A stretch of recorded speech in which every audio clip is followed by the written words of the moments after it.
Su Yihan has traversed into another realm, becoming a disciple of the Qingyun Sect's miscellaneous division, where he acquires the most formidable signing-in system. Day 1 of signing in, unmatched cultivation, overshadowing the world. Day 2 of signing in, the eternal celestial scripture, supreme celestial arts. Day 3 of signing in, the celestial sword of extermination, obliterating all.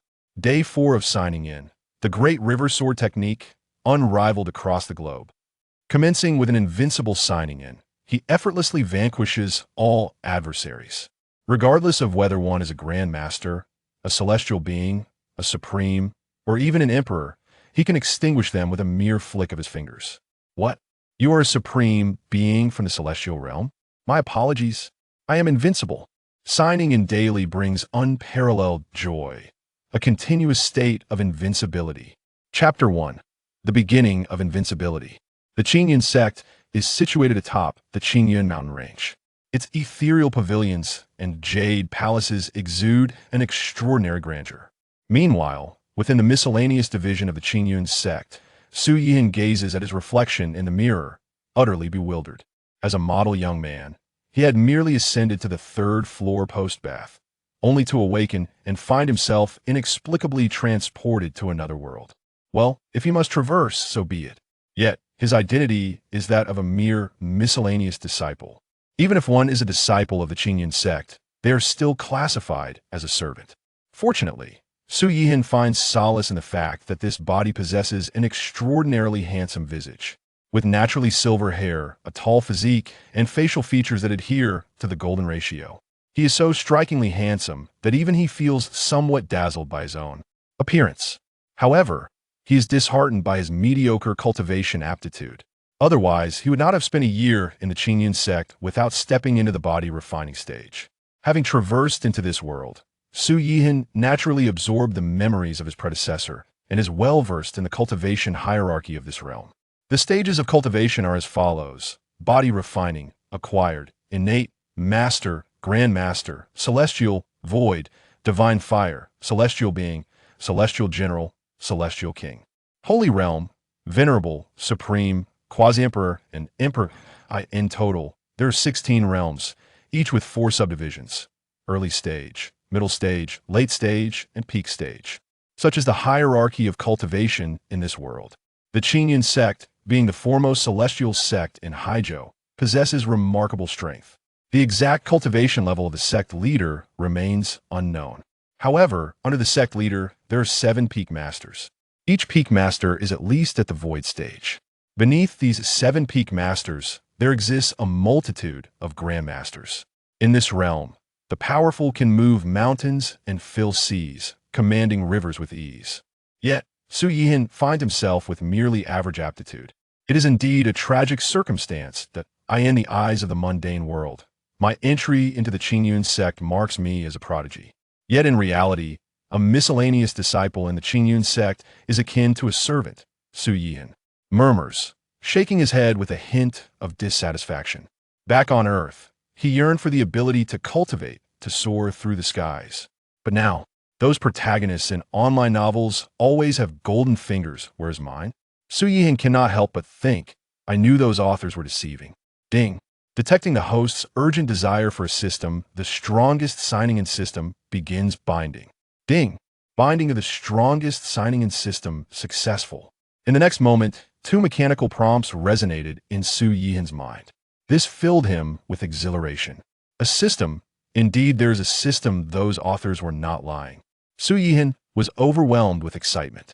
With the arrival of a system, he could ascend rapidly to greatness. System. You're named the strongest signing-in system, and your primary function is to allow signing in? Su Yihan inquires within his mind. Correct. Please elaborate on what can be obtained through signing in. And are there any restrictions? Su Yihan pressed further.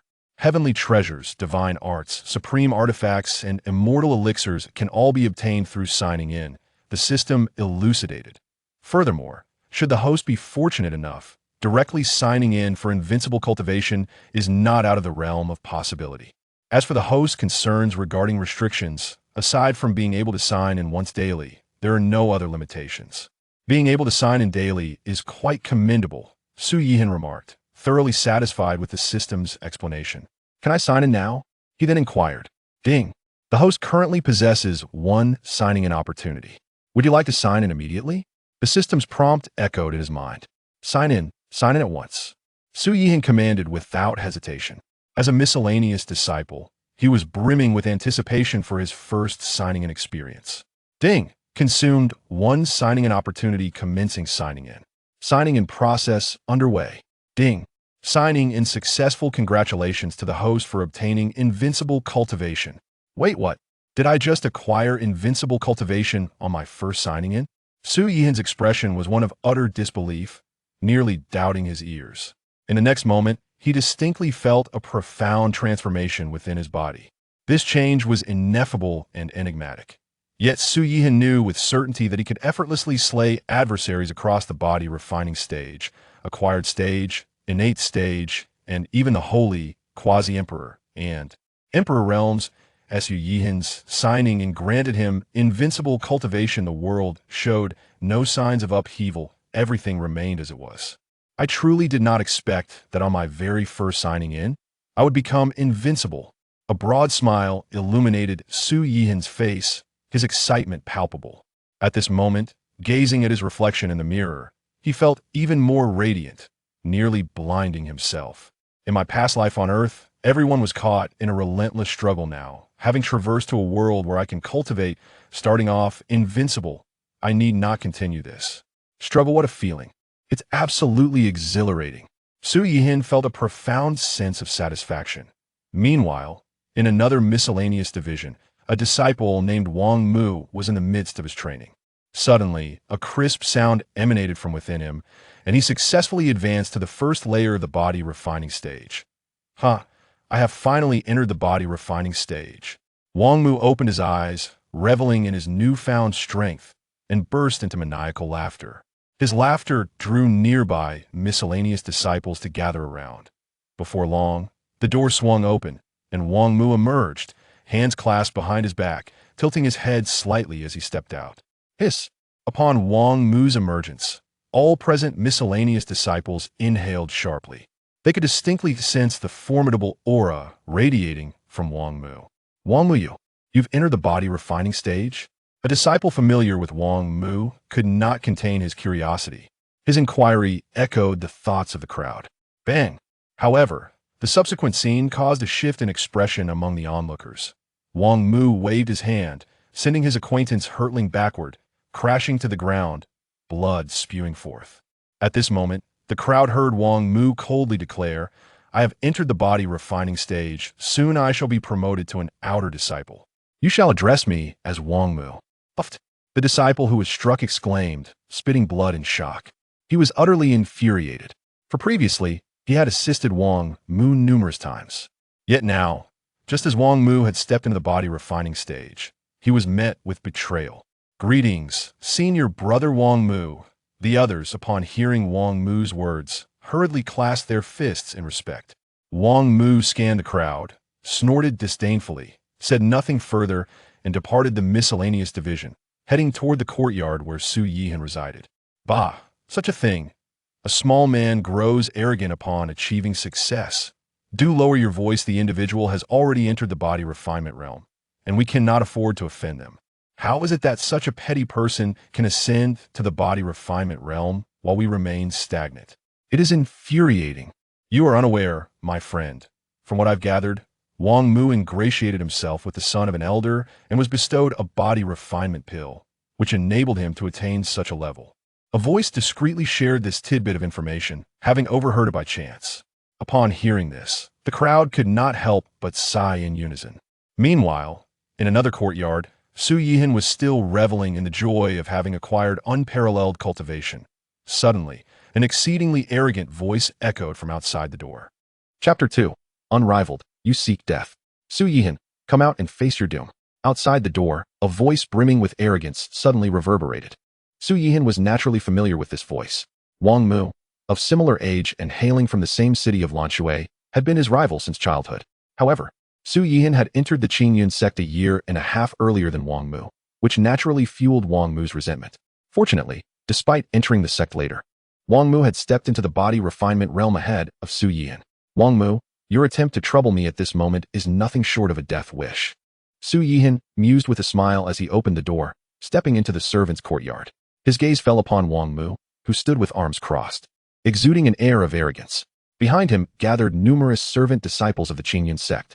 Upon seeing Su Yihan, they cast sympathetic glances, for they were already aware of Wong Mu's recent advancement into the body refinement realm. Given the nature of their relationship, it was evident that Wong Mu had come to provoke trouble. In Wong Mu's eyes, there was nothing but disdain for Su Yihan. If previously Su Yihan had commanded his respect, now, to Wong Mu, it seemed as though he had transformed from a mere fish into a soaring dragon, while Su Yihan remained nothing but dust upon the ground. Wong Mu, do you not recall the lesson you received last time? Su Yihan spoke lightly. At this, Wong Mu's face contorted with rage. He vividly remembered the confrontation a month prior, when he had been publicly humiliated by Su Yihan in front of 100 servant disciples. Humph, Su Yihan, what happened before is irrelevant.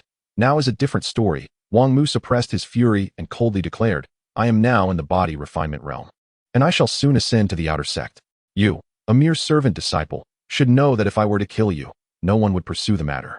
Upon hearing this, the surrounding servant disciples gasped and instinctively stepped back. As fellow servant disciples, they understood that if Wong Mu could kill Su Yihan, he could easily do the same to them, and indeed, no one would question it. In the Qingyun Sect, the status of servant disciples was even lower than that of a servant. At least a servant had a master, while servant disciples did not. With your talent, achieving the body refinement realm must mean you have latched onto a powerful benefactor or found a master, Su Yihan mocked. Worry not about me.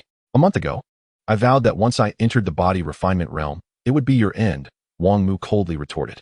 Wong Mu, how laughable that you allow your recent advancement to inflate your arrogance, Su Yihan replied, without a hint of fear. Do not feign calmness, Su Yihan. If you kneel and beg for mercy, acknowledging me as your master, I might consider sparing you, Wong Mu offered, convinced that Su Yihan must be trembling in fear. And his nonchalant demeanor was merely a ruse. Su Yihan, observing Wong Mu's confident expression, chuckled lightly. You are so sure of your ability to kill me? Humph. I have entered the body refinement realm. Though merely at the initial stage, killing you, an ordinary person, is as easy as lifting a finger, Wong Mu proclaimed. Though Su Yihan had acquired unparalleled cultivation, he lacked a specific realm of power. Thus, in the eyes of Wong Mu and the other servant disciples, he remained an ordinary person devoid of any cultivation. Since you are so confident, do proceed, Su Yihan responded indifferently. Are you truly willing to die rather than kneel and beg for mercy, to be my servant? Wong Mu asked, his brow slightly furrowed. You misunderstand me, Su Yihan clarified. I invite you to act because, in my eyes, you are even less than worthless. At this proclamation, Wong Mu's fury ignited once more. Having reached the body refinement realm and soon to ascend as an outer disciple, he found it infuriating that his rival continued to belittle him. The surrounding servant disciples began to murmur among themselves, bewildered as to where Su Yihan derived such confidence in the face of a body refinement opponent. Very well, Su Yihan. It seems you possess a modicum of spirit, worthy of contending with me, Wong Mu. Henceforth, I shall unleash my full strength and obliterate you with a single punch. With a roar, Wong Mu summoned the power of the body refinement realm, his strength surging into his right fist. Is this the might of the body refinement realm? Truly terrifying, gasped one onlooker, feeling as insignificant as an ant in comparison. As the crowd witnessed Wong Mu's display of power, they collectively gasped, contributing to the atmosphere of rising tension. Su Yihan, prepare to die? Wong Mu bellowed, surging towards Su Yihan with blinding speed. His fist charged with the essence of his newfound strength. With a resounding thud, Wong Mu's fist collided with Su Yihan's chest. Huh, Su Yihan, perish. You shall not withstand this blow. Wong Mu sneered confidently. To his astonishment, Su Yihan merely regarded him with an expression of bemusement. While Wong Mu's punch was indeed formidable to the onlooking servant disciples, they failed to remember that Su Yihan possessed invincible cultivation. Though the punch landed squarely on his chest, Su Yihan felt not a thing. The onlookers were left bewildered, as the anticipated scene of defeat did not unfold. How long do you intend to feign endurance, Su Yihan? Wong Mu raised an eyebrow, his face a mask of scorn. Are you truly so foolish as to believe this meager power could slay me? Su Yihan spoke slowly, showing no signs of injury. Wong Mu was left in shock, while the surrounding disciples stared in disbelief. A person without any cultivation had withstood Wong Mu's punch, emerging unscathed. How could this be possible? Su Yihan, how is it that you can endure my attack? Wong Mu stammered, his expression one of utter disbelief. I previously stated that you cannot kill me. Do you now believe? Su Yihan replied calmly. Impossible. Absolutely impossible. I have entered the body refinement realm. While you are merely an ordinary person, there is no way you could withstand my punch. Wong Mu roared, launching another fist towards Su Yihan's chest. Once again, the outcome was as before. Su Yihan remained unscathed, even his clothing undisturbed. Wong Mu was utterly astonished, and the onlookers shared in his disbelief. With a bemused smile, Su Yihan turned to Wong Mu and declared, "You have thrown 2 punches. Now, it is my turn." Hearing this, Wong Mu's face drained of color as he turned to flee. The surrounding servant disciples widened their eyes in shock. Su Yihan observed Wong Mu's retreating figure without pursuing him, simply exhaling a breath. Chapter 3. The Elder's Son, No Mercy. What is he doing? Does he intend to blow Wong Mu to death? Does he think himself to be a master of ventriloquism? As the servant disciples witnessed Su Yihan's lack of movement, merely exhaling a breath, they erupted into discussions. However, the next scene left them aghast, their eyes widening in disbelief. As Su Yihan exhaled forcefully, a dark malevolent aura manifested. The instant this aura emerged, everyone present felt as though they had plunged into an icy abyss, their hairs standing on end. In the next moment, the sinister energy enveloped the frantically fleeing Wong Mu. "No, please don't kill me. Su Yihan, if you slay me, young Master Li will not spare you." Wong Mu cried out in despair, hastily invoking his patron. This young Master Li was none other than the son of an elder from the Qingyun Sect, named Li Tian, a formidable practitioner of the Master Realm. "If he dares to come, I shall not hesitate to kill him." Su Yihan replied coldly, possessing unparalleled strength. Not only did he disregard the Master Realm Li Tian, but he also held no fear of the Grandmaster Li Rong, or even the Peak Master of the Void Realm. At that moment, Wong Mu was filled with regret. He had painstakingly ingratiated himself with Li Tian, receiving a body-refining pill and stepping into the body refinement realm. Yet now, he faced imminent death. If given another chance, Wong Mu would undoubtedly refrain from provoking Su Yihan. The other lowly disciples, hearing Wong Mu's wails, were struck with extreme terror. Although Su Yihan had emerged unscathed from Wong Mu's full-on assault, the mere act of exhaling had inflicted unbearable suffering upon Wong Mu, leaving them incredulous. At this juncture, they seriously doubted whether Su Yihan was merely a master, a grandmaster, or even a void realm powerhouse feigning weakness. Su Yihan, expressionless, regarded Wong Mu, now shrouded in malevolent energy. Gradually, Wong Mu ceased his struggles and breathed his last. Wong Mu, merely at the initial stage of the body refinement realm, was no match for Su Yihan's invincible prowess. To be frank, eliminating Wong Mu required nothing more than a thought, a glance, or even a gentle breath. Any such action would be an utter waste of effort. Who would dare to slay Wong Mu at this moment? Just then, a voice more arrogant than Wong Mu's echoed through the air. The crowd turned to see Li Tian, flanked by 5 or 6 attendants, approaching with fury etched upon his face. However, he merely cast a glance at Wong Mu's lifeless form before redirecting his attention elsewhere. To him, Wong Mu was but a dog. Yet, one must consider the master when beating a dog. Wong Mu's demise was trivial. What mattered was preserving his own dignity. As Li Tian made his entrance, the other lowly disciples hurriedly paid their respects and withdrew, fearful of being implicated. Only Su Yihan met Li Tian's gaze directly, unflinching. "Who are you? Who killed Wong Mu?" Li Tian inquired gravely. "In the servant courtyard, the servant disciple Wong Mu was slain by me," Su Yihan replied softly, showing no regard for a practitioner of the Master Realm. "You?" Li Tian frowned slightly, puzzled. "You, an ordinary person, managed to kill Wong Mu of the body refinement realm?" "Young Master, this person is named Su Yihan. It was he who killed Wong Mu," a disciple from the servant courtyard hastily interjected, rushing to Li Tian's side and bowing respectfully. To him, this was a prime opportunity to curry favor with Li Tian. "Did I ask you?" Li Tian retorted sharply. The disciple's expression shifted dramatically at the rebuke.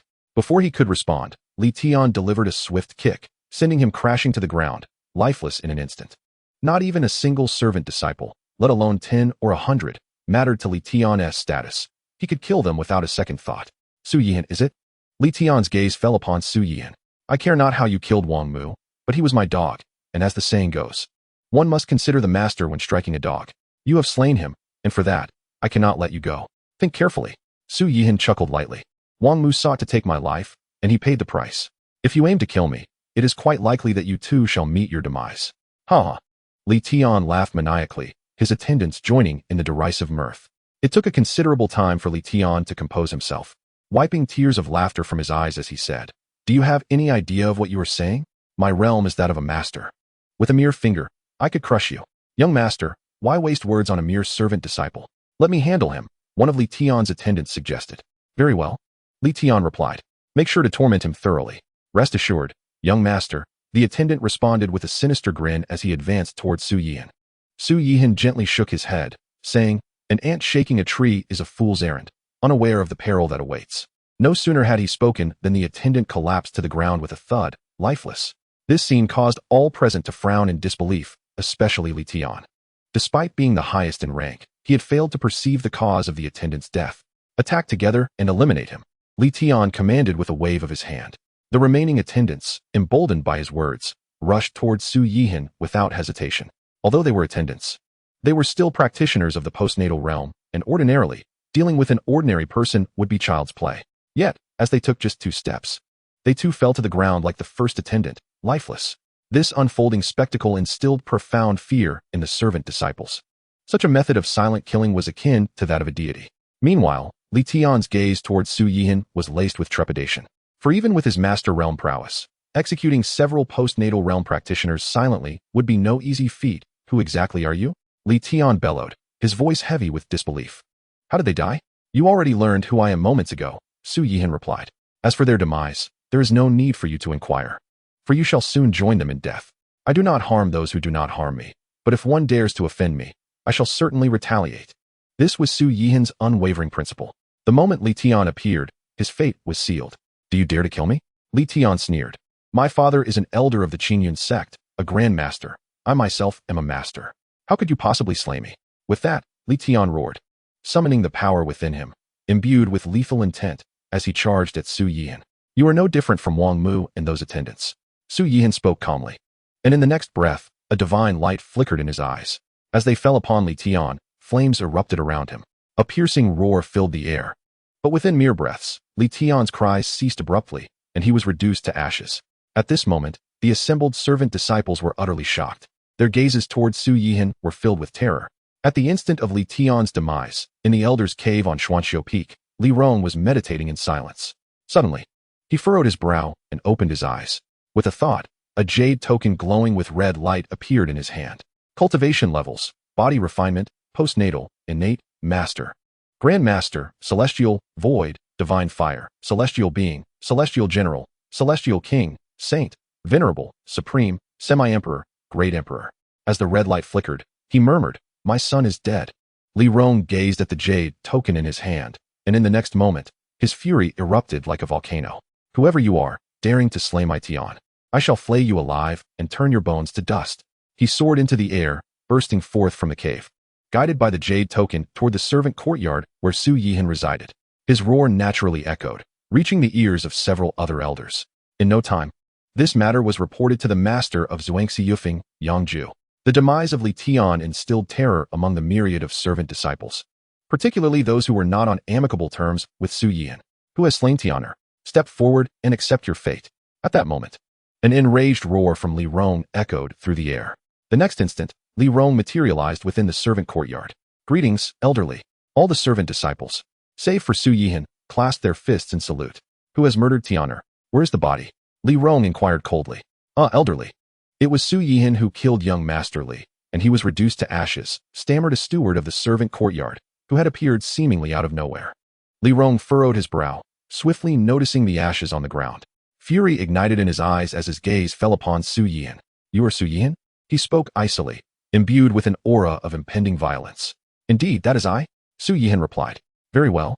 For slaying Tianer, I shall flay you alive, crush your bones, and scatter your ashes.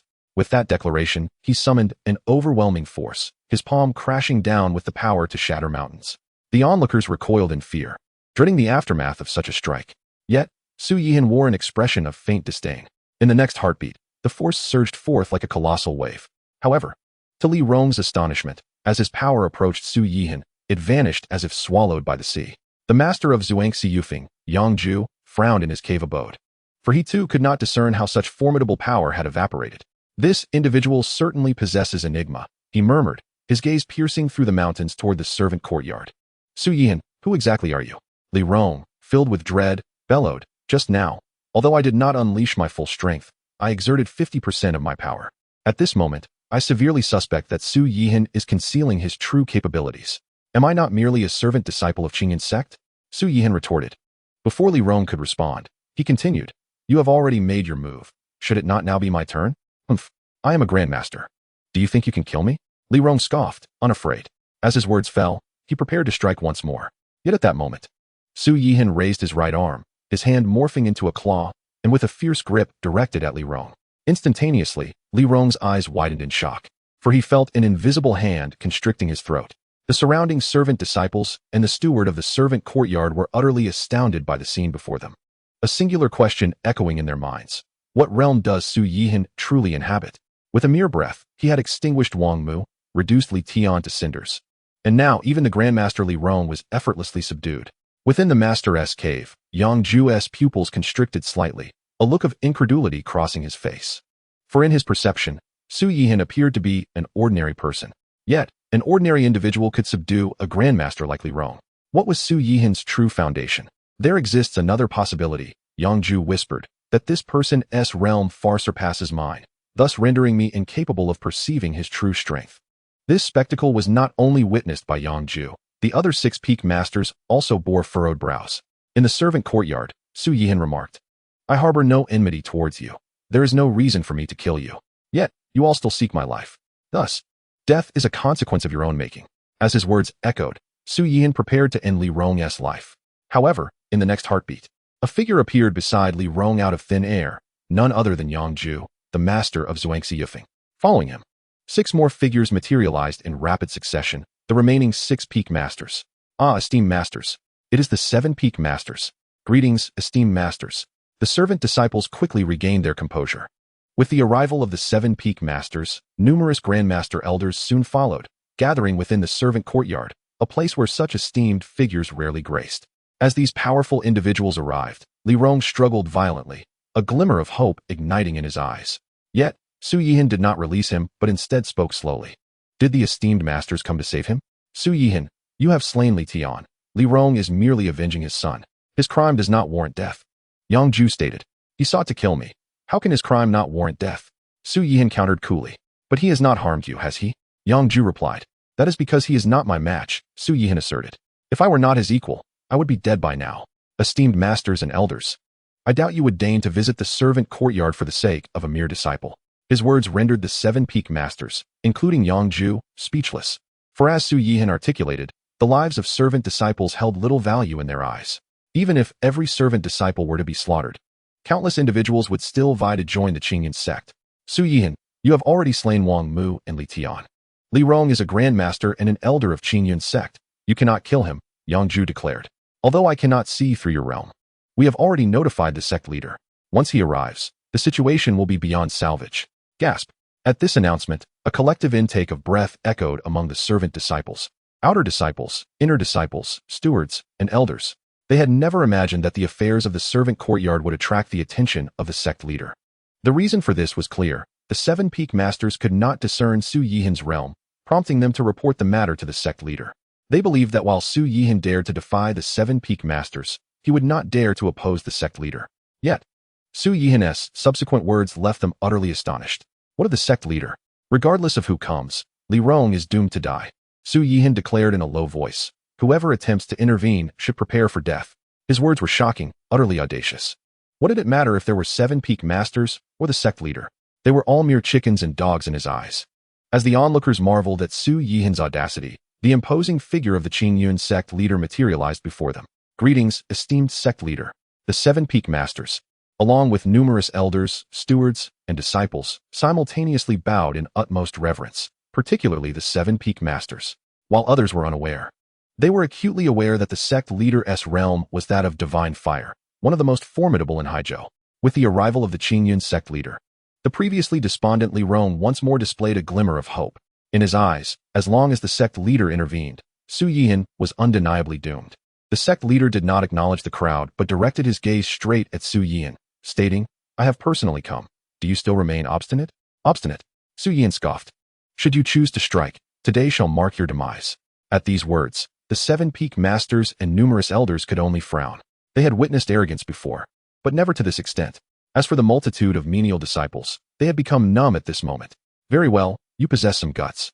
Let this sect leader assess your true strength and audacity." As his words fell, he uttered a sharp command, and a torrent of power surged forth, reminiscent of mighty rivers. Simultaneously, an aura of terrifying intensity, characteristic of the divine fire realm, erupted forth. The assembled disciples, stewards, and elders found themselves instantly pinned to the ground under this overwhelming pressure, their faces contorted in agony.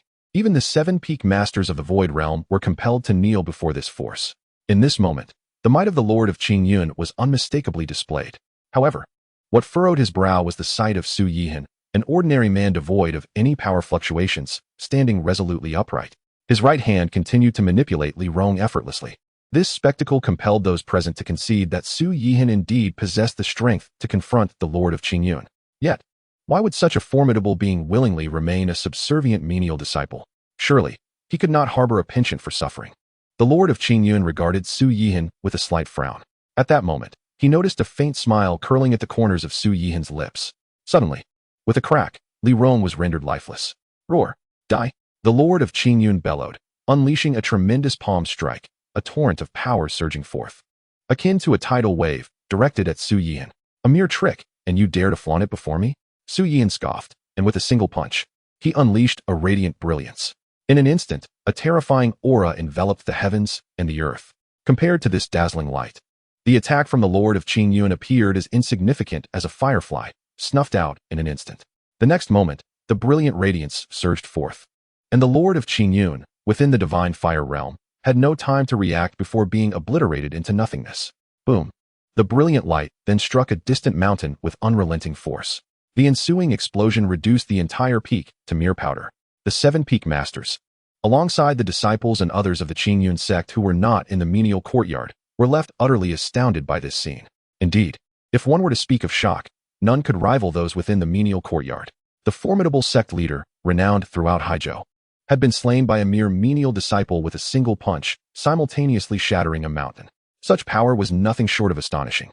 At this moment, the gazes of these individuals towards Su Yihan were filled with trepidation.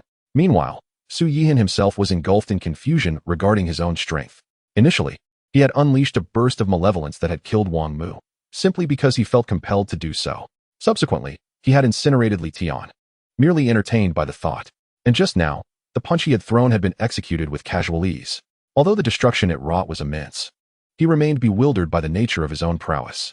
Yet, he did not dwell on it, for one thing remained certain. He indeed possessed invincible cultivation. "Senior Su, spare me." Yang Zhu was the first to speak, prostrating himself on the ground, his voice laced with palpable fear. Soon, everyone present followed suit, bowing down in reverence tinged with terror. Wherever Su Yihan's gaze fell, all heads were bowed. "Yang Zhu, you dared to support Li Rong against me. You shall pay the price." Su Yihan's eyes settled on Yang Zhu, and as his words echoed, he waved his right hand, unleashing unparalleled power that instantly descended upon the terrified Yang Zhu. Bang! In the next moment, Yang Zhu exploded, leaving no trace behind. This scene instilled even greater fear in the remaining onlookers, who dreaded that Su Yihan might turn his wrath upon them as well. Su Yihan, however, did not continue his assault. Instead, he stepped towards the menial courtyard. "Senior Su, where are you headed?" "We are willing to honor you as the Lord of Qingyun." One peak master mustered the courage to speak. With the demise of the divine fire realm sect leader, if Su Yihan were to depart, the Qingyun sect's ruin would be but a breath away. "Indeed, Senior Su, we are eager to recognize you as our Lord of Qingyun. We implore you to lead us and strengthen the Qingyun sect." More voices joined in, including several menial disciples who had previously maintained good relations with Su Yihan. Upon hearing this, Su Yihan paused, turning to respond. "The Qingyun sect holds no cherished memories for me, and the position of sect leader is but a trifle. You would do well to consider your paths." With that, Su Yihan turned and departed without looking back, leaving the 6 peak masters and the elders and stewards exchanging glances. Bewildered, Su Yihan quickly descended the mountain and proceeded eastward, for the Su family resided within the confines of Lancho city to the east. He did not take to the skies, but walked steadily, his pace unhurried. Unbeknownst to him, nightfall descended, and he lifted his gaze to the endless starry sky before continuing onward. Before long, he entered a dense forest. Roar! In the next instant, a tiger's roar echoed, and a colossal crimson flame tiger, measuring 2 zhang in size, obstructed his path. An adult crimson flame tiger was comparable to the postnatal realm. Su Yihan regarded the imposing creature before him and spoke slowly. "If you wish to avoid death, then step aside." Roar! The crimson flame tiger seemed to comprehend his words, unleashing an enraged roar. Following that, a torrent of flames erupted from its massive maw, hurtling towards Su Yihan. Possessing invincible cultivation, Su Yihan was unfazed. He opened his mouth wide and inhaled sharply, drawing the flames into his abdomen. Then, with a pointed finger, he released a surge of power that struck the tiger's forehead with precision. Bang! The crimson flame tiger collapsed, devoid of life. Su Yihan cast not a glance at the beast's corpse and continued his journey eastward. As time passed unnoticed, it became the early hours of the morning. The system's prompt resonated in his mind at the appointed hour. Ding! Daily sign-in opportunity refreshed. Congratulations, host, for obtaining a sign-in opportunity. Will you sign in immediately? Sign in. Su Yihan commanded as he walked forward. Ding! Consuming one sign-in opportunity, commencing sign-in. Ding! Sign-in successful. Congratulations, host, for signing in and obtaining the eternal celestial scripture. Chapter 6. The scripture emerges, the supreme descends. The system notification in his mind caused Su Yihan to pause momentarily. Initially, he had thought that after receiving invincible cultivation from his first sign-in, his luck could not possibly hold for a second time. To his astonishment, the reward from his second sign-in was no less than the first. At that moment, knowledge regarding the eternal celestial scripture flooded into his mind. In an instant, he absorbed it and comprehended it thoroughly. What a remarkable eternal celestial scripture. Even without the invincible cultivation, this technique alone could elevate me to the pinnacle, allowing me to gaze down upon eternity. A smile graced Su Yihan's face as he murmured to himself, though I currently possess invincible cultivation, further understanding of the eternal celestial scripture will undoubtedly yield unimaginable benefits. As he spoke, he found a spot to sit cross-legged and began to meditate on the eternal celestial scripture. In an instant, a rich golden light erupted from his being, soaring towards the heavens. The brilliance was so intense that it illuminated the entire night sky, resembling a colossal pillar reaching up to the firmament. The moment the golden light appeared, all the extraordinary beasts within the forest prostrated themselves upon the ground, trembling in fear. Not only that, but as Su Yihan began to comprehend the eternal immortal sutra, the heads of various prominent sects, the lords of sacred lands, and the rulers of holy dynasties all felt a stirring within. They were aware that a supreme technique had emerged. Even the long-dormant dark forbidden zones were awakened at this moment. The consciousness of the masters of these forbidden zones trembled as they communicated telepathically. The emergence of a supreme technique promised the extension of one's lifespan and immortality. Yet, perhaps this technique was merely a bait to lure us out. And we must remain vigilant. Indeed, we have already sacrificed a portion of our strength and must tread with utmost caution. One by one, the masters of the forbidden zones exchanged thoughts, while the heads of various sects, the lords of sacred lands, and the rulers of holy dynasties dispersed their consciousness to probe the source of the resplendent golden light. Regrettably, as soon as their consciousness entered Haizhou, they were eradicated by a terrifying force, not only in the southern regions, but numerous powerful beings from the four territories, including some ancient monsters who had long been in seclusion, were also stirred by Su Yihan's cultivation of the eternal immortal sutra. These individuals, while astonished, were equally exhilarated. A supreme technique of this caliber was impossible for even them to ignore.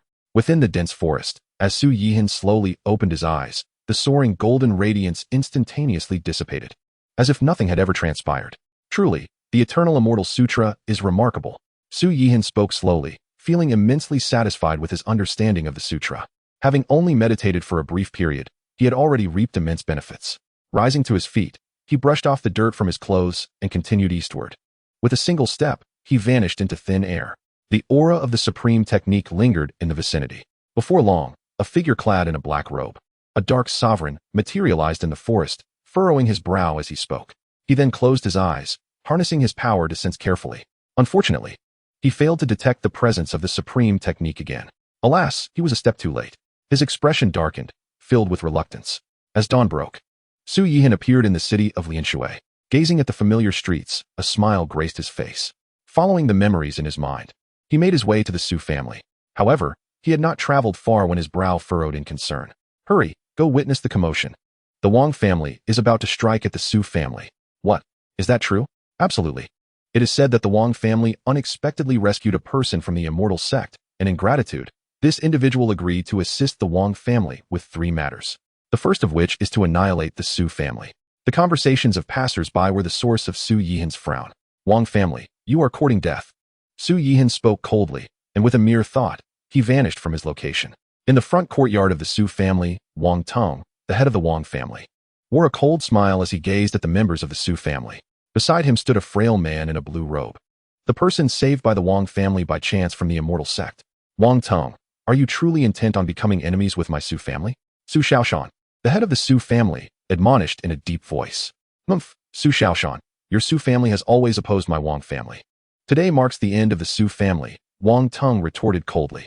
Wang Tong, have you not always been curious about my Su family's origins? Today, I shall reveal it to you. The Su family hails from the capital city. Upon hearing this, Wang Tong's brow furrowed in confusion. For there was only one Su family in the capital, and that was the royal family of the Great Zhou. Are you implying that you are of royal blood? Wang Ting could not help but inquire. The servants and attendants behind Su Xiaoshan, including his wife, Zhao Mei, displayed expressions of disbelief. Their master was actually of royal lineage? Indeed, Su Xiaoshan affirmed, my Su family is indeed of royal descent. Should the Su family be extinguished today, your Wang family will surely not survive long either. Wang Ting hesitated upon hearing these words.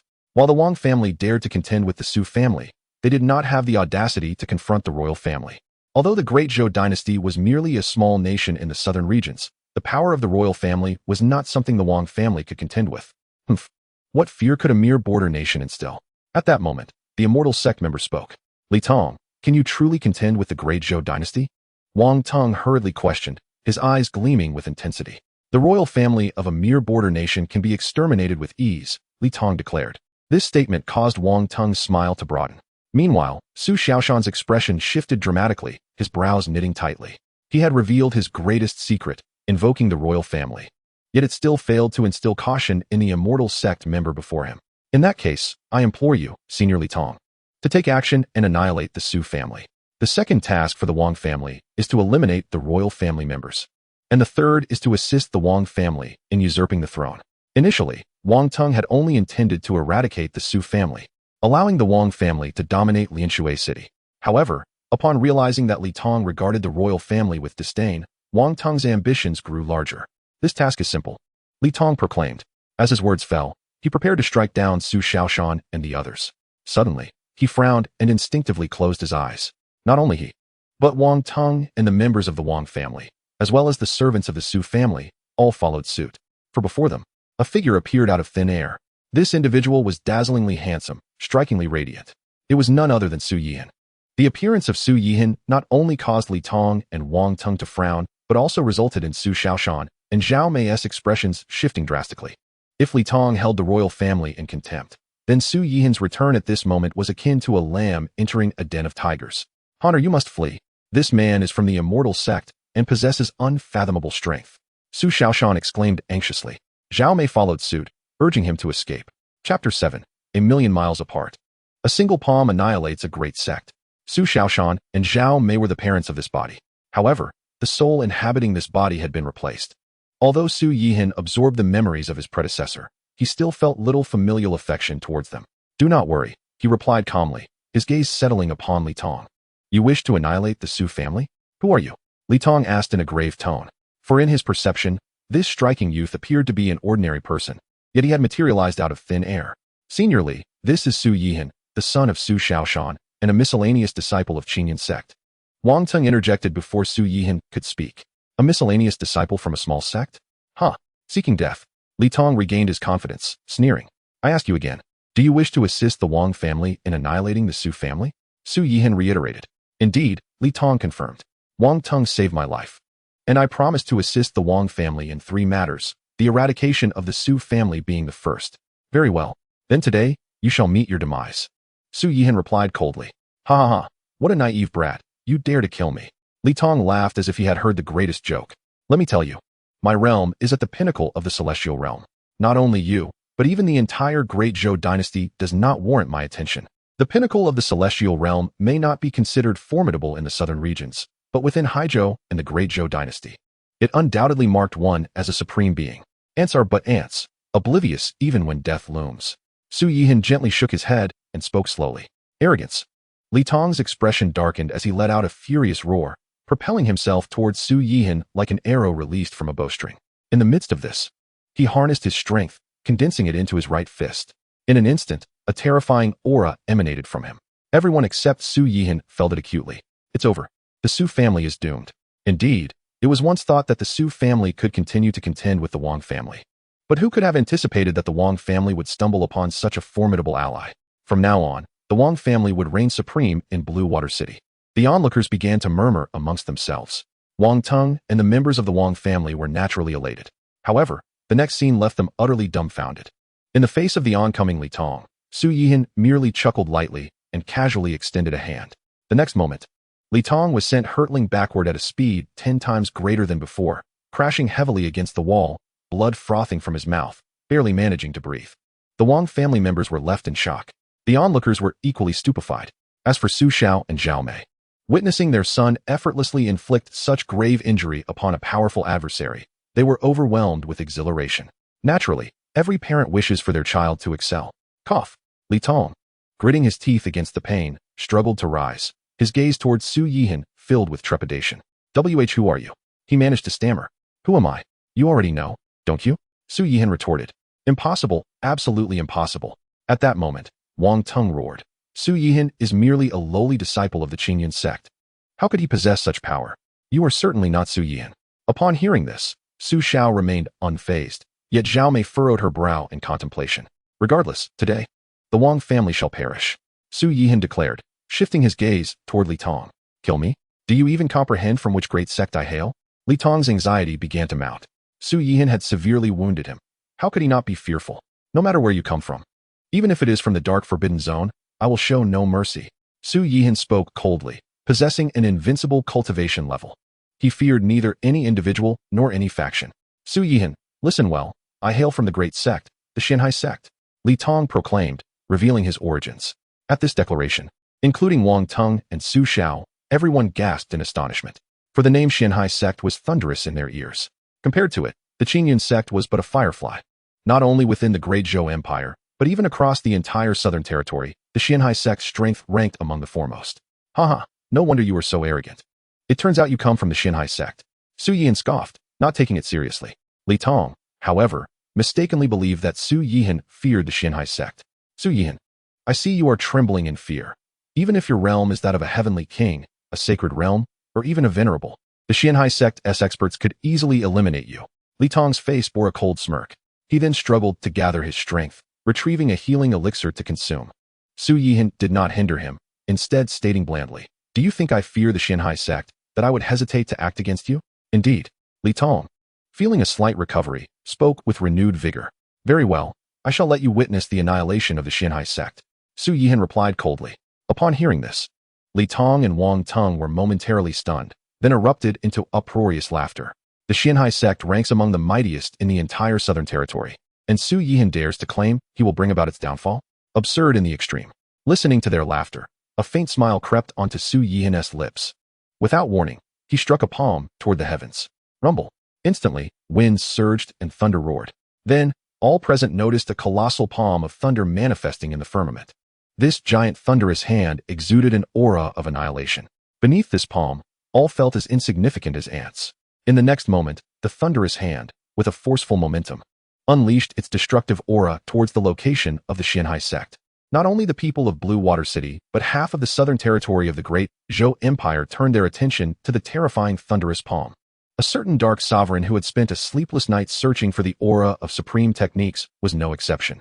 His eyes sparkled as he gazed at the rapidly approaching thunderous palm directed at the Xianxia sect, his brow furrowing slightly. Then his eyes lit up. The aura of supreme techniques. This thunderous palm contains the aura of supreme techniques. As the words left his lips, he unleashed his power, vanishing from his original position. The Xianxia sect, as a great sect, possessed a strength far beyond that of the Qingyun sect. Naturally, their sect was situated in a place of scenic beauty, rich in spiritual energy. The disciples within busied themselves with their tasks. Suddenly, one disciple cried out, "What is that? My goodness, a thunderous palm. I feel as though it's coming for us. It can't be, can it?" Soon, more and more disciples noticed the thunderous palm. Fear enveloped every face.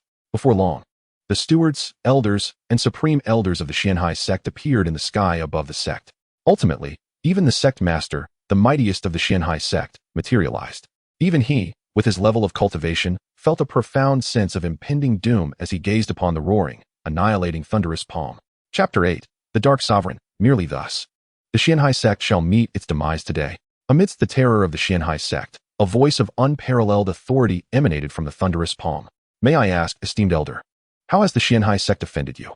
The sect master clasped his fists and inquired. Even in death, he desired clarity. Alas, no further sounds emerged from the thunderous palm.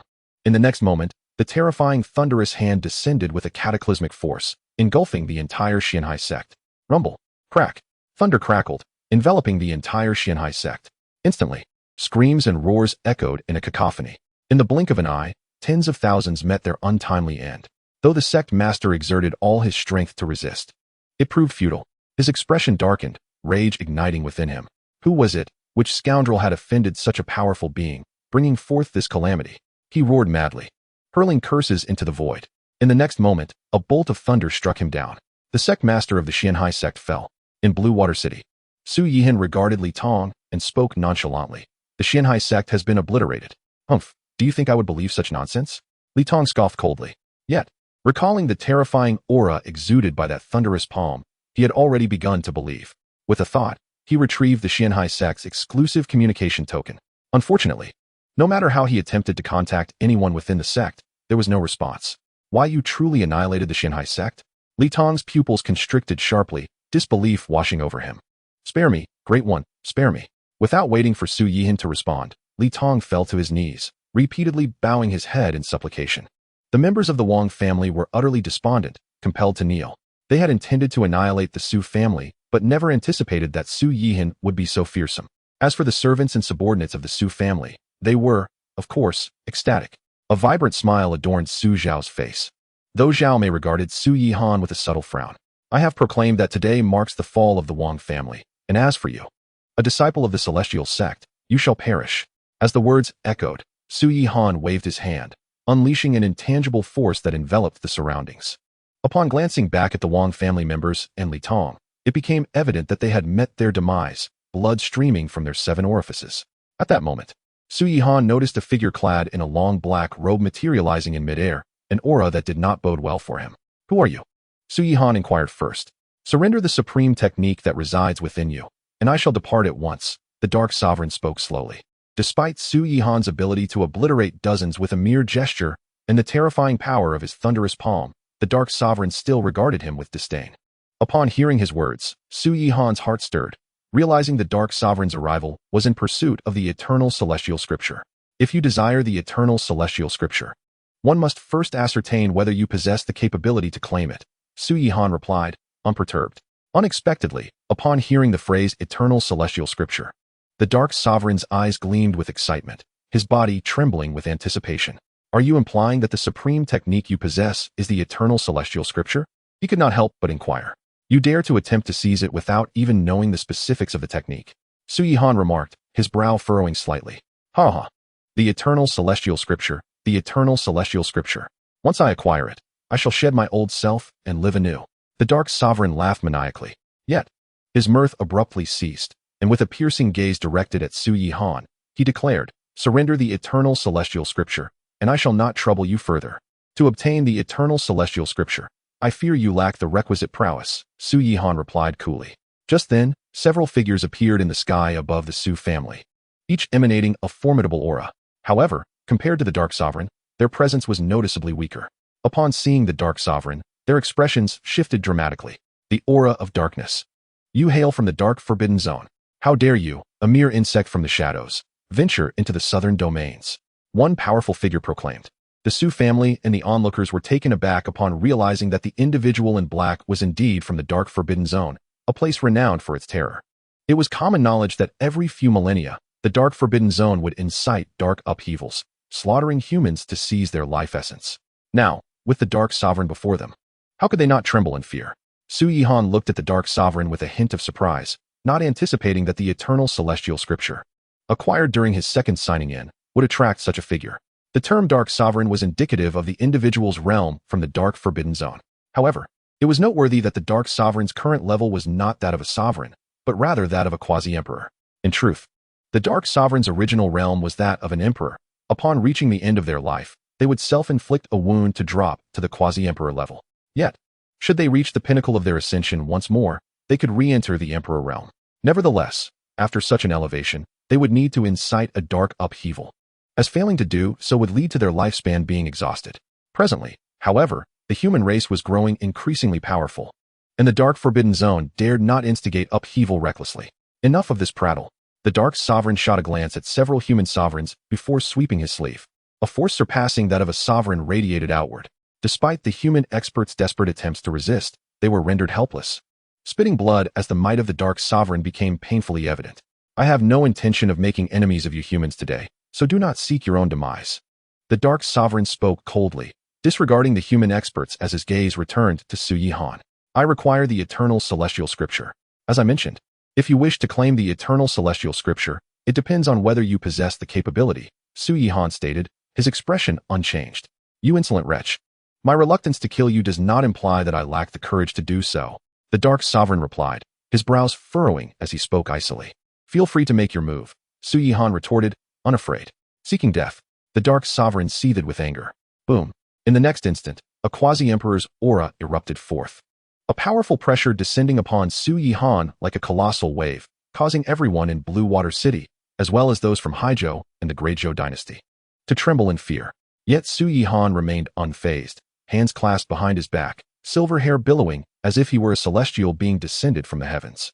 The overwhelming might of the quasi-emperor could not faze him in the slightest. The Dark Sovereign and the human powerhouses were left in awe. In this humble Blue Water City, such a formidable figure existed. The so-called Dark Sovereign is truly nothing remarkable, Su Yihan remarked with a light chuckle. Now, you may face your demise. As the Dark Sovereign unleashed his overwhelming pressure, Su Yihan stood resolutely, akin to the majestic Mount Tai, leaving the Dark Sovereign in a state of shock. With a soft laugh, Su Yihan raised his right palm. For reasons unknown, the Dark Sovereign felt his hair stand on end, as if plunged into an icy abyss.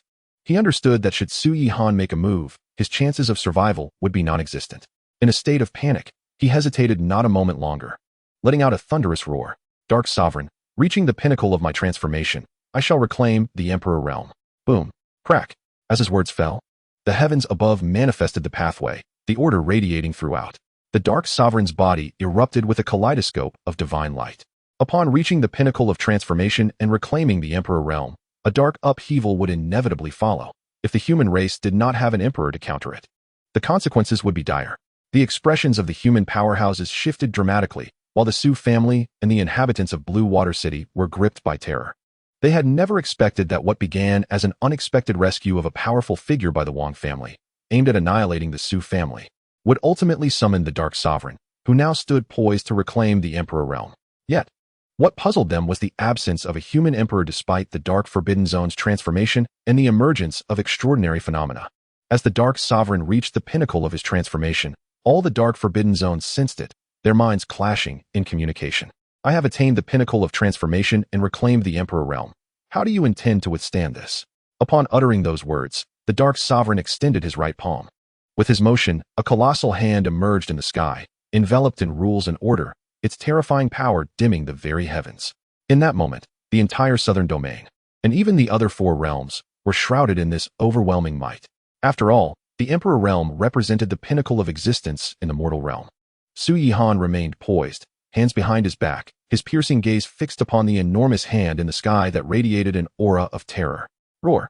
In the next instant, he released a thunderous roar, and a terrifying divine light erupted from his mouth, soaring towards the heavens. Suppression. The Dark Sovereign's brow twitched as he manipulated the colossal hand that overshadowed the heavens, advancing towards the resplendent divine radiance that howled forth. Chains of order and rules soared like divine dragons through the 9 heavens, leading the charge against the brilliant divine light. Bang, bang, bang. Unfortunately, neither the chains of order nor the chains of rules could withstand the dazzling divine radiance spewed forth by Su Yihan. They shattered and were obliterated in an instant. In the next moment, the radiant light struck the enormous hand, causing a thunderous explosion that sent terrifying waves rippling across the entire sky. Soon after, the colossal hand disintegrated, and the brilliant divine light vanished from the firmament. Such is the pinnacle of transcendence. Returning to the imperial realm, Su Yihan remarked nonchalantly. The Dark Forbidden Zone and the numerous human powerhouses were left utterly astonished. The assault of an emperor had been so effortlessly dismantled, leading them to ponder whether Su Yihan's realm had transcended that of an emperor.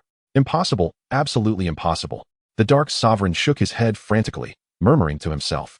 He found it inconceivable that his utmost transcendence and full-force strike had been so easily crushed by the individual before him. Nothing is impossible, Su Yihan stated. Now, you may die. As the words left his lips, he raised his right hand, extending his index finger. A flash of light surged forth, and at that moment, a blood hole appeared at the center of the Dark Sovereign's brow. Under this force, the Dark Sovereign, who had achieved utmost transcendence and returned to the Imperial realm, saw his soul and all his essence entirely annihilated. Thus, a Dark Sovereign met his demise. At this instant, all eyes were drawn to Su Yihan. Thank you, Senior Su, for slaying the Dark Sovereign and sparing humanity from a calamity. One of the human powerhouses clasped his fist in gratitude. Su Yihan nodded slightly and inquired, from which dark forbidden zone did this person originate? To respond, this individual should be Batu, who attained the status of emperor 100,000 years ago. If I am not mistaken, he hails from the Blackwater Forbidden Zone, the first speaker replied. Do you know the location of the Blackwater Forbidden Zone? Su Yihan pressed on. Since he is from the Blackwater Forbidden Zone, there is no longer any need for its existence, another person interjected. Senior, as far as I know, the Blackwater Forbidden Zone is located in the Northern Territories, but I am unaware of its precise location within that realm. Su Yihan furrowed his brow at the response. Senior Su, are you implying that you wish to eradicate the Blackwater Forbidden Zone? The first speaker could not resist asking. Is there a problem? Su Yihan countered. Senior, you may not be aware, but the Blackwater Forbidden Zone houses no fewer than 10 Dark Sovereigns, and Batu is the weakest among them. Furthermore, the other Dark Sovereigns generally possess supreme imperial weapons.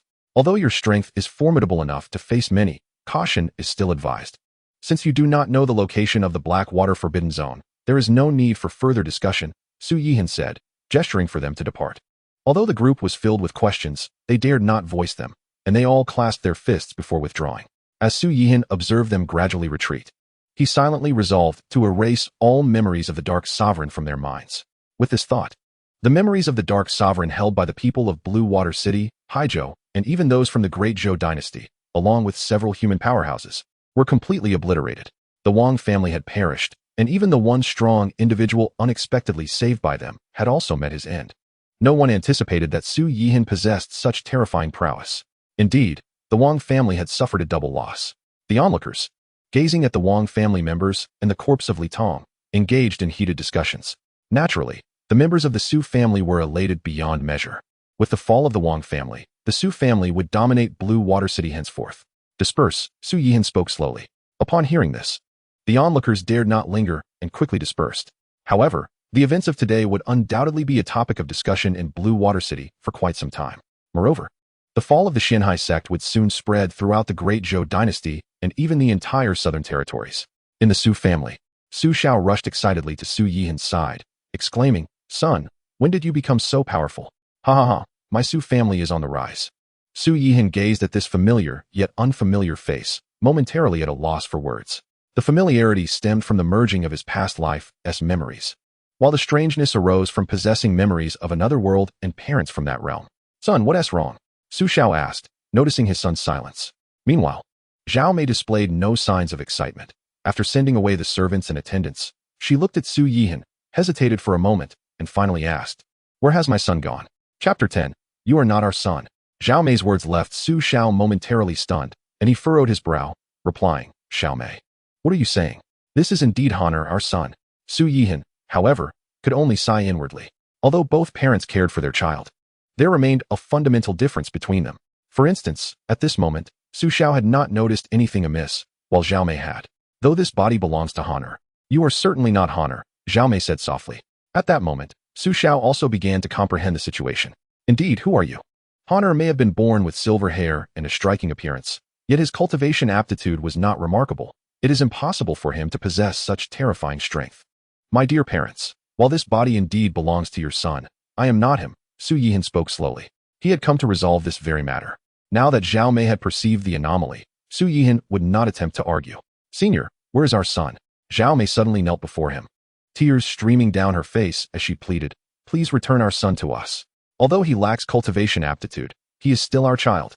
Su Yihan sighed softly and helped Xiao Mei to her feet, saying, If all goes as expected, your son should have gone to another world, one without war, devoid of powerful cultivators, a more peaceful realm better suited for his existence.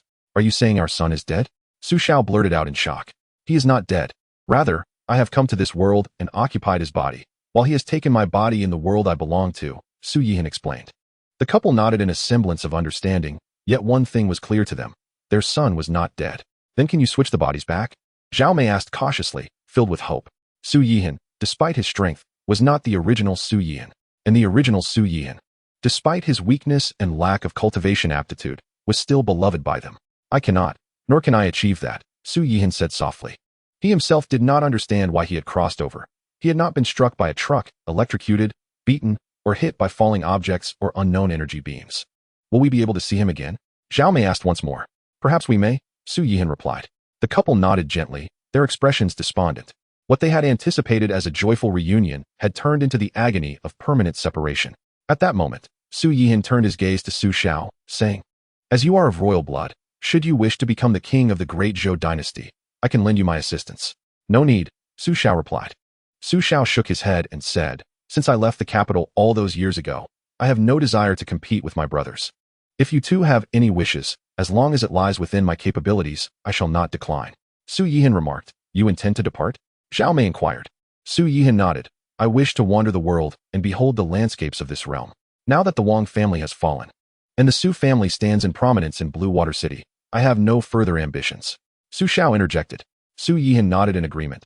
Then, with a mere thought, he summoned the forces of heaven and earth, infusing them into the bodies of Su Xiao and Zhao Mei. Alongside this celestial energy, he imparted the essence of order and rules. Thus, the couple would be impervious to all forms of harm, granting them longevity. Until Su Yihan discovers the reason behind his transmigration, or perhaps locates the earth, there remains a possibility of encountering another Su Yihan. The couple, naturally, felt the transformative changes within themselves. As long as you both live well, you shall undoubtedly meet those you wish to see. Su Yihan left them with these words. Without further hesitation, he turned and walked towards the outer courtyard. Will we see you again? Zhao Mei could not help but call out, watching Su Yihan's departing figure. Although the soul was not their son, the body indeed belonged to him. Su Yihan halted but did not turn back, speaking slowly. There will be opportunities to meet again. With those words, he stepped forth and vanished from the courtyard. Outside Blue Water City, Su Yihan walked steadily northward, soon disappearing beyond the horizon. In Divine Martial City, he strolled along the streets, taking in the lively atmosphere created by the various vendors calling out their wares, reminiscent of the bustling life on Earth in his previous life. Immortal drunkenness, the finest immortal drunkenness. Before long, Su Yihan arrived at a tavern, where the attendant, noticing his presence, eagerly began to advertise. Su Yihan paused, chuckling softly. Dare I ask if this wine, named Immortal Drunkenness, was ever tasted by an immortal who succumbed to its intoxication? Ah, esteemed guest. The attendant rushed out, bowing profusely. You speak true. Our wine has indeed been sipped by an immortal, who fell into a stupor after tasting it. Oh, Su Yihan's interest piqued. To be candid, our wine's recipe was bestowed upon us by an immortal whom our proprietor's ancestor saved by chance. This immortal, seeing his lack of means for survival, imparted the formula for immortal drunkenness. The attendant explained, Our immortal drunkenness is genuine, indeed. Without stepping inside, the rich aroma of the wine wafted toward him. Bring me a jug to sample, Su Yihan commanded. Certainly, esteemed guest, please wait a moment. The attendant replied, hastily entering the tavern, soon returning with a jug of wine. Su Yihan, not one to hesitate, tossed a silver coin. Amidst the attendant's incessant gratitude, he departed. Not long after, he found himself in a hotel. Waiter, bring forth all the finest dishes in the establishment, Su Yihan instructed. Certainly, esteemed guest, please hold on, came the reply. In a short while, an array of exquisite dishes, each a feast for the senses, was laid before him. These were culinary delights Su Yihan had never tasted in his past life. He picked up his chopsticks and sampled a piece of meat from an unfamiliar beast. The initial taste was a burst of spice, followed by a tender smoothness. Boom. He uncorked his wine gourd, and instantly, the rich fragrance enveloped the inn. Ah, this aroma is indeed immortal drunkenness, exclaimed a patron. Good heavens. This jug of wine must be worth 10 taels of silver. Which noble's son is this? I've never encountered such a fragrance before. To sip this elixir, I would gladly forfeit a year of my life. The patrons in the inn could not restrain their voices. Su Yihan paid them no mind, indulging in his drink. He exhaled deeply, a look of satisfaction gracing his face. To be honest, this wine surpassed anything he had ever tasted in his previous life. Even renowned brands like Matai and Xianxia could not compare. Indeed, immortal drunkenness lives up to its reputation, Su Yihan praised. As he savored wine and food, he soon emptied a jug. At that moment, a small beggar appeared at the inn's entrance. Sir, please, could you spare a morsel? The small beggar appeared no older than 3 or 4, his voice innocent and pleading. Go away. Who do you think you are, filthy beggar? Don't you see where you are? A waiter approached, his expression one of disdain. The small beggar was unceremoniously kicked down, and he began to cry in distress. This scene caused Su Yihan to furrow his brow slightly. However, he had no intention of meddling. Yet, upon seeing the small beggar's tearful visage and the waiter's harsh words, he could not suppress his voice. Let her come here. Ah, esteemed guest, this little beggar reeks. Don't let her disturb you. The waiter attempted to protest, but was cut off by Su Yihan. I said, let her come here. Su Yihan spoke with undeniable authority. Why yes. The waiter dared not argue further, and the little beggar, unafraid, crawled over to Su Yihan's side. Little Nan, sit down and eat, Su Yihan said with a smile. How did you know my name is Nan? The small beggar hesitated before asking. I simply know, Su Yihan replied. Now eat quickly. Upon hearing this, Nan said no more and began to devour the food voraciously. Su Yihan merely observed quietly. Although some patrons expressed disdain for Nan, they were deterred by Su Yihan's distinguished demeanor and his enjoyment of immortal drunkenness, choosing to remain silent. Burp. In no time, Nan had eaten her fill. Su Yihan poured her a bowl of soup, placing it before her. Eat slowly. If you're still hungry, there is more. Nan gulped down the soup and continued her ravenous feast. It was evident that she had been starved for quite some time. After a good half hour, Nan finally paused. Glancing at Su Yihan, feeling quite embarrassed. Nan, how did you become a beggar? Where are your family? Su Yihan gently inquired. I don't know. Since I can remember, I have been a beggar, with no family, Nan replied, her eyes reddening as tears streamed down her cheeks. This Empress Dao fruit should not have ended up in such circumstances, Su Yihan thought, somewhat speechless. At this moment, he hesitated, pondering whether or not to take Nan as his disciple. Accepting her as a disciple would yield system rewards. Yet, he already possessed unparalleled cultivation and could sign in daily for rewards, which were of little importance to him. However, taking Nan as a disciple, as an Empress Dao fruit, would undoubtedly involve immense karmic ties. He was reluctant to invite unnecessary trouble in the future. Yet, seeing the pitiful and sensible demeanor of the little girl tugged at his heartstrings. With my invincible prowess, what does it matter if the Empress seeks me out? What significance does the grandest of karmic ties hold? I shall annihilate them all. Thus, Su Yihan resolved within his heart. Big brother, please take me in. I can wash clothes, make the bed, and take care of you. The little girl pleaded. At that moment, sensing Su Yihan's hesitation, she suddenly knelt down with a thud. Little one, please rise, Su Yihan urged. Big brother. The little girl couldn't help but burst into tears, her pitiful demeanor tugging at his heartstrings. Do not cry, little one, Su Yihan said with a smile. Not only will I take you in, but I will also accept you as my disciple and teach you my skills. Do you agree? Ah, big brother, is what you say true? You won't deceive me, will you? The little girl questioned, her skepticism evident. For it was the first time someone had shown her such kindness, providing her with food, shelter, and the prospect of mentorship. Indeed, it is true. Will you accept? Su Yihan inquired once more. I will. The little girl exclaimed joyfully. I bow to you, big brother, she said, and began to knock her head on the ground in reverence.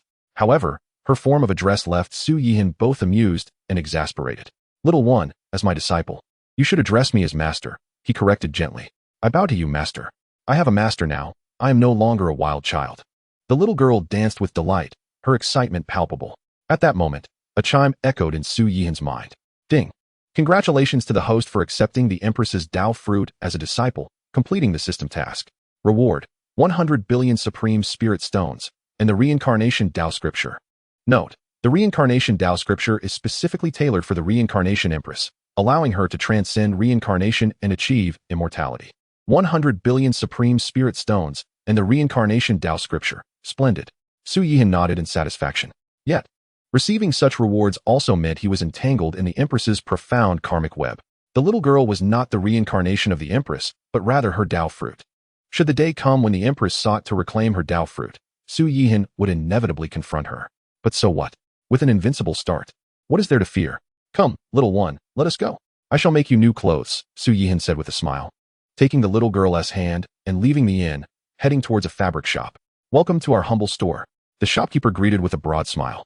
Had it not been for Su Yihan, he would never have allowed the little girl entry.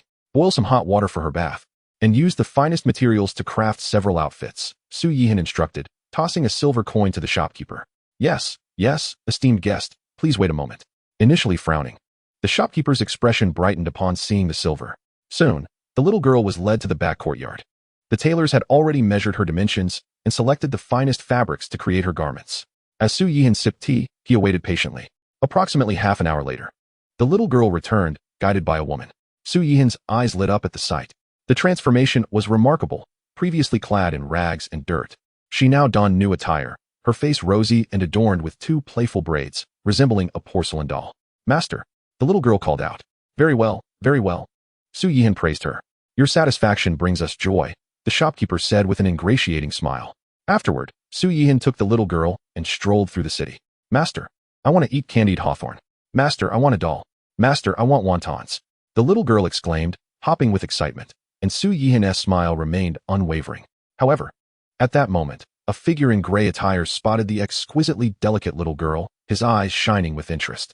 Chapter 12. The Arrogant City Lord, Annihilating Your Clan. Young master, I have found a rare gem." A servant rushed excitedly to a wealthy young gentleman, bowing and scraping. What rare gem could possibly exist in this city? The affluent youth dismissed the notion. "Indeed, it is true. Come with me. If you are not satisfied, you may punish me," the servant urged earnestly. "Very well. I shall trust you this once," the young master acquiesced. The servant hurriedly led the way. Soon, they arrived at the wonton stall, where the little girl was enjoying her meal. Just one glance, and the young master's eyes gleamed with excitement. Indeed, this is the finest of the fine," the young gentleman exclaimed, breathless with exhilaration. "Ergu, I shall remember your great service. I will reward you handsomely." "Thank you, young master. Thank you." The servant, called Ergu, hurriedly expressed his gratitude. The appearance of this entourage sent the patrons of the wonton stall and the bystanders scattering like prey, sensing a predator. "This little girl has caught Zhao Tai's eye. Her fate looks grim," a voice murmured from the crowd. "What can be done? Zhao Tai is a master of the Grandmaster realm, and his father is the city lord of divine martial city. No matter how wicked he may be, no one can challenge him. That detestable beast has harmed countless children." The onlookers whispered among themselves, retreating further away. Su Yihan frowned upon hearing their words. Meanwhile, Zhao Tai had approached the wonton stall. "Greetings, young city lord. Do you wish for wontons?" The stall owner hastily knelt as Zhao Tai arrived. Yet, in return, he received a kick. "Get lost. I am in a good mood today. I want to kill you," Zhao Tai replied coldly, his gaze shifting to the little girl. "Little beauty, what's so special about these wontons? Come with me. I will treat you to delicacies from the mountains and the sea, all right?" Zhao Tai leaned slightly, a smile on his face, yet his demeanor only frightened the little girl further, causing her to hide behind Su Yihan. "Master, a bad person," she exclaimed, her fear evident, revealing she had endured much bullying in the past. "Release her at once," Zhao Tai commanded, glaring at the sight of the little girl cowering in Su Yihan's embrace, as if something that belonged to him had been taken away.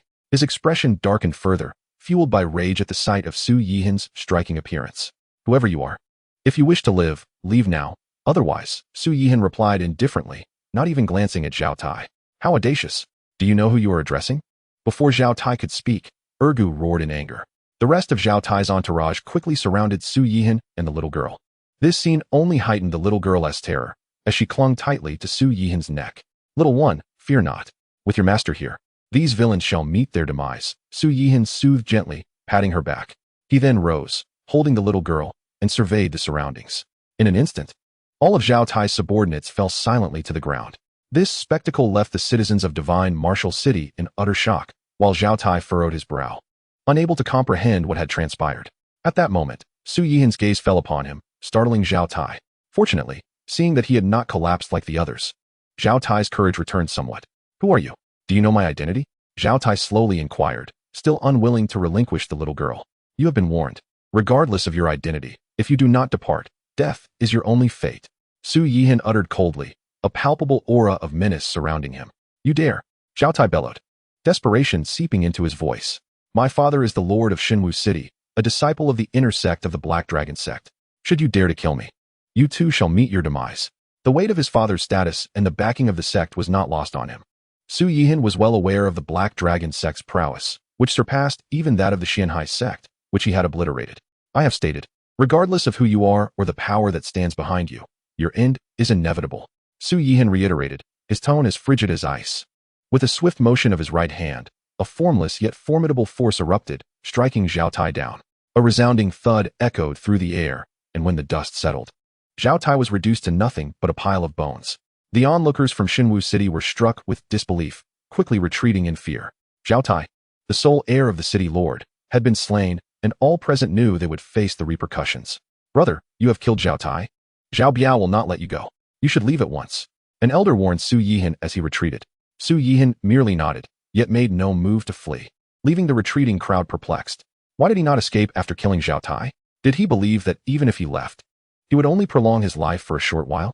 Or perhaps he held Zhao Biao, the city lord, in utter contempt? "Little one, fear not, with master here. All evildoers shall perish." Su Yihan gently reassured the young girl in his arms. "Who dares to slay the son of this city lord?"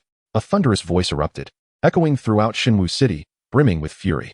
The crowd, already retreating, stepped back further, fear etched into their faces. Zhao Biao, the city lord of Xinwu City, had arrived. As anticipated, a towering figure appeared before Su Yihan. This man, with a robust build and a fierce countenance adorned with a thick beard, emanated an aura of ferocity, particularly with the savage beast at his side. His eyes glinted with a murderous intent, locked onto Su Yihan. "Was it you who killed Zhao Tai?" Zhao Biao's voice was cold and raspy. "Indeed." Su Yihan replied nonchalantly. "What will you do about it?" "Very well, young man, you possess courage." Zhao Biao scoffed, his anger morphing into a grim smile. "Since you admit your guilt, do not claim that the city lord has acted unjustly against you." With gritted teeth and a face twisted in rage, Zhao Biao seethed. His son, whom he had nurtured for 20 years, had been slain before him. How could he not be furious, even if his son was a notorious villain? "I remain here to witness the kind of father who raises such a malicious son." Su Yihan spoke slowly, his voice steady. "And now?" Zhao Biao queried coldly. "Now, I am even more certain that you too deserve death," Su Yihan declared frostily.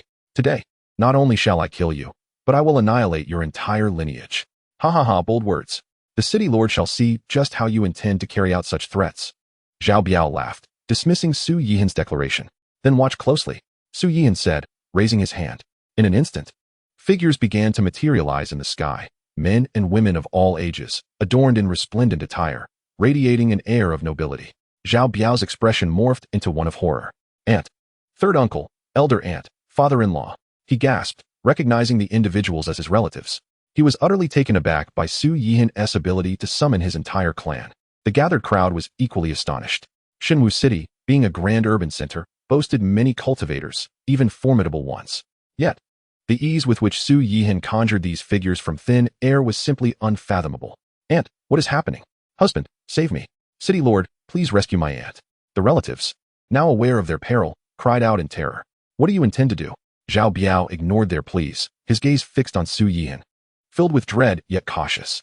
For he knew that summoning such individuals was beyond his capabilities, even with his mid-stage celestial realm strength. Su Yihan's display indicated a power that surpassed his own. "I have declared that I shall annihilate your lineage, and I shall do just that," Su Yihan proclaimed coldly. "Watch closely." With a snap of his fingers, the figures above fell silent, lifeless bodies plummeting to the ground. The onlookers gasped in shock, their hearts racing with exhilaration. Though Zhao Biao was the city lord, he had done little to cultivate Xinwu City, instead indulging in greed. The populace had long harbored resentment against him. Now, with Su Yihan's display of power and audacity, they glimpsed the dawn of Zhao Biao's downfall. Yet, the shadow of the Black Dragon Sect lingered, causing them to remain cautious. As Zhao Biao beheld the corpses of his kin, rage ignited within him, mingling with a profound sense of terror. Many among the deceased were Grandmasters, even celestial realm cultivators. Their sudden demise was unfathomable. At that moment, Zhao Biao understood that Su Yihan's cultivation level far surpassed his own. "Who are you truly?" Zhao Biao inquired, his voice low and grave. "From whence do you hail? You need not concern yourself with my identity nor my origins. You only need to understand that today your life is forfeit," Su Yihan replied coolly. "I am a disciple of the Black Dragon Sect, and much of Xinwu City's resources are funneled to the sect. Should you kill me, your demise shall be inevitable." Zhao Biao invoked the name of the Black Dragon Sect, hoping to instill fear in Su Yihan. "Do you believe that merely mentioning the Black Dragon Sect will deter me?" Su Yihan raised an eyebrow. "Where is the Black Dragon Sect located?" "What?" Zhao Biao faltered, momentarily taken aback. "I ask you, where is the Black Dragon Sect?" Su Yihan reiterated. Zhao Biao pointed in a direction, and upon seeing this, Su Yihan responded, "Then today, you shall witness the downfall of the Black Dragon Sect before I take your life." With that, he focused his intent, and an invisible force enveloped Zhao Biao, making him vanish from sight. The onlookers exchanged bewildered glances, but mere moments later, they erupted into jubilant cheers. Zhao Biao was finished. The Zhao family was finished. The million inhabitants of Xinwu City would no longer endure oppression. The Black Dragon Pool stretched for 800 miles, with the Black Dragon Sect nestled upon an island within. In an instant, Su Yihan, the young girl, and Zhao Biao reappeared. The sudden shift in the scene intensified Zhao Biao's terror. In the blink of an eye, transitioning from divine martial city to the Black Dragon Sect, he found himself utterly bewildered by the extent of Su Yihan's prowess. At this moment, he harbored grave doubts as to whether anyone, even the formidable Black Dragon Sect, could stand against Su Yihan. "Brother Zhao, what brings you here?" At that moment, someone below noticed Zhao Biao and soared upwards, inquiring, "Brother Zhao, who are they?" "I have come to obliterate the Black Dragon Sect," Su Yihan stated plainly. "What?" The disciple was momentarily taken aback, doubting his own ears. Observing his confusion, Su Yihan reiterated his declaration.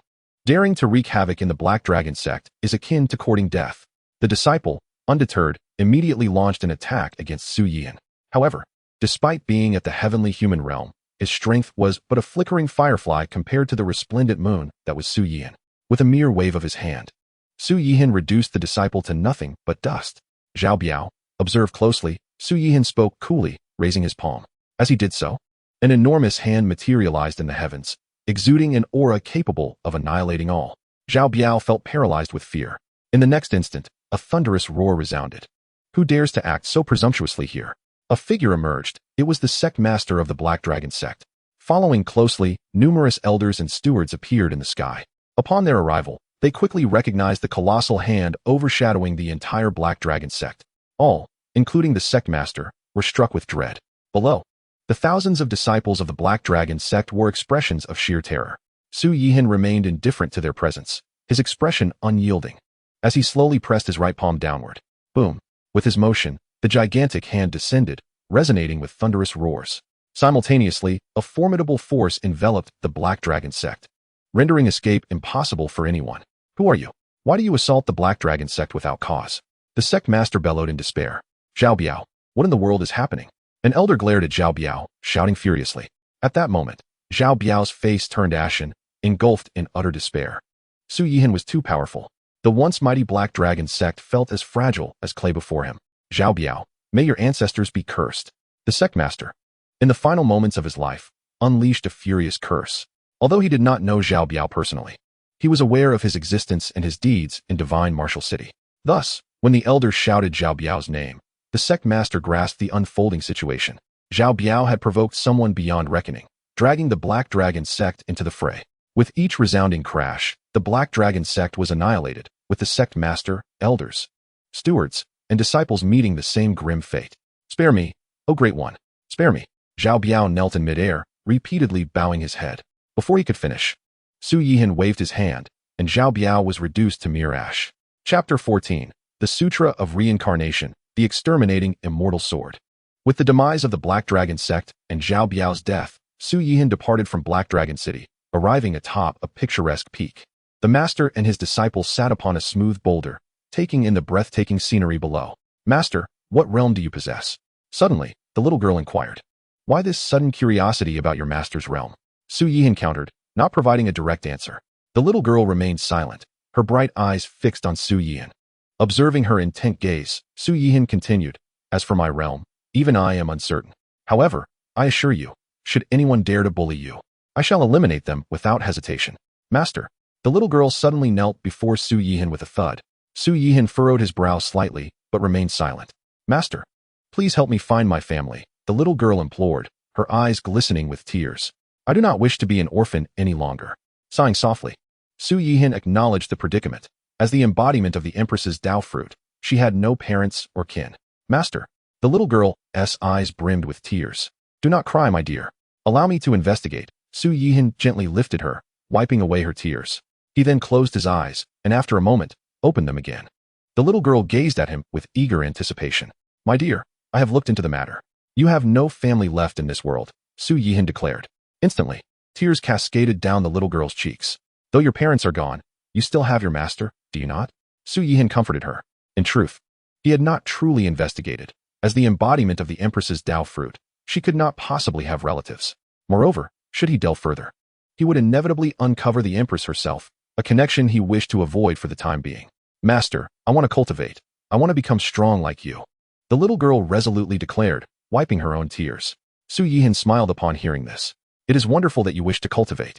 Only by becoming strong can one avoid being bullied. Now, sit cross-legged. The little girl nodded earnestly and sat opposite Su Yihan. He raised his right hand, placing his fingertip on her forehead, transmitting the teachings of the Sutra of Reincarnation. As Su Yihan withdrew his hand, the little girl instinctively began her cultivation. Soon, radiant multicolored light erupted around her, with the sound of the Tao resonating within her. In the heavens, extraordinary phenomena manifested, and the essence of the Tao permeated the air. Being the embodiment of the Empress's Tao fruit, the little girl could unleash terrifying power in critical moments, though she struggled to control it. By imparting the Sutra of Reincarnation to her, Su Yihan aimed to assist her in mastering this formidable force.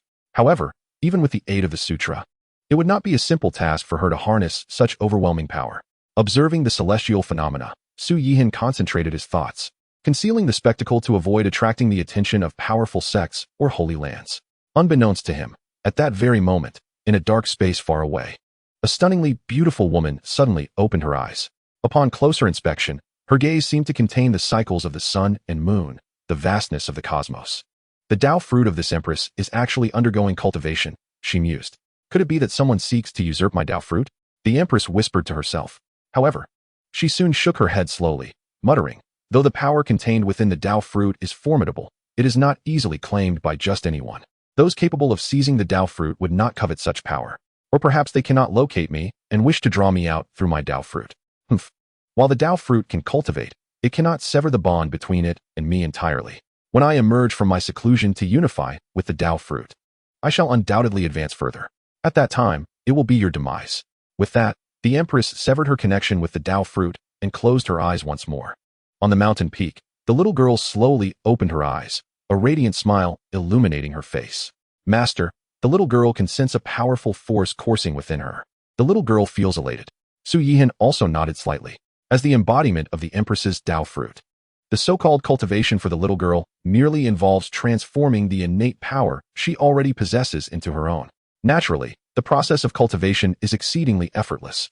Little girl, since you have embarked on the path of cultivation, I believe it is essential for you to join a prominent sect or a sacred place, Su Yihan advised. Upon hearing this, the little girl exclaimed anxiously, Master, are you abandoning me? Of course not, Su Yihan replied with a smile. I will accompany you on this journey. We shall rest here for the night, and tomorrow, I will take you to the sect. Yes, Master, the little girl responded joyfully, resuming her cultivation. Meanwhile, Su Yihan's mind was occupied with the name of the Dao Sect. The Dao Sect has been a revered institution for countless years. However, over 30,000 years ago, it ranked among the foremost powers across the 5 domains. Alas, the outbreak of the dark turmoil 3 decades ago saw several dark sovereigns emerge in the southern territories, slaughtering countless lives and plundering their essence. The valiant members of the Dao Sect rose to combat the dark sovereigns, quelling the turmoil, but at great cost. The current sect master, several elders, and many strong cultivators perished in battle. Consequently, the Dao Sect fell into decline. Fortunately, as 30 millennia have passed, the Dao Sect has experienced growth and regained considerable strength. Though it cannot yet rival its past glory, it remains undisputed as the foremost sect in the southern territories. The Dao Sect is thus the chosen refuge for Su Yihan. As for the previous Qingyun Sect, its members would undoubtedly scatter upon his departure. Time passed swiftly, and before long, it was midnight. At the appointed hour, the system's notification resonated in Su Yihan's mind. Ding! Daily sign-in opportunity refreshed. Congratulations, host. You have received a sign-in chance. Would you like to sign in immediately? Sign in. Su Yihan commanded without hesitation. Ding! Consuming one sign-in opportunity, commencing sign-in. Ding! Sign-in successful. Congratulations, host, you have obtained the supreme immortal weapon, the Qingyun Sword. The acquisition of the Qingyun Sword, a pinnacle immortal artifact, left Su Yihan musing in delight, a broad smile gracing his face. However, he refrained from drawing the sword to test its might. Instead, he gently closed his eyes, resuming his practice of the Eternal Immortal Sutra. Drawing from his previous experience, Su Yihan established a confinement barrier around himself to prevent any disturbances or anomalies during his cultivation, which might attract unnecessary trouble, although he could easily handle such troubles with a mere breath. Chapter 15. The Dao Sect, Overcoming Numerous Strong Opponents. The Dao Sect is located atop the highest peak in the southern territories, Mount Tiandao.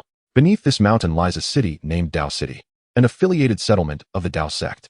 Su Yihan strolled with the little girl through the city and soon learned of a significant event. Today marked the sect's biannual recruitment ceremony.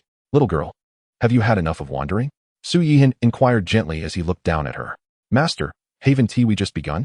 The little girl responded, puzzled. Su Yihan's expression stiffened, beginning to doubt whether his disciple, the Empress's Dao fruit, had a proper grasp of time. They had already been wandering for over an hour, yet she claimed they had just started. Master, haven't you heard that women can never tire of shopping? The little girl said with a smile. Su Yihan felt as though this little one was teasing his lack of romantic experience. Very well, let us continue our stroll, he said. Master, that is not necessary. Let's head to the Dao Sect, the little girl insisted. All right, Su Yihan replied with a smile, and with a thought, they found themselves at the foot of Mount Tiandao. The scene before them was bustling with people, numbering at least several thousand. These individuals were all present to participate in the assessment, hoping to gain entry into the Dao Sect. Master, there are so many people, the little girl exclaimed excitedly. Indeed, with such a crowd. I cannot imagine how long the queue would be, Su Yihan remarked as he took the little girl by the hand and began their ascent up the mountain. Those blocking their path instinctively parted to make way. Before long, they arrived at the entrance of the Dao Sect, only to be halted by a disciple stationed there. Halt. If you wish to participate in the assessment, you must queue up.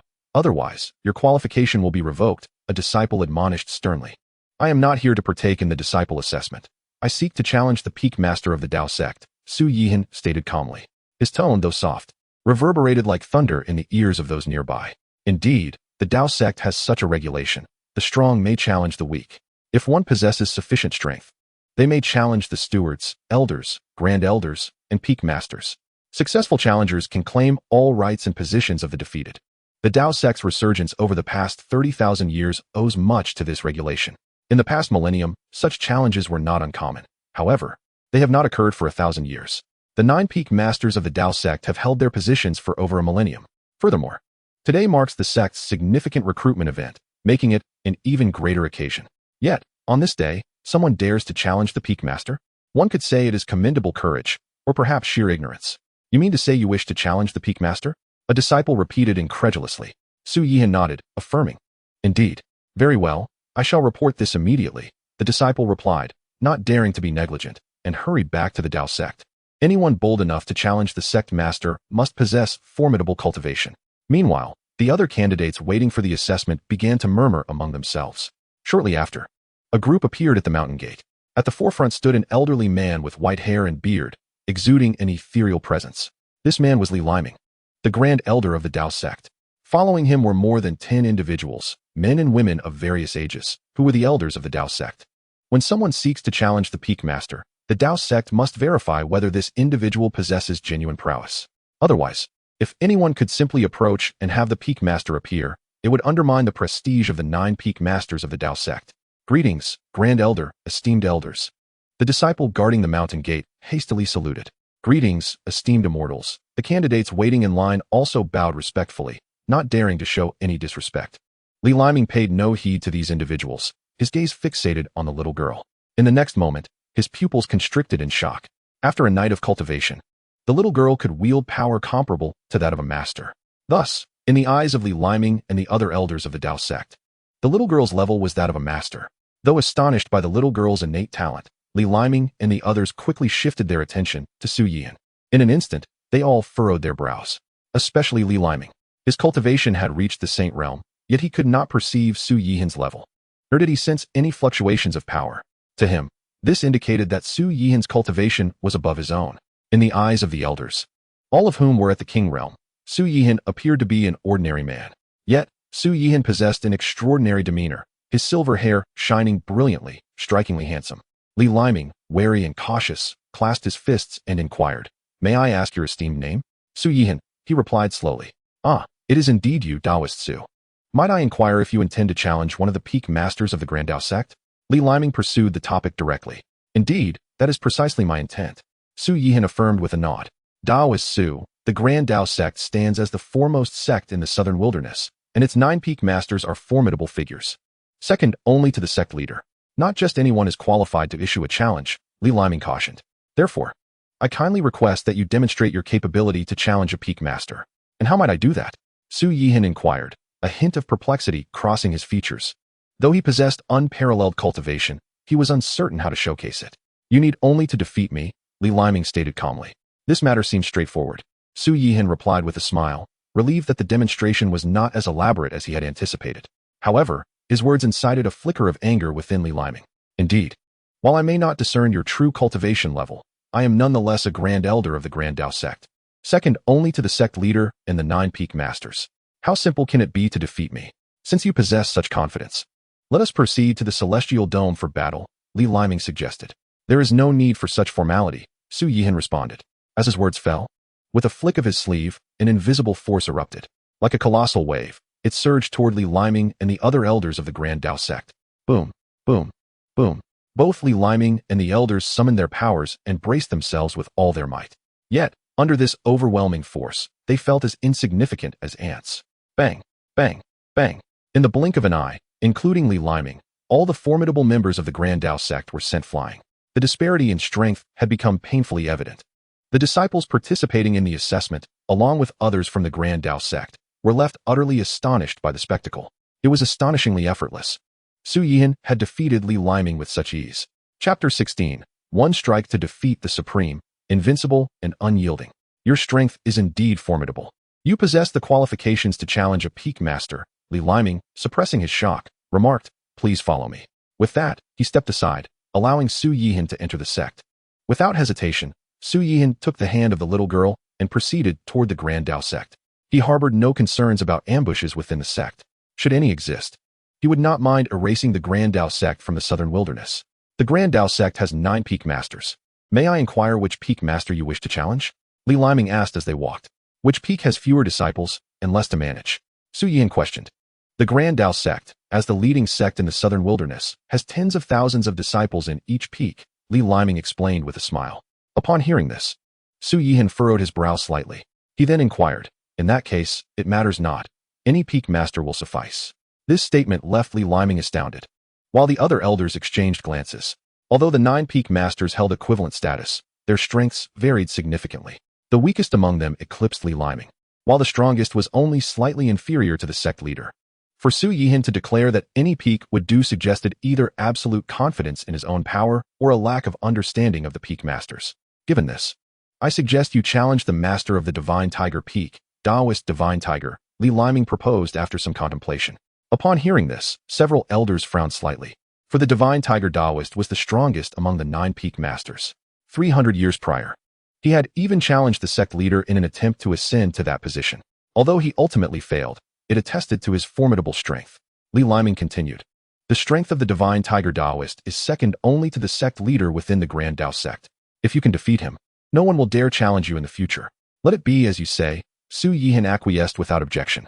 Possessing invincible cultivation, the outcome would be the same regardless of whom he challenged. At that moment, Su Yihan was led to the plaza. Li Liming clasped his fists, saying, "Taoist Su, please wait a moment while I inform the Divine Tiger Taoist." Su Yihan nodded slightly, unperturbed. Who dares to challenge this peak master? Before long, a brazen voice echoed from above, and the crowd turned to see a robust figure radiating a powerful aura, the Divine Tiger Taoist himself. In the next moment, the Divine Tiger Taoist descended upon the plaza. "Greetings, Master of the Divine Tiger Peak." Li Liming and the elders, along with numerous disciples, all bowed in respect. "Do not stand on ceremony," the Divine Tiger Taoist said. "Elderly, is this the one who seeks to challenge me?" "Indeed, it is he," Li Liming replied with a salute. "Very well." The Divine Tiger Taoist's cold gaze fixed on Su Yihan, a sneer forming on his lips. "You dare challenge me? Your courage is commendable, yet you are merely courting death." Su Yihan, undaunted, chuckled lightly. "I hope you will retain such confidence shortly. Humph, rest assured. Under my Divine Tiger arts, your demise is inevitable." The Divine Tiger Taoist retorted icily. "Enough with the idle chatter. Strike when ready," Su Yihan declared. "If I were to strike first, you would have no opportunity to retaliate." Arrogant. The Divine Tiger Taoist's fury ignited instantly. He then unleashed his power, letting out a resounding roar towards the heavens. Roar. In the next moment, a colossal phantom of a divine tiger erupted from behind him, exuding a fierce aura. With murderous intent, the Divine Tiger Taoist charged towards Su Yihan.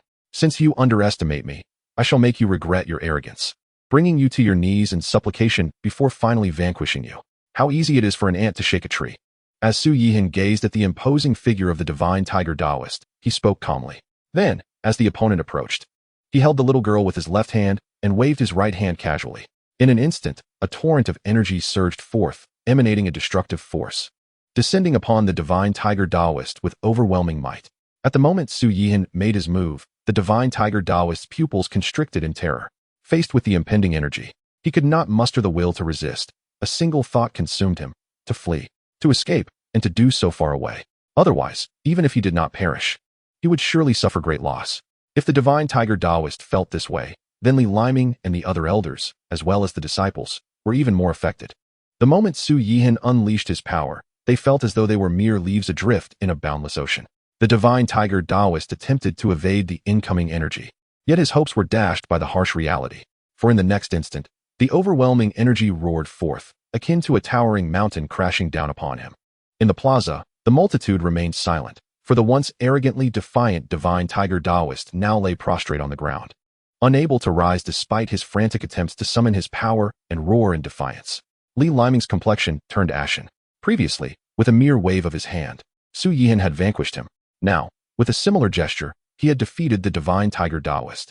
This revelation made it abundantly clear to him that, whether himself or the Divine Tiger Taoist, they were of equal insignificance to Su Yihan.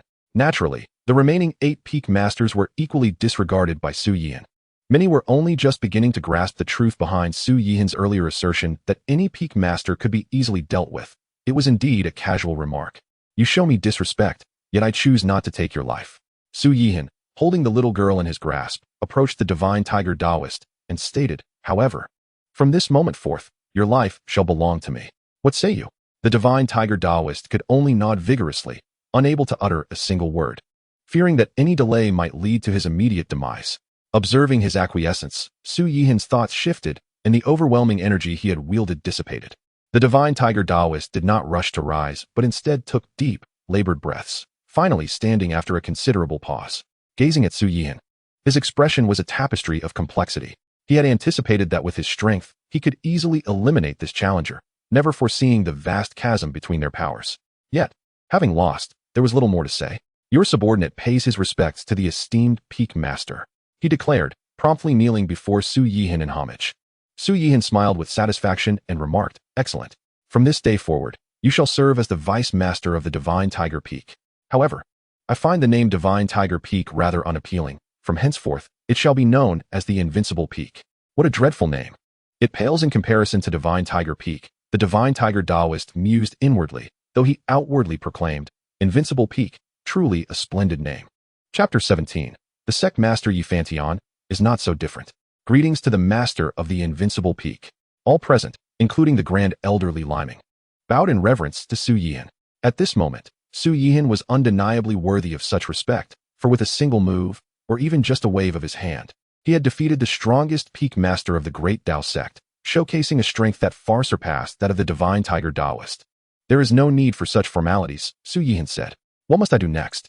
Replying to your esteemed self, now that you have successfully challenged, you are officially the master of the Invincible Peak. Next, you simply need to seek the sect master's acknowledgement and convey this to the entire sect, Li Liming explained. Very well, lead me there at once, Su Yihan commanded. Master of the Peak, do you not wish to rest for a moment?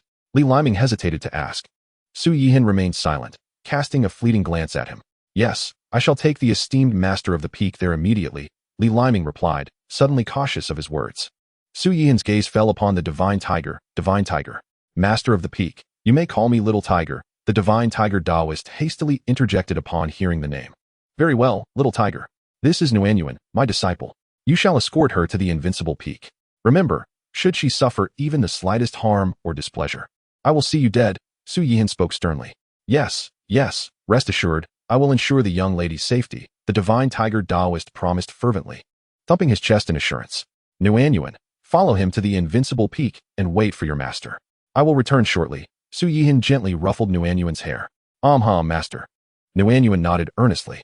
Nuanyuan accompanied the Divine Tiger Taoist to the Invincible Peak, while Su Yihan, guided by Li Liming, proceeded toward the Sect Master's Grand Hall. What is the realm of the Sect Master? Su Yihan inquired as they walked. Replying to your esteemed self, 1,000 years ago. The Sect Master had already attained the Supreme Realm. As for her current status, I am not entirely certain, Li Liming replied with a slight bow. Su Yihan nodded in acknowledgement, reflecting inwardly on the great Dao Sect's reputation as the foremost sect in the Southern Territories. Whether it be the Sect Master, the 9 Peak Masters, or Li Liming before him, their strength was undeniably formidable. Before long, The two arrived at the grand hall of the sect master. Su Yihan's gaze fell upon a plaque hanging above the entrance, elegantly inscribed with the words Great Dao Sect. Upon closer inspection, he discerned a faint aura of Dao emanating from the characters, a testament to their timeless significance. This plaque was left by the founding ancestor of the Great Dao Sect. Even after several 100,000 years, the Dao's essence remains undiminished, Li Liming explained. Several 100,000 years, Su Yihan mused, prompting him to ask. The founding ancestor must have ascended to the celestial realm by now. Indeed, the ancestor has ascended to the celestial realm, Li Liming confirmed. Su Yihan nodded. At that moment, Li Liming stepped forward and clasped his hands. I report to the sect master. The results of the challenge have been determined. Su Yihan has triumphed. And the Divine Tiger Daoist has been defeated. The Divine Tiger Peak has been renamed Invincible Peak, and the master of the Invincible Peak, Su Yihan, seeks an audience. Let him enter, a cool, feminine voice resonated from within the hall. Su Yihan was taken aback. The sect master of the Great Dao Sect was a woman. Master of the Peak, the sect master requests your presence, Li Liming announced. Su Yihan nodded, dismissing further thoughts, and stepped into the hall. The interior of the hall was somewhat dim, but Su Yihan's keen vision remained unaffected. At the far end of the hall, beneath the statue of the founding ancestor of the Great Dao Sect, sat a woman in a meditative posture. She wore a flowing blue gown, her long hair cascading to her shoulders, appearing to be in her early 20s. This woman was none other than Yi Fantian, the sect master of the Great Dao Sect. You are Su Yihan? Yi Fantian spoke slowly, her gaze filled with curiosity as she regarded Su Yihan, unable to discern his cultivation level. Beyond that, she was struck by his striking appearance. He was extraordinarily handsome, so much so that it nearly rendered Yi Fantian unable to keep her eyes open. I am indeed Su Yihan, he replied with a nod. What must I do to gain your acknowledgement and truly become a master of a peak? Simple. Endure 3 of my strikes, Yi Fantian replied solemnly. Su Yihan's ability to defeat the Divine Tiger Daoist was enough to command her respect, even though she had already taken a step toward the Quasi-Emperor realm. Feel free to make your move, Su Yihan said nonchalantly, not regarding Yi Fantian as a formidable opponent. Once I strike, you may find yourself without the chance to retaliate, Yi Fantian stated confidently in her strength. Then I shall strike first, Su Yihan replied, disinterested in further dialogue. With that, he vanished from sight, reappearing before Yi Fantian in an instant, his right palm imbued with terrifying power as it surged toward her chest. Yi Fantian's pupils constricted, shock flooding her mind. With her level of cultivation, she had not detected how Su Yihan had disappeared and reappeared. Yet, there was no time for contemplation in this moment of crisis. With a thought, she shifted her form, delivering a palm strike aimed at Su Yihan's shoulder. Boom. A thunderous sound echoed, yet Yi Fantian furrowed her brow in confusion. Her right palm was met with an invisible force, preventing it from landing on Su Yihan's shoulder. Just then, she realized that Su Yihan had launched another attack. Not daring to underestimate him, she vanished from sight once more, reappearing several paces away. Remarkable. You are capable of defeating Little Tiger. Your strength is no trivial matter, Yi Fantian remarked slowly. Yet internally, a tempest of emotions surged within her. Su Yihan's power was far beyond her expectations. Indeed, it is as such. Just moments ago, Su Yihan merely acted with casual intent. Moving forward, should you withstand my next strike, you shall henceforth be recognized as the master of the Unrivaled Peak. Yi Fantian continued, and as her words resonated, her entire demeanor transformed into one of fierce intensity, akin to a legendary sword. Heavenly sword, Yi Fantian declared in a solemn tone, her fingers converging to form a blade that sliced downward. Instantly, a sharp sword intent surged forth, cleaving towards Su Yihan. Where the sword intent passed, even the fabric of space appeared to shatter slightly. Yet, Su Yihan maintained her composure, making no move to evade. Suddenly, the piercing sword intent struck Su Yihan, producing a muffled thud. A smile crept onto Yi Fantian's lips, but it quickly morphed into astonishment. For Su Yihan remained unscathed, her garments showing no sign of damage. The sword was repelled by an unseen force. Is this sufficient now? Su Yihan inquired. Who on earth are you? Yi Fantian's brows knitted in confusion, unable to suppress her curiosity once more. Such a formidable being could not have been unknown prior. Su Yihan disregarded her, turning to exit the grand hall. Who are you? What brings you to my Dao Sect? Yi Fantian called out. Witnessing Su Yihan's unwavering stride toward the exit, she summoned her power to its peak and struck again. Chapter 18. Killing you is as easy as turning one's hand. Yi Fantian's renewed assault ignited a spark of fury within Su Yihan. He abruptly turned, extending his right hand to grasp her throat, disregarding the overwhelming energy before him. Woman, you are courting death. Su Yihan spoke coldly, his eyes brimming with lethal intent. In that moment, Xianxiafans felt a long-forgotten aura of death. This time, if I do not eliminate you, I shall not spare you next time, Su Yihan warned icily. Then with a flick of his arm, he hurled Xianxiafans, who crashed against the wall dozens of yards away. Master Su, how goes the situation? Outside the hall, Li Liming inquired anxiously upon seeing Su Yihan emerge. All is well, Su Yihan replied. Shall I escort you to the Unrivaled Peak? Li Liming asked. Su Yihan nodded lightly in affirmation. Within the sect's main hall, Xianxiafans had risen, though a trace of blood lingered at the corner of her mouth. Her expression darkened. I stand on the precipice of the quasi-emperor realm, yet this individual can easily injure me. His cultivation must be at least at the quasi-emperor level, Xianxiafans mused, casting a glance toward the entrance of the hall. Who is this person? Despite her bewilderment, she nonetheless acknowledged Su Yihan as the master of the Unrivaled Peak in her capacity as the sect leader. This news naturally left the other 8 peak masters astounded. However, none of them harbored any intentions of confronting Su Yihan, for his ability to defeat the Divine Tiger Taoist indicated that his strength was beyond their reckoning. Before long, Su Yihan arrived at the Unrivaled Peak, standing atop a high platform, surveying the vast assembly of disciples below. At the forefront stood the Divine Tiger Taoist and the young girl. We bow before the master of the Unrivaled Peak, the Divine Tiger Taoist proclaimed, kneeling on the ground. We pay our respects to the esteemed master. The multitude of disciples echoed in unison, prostrating themselves. They had all received the news from Xianxiafans, the former peak master. The Divine Tiger Taoist had been relegated to the role of deputy master, while the new master was the youth before them. Do not be misled by my youth. I am indeed powerful, Su Yihan stated. From now on, all matters of the Unrivaled Peak shall be overseen by Little Tiger, and I implore you to refrain from disturbing me. Understood. The thousands of voices responded in unison. With a wave of his hand, Su Yihan signaled for them to disperse. Master, the palace has been prepared. You may move in at your convenience, the Divine Tiger Taoist said as he descended. Su Yihan nodded, then accompanied by the young girl, followed the Divine Tiger Taoist to the palace. You may attend to your affairs. Unless necessary, do not disturb my disciple and me, Su Yihan instructed. Yes, master, rest assured. The Divine Tiger Taoist quickly replied before taking to the skies. Though he had lost the title of Peak Master, his authority remained largely unaffected, and he now possessed a formidable ally. To be honest, the Divine Tiger Taoist harbored no resentment. Su Yihan, holding the young girl's hand, strolled through the courtyard, observing the surrounding buildings as the young girl bounced with excitement. After a considerable while, she finally calmed down, looking up at Su Yihan and asking, Master, will we be living here from now on? Indeed, little Muan, this will be your home from now on. Do you like it? I love it. I absolutely love it. Thank you, master, she exclaimed. You may play, but do not neglect your cultivation, Su Yihan advised. You need not worry, master. I will strive to cultivate diligently and become even stronger than you as soon as possible, the young girl replied confidently. You possess great ambition, little Muan, Su Yihan praised. You may choose any room you desire. Once you have made your selection, have the maidens tidy it up. Yes, yes, yes. The young girl nodded enthusiastically. She skipped away, while Su Yihan entered the grand hall designated for the peak master. Previously belonging to the Divine Tiger Taoist, it was now his. Remarkably, within such a brief span of time, all the furnishings had been replaced with new ones. Su Yihan sat cross-legged, silently cultivating the eternal immortal scripture. Though he had already attained unrivaled cultivation, each session of practice still yielded substantial benefits. As time passed, night fell. The system's prompt echoed in Su Yihan's mind. Punctual as ever. Ding. Daily sign-in opportunity refreshed. Congratulations, host, you have obtained 1 sign-in chance. Would you like to sign in immediately? Sign in, Su Yihan instructed mentally. Eyes closed. Ding. Consuming 1 sign-in opportunity. Beginning sign-in process. Ding. Sign-in successful.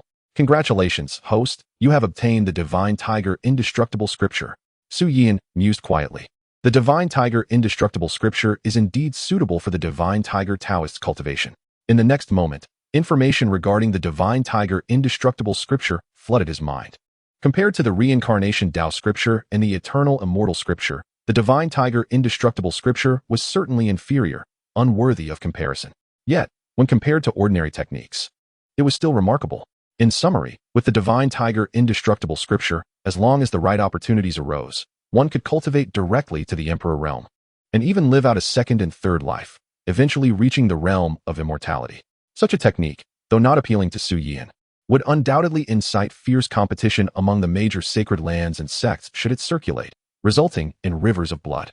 The next day, Su Yihan summoned the Divine Tiger Taoist. Master of the Peak, what are your instructions? Though the divine tiger Taoist was a respected figure in the realm, he approached Su Yihan with caution, wary of displeasing him. "It is nothing of great concern. Since you have submitted to me, I shall not treat you unfairly," Su Yihan replied. "Here is a technique called the Divine Tiger Indestructible Scripture, which aligns perfectly with your cultivation." Su Yihan spoke, extending his fingers to impart the sacred tiger's indestructible scripture to the sacred tiger Taoist. Unconsciously, the Taoist shut his eyes. Moments later, the transmission completed, and he instinctively began his cultivation. As he practiced, a colossal phantom of a sacred tiger materialized, exuding an aura of ferocity. Yet, upon noticing Su Yihan, the spectral tiger trembled like a mere kitten. After a full half-hour, the sacred tiger Taoist concluded his cultivation, gazing at Su Yihan with palpable excitement before kneeling on the ground. "I am grateful to the Peak Master. I shall dedicate myself to serve you without hesitation," he declared resolutely, without a hint of insincerity. Remarkably, after just half an hour of practice, he felt a distinct enhancement in his cultivation level. At this rate, it would not be long before he ascended to the supreme realm. The Peak Master, evidently, regarded such a technique with indifference. With this thought in mind, the sacred tiger Taoist clasped his fists and spoke again. Chapter 19. The Dao Discussion Conference, the Great River Sword Technique. Master of the Peak, in 3 days, the annual Dao Discussion Conference of the Southern Domain will commence. Might you consider attending? The sacred tiger Taoist inquired once more, bowing deeply. The Dao Discussion Conference? Su Yihan furrowed his brow slightly, recalling that his previous self had no memory of such an event. Observing his reaction, the sacred tiger Taoist, though puzzled by his Peak Master's apparent ignorance of this grand occasion, explained, "The Dao Discussion Conference is held once every 100 years, where all notable powerhouses of the Southern Domain gather. Even prodigies from the other 3 domains and the Central State often attend. Thus, it was confirmed that the Dao Discussion Conference was indeed a rare event within the Southern Domain." Su Yihan nodded slightly. "Will the Peak Master be attending?" The sacred tiger Taoist asked. "With your strength, you would undoubtedly excel," he added. "What notable figures from the Grand Dao Sect will be present?" Su Yihan queried. In response, "All past and present leaders, 9 Peak Masters, the Grand Elder, and numerous elders will participate," the sacred tiger Taoist replied truthfully. "In that case, you shall represent the Invincible Peak at this event," Su Yihan casually stated, feeling no particular interest in the so-called conference. "Is the Peak Master not attending?" The Taoist expressed his surprise. "It holds little appeal." Su Yihan gently shook his head. "But what about the sect leader?" The Taoist hesitated to voice his concerns. Su Yihan, understanding his implication, reassured him. "Do not worry. Simply inform him that I have appointed you to represent the Invincible Peak. The sect leader will not object." "Understood." The sacred tiger Taoist bowed respectfully before departing. As time flowed by, 3 days swiftly passed. On this day, under the leadership of Yi Fantian, the 8 Peak Masters of the Grand Dao Sect, 1 Vice Peak Master, the Grand Elder, and a multitude of elders soared into the sky, heading to the Dao Discussion Conference. Before departing, Yi Fantian cast a glance toward the Invincible Peak, locking eyes with Su Yihan from a great distance. Once they had left, Su Yihan commanded in his mind. System, initiate 3 sign-ins. He had not utilized the sign-in opportunities over the past 3 days. Ding.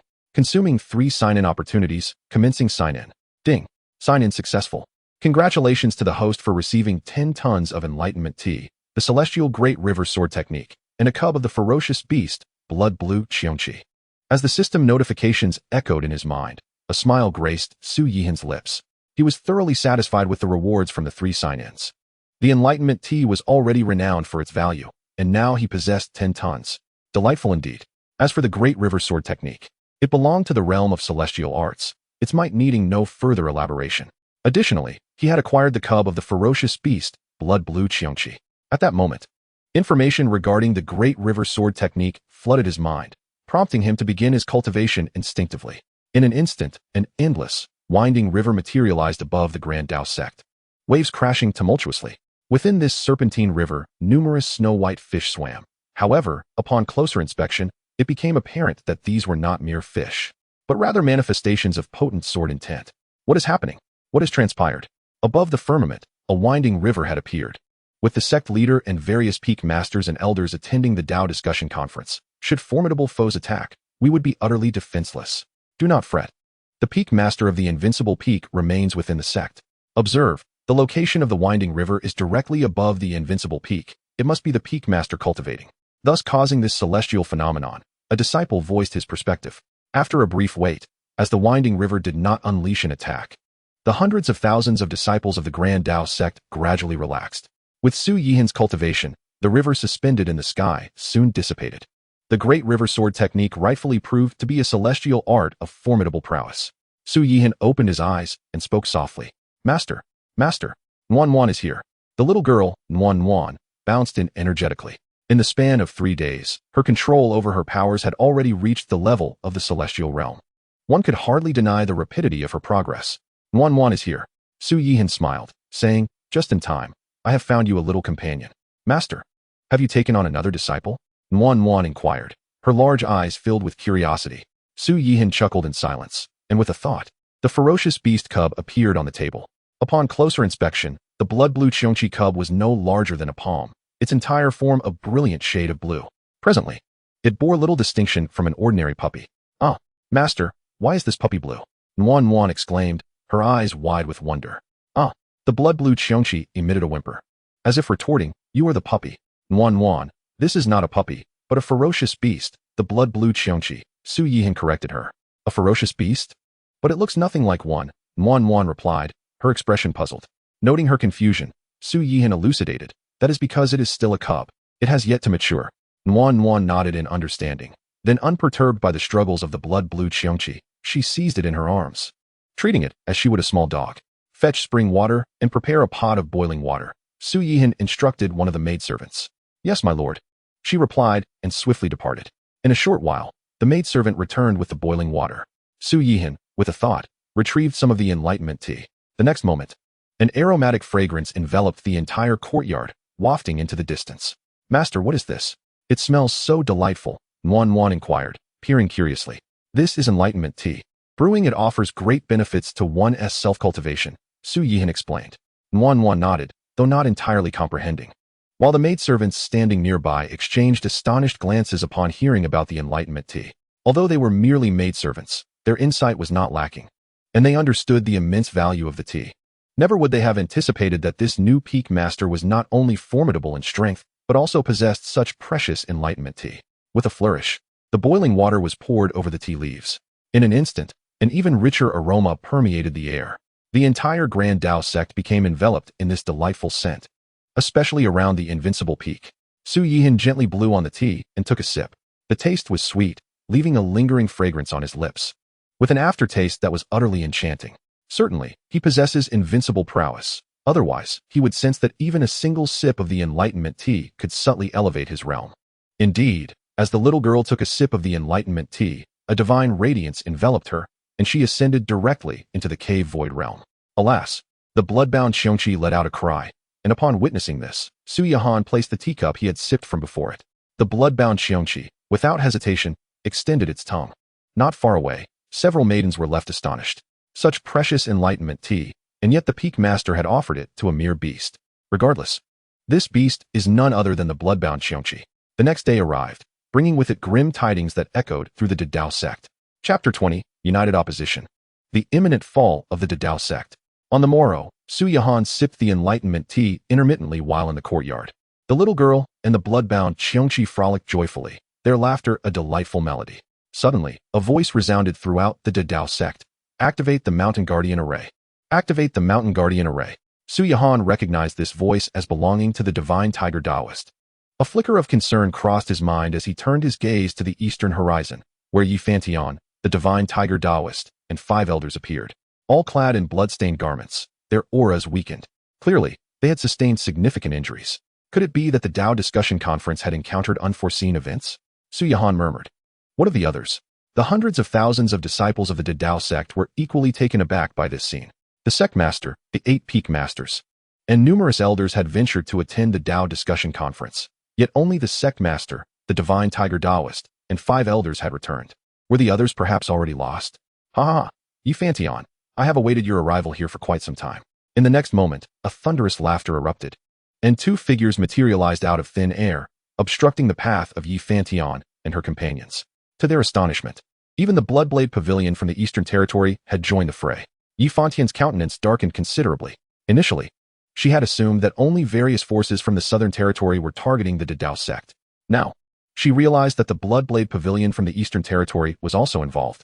as the two individuals before her were none other than the two esteemed elders of the Bloodblade Pavilion, Bloodjade and White Dust Daoist. Both possessed the realm of Supreme. Under normal circumstances, Yi Fantian, who was on the brink of entering the Quasi-Emperor realm, could have dealt with them. However now, having sustained severe injuries, even with the aid of the Divine Tiger Daoist and 5 elders, she held no hope of victory against Bloodjade and White Dust Daoist. Yi Fantian, today, your death is inevitable, Bloodjade sneered. After today, the dead Dao Sect will be erased from the Southern Territory. I have already 1 foot in the Quasi-Emperor realm. I am more than capable of slaying one of you. Yi Fantian retorted, which of you shall meet your demise? At her words, Bloodjade and White Dust Daoist exchanged glances, harboring no doubt about Yi Fantian's capabilities.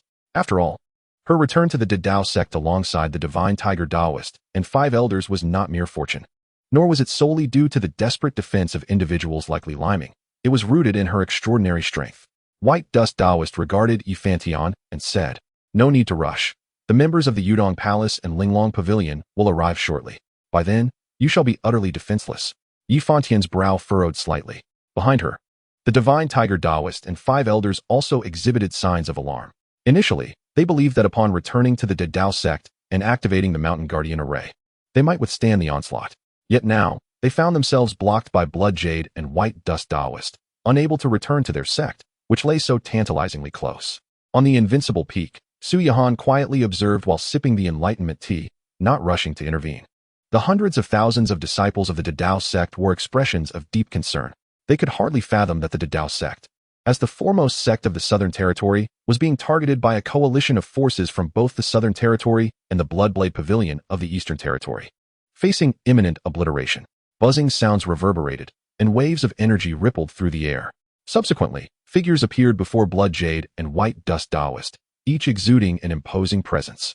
The members of the Yudong Palace and the Blissful Sect, including the renowned Purple Mist Fairy and the Blissful Elder, emerged.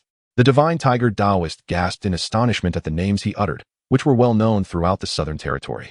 The Yudong Palace and the Blissful Sect stood as formidable sects, second only to the Dao Sect. Both the Purple Mist Fairy and the Blissful Elder were of the Supreme Realm, joining forces with Bloodjade and White Dust Daoist, alongside other lesser sects, all of whom bore a similar level of power. The Divine Tiger Daoist, 5 elders, and even Yi Fantian displayed expressions of despair. The hundreds of thousands of disciples of the Dao Sect were no exception. Yi Fantian, today, you will find no escape, the Purple Mist Fairy declared with a smirk. The Blissful Elder added with a hearty laugh, Fairy, I have long desired to see Yi Fantian meet her end. Allow me to indulge myself before we seal her fate. Upon hearing this, Yi Fantian's brow furrowed, her eyes flashing with disgust. The Purple Mist Fairy, however, did not refuse, instead responding, as the foremost fairy of the Southern Territory, I am most eager to witness your despair. Wretched beings, you are fully aware of my origins, yet you dare to act against me? Do you not fear the consequences?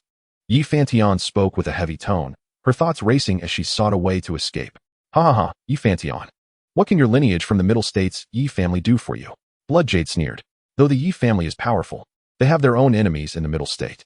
Indeed, the current Yi family is too preoccupied to concern themselves with you. White Dust Daoist chimed in, laughing. Yi Fantian's expression shifted upon hearing this. Meanwhile, atop the Invincible Peak, Su Yahan's heart stirred as he comprehended that Yi Fantian was not a native of the Southern Territory, but hailing from the Middle State. And she was indeed a member of the so-called Yi family. Yi Fantian, spare us the banter. Your death is inevitable today, the Blissful Elder taunted. If you surrender willingly and cooperate, I shall grant you a swift end. Otherwise, my disciples will be eager to indulge in their bloodlust. Yi Fantian's anger flared. But suddenly, her expression changed, and she spat out a mouthful of blood. Ha ha ha, Yi Fantian, even at your peak, you would not be our match, let alone now. White Dust Daoist cackled madly. Sectmaster, what shall we do? The Divine Tiger Daoist inquired anxiously. What can be done? It is merely death, Yi Fantian replied coldly. Oh, Sectmaster, perhaps you should desperately obstruct them, buying us some time to escape, the Divine Tiger Daoist suggested. Yi Fantian frowned. Initially expecting the Divine Tiger Daoist to speak of fighting alongside her to face their demise, she never anticipated such treasonous words to emerge. That was merely a jest. Sectmaster, I sensed the tension and was only joking, the Divine Tiger Daoist hastily clarified. Having served as a peak master for thousands of years, he understood Yi Fantian's formidable nature. Humph, Yi Fantian snorted lightly, dismissing the Divine Tiger Daoist. The 5 elders behind her, though equally unwilling to meet their end, recognized the gravity of their predicament. There was no chance of escape, as more and more powerful forces from various sects were arriving. Xianxian, will you resist to your last breath? The blissful elder leered once more. You old hound, do you truly believe that the Dao Sect stands unyielding, devoid of any hidden cards? Xianxian scoffed. Subsequently, her gaze shifted towards the direction of the back mountain. Master, if you do not make your appearance, your disciple may very well perish. Chapter 21. The Foundations of the Dao Sect, the Quasi-Emperor's Might.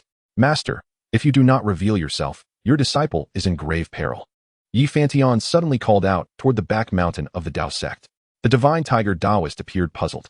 Bloodjade, the White Dust Taoist, the Violet Mist Fairy, and the Joyous Old Immortal all furrowed their brows. On Invincible Peak, Su Yihan felt a stir within upon hearing Xianxian's words. The Dao Sect's ability to dominate the various sects of the Southern Territories, rightfully claiming the title of the foremost, is indeed attributed to Xianxian's advancement toward the Quasi-Emperor realm and her formidable strength. However, beyond that, the Dao Sect must possess deeper roots, and at this moment, those roots are embodied in Xianxian's master. Sigh. Soon, a soft sigh echoed, followed by the rippling of space before a middle-aged woman materialized before Xianxian. Disciple pays respects to master. Xianxian clasped her fists in salute. The Divine Tiger Taoist and the 5 elders stared at the woman in astonishment. Xianxian's master. Was she not the previous sect leader? Yet, that last sect leader had perished tens of thousands of years ago. It was utterly unexpected that she still lived and had remained within the Dao Sect. The Violet Mist Fairy and the Joyous Old Immortal simultaneously uttered, Qingyun. Qingyun. The name of the middle-aged woman had once struck terror throughout the Southern Territories tens of thousands of years ago. And now, it seemed she had not perished. On Invincible Peak, Su Yihan sipped his tea, opting to observe further. You younger generation, the Dao Sect has developed independently and has never oppressed you. Yet, you have conspired with the Eastern Territories to act against us. Qingyun's voice was frosty. Today, if you do not provide me with a satisfactory explanation, your sect shall cease to exist. Qingyun, you are still alive. The Joyous Old Immortal's expression turned grim. Bang! With a mere wave of her hand, Qingyun sent the Joyous Old Immortal flying, blood spewing forth. Is this name one you dare to utter? Qingyun's tone was icy. At this moment, the Joyous Old Immortal fell silent. The Violet Mist Fairy and the leaders of various sects in the Southern Territories wore grim expressions, their hearts gripped by fear. With such a formidable figure in their midst, how could they hope to annihilate the Dao Sect? Everyone, do not be alarmed. At that moment, Bloodjade spoke. Regarding the present situation, the Lord has anticipated it, thus dispatching 2 supreme elders. As his words fell, the air trembled, and 2 middle-aged men appeared. Upon their arrival, they exuded a terrifying aura that rivaled Qingyun's. Yu Hai and Kongguang. Qingyun's brows knitted together. She was no stranger to these 2, having clashed with them multiple times tens of thousands of years ago. Qingyun, you did not expect us to come, did you? Yu Hai chuckled. Indeed. I did not foresee this, Qingyun replied. It seems you have harbored ambitions toward the Southern Territories for quite some time. Haha, you are correct. After today, the Southern Territories shall belong to the Bloodblade Pavilion. Kongguang laughed heartily. Esteemed seniors, I, along with my friends Bloodjade and White Dust, have been discussing the division of the Southern Territories. The Joyous Old Immortal could not help but interject. Bang! Kongguang struck out, sending the Joyous Old Immortal hurtling 1,000 feet away, blood pouring from his mouth. What are you to speak to me? Kongguang coldly retorted. From this day forth, the Southern Territories belong to the Bloodblade Pavilion. Who is in favor, and who is against? Xianxian remained silent. And Qingyun also furrowed her brow without uttering a word. She realized her strength was slightly inferior to that of Kongguang and Yu Hai. This became evident the moment they appeared. If it were only one of them, despite her slight weakness, she might still have a chance of victory. However, now with both Yu Hai and Kongguang together, Qingyun had no hope of overcoming them alone. Even if she could hold them off, Bloodjade, the White Dust Taoist, the Violet Mist Fairy, and the Joyous Old Immortal were all formidable adversaries that Xianxian could not contend with. Even with the Divine Tiger Taoist's help, they would still be outmatched. Ultimately, the Dao Sect remained at a disadvantage. Master, what is there to fear from them? It is but death, Xianxian spoke solemnly. Indeed, disciple, it is merely death. There is nothing to fear. A smile crept upon Qingyun's face upon hearing this. In the next instant, her aura erupted, and she prepared to strike. Hold on. Suddenly, the Divine Tiger Taoist shouted. Qingyun displayed a look of confusion. Xianxian coldly remarked, if you are afraid of death, I shall deal with you first. No, sect leader. Have we forgotten that there is yet another powerful figure within our sect? the divine tiger Taoist reminded. Upon hearing this, Cheng Yishuang's brows knitted in confusion.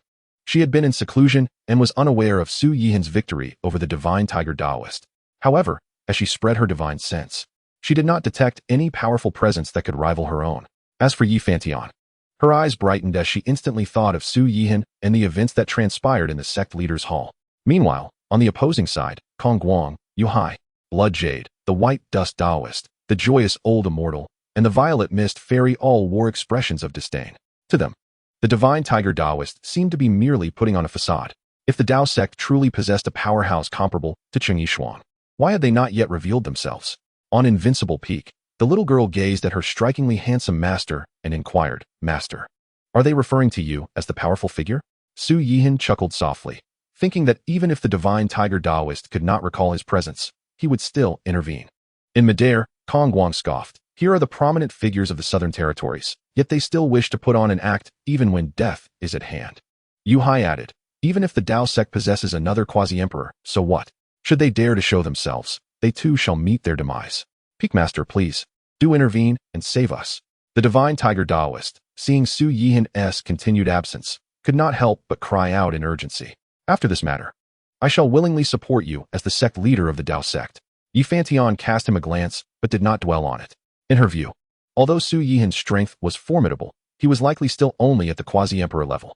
As long as they dealt with Yu Hai and Kong Guang, with her master present, Su Yihan would not be able to alter the outcome. Naturally, the position of sect leader remained hers. Peakmaster, I implore you to act. The divine tiger Taoist continued to call out. At this moment, Su Yihan was his last thread of hope. He firmly believed that once Su Yihan intervened, he would undoubtedly be able to effortlessly eliminate the enemies before them. Fantian, is he the Peakmaster you speak of? Cheng Yishuang inquired, bemused. Yu Hai, Kong Guang, and the others perked up their ears, listening intently. Yi Fantian did not hesitate to recount the details regarding Su Yihan, though she withheld the events that transpired within the sect leader's hall for the moment, intending to inform her master later. After all, it pertained to her own dignity. Yu Hai, Kong Guang, and the others exchanged peculiar glances. For a peak master of the Dao Sect to be viewed as the last hope was simply laughable. Chapter 22.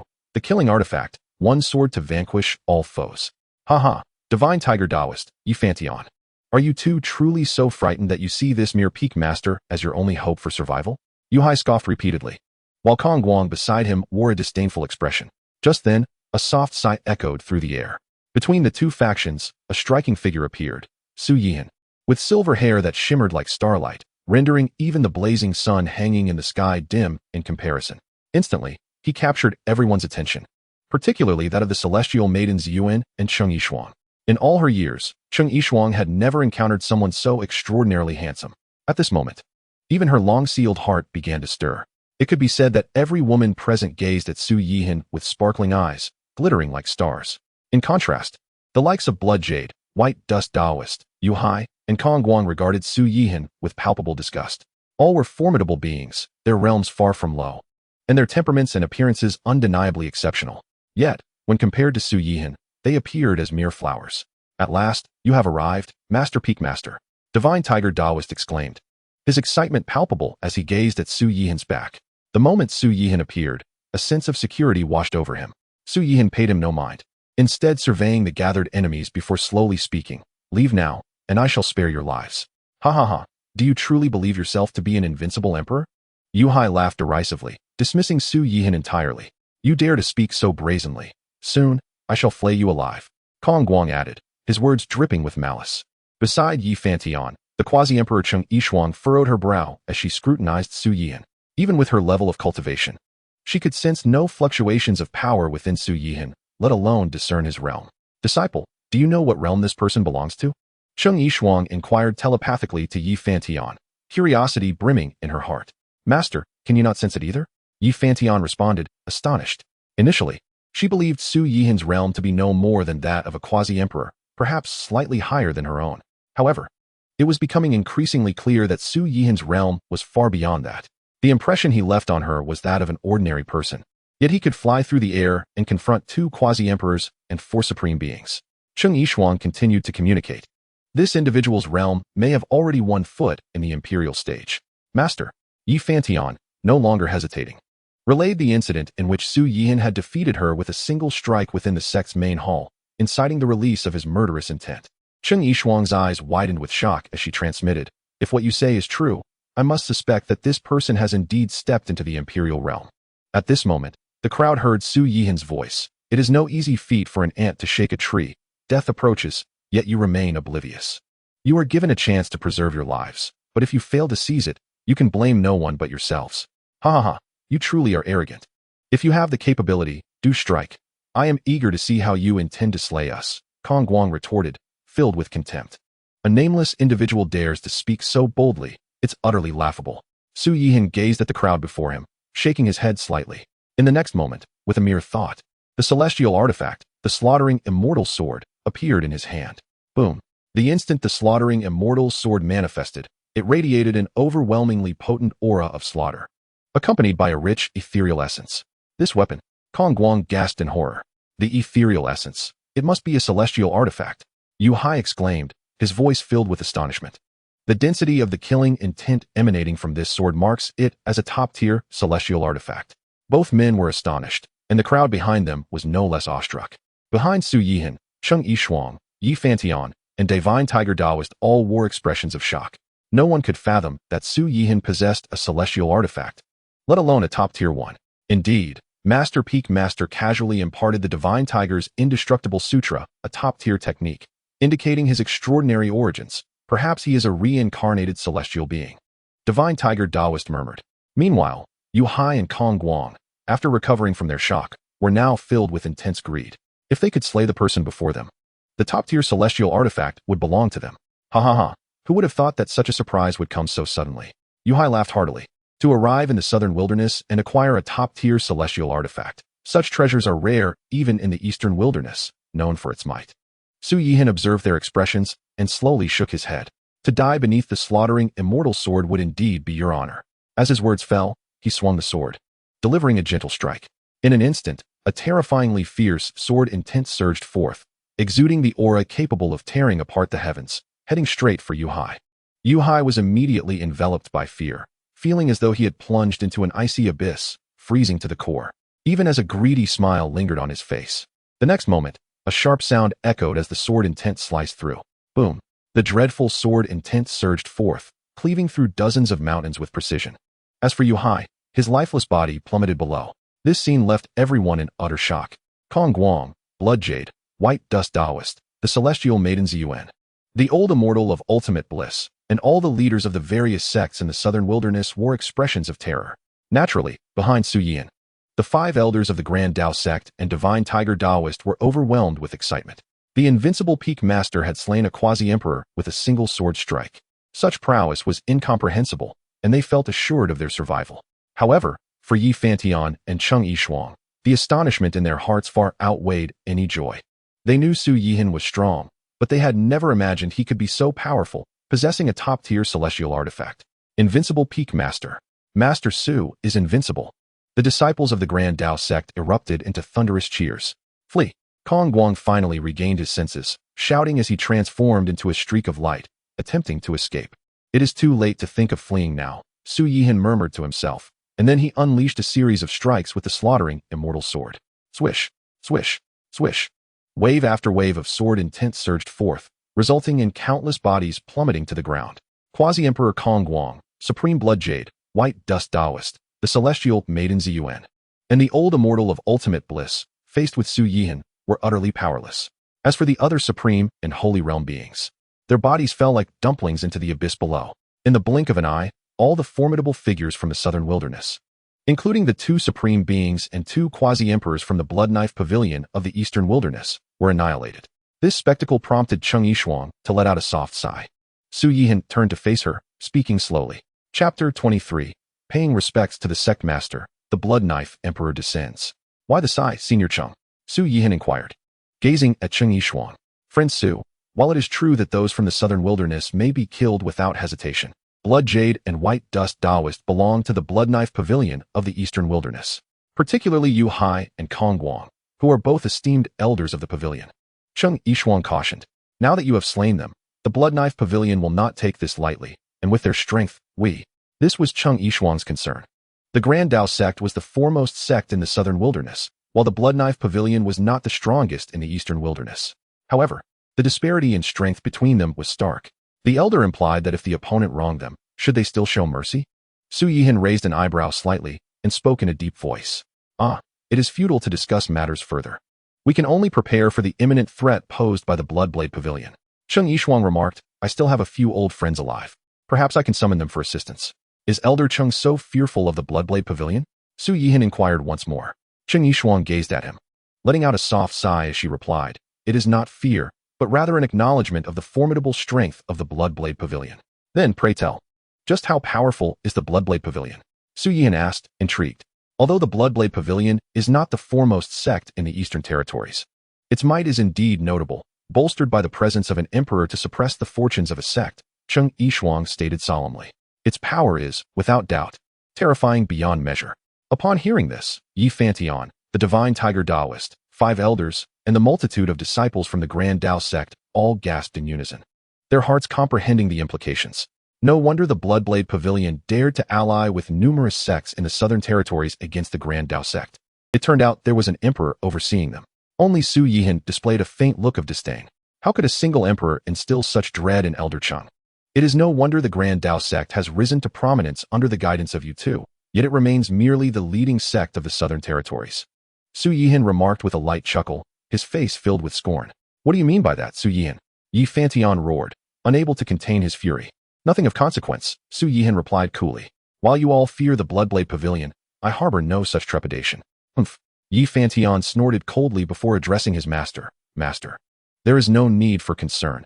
If necessary, I shall return to the Yi family in the Central Territories. With their strength, the Bloodblade Pavilion is hardly a concern.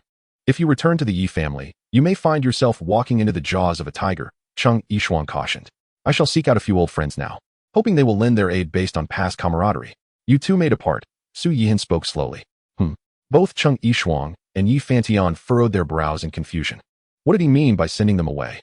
At that moment, the divine tiger Taoist frowned but quickly reacted, kneeling in the void and declaring, I, the divine tiger Taoist, pay my respects to the sect master. Paying respects to the sect master. The 5 surviving elders exchanged glances, hesitating for a moment before also kneeling in the void. The hundreds of thousands of disciples within the Grand Dao Sect did not hesitate, all prostrating themselves on the ground. Yi Fantian was engulfed in rage, feeling utterly abandoned as the dignified sect master of the Grand Dao Sect. Cheng Yishuang was equally astonished. Though the divine tiger Taoist had previously stated that as long as Su Yihan acted, he would be recognized as the sect master of the Grand Dao Sect. The enemy had been slain, yet a far more powerful Bloodblade Pavilion loomed. Su Yihan, you must think this through. Although your strength is formidable, it does not guarantee victory against the Bloodblade Pavilion, Cheng Yishuang warned solemnly. I have never regarded the Bloodblade Pavilion with any seriousness, Su Yihan began. To me, they can be extinguished with a mere gesture. Arrogant. Yi Fantian naturally did not believe him. Su Yihan paid him no mind, his gaze turning towards the eastern territories.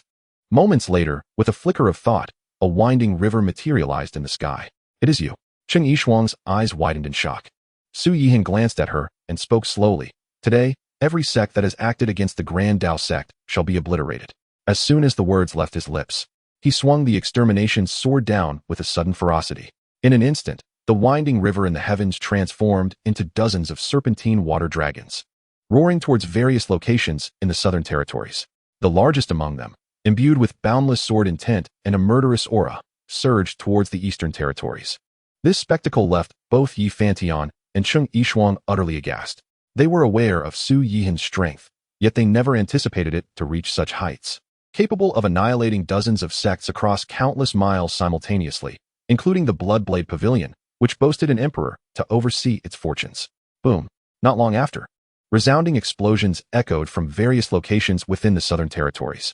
Cheng Yishuang, at the quasi-emperor realm, expanded her divine sense and witnessed sect after sect being obliterated by the fierce sword intent emanating from the rushing river.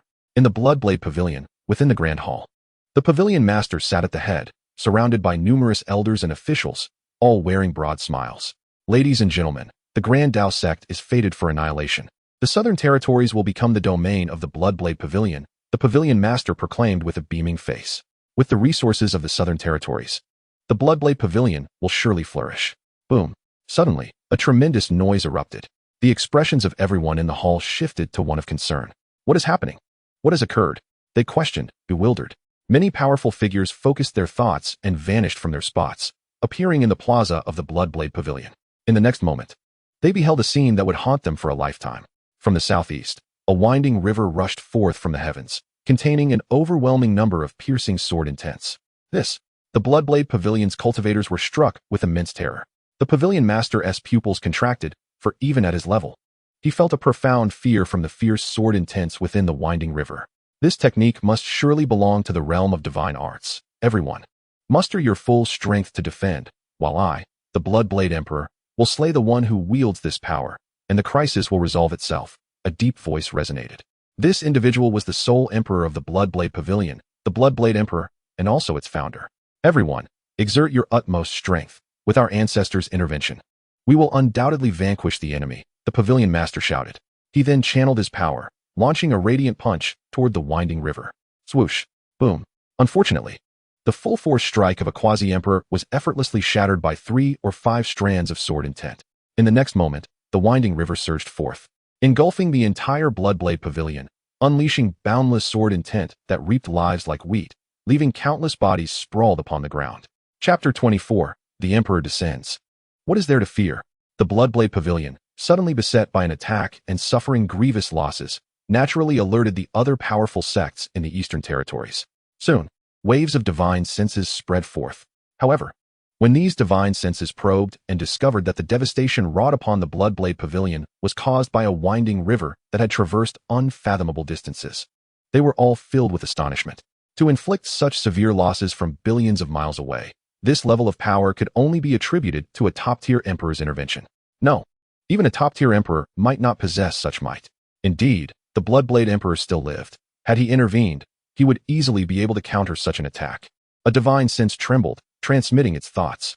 Yet now, the Bloodblade Emperor not only refrained from intervening, but was heading towards the southern territories. The realm of the individual who executed this attack was evident. Swoosh, swoosh, swoosh. Just then, a flurry of piercing sword intent surged forth. In the blink of an eye, 2 mid-stage quasi-emperors of the Bloodblade Pavilion were slain, their bodies collapsing in a pool of blood. The Bloodblade Pavilion Master, struggling to withstand the fierce sword intent, looked at the winding river and the endless sword intent with a face full of despair. Too powerful. Each strand of sword intent requires my utmost effort to barely fend off. If it were merely a stroke or 2 of sword intent, it would scarcely be regarded as significant. However, the piercing sword intent within the meandering river is seemingly boundless. No, as long as the ancestor can slay the master of this divine ability, I shall not perish. The Lord of the Bloodblade Pavilion recalled the Bloodblade Emperor and regained his confidence. In the southern region, Su Yihan gazed calmly at Cheng Yishuang and Yi Fantian, and slowly spoke. The sects that have dared to strike against the great Dao Sect in the southern region have all been annihilated, and the Bloodblade Pavilion is on the brink of destruction. Humph. You speak of annihilation as if it were a mere whim. Yi Fantian naturally scoffed. Cheng Yishuang, however, solemnly remarked. He speaks the truth. Over a dozen sects in the southern region have been obliterated, and I can faintly sense terrifying fluctuations emanating from the eastern region. At this revelation, Yi Fantian was struck with horror, while the divine tiger Daoist was filled with exhilaration. Master of the sect, invincible across the world for countless generations, unifying the 5 domains. The divine tiger Daoist, akin to a sycophant, bowed deeply. Master of the sect, invincible across the world for countless generations, unifying the 5 domains. The hundreds of thousands of disciples of the great Dao Sect did not hesitate, bowing in unison. This scene left Yi Fantian gnashing her teeth in frustration. Despite her thousands of years as sect leader, she had never witnessed such unwavering loyalty from the great Dao Sect. A powerful presence approaches rapidly. Suddenly, Cheng Yishuang furrowed her brow. It is an emperor, undoubtedly the Bloodblade Emperor. Cheng Yishuang was taken aback. Although Su Yihan had already displayed strength far exceeding that of a quasi-emperor, she still harbored doubts about whether he could withstand a top-tier emperor. Yi Fantian, the divine tiger Daoist, and the others shared her apprehension. Only Su Yihan remained composed, gazing steadily toward the east. In the next moment, ripples appeared in the space not far away, and then the Bloodblade Emperor, clad in a crimson robe, materialized. The Bloodblade Emperor. Cheng Yishuang's expression shifted dramatically. Truly, fear begets what it dreads. Little child, you possess some discernment to recognize this old man. The Bloodblade Emperor's gaze fell upon Cheng Yishuang. I am Cheng Yishuang. It is an honor to meet you, Bloodblade Senior. Cheng Yishuang took a deep breath and clasped her fists in greeting. Her reasons for this gesture were twofold. Firstly, during the recent dark turmoil, the Bloodblade Emperor stood up for humanity, fiercely battling the Dark Sovereigns, and single-handedly vanquished 3 exalted Dark Sovereigns with a single blow, earning the respect of all humanity. Secondly, the Bloodblade Emperor is a sovereign who suppresses the fate of a sect. Being courteous now might ensure her survival should Su Yihan falter. I have seen the esteemed elder. Yifantian also slightly bowed and clasped her fists. As for the divine tiger Taoist and the 5 elders, though they were concerned about whether Su Yihan could contend with the Bloodblade Emperor, they did not follow Cheng Yishuang and Yifantian in bowing. This pleased Su Yihan immensely. While Cheng Yishuang and Yifantian had prostrated themselves, the Bloodblade Emperor paid them no heed, knowing that their realms could not possibly unleash the terrifying meandering river. Among those present, the only one who might be a threat, even to the Bloodblade Emperor, was Su Yihan, whose realm remained inscrutable. Who are you? The Bloodblade Emperor inquired slowly, harboring trepidation. His apprehension stemmed from 2 sources. Firstly, he could not fathom Su Yihan's realm, and secondly, the looming meandering river that enveloped the entire Bloodblade Pavilion. The master of the Invincible Sect, Su Yihan. Su Yihan responded slowly, replacing the name of the great Dao Sect with the Invincible Sect. Cheng Yishuang and Yifantian furrowed their brows at his words, but refrained from comment. They were curious to see how Su Yihan would withstand a top-tier emperor's might with such audacity. Upon hearing the name Invincible Sect, the Bloodblade Emperor raised an eyebrow and remarked, "The name Invincible Sect is indeed domineering, but I have not heard of it before." The Invincible Sect is merely the former Great Dao Sect, the Divine Tiger Taoist whispered. At this, the Bloodblade Emperor cast a surprised glance at Yifantian and Cheng Yishuang, but quickly regained his composure, solemnly stating, "Blood rain, white dust, Yu Hai, and Kongguang, were they slain by you?" "Indeed," Su Yihan nodded. "They, along with the residents of the southern region, were all killed by my hand. The meandering river that assailed the Bloodblade Pavilion was also summoned by me." Upon hearing this, the Bloodblade Emperor's eyes glinted with intensity as he fixed his gaze upon Su Yihan, seemingly attempting to penetrate the depths of his realm. Unfortunately, such efforts were destined to be in vain.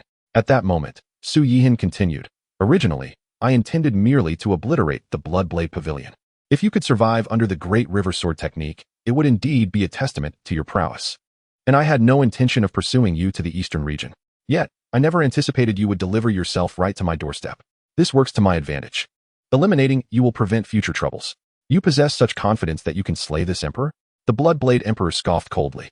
He had been an emperor for over 100,000 years, having reached the pinnacle of his realm, and thus was exceedingly confident in his strength. "Do not think that just because you are a top-tier emperor, or even a celestial being, you are anything more than a mere chicken or dog to me." Su Yihan replied with indifference.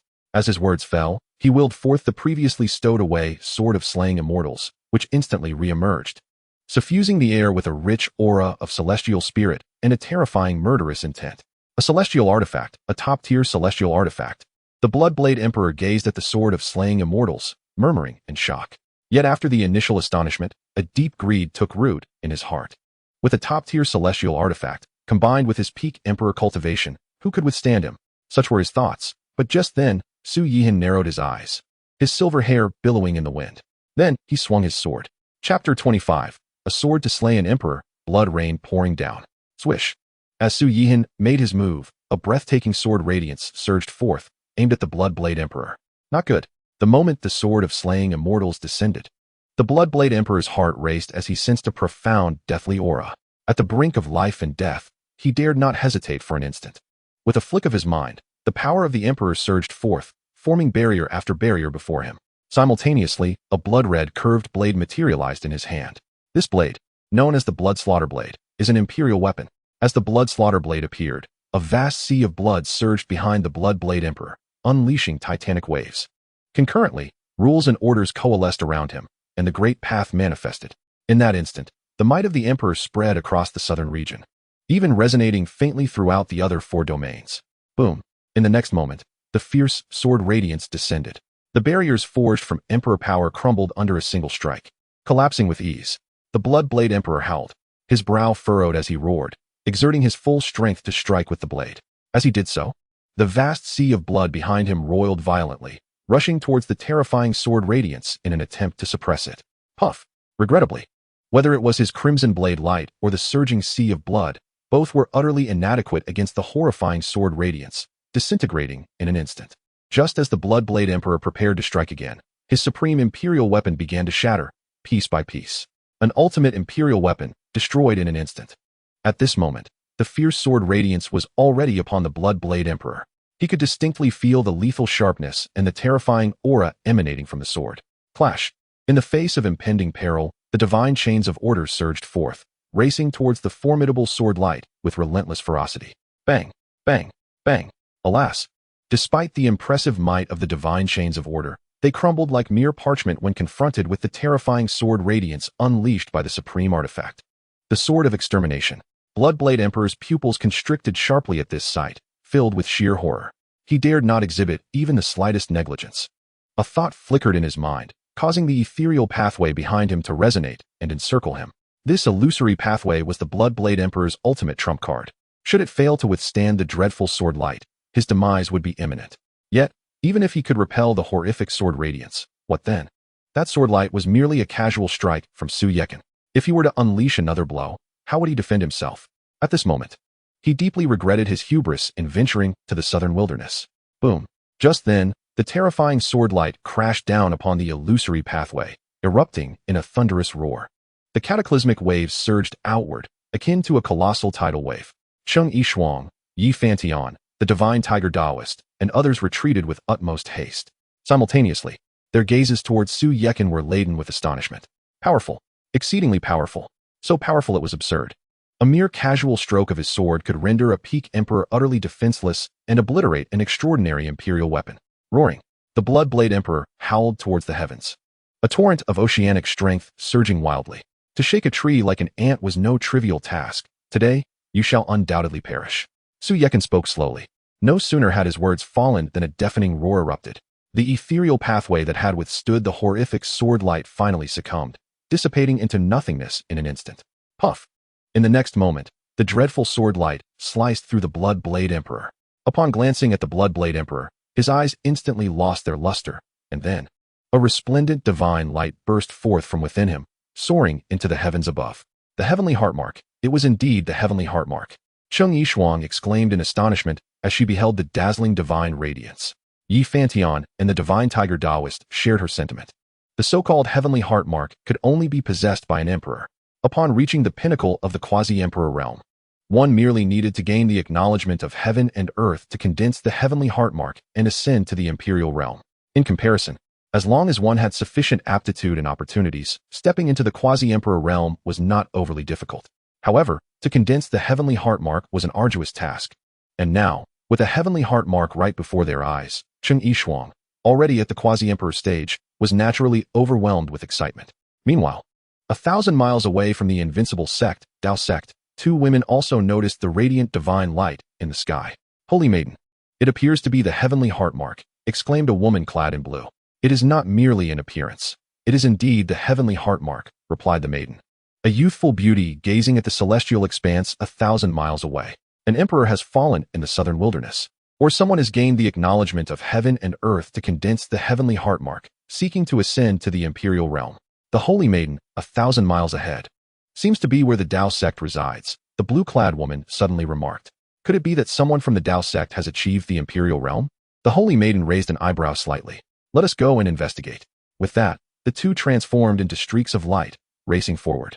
Regrettably, the heavenly heartmark could only belong to one individual and could not be merged with another. Cheng Yishuang lamented to herself. Indeed, as her words fell, the resplendent divine light in the sky transformed into countless twinkling stars, fading away. Crack! In the next moment, amidst the cloudless sky, a thunderous clap resonated. Soon after, the entire southern wilderness was engulfed in thick clouds, and a torrential blood rain began to pour. The emperor has fallen, and the heavens weep. The blood rain fell, and myriad races bowed in reverence. Ah, an emperor has fallen, the heavens weep. An emperor has perished in the southern wilderness, yet there are no emperors in the southern wilderness. Which emperor has fallen? Regardless of who it is, the demise of an emperor is not a good omen for humanity. Countless beings in the southern wilderness speculated amongst themselves. Meanwhile, powerful figures from the western wilderness, central continent, northern wilderness, and eastern wilderness also heard the thunder and sensed the blood rain falling in the southern wilderness, particularly the leaders of major sects and holy lands in the eastern wilderness. They were aware that the Bloodblade Pavilion had been annihilated and knew of the Bloodblade Emperor's expedition to the southern wilderness. Now, an emperor has fallen in the southern wilderness. Was it the Bloodblade Emperor, or was it someone from the southern wilderness who had dealt with the Bloodblade Pavilion? However, it is well known that there are no emperors in the southern wilderness. If there are no emperors, then who could have slain the Bloodblade Emperor? If it was not the Bloodblade Emperor who died, then why would the heavens weep and rain blood? The Lord of the Invincible Sect, unrivaled throughout the world. For millennia, uniting the 5 realms. The divine tiger Taoist once again transformed into a sycophant, exuding power and resonating with thunderous words. Hundreds of thousands of disciples from the Dao Sect were naturally no exception. Only Cheng Yishuang and Yifantian bore complex expressions. Su Yekin had indeed slain the Bloodblade Emperor, and with a single sword stroke, no less. The Bloodblade Emperor had shown no ability to retaliate. Su Yekin sheathed the sword of extermination, his gaze settling upon the two, and spoke slowly. Are you two not departing? Or do you wish to remain in the Invincible Sect and serve as my subordinates? Su Yekin, just wait. I will not let this matter rest easily. Yifantian suppressed the fury within her, leaving behind a single remark before attempting to leave with her master.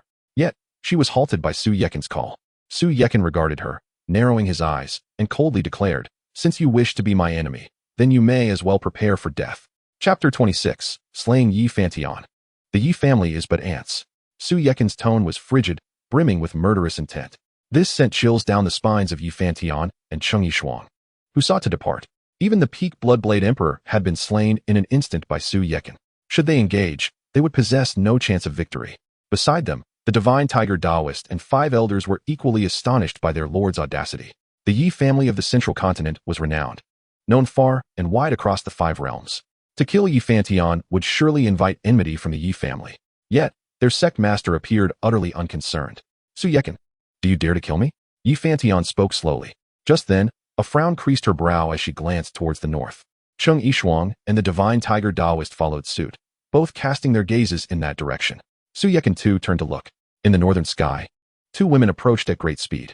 One was clad in a blue gown, with an average appearance and demeanor, while the other donned a white gown. Her beauty unparalleled and her presence ethereal, reminiscent of a celestial being. A quasi-emperor, a revered one. Cheng Yishuang gasped in astonishment. A revered one was not particularly noteworthy in the southern wilderness, but a quasi-emperor was undeniably formidable.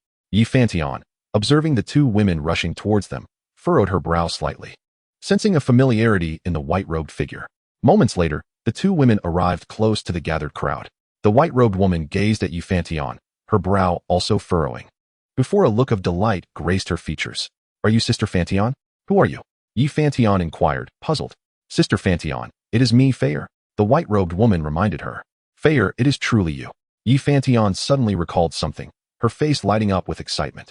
Listening to their conversation, the Shin Tiger Taoist felt a stirring in his heart and quietly remarked to Su Yihan, Master, if I am not mistaken, this woman is the holy maiden of the sacred land of the central continent, Fayer. The sacred land of the central continent?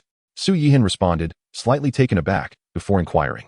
How does her strength compare to that of the Bloodknife Pavilion and the Yi family? Master, you may not be aware, the Shin Tiger Taoist replied. While the Bloodknife Pavilion is indeed formidable in the eastern region, it holds no significance in the central continent. As for the Yi family, their power is undeniably strong. Yet they still fall short of the strength of the Zihong Jingjai. Such formidable power, Su Yihan mused, somewhat surprised. But what of it? No matter how strong, they are merely a few more emperors. Even if faced with a multitude of emperors, they would be no match for me, who possesses unparalleled cultivation. Indeed, this also highlighted that among the 5 domains, the central continent boasts the most formidable strength. Sister Fantian, how did you come to be here? Have you been in the southern region all these years? Fayer asked, her curiosity piqued. Yifantian nodded. By the way, there has been a fallen emperor in the southern region. Sister Fantian, do you know what happened? Fayer continued her inquiry. The fallen emperor was the Bloodknife Emperor from the eastern region, Yifantian explained. However, the circumstances are rather complex. It cannot be easily articulated. Fayer nodded. And suddenly her eyes brightened. Sister Fantian, I have heard that the leader of the Dao Sect is also named Yifantian. Could it be you? It was me before, but not anymore, Yifantian responded. The Dao Sect has since been renamed the Invincible Sect. The Invincible Sect? Fayer raised an eyebrow. What an audacious claim. Yifantian chose not to engage further with Fayer. Although they had been playmates in their youth, after thousands of years apart, any affection had long since faded. Su Yihan, if you dare not make a move, I shall take my leave, Fantian declared. The Yi family will never let this matter rest. Su Yihan narrowed his eyes, emanating a chilling aura. Shifei regarded Su Yihan, perceiving him as an ordinary person. Yet, if he were indeed an ordinary individual, why would Sister Fantian speak so boldly? This friend, if Sister Fantian has offended you, I apologize on her behalf, Shifei interjected directly. If you wish to avoid death, then depart, Su Yihan replied, his tone remaining icy. How dare you speak to me like that? The woman in blue protested. Do you not realize that before you stands the holy maiden of Xianxiaaudiobooks? What is Xianxiaaudiobooks to me? Su Yihan retorted haughtily. You. The woman in blue was instantly enraged. She had always taken pride in being a disciple of Xianxiaaudiobooks. Yet now, someone dared to insult it. Xiaolan. Shifei restrained the woman in blue and turned to Su Yihan, stating solemnly, you may underestimate me, but you should not belittle Xianxiaaudiobooks. What will you do? Su Yihan's lips curled into a slight smile. The Blood Knife Emperor was slain by this man. Yi Fantian interjected at that moment. Shifei gasped in astonishment. Her gaze upon Su Yihan filled with disbelief. The individual before her had actually slain the Blood Knife Emperor. The nearby Xiaolan looked at Su Yihan with palpable fear. Disregarding the two, Su Yihan extended his right hand, summoning Yi Fantian through the air. This scene once again shocked Shifei and Xiaolan, who silently acknowledged. No wonder he could slay the Blood Knife Emperor. His power is indeed terrifying. Daoist Su, Qingyun exclaimed upon witnessing the scene, her expression shifting. What are your intentions? Yi Fantian is the daughter of the Yi family, and her fate is of great significance to them. If you kill her, the Yi family will certainly seek retribution. Qingyun cautioned. Of course, while the Yi family may not amount to much, they will undoubtedly bring endless trouble, she continued. If the Yi family seeks trouble with me, then I will annihilate them all, Su Yihan coldly replied. As he spoke, a surge of power erupted. Upon glancing at Yi Fantian, she had already transformed into countless specks of starlight, dissipating into nothingness. The former leader of the Dao Sect, Yi Fantian, a powerful being on the verge of the quasi-emperor realm, had thus perished. However, unbeknownst to Su Yihan, an invisible purple light surged northward at the moment of Yi Fantian's death. Qingyun's expression changed, as did Shifei's. The Shin Tiger Daoist and the others were equally taken aback. None had anticipated that Su Yihan would be so ruthless, directly killing Yi Fantian. Do you all wish to die as well? Su Yihan's gaze swept over them. Qingyun dared not say more and transformed into a streak of light, fleeing directly. Su Yihan's gaze fell upon Shifei. As for the holy maiden of Xianxiaaudiobooks, I shall not spare her either. Su Yihan's tone remained chilling, his murderous intent unabated. Master Su, we have no enmity between us, do we? Shifei suddenly smiled. Su Yihan merely hummed in response, expressing his confusion. You may not know, but while I was a childhood companion of Yi Fantian, we have not seen each other for several millennia, so how could there be any lingering feelings? Shifei explained. Huh, a deceitful woman, Su Yihan scoffed. Cultivation levels, body refinement. Postnatal, innate, master, grandmaster, celestial, void, divine fire, celestial being, celestial general, celestial king, holy realm, venerable, supreme, quasi-emperor, emperor. Chapter 27, The Celestial Realm and Yi Fantian's Secret. In the central continent, at the Yi family estate. Within the grand hall, all the quasi-emperor and emperor-level experts of the Yi family gazed intently, their faces etched with worry as they looked at the female corpse within the crystal coffin. Moments later, the corpse's eyebrows twitched, and then her beautiful eyes slowly opened. After a brief moment of confusion, her eyes gradually filled with brilliance. This woman was none other than Yi Fantian, who had been slain by Su Yihan. This body was her true form. Her presence in the southern region was merely a doppelganger she had created to refine her cultivation. The Celestial Maiden has awakened. Greetings, Celestial Maiden. As soon as Yi Fantian regained consciousness, everyone in the hall simultaneously clasped their fists in greeting, including the supreme and emperor-level experts. If there had been any outsiders present, they would have surely been perplexed. Yi Fantian was a junior of the Yi family, yet now, all the great emperors and supremes referred to her as Celestial Maiden rather than Fantian. Celestial Maiden, have you succeeded? Yi Bufan, the head of the Yi family, stepped forward, filled with hope. Hearing this, Yi Fantian sighed softly and replied, the realm of the doppelganger is merely a foot in the quasi-emperor realm. I am still far from success.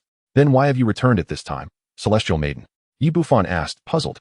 I was slain by a man named Su Yihan. Yi Fantian's eyes flashed with fury. Su Yihan? Yi Bufan replied, indicating that he had not heard of him.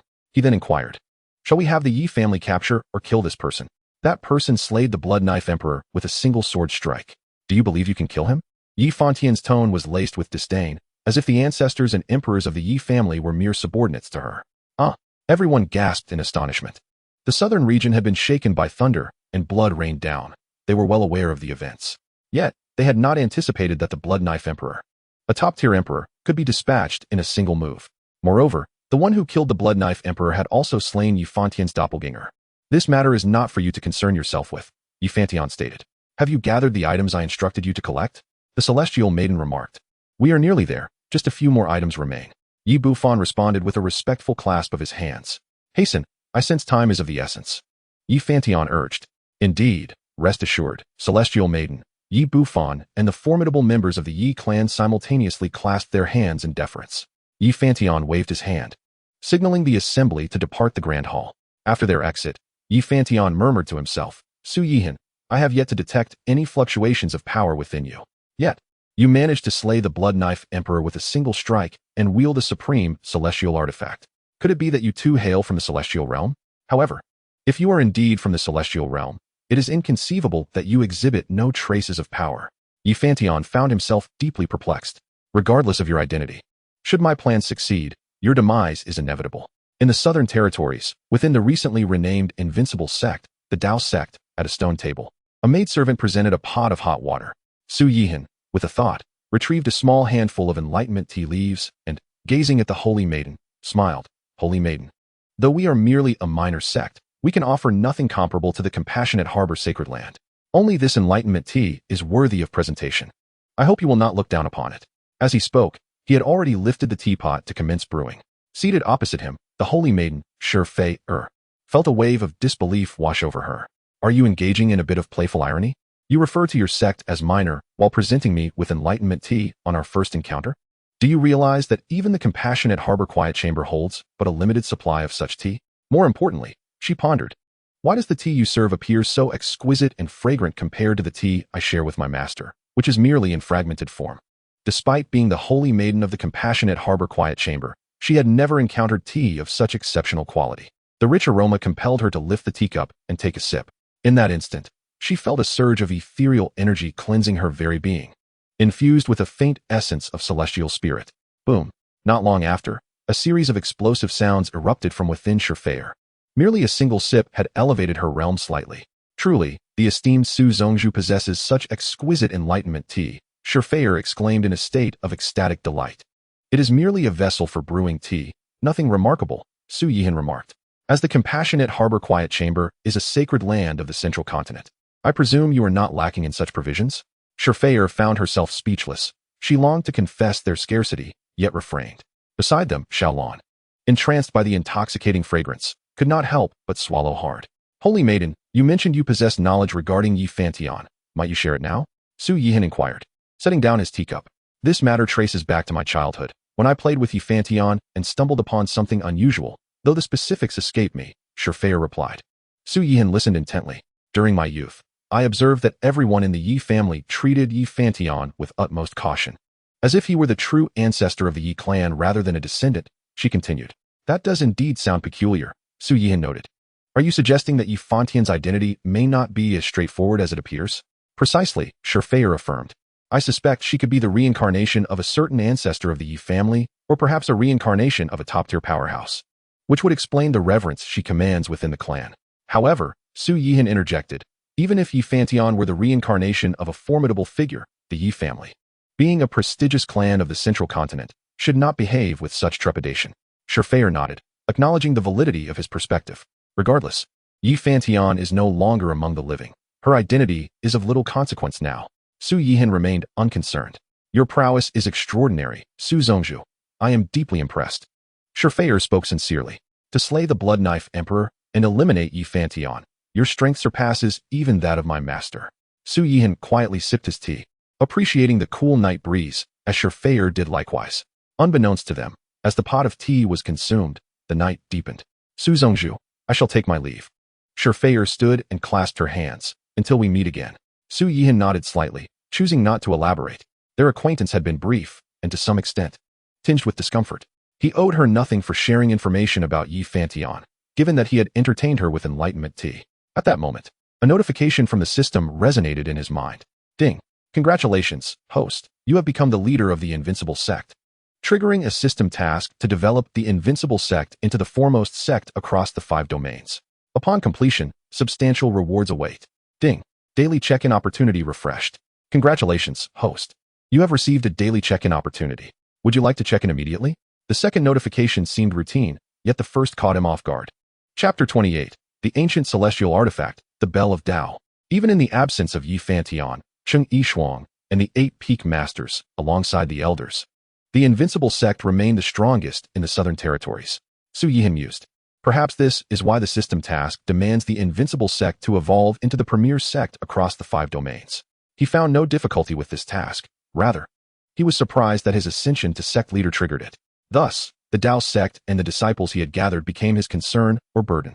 At this juncture, it matters little, Su Yihan concluded, for I possess invincible cultivation. Check-in.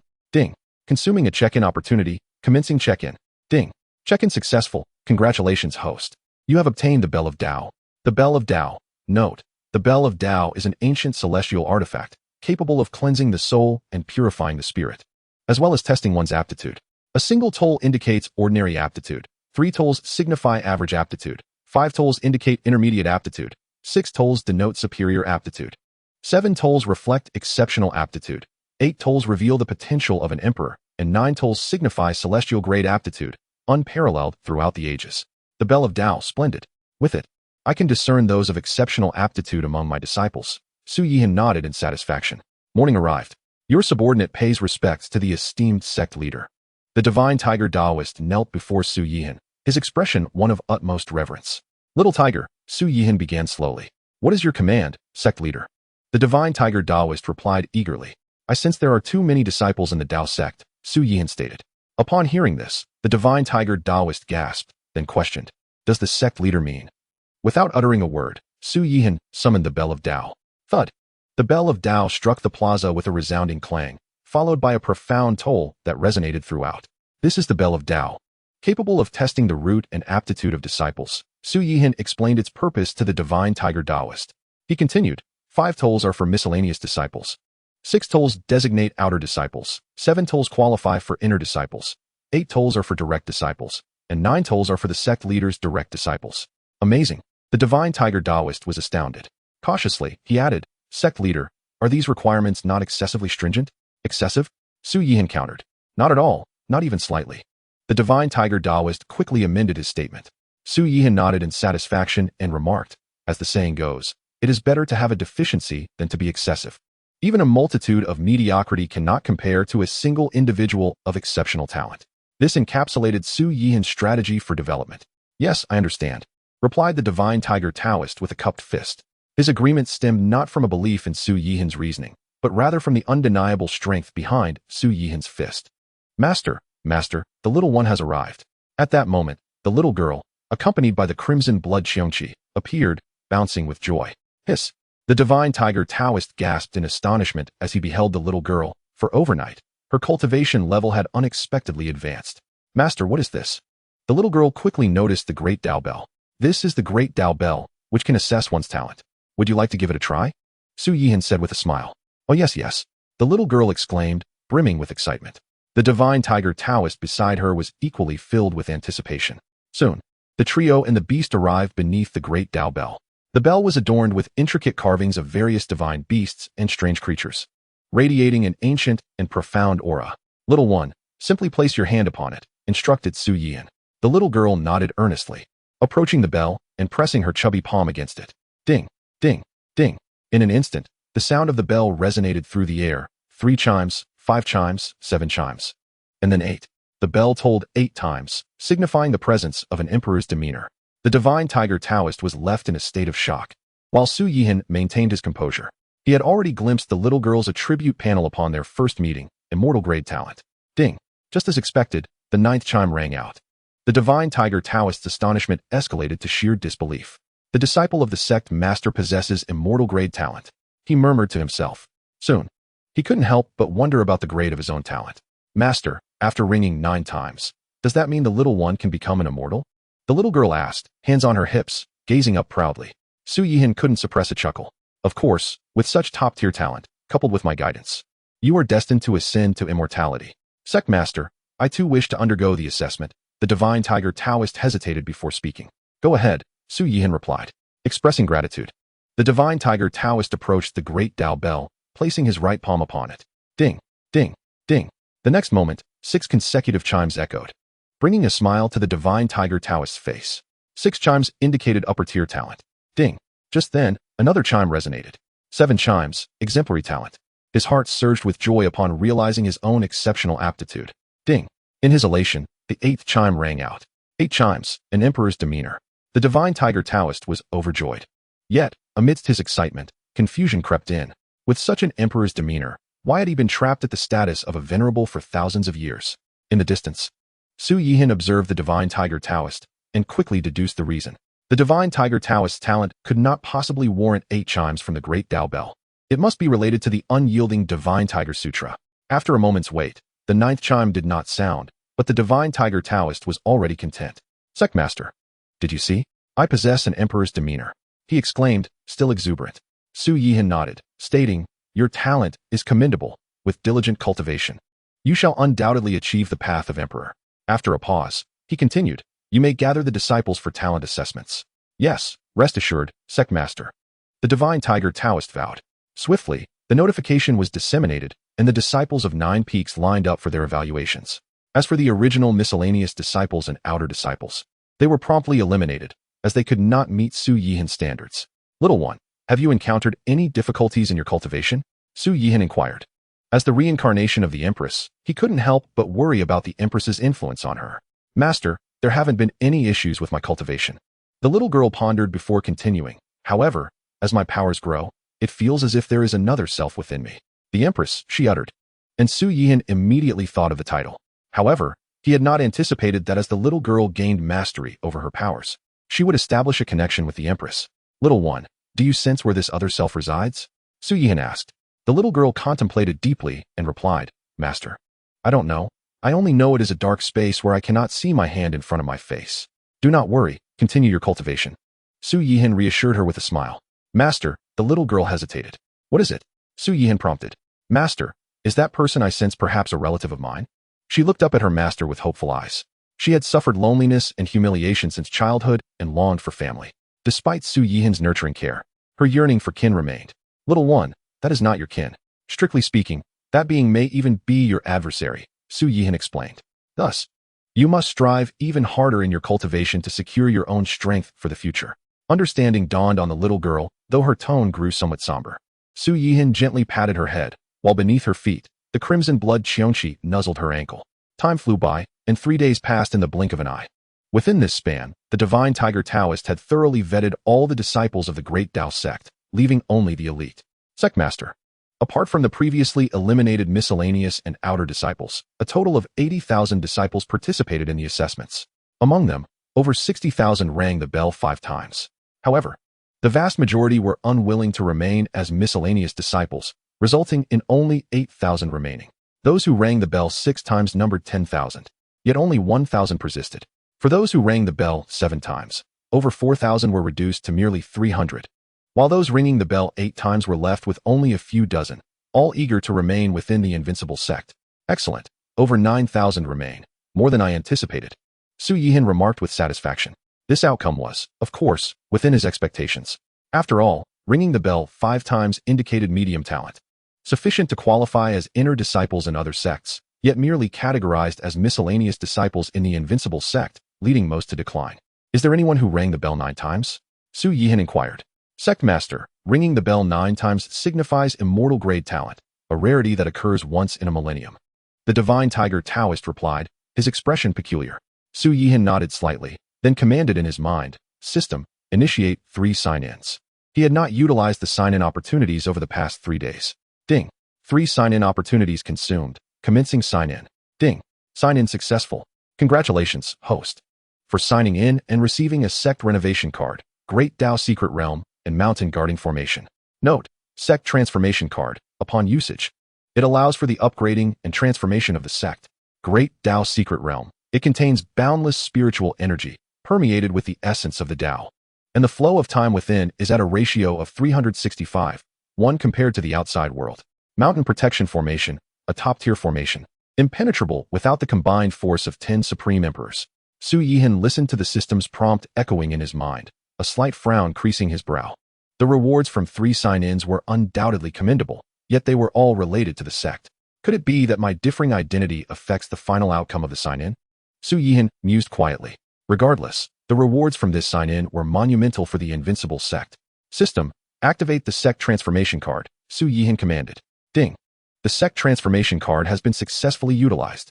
As the system's notification resonated in his mind, the previously clear sky darkened instantaneously. Following this, a torrential rain of spiritual energy cascaded down, enveloping the entire Tiandao mountain range in the essence of the Dao. The divine tiger Daoist was momentarily stunned, his mouth agape, as he witnessed an incredible spectacle. With the downpour of spiritual rain, magnificent structures rose majestically from the ground, and even the very terrain of the Tiandao mountain range underwent a transformation. In mere moments, the Invincible Sect was completely remodeled. Soaring into the air, Su Yihan surveyed the scene, discovering that the entire Tiandao mountain range had been divided into 3 sections. The outermost perimeter featured colossal cities resembling divine fortresses. The central portion was dominated by 9 dragon-shaped mountain ranges, with their heads oriented towards the main hall of the sect leader. Su Yihan understood that these 9 dragon-shaped mountains were the transformed remnants of the previous 9 peaks. Unlike before, when the 9 peaks were merely ordinary, they now housed vibrant dragon veins that continuously emitted dense, celestial spiritual energy. The 3rd section belonged to the core, housing the sect leader's grand hall, alongside numerous opulent palaces. The remodeled Invincible Sect stood in stark contrast to its former self. It was as if it had ascended from the ground to the heavens. The density of spiritual energy had increased nearly 100-fold, particularly in the central area where the rich spiritual essence even manifested auspicious signs. Sectmaster, this. The divine tiger Daoist stammered, utterly astounded. In the blink of an eye, it felt as though he had stepped into the realm of immortals. Do not be astonished. This is merely a slight application of my abilities, Su Yihan replied nonchalantly. The previous sect was far too rudimentary, and the spiritual energy was too sparse, making cultivation a futile endeavor. Now, we have the brand new Invincible Sect. Sectmaster, my admiration for you flows like the relentless river.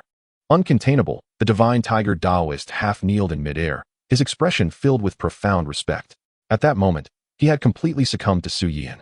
He also comprehended why Su Yihan had chosen to eliminate 90% of the disciples. Such a hallowed ground for cultivation was not a place for just anyone to enter.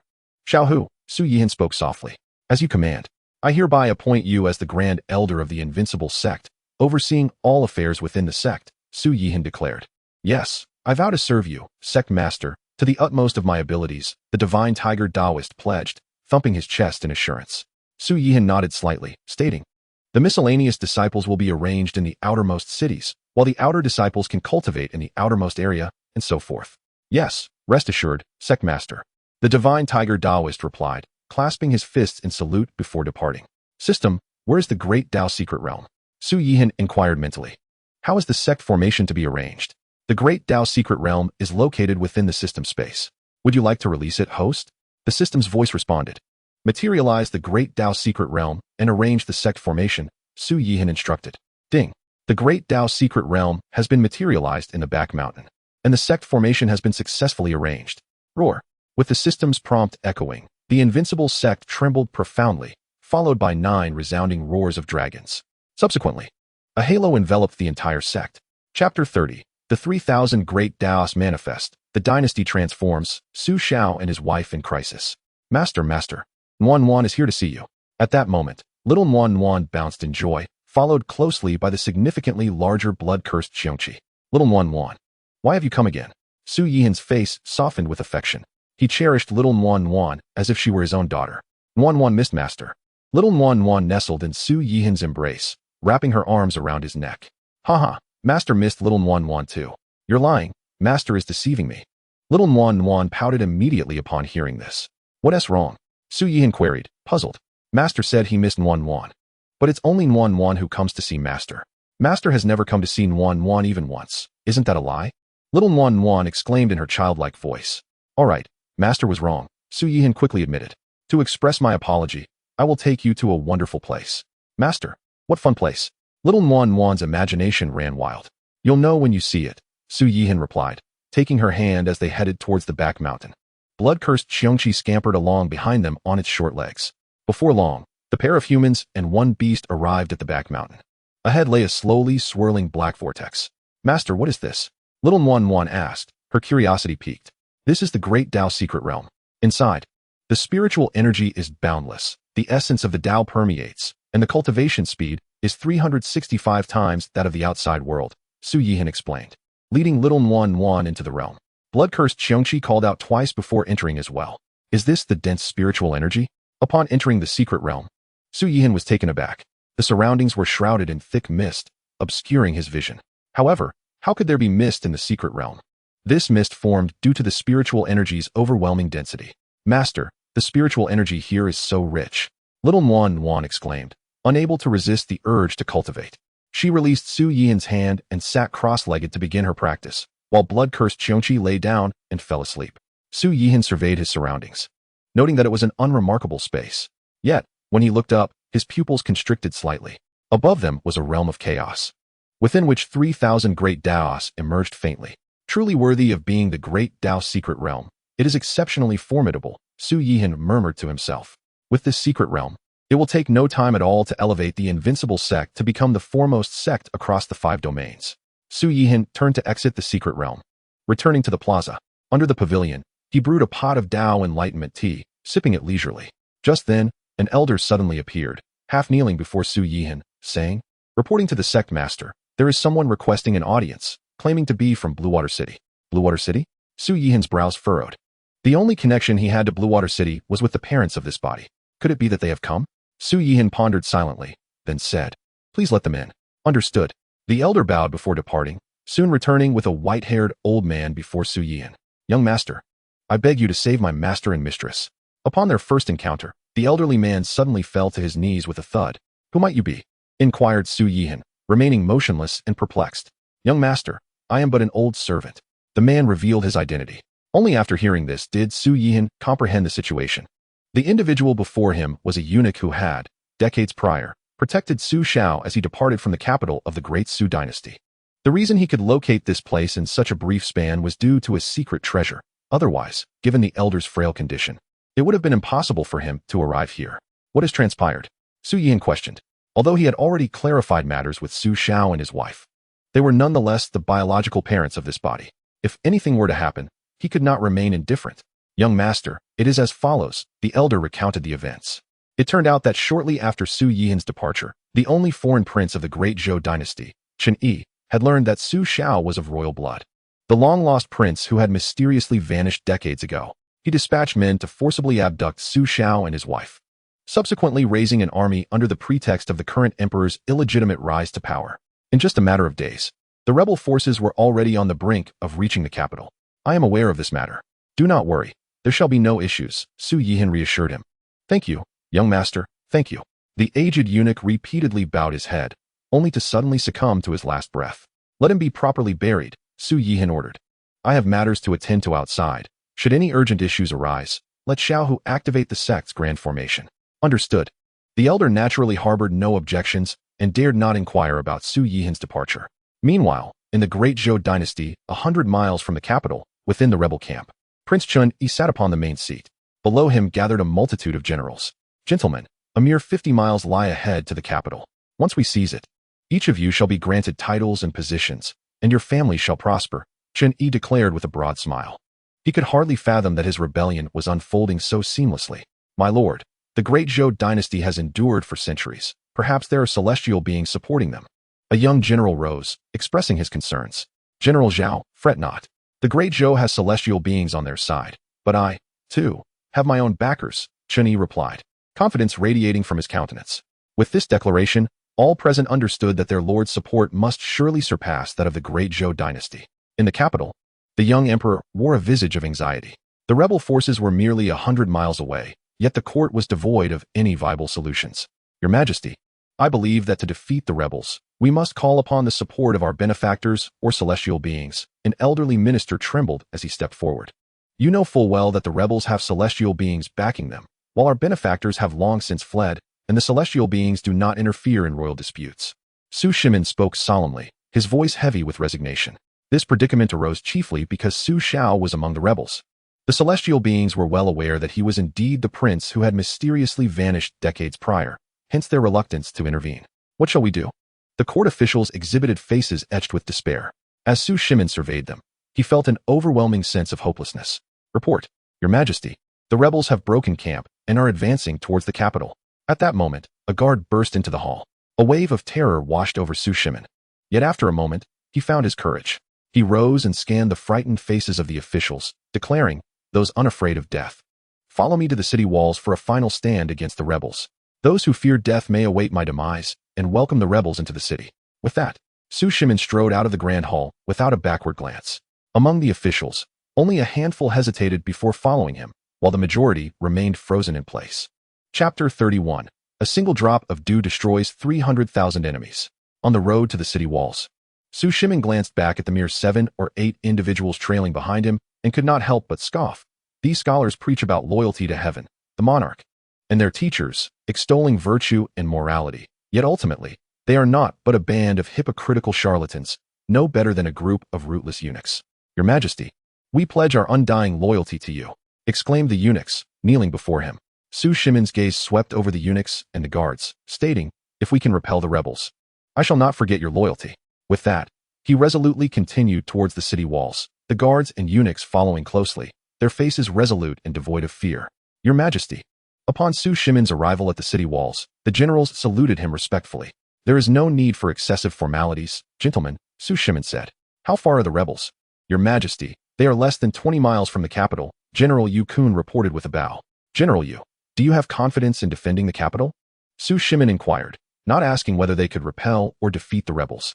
Your Majesty, we shall fight to the death to defend the capital, Yu Kun asserted, bowing his head with determination. However, his response did not directly address Su Shimin's question, implying that he lacked confidence in holding the capital, let alone repelling or defeating the rebels. I understand, Su Shimin nodded weakly.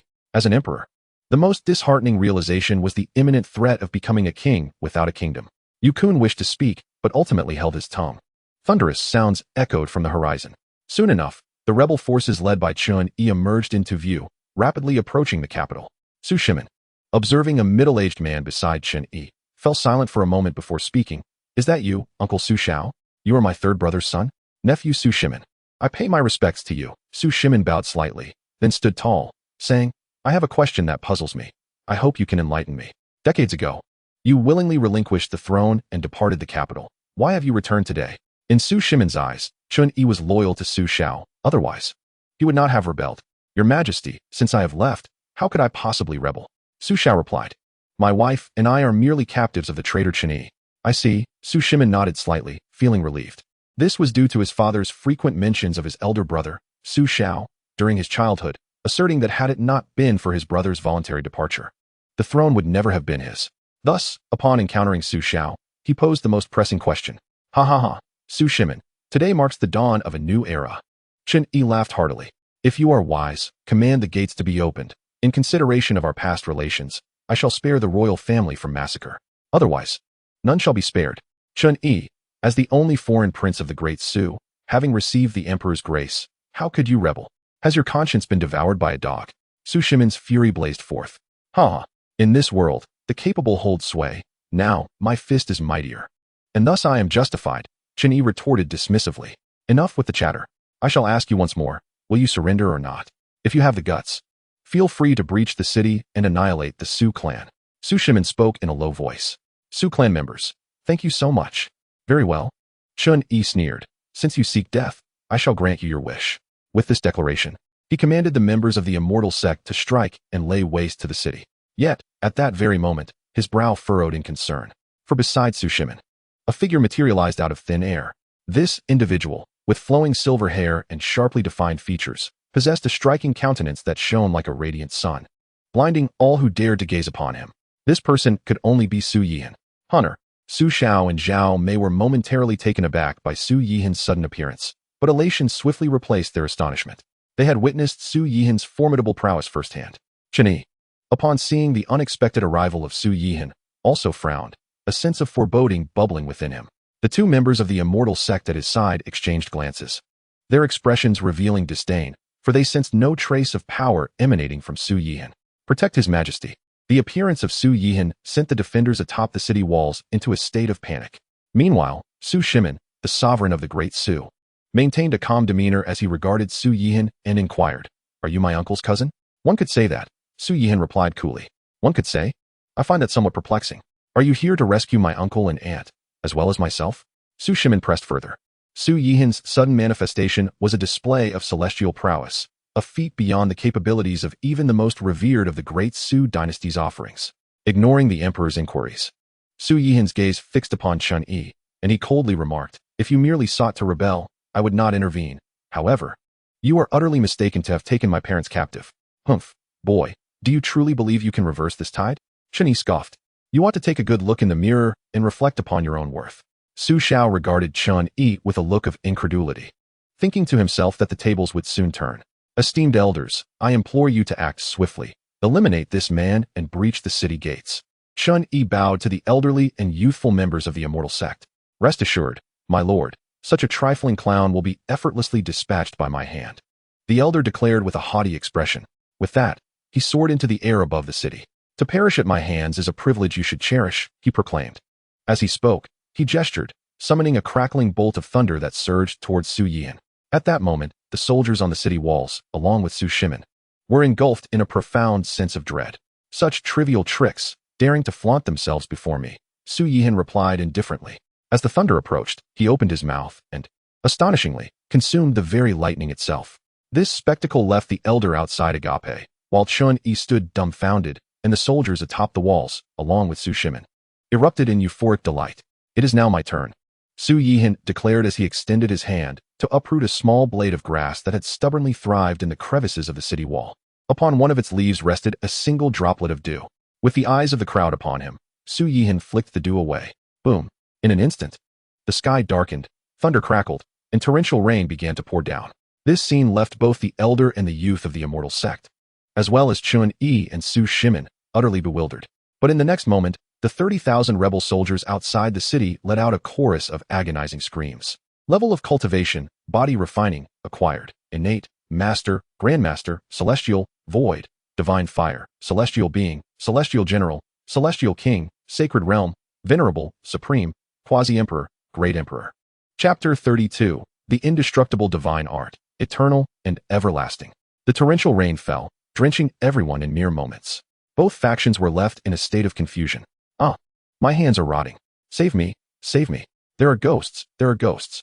Yet, in the following instant, the screams of 30,000 rebel soldiers echoed simultaneously. Looking closer, they saw that the surfaces of all the rebels had become pockmarked, seemingly corroded. "The rain, there is something amiss with this rain," exclaimed the young member of the Immortal Sect, but it was already too late. In the blink of an eye, 30,000 soldiers had collapsed to the ground, reduced to mere skeletons. Even the foreign Prince Chun Yi was not spared. "No, please don't kill me. Spare me, esteemed elder." The cries for mercy from the elder and young members of the Immortal Sect rang out. Before long, their flesh was eroded, leaving nothing but bones.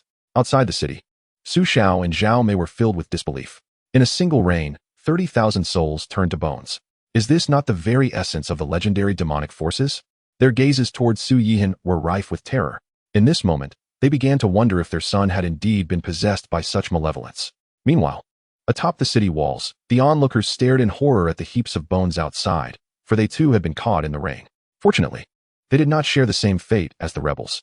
"Thank you, cousin, for your timely assistance in slaying the rebels." Su Shimin was the first to recover, clasping his hands in gratitude and bowing deeply. The others quickly followed suit, kneeling in unison. The display of power exhibited by Su Yihan had left an indelible mark on their minds, instilling profound fear within them. Su Yihan paid them no heed. With a wave of his hand, he summoned Su Shao and his wife to the city walls. His gaze fell upon Su Shao as he stated, "If you desire to be the sovereign of the great Su dynasty, this moment presents an opportunity." Upon hearing these words, Su Shimin's expression shifted dramatically. Not only would the Immortal Sect refrain from intervening in the royal dispute, but even if they did, they could not contend with Su Yihan's might. Su Shao glanced at his anxious nephew and slowly replied, "Had I wished for the throne, I would not have departed all those years ago." He paused before continuing, "Moreover, under Shimin's governance, the people of the great Su dynasty are well-fed and at peace with neighboring nations. I doubt I could achieve such a feat." Su Zhao's words relieved Su Shimin, as well as General Yu Kun and the other commanders, who exhaled in relief. Su Yihan nodded slightly and remarked, "Since you have arrived in the capital, you may as well remain here. Your safety shall be assured." As he spoke, He willed the small blade of grass in his hand to move of its own accord. This blade of grass now contains my power. It possesses 6 leaves, allowing for 6 uses, Su Yihan explained as he handed the grass to Su Xiao. Even a supreme, quasi-emperor, or great emperor could be slain with it. At this, Su Shimon's expression shifted once more. Such a formidable artifact, if not wielded by oneself, could ultimately pose a hidden danger. Yet, considering Su Yihan's overwhelming strength, he felt a sense of resignation. For either Su Xiao or Su Yihan could easily ascend to the throne of the great Su dynasty. Are you departing, cousin? Su Shimon hesitated before asking. Su Yihan nodded. I entrust you with their care. Upon hearing this, Su Shimon eagerly assured, rest assured, cousin. I shall take good care of uncle and aunt.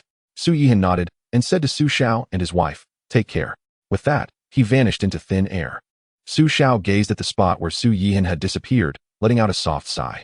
Zhao Mei remained lost in thought, having not exchanged a word with Su Yihan throughout. Uncle, aunt, from now on, you shall reside in the capital. I will ensure everything is arranged, Su Shimon said. Bowing slightly, the Unrivaled Sect. Su Yihan appeared before the stone table, prompting the maid to hastily present a pot of hot tea. He then took out the Wudao tea leaves and began to brew. As days passed, he grew accustomed to the flavor of the Wudao tea. Sipping the tea, he savored its fragrant sweetness.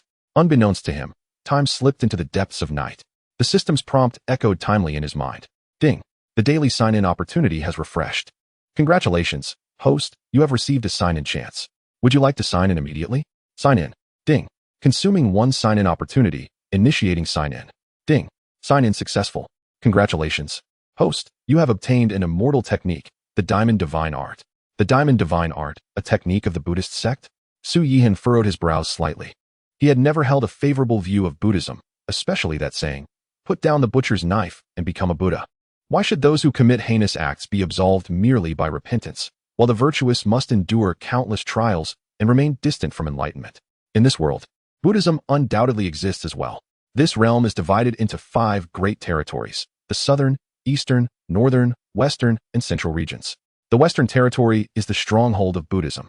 Although other sects exist within the Western Territory, they are as insignificant as ants in the face of the formidable Buddhist power. Now, he had unexpectedly signed in to acquire a technique of the Buddhist sect, one that fell within the realm of immortal arts. He ceased his contemplations, and with a single thought, information regarding the Diamond Divine Art surged into his mind. It turned out that the Diamond Divine Art was the supreme technique of Buddhism. When cultivated to perfection, it grants the ability to be reborn from blood, rendering the physical body immortal. If one could break through their limits, they could achieve eternal existence, impervious to destruction. Naturally, Su Yihan was satisfied with the Diamond Divine Art. Without further thought, he slowly closed his eyes and began to cultivate the technique. In the next moment, an ethereal image of a Buddha emerged behind him. As he cultivated the Diamond Divine Art, the Buddha's image gradually became clearer and more tangible. In no time, the Supreme Buddha towered 100 feet high, seemingly cast from gold, emanating an aura of unparalleled supremacy. The God Tiger Taoist, along with the elders, stewards, and even thousands of disciples of the Invincible Sect, were all stunned by the sight. Although Buddhism was powerful, it was confined to the Western Territory.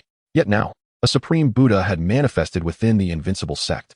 Soon, however, the God Tiger Taoist noticed that the appearance of the Supreme Buddha was centered in the plaza. He realized that it must be an extraordinary phenomenon resulting from the sect leader's cultivation. Moments later, as Su Yihan slowly opened his eyes, the Supreme Buddha also dissipated. Unbeknownst to him, at the instant he began to cultivate the Diamond Divine Art, in the distant Thunder Sound Temple, billions of miles away in the Western Territory. The Buddha suddenly opened his eyes. Chapter 33, The Mysterious Buddha, Journey to the Radiant Light, Sacred Land. In the Thunder Sound Temple, the Buddha sat upon a lotus throne. His divine form was majestic, and his aura was sacred. A mere glance could alleviate one's troubles and inspire reverence. However, if one's gaze strayed from the Buddha, they would find the temple engulfed in darkness. Within that darkness, figures could be faintly discerned. These figures were all with closed eyes, devoid of breath, resembling corpses. Suddenly, 2 beams of golden radiance pierced through the darkness, illuminating the Thunder Sound Temple. It was the Buddha on the lotus throne who had opened his eyes. As the temple was bathed in golden light, the previously lifeless arhats and bodhisattvas began to breathe and open their eyes. We pay homage to the Buddha. The gathered arhats and bodhisattvas exclaimed in unison, palms together. I have sensed the emergence of the supreme law, the Diamond Divine Art. The Buddha spoke slowly. At this declaration, The arhats and bodhisattvas revealed expressions of joy and excitement. The Diamond Divine Art was the highest secret technique of Buddhism. If they could obtain it, they would be able to cultivate. Buddha, where is the Diamond Divine Art? I shall retrieve it at once, spoke an arhat named Kongwu. His realm was at the pinnacle of the quasi-emperor stage. The Diamond Divine Art resides in the Southern Territory, the Buddha replied, Kongwu and Jin Tong. You two shall go together, and be sure to bring back the Diamond Divine Art. Yes, rest assured, Buddha. We will certainly return with the Diamond Divine Art, they replied. Hands clasped in reverence, bowing. In the next moment, a black vortex slowly formed within the Thunder Sound Temple, and the two entered it, vanishing from sight. After their departure, the Buddha gradually closed his eyes, and in an instant, the Thunder Sound Temple was shrouded in darkness once more. Yet within that darkness, the once holy and majestic Buddha began to ooze black blood from all 7 orifices, swiftly covering his form. In that moment, the Buddha appeared more like a ghastly demon. In the Invincible Sect, the Diamond Divine Art was indeed formidable, befitting its status as the supreme secret technique of Buddhism. After cultivating the Diamond Divine Art to great success, Su Yihan could distinctly feel his physique becoming incredibly robust. Ding. The system has detected the presence of celestial-grade qualifications in the Northern Territory, triggering a system task. Please proceed to recruit disciples, and upon completion, you shall receive abundant rewards. Celestial-grade qualifications in the Northern Territory? Su Yihan was taken aback, then joy illuminated his face. He already possessed invincible prowess and was curious about the rewards the system might bestow upon developing the Invincible Sect into the foremost sect across the 5 domains. Naturally, the more disciples with celestial-grade qualifications he could gather, the better. Where in the Northern Territory can I find disciples with celestial-grade qualifications? Su Yihan inquired of the system. In the Northern Territory, at the Radiant Light Sacred Land. The Radiant Light Sacred Land? One of the 5 great sacred lands in the Northern Territory. Su Yihan was momentarily stunned. He was well aware of the illustrious name of the Radiant Light Sacred Land, which was not at all comparable to the previous great Dao Sect or Bloodblade Pavilion. Nonetheless, whether it be the Radiant Light Sacred Land or any other sacred land, Su Yihan would certainly venture there. He summoned the God Tiger Daoist, provided a brief explanation, and then vanished from the spot. The Radiant Light Sacred Land is situated atop a mountain renowned for its beauty and vitality. Here, the air is filled with the songs of birds and the fragrance of flowers, and the scenery is exquisite. Moreover, there are 3 spiritual veins, resulting in an abundance of spiritual energy. Of course, when compared to the Invincible Sect, the Radiant Light Sacred Land was akin to a slum. Within the Grand Hall of the Sacred Land, Shi Huang knelt on the ground, blood pouring from his mouth. More critically, a massive wound marred his abdomen, revealing glimpses of his quivering innards. Aside from the youth Shi Huang, there were 7 or 8 others in the hall. Yet, they paid no heed to the blood-soaked Shi Huang, instead surrounding another youth. One elder among them held aloft a bone radiating 5-colored light. Subsequently, another elder made an incision in the youth's chest and inserted the bone within. Shi Huang watched the scene unfold, his eyes ablaze with fury. His own supreme bone had been transplanted into the son of the new sect leader. Sect leader, the supreme bone has been transplanted. It will fully integrate with the young master in 2 or 3 days. At that time, with the young master S and the supreme bone combined, he will surely attain the path to emperorship in due time. Ha ha ha, my son, how do you feel? The Radiant Light sect leader laughed heartily. Father, I can already sense the presence of the supreme bone, and it is incredibly powerful. The youth replied, his face alight with excitement. Good, good. Saint Lord, how shall we deal with Shi Huang? An elder inquired. A bunch of ingrates, a pack of fools. Shi Huang bellowed in fury. My father ventured into perilous realms for the sake of the Radiant Light Sacred Land, and merely 3 days after his demise, you dare to treat me in this manner. You ungrateful wretches. His anger was palpable. His father had been the previous Saint Lord of the Radiant Light Sacred Land, and had perished in a secret realm just 3 days prior. Immediately thereafter, the current Saint Lord had ascended to power, setting his sights on Shi Huang.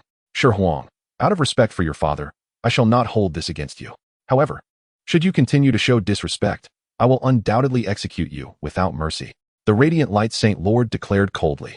Futian, if you do not slay me today, I assure you, tomorrow I will annihilate your entire family and slaughter your 9 clans. Shi Huang retorted icily.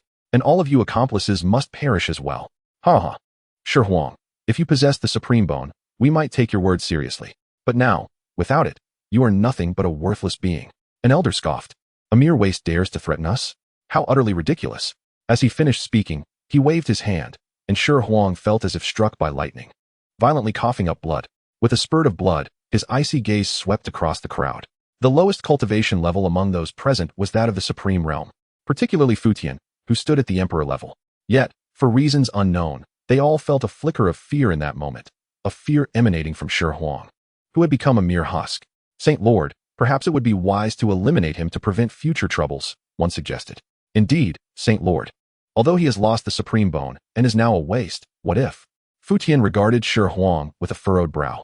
After a moment, he slowly replied, very well, a waste is of little consequence whether killed or spared. If you are still uneasy, then sever his limbs and imprison him in the heavenly dungeon. Understood, the others responded, bowing their heads in compliance. But suddenly, Fu Tian's brow furrowed once more, followed by the frowns of the others. In the next instant, a figure clad in white with silver hair, Su Yihan, appeared out of thin air. Cultivation level span, body refinement, postnatal, innate, master, grandmaster, celestial, void, divine fire, celestial being, celestial general, celestial king, saint realm, venerable, supreme, quasi-emperor, emperor. Chapter 34. The reincarnation of an immortal emperor, the supreme overlord body. The sudden appearance of Su Yihan caused a shift in the expressions of Fu Tian and the others. The radiant light's sacred land was protected by a formidable array, capable of thwarting even quasi-emperors and emperors. Yet, the array remained silent. And Su Yihan had materialized without a sound.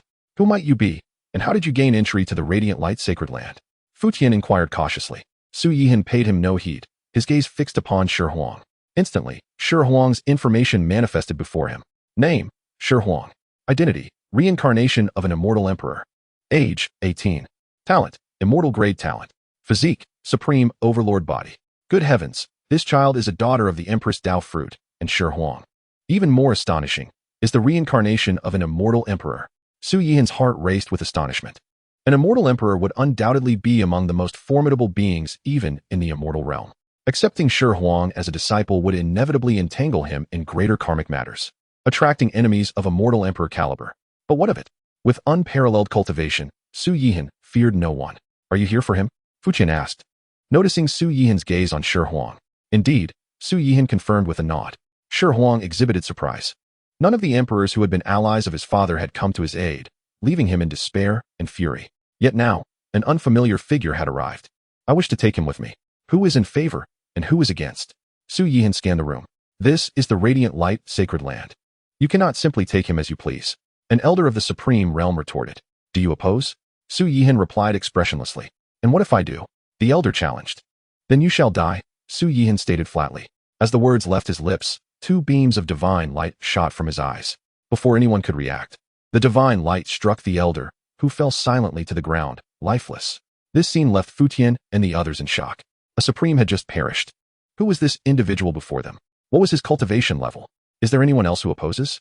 Su Yihan continued. Do you know the Heavenly Dome Emperor? Fu Tian queried. I do not know any Heavenly Dome Emperor, Su Yihan replied.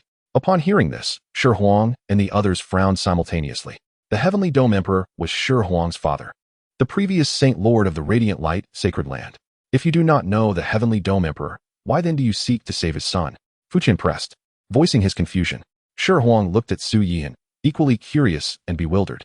I have come to accept Shi Huang as my disciple, Su Yihan stated candidly. Accepting Shi Huang as your disciple? The words elicited strange expressions from Fu Tian and the others, as they thought to themselves that he had arrived too late.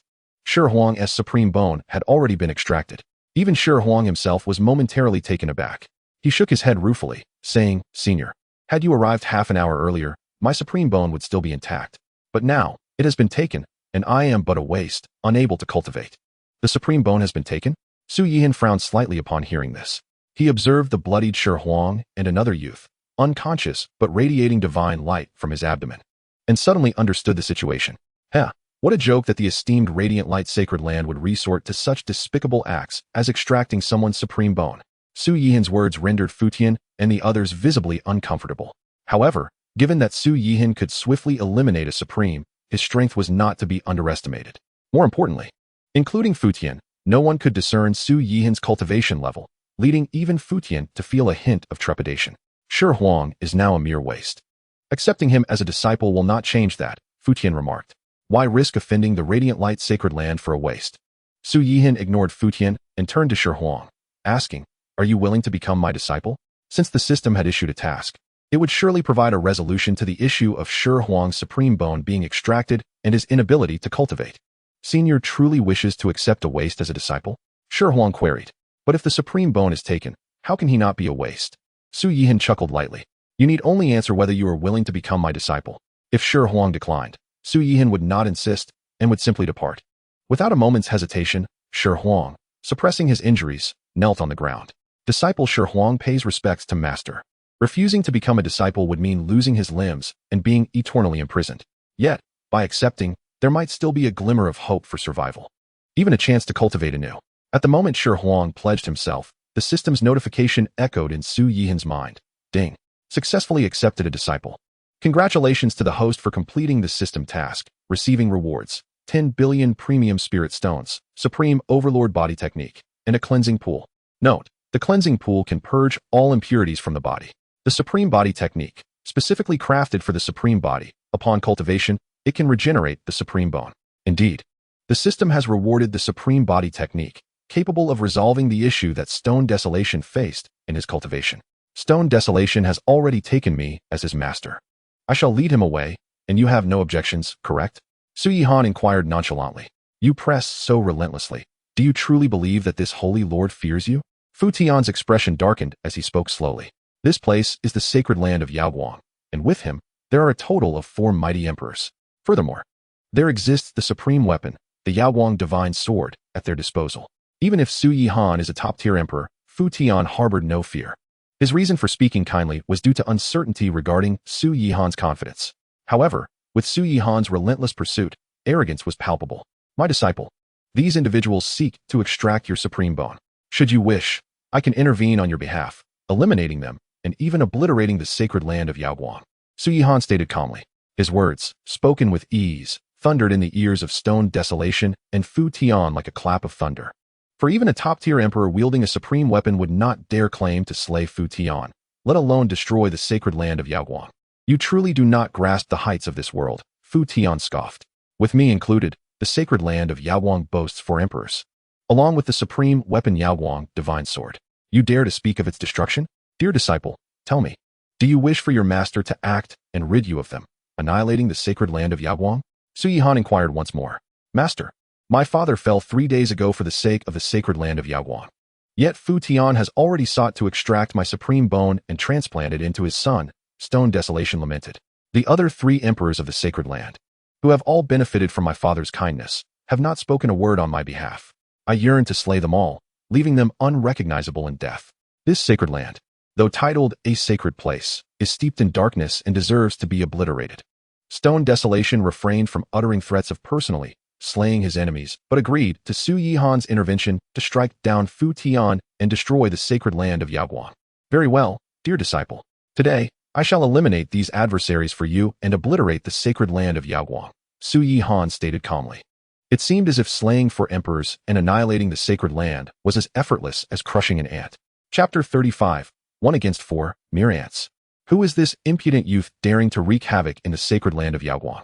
As Su Yihan's words fell, a deep voice resonated. Buzz. Immediately, the space rippled, and 3 towering figures appeared within the grand hall.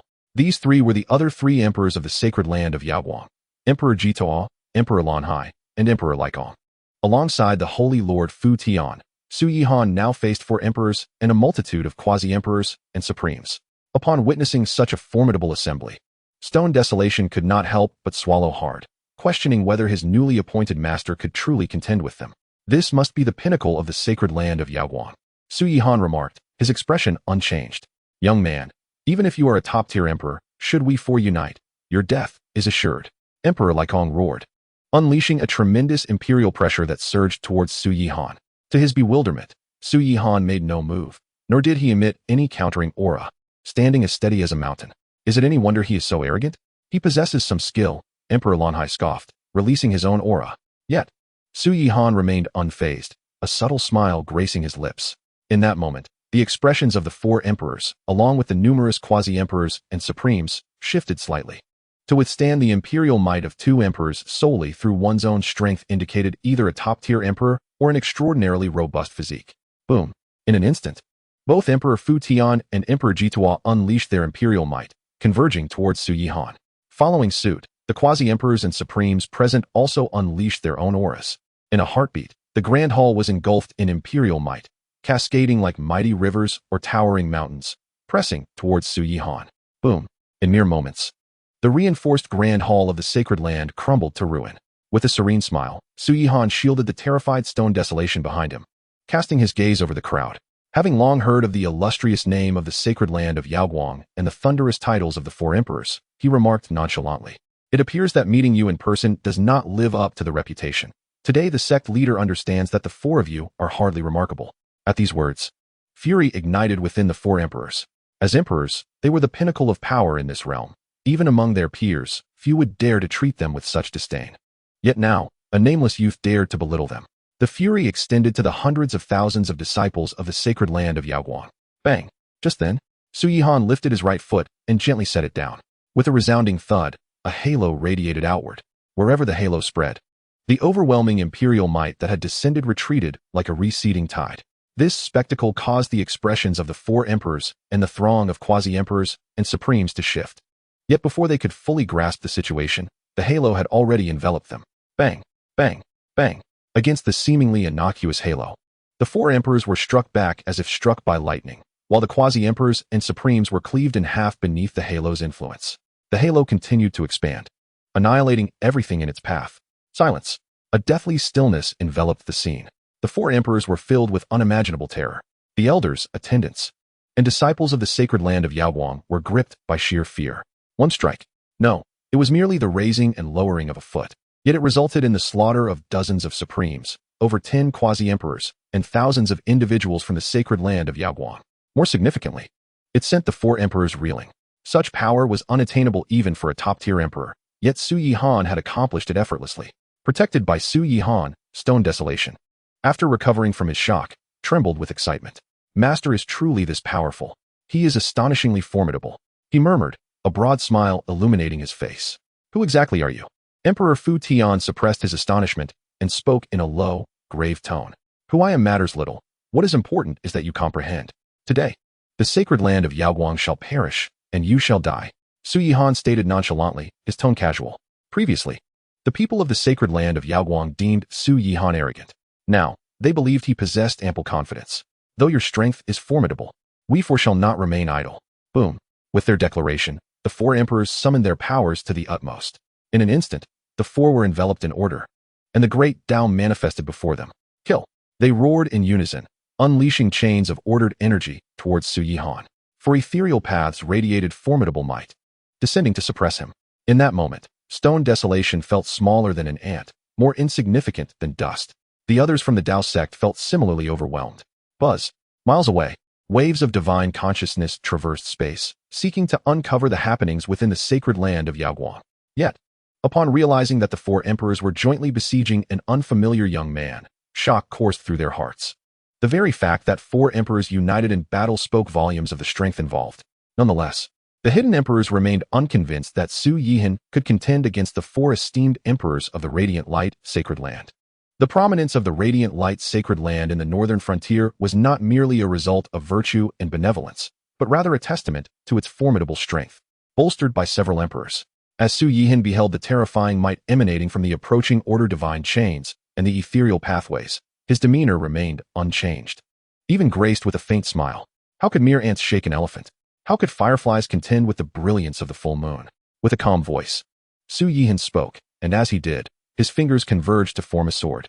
In tandem with his movements, a serpentine river materialized behind him, its sound echoing like a roaring torrent.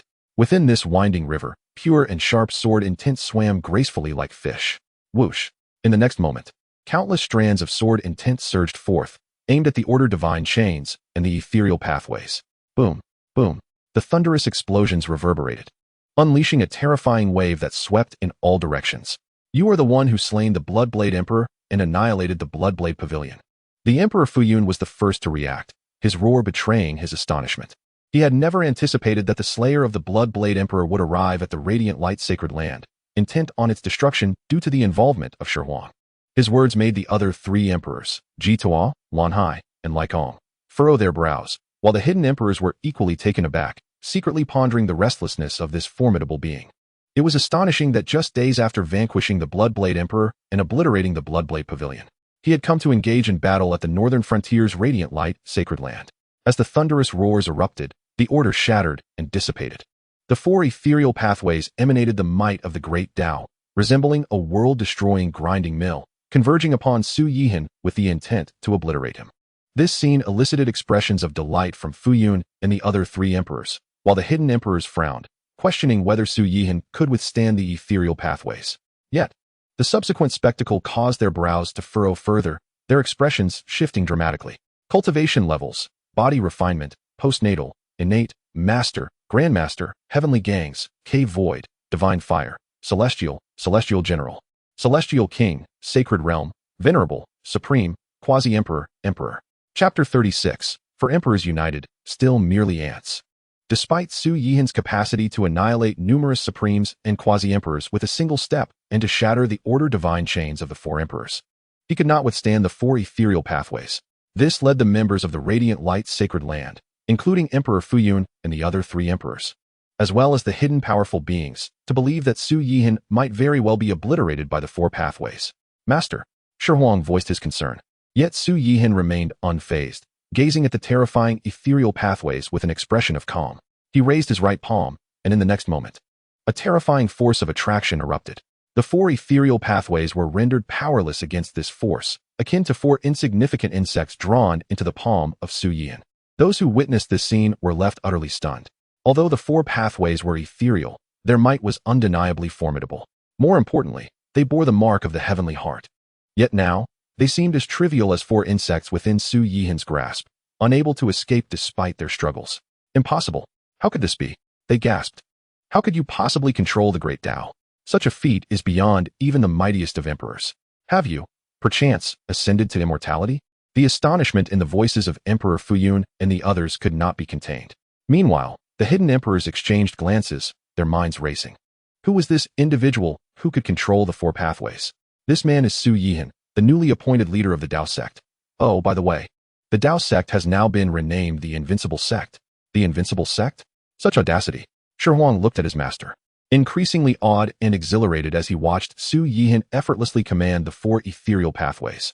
Su Yihan regarded Fu Yun and the others with a light chuckle. You are all far too weak. As his words fell, he clenched his right fist. Boom, boom, accompanied by four resounding thuds. The four ethereal pathways in his palm were instantaneously obliterated. At that moment, as the four pathways vanished, Fu Yun and the others felt as though they had been struck by lightning, blood gushing forth, their vitality waning. Fellow Taoists, lend me your strength. Emperor Fu Yun's expression darkened as he wiped the blood from the corner of his mouth, speaking in a grave tone. It had come to this. There was no choice but to fight back. The Emperor Laikong spoke up, and in the next instant, he transformed into a beam of divine light, merging into Emperor Fu Yun's body. The same was true for Emperors Jituo and Lanhai. This scene caused Su Yihan to furrow his brow slightly, puzzled by the unfolding events. Meanwhile, the hidden powerful beings observed closely, their minds shaken. The four of them had actually mastered the Radiant Light Divine Technique. Incredible, truly incredible. The Radiant Light Divine Technique is a top-tier art, even approaching the realm of celestial arts. That Fu Yun, Jituo, Lanhai, and Laikong could master it is nothing short of miraculous. Indeed, it is fortunate that Su Yihan intervened. Otherwise, we would have remained ignorant of their mastery of the Radiant Light Divine Technique. Once they strike, the four united as one will be an unstoppable force. Now, we shall see if the Radiant Light Divine Technique can withstand Su Yihan. Brat, because of you. The Radiant Light Divine Technique has been prematurely revealed. How infuriating. Emperor Fu Yun coldly remarked. But to die beneath the Radiant Light Divine Technique would be considered an honor. The Radiant Light Divine Technique? What is that? I have never heard of it, Su Yihan replied. Even if you are an immortal from the celestial realm, your demise is inevitable, and the Radiant Light Sacred Land shall surely fall. You arrogant brat, Emperor Fu Yun scoffed. With the aid of the Radiant Light Divine Technique, the three emperors fused with him, augmenting his power to unprecedented heights. Radiant Light Divine Sword. In the next moment, Emperor Fu Yun bellowed. Boom. The mountains beneath him suddenly trembled, as if an ancient behemoth were about to break free from the earth. Before long, the entire mountain range exploded, and a divine sword radiating azure light soared forth. It was indeed the Radiant Light Divine Sword. Legends say that this sword was the supreme weapon forged by the first Radiant Light Sovereign. From millions of miles away, Even the Emperor could sense the piercing aura of the Radiant Light Divine Sword, coupled with the Radiant Light Divine Technique. Su Yihan was in grave danger. Not only the hidden powerful beings, but even Su Yihan felt a formidable presence the moment the Radiant Light Divine Sword manifested. This was enough to indicate the sword's extraordinary power. However, that was all it was.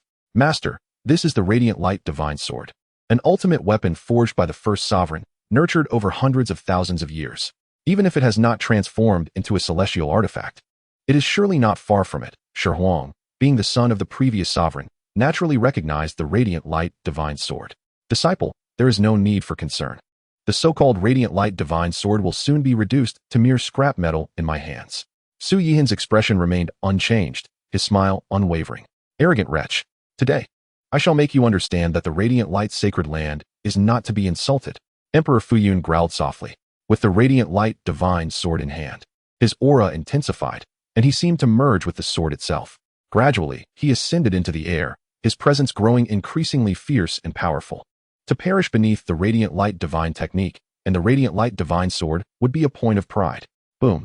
As his words echoed, a cacophony erupted. The intricate chains of order and the four illusory avenues re-emerged once more, enveloped in a dense aura of imperial might that permeated the expanse of billions of miles. In this moment, even the hidden emperors felt a palpable sense of danger.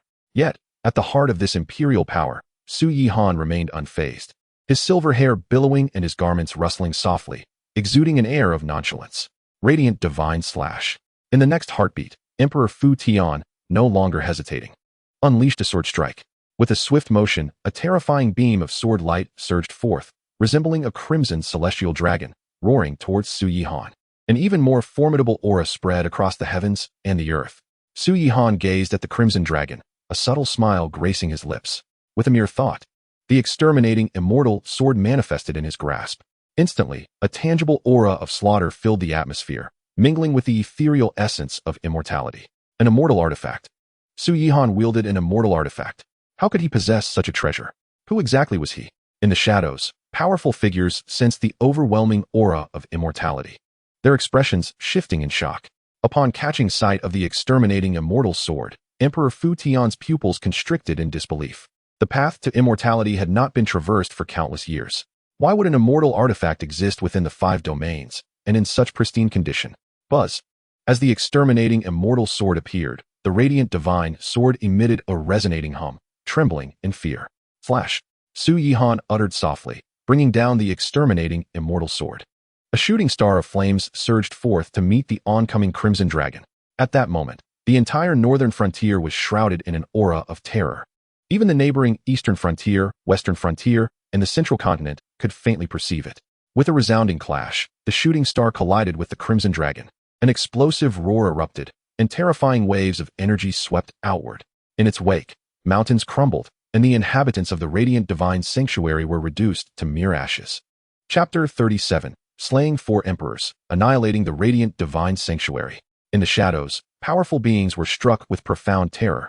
For both Emperor Fu Tian and Su Yihan, the strength of their strikes had exceeded that of ordinary emperors, reaching the pinnacle of imperial might. The collision of such immense powers inevitably produced colossal repercussions. After the thunderous roar, the Crimson Dragon was annihilated in an instant, while the shooting star, undiminished in might, hurtled toward Emperor Fu Tian. Slash, slash, slash. The Radiant Divine Technique, the Immortal-Slaying God. Suppressing the fear within, Emperor Fu Tian unleashed hundreds, even thousands of sword strikes in a flash. At the same time, dazzling divine light radiated from him, exuding an overwhelming aura, as he stood against the multitude of crimson dragons alongside the shooting star. Boom, boom, boom. The cacophony of thunderous roars echoed endlessly, as waves of terrifying energy surged forth, rippling through the surroundings. A dreadful power permeated the atmosphere. At that moment, it seemed as though the very heavens trembled. The Radiant Divine Sword, though not yet transformed into an immortal artifact, far surpassed ordinary supreme imperial weapons. Emperor Fu Tian, merging with the powers of the 3 great emperors, Jichua, Liantian, and Lanhai, had undoubtedly elevated his strength beyond that of a top-tier emperor. His adversary, Su Yihan, possessed unrivaled cultivation and wielded the ultimate immortal weapon, the exterminating immortal sword. The devastation wrought by their clash was destined to be immense. All of this appeared to unfold slowly, yet it transpired in the blink of an eye. With each resounding explosion, crimson dragons were obliterated. And while the might of the shooting star waned, it still shattered the chains of order, extinguished the 4 illusory avenues, and struck the radiant divine sword. Emperor Fu Tian murmured, for he had sustained no injuries. Crack, crack. Just as he pondered this, a faint cracking sound emanated from the radiant divine sword in his hand. A sense of foreboding surged within him. He looked down to find fine fissures appearing on the sword, a sight that was nothing short of alarming. At that moment, a disheartening scene unfolded before him. The radiant divine sword shattered into several segments, devoid of any divine essence, truly becoming the heap of scrap metal Su Yihan had foretold. The radiant divine sword, an imperial weapon refined by the original Holy Lord, nurtured for hundreds of thousands of years by successive Holy Lords, and having approached the realm of immortal artifacts, was thus destroyed. Emperor Fu Tian felt tears welling up, and the remaining disciples of the radiant divine sanctuary felt their spirits crushed. Behind Su Yihan, Shi Huang gained a renewed understanding of his master's formidable strength. Meanwhile, the hidden powerful figures observing could not suppress their gasps of astonishment. The fusion of 3 great emperors wielding the radiant divine sword made Emperor Fu Tian undeniably powerful. Had he encountered any other emperor, he would have emerged battered, if not slain. Alas, his opponent was Su Yihan, whose prowess was not only formidable, but also possessed a complete and devastating immortal artifact. The radiant divine technique and the radiant divine sword are nothing but trivialities. Su Yihan stated calmly, pointing the exterminating immortal sword at Emperor Fu Tian. Who exactly are you? Emperor Fu Tian inquired softly. Your realm cannot possibly be that of an emperor. Moreover, the path to immortality has not been trodden for ages. How could you possess such a potent and complete immortal artifact? He voiced his doubts, as he could not leave this world without understanding. At this juncture, he had exhausted all his trump cards and had achieved nothing against Su Yihan, while his radiant divine sword lay in ruins. Emperor Fu Tian comprehended that he could not possibly contend with the being before him. Today, his demise was inevitable. Did I not say, who I am is unimportant? What matters is that you will die today, and the radiant divine sanctuary shall be annihilated. As Su Yihan's words fell, he flicked his wrist, and with the exterminating immortal sword's tremor, a beam of sword light shot forth. Faced with the sword light, Emperor Fu Tian had no means of defense and was struck. Boom, boom, boom. Accompanied by 3 explosive sounds, the 3 emperors, Jichua, Wanhai, and Liantian, who had merged with Emperor Fu Tian through the radiant divine technique, were forcibly revealed. Regrettably, like Emperor Fu Tian, they too had perished. Thus, all 4 emperors of the radiant divine sanctuary, alongside the numerous quasi-emperors and supreme beings, were slain. Furthermore, the radiant divine sanctuary suffered grave destruction, leaving only a handful of survivors from its originally vast cohort of hundreds of thousands of disciples. The radiant divine sanctuary had to be obliterated. While speaking, Su Yihan summoned the exterminating immortal sword back into his possession and took another step forward.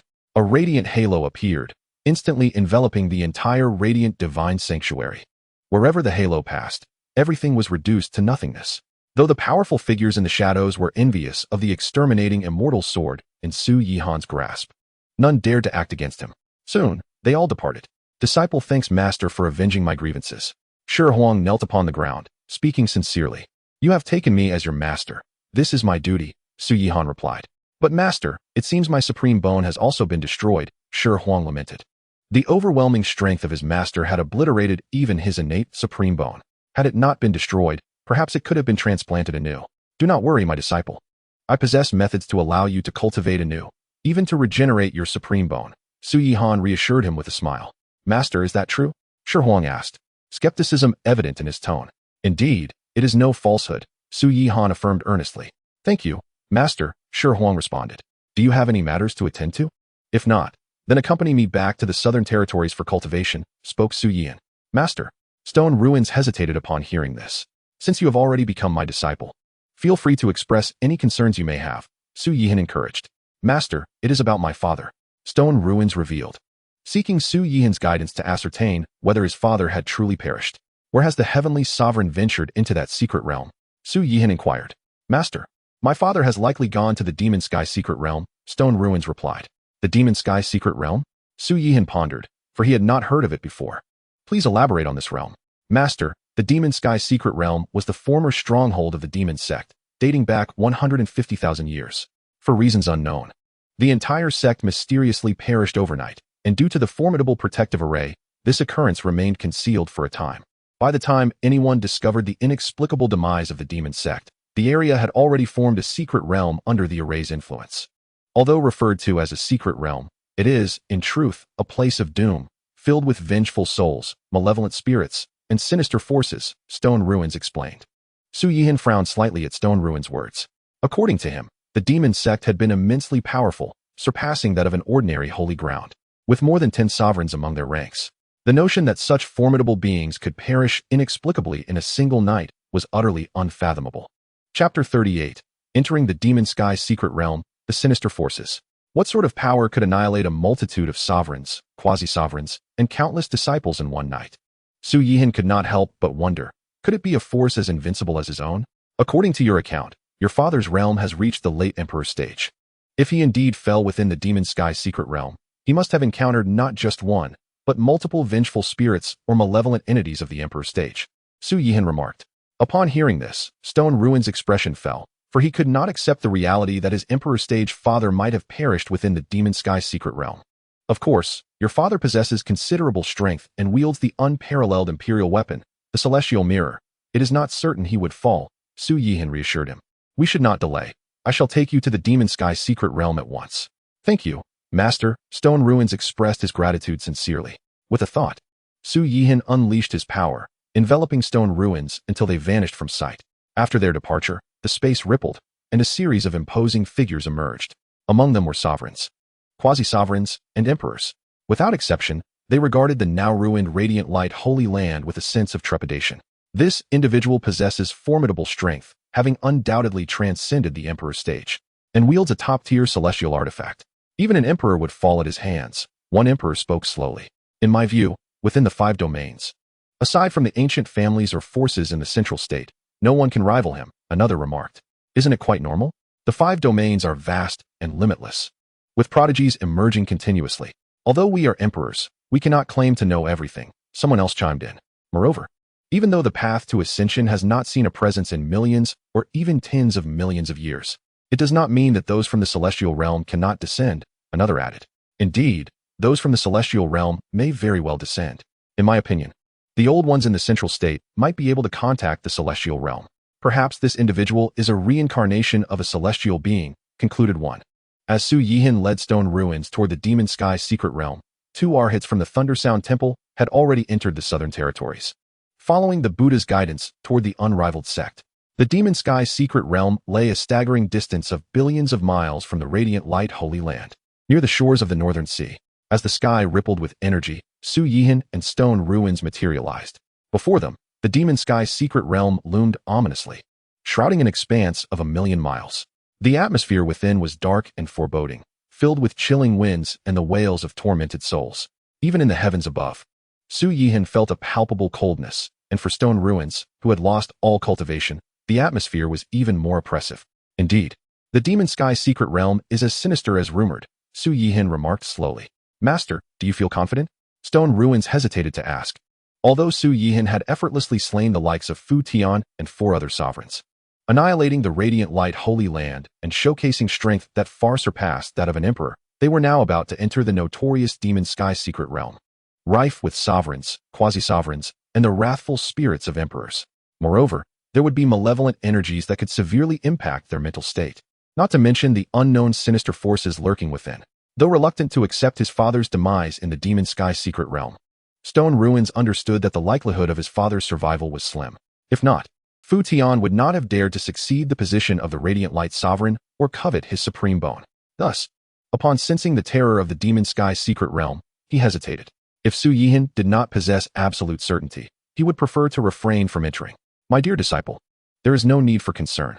Even if malevolent spirits of the quasi-sovereign or emperor level reside within the Demon Sky secret realm, they would be mere trifles for me to extinguish, Su Yihan replied with a smile, seemingly unfazed by the looming threat of the realm. Upon hearing this, Stone Ruins nodded slightly. Let us not delay. If the celestial sovereign has not perished, our prompt entry will afford him a greater chance of survival, Su Yihan declared. As his words fell, Su Yihan concentrated his thoughts, guiding Stone Ruins downward. In no time, the two entered the depths of the Demon Sky secret realm. Instantly, Su Yihan felt a sinister force attempting to invade his body. He recognized this energy as the malice or resentment of the innocently slain members of the Demon Sect. Yet, with the mastery of his diamond divine art, he remained unscathed. With a mere thought, a sound of the Buddha resonated, causing the encroaching power to recede like a receding tide. Within a Tinjiang radius around Su Yihan and stone ruins, it was as if a vacuum had formed. Roar! At that moment, a vengeful spirit howled, lunging to consume the two. As they had entered the central area directly, this spirit was naturally comparable to a sovereign in strength. However, with a simple gesture, Su Yihan dissipated the vengeful spirit into nothingness.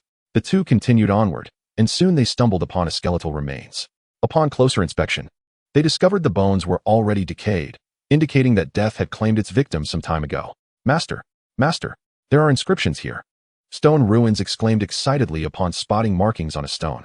Wuji Sect, Qianxin Daoist. Su Yihan read aloud the somewhat faded inscription. Master, the Wuji Sect was a powerful sect from 80,000 years ago, and Qianxin Daoist was the sect's leader at the time. Eventually, he mysteriously vanished. Leading to the swift decline of the Wuji Sect, Stone Ruins elaborated.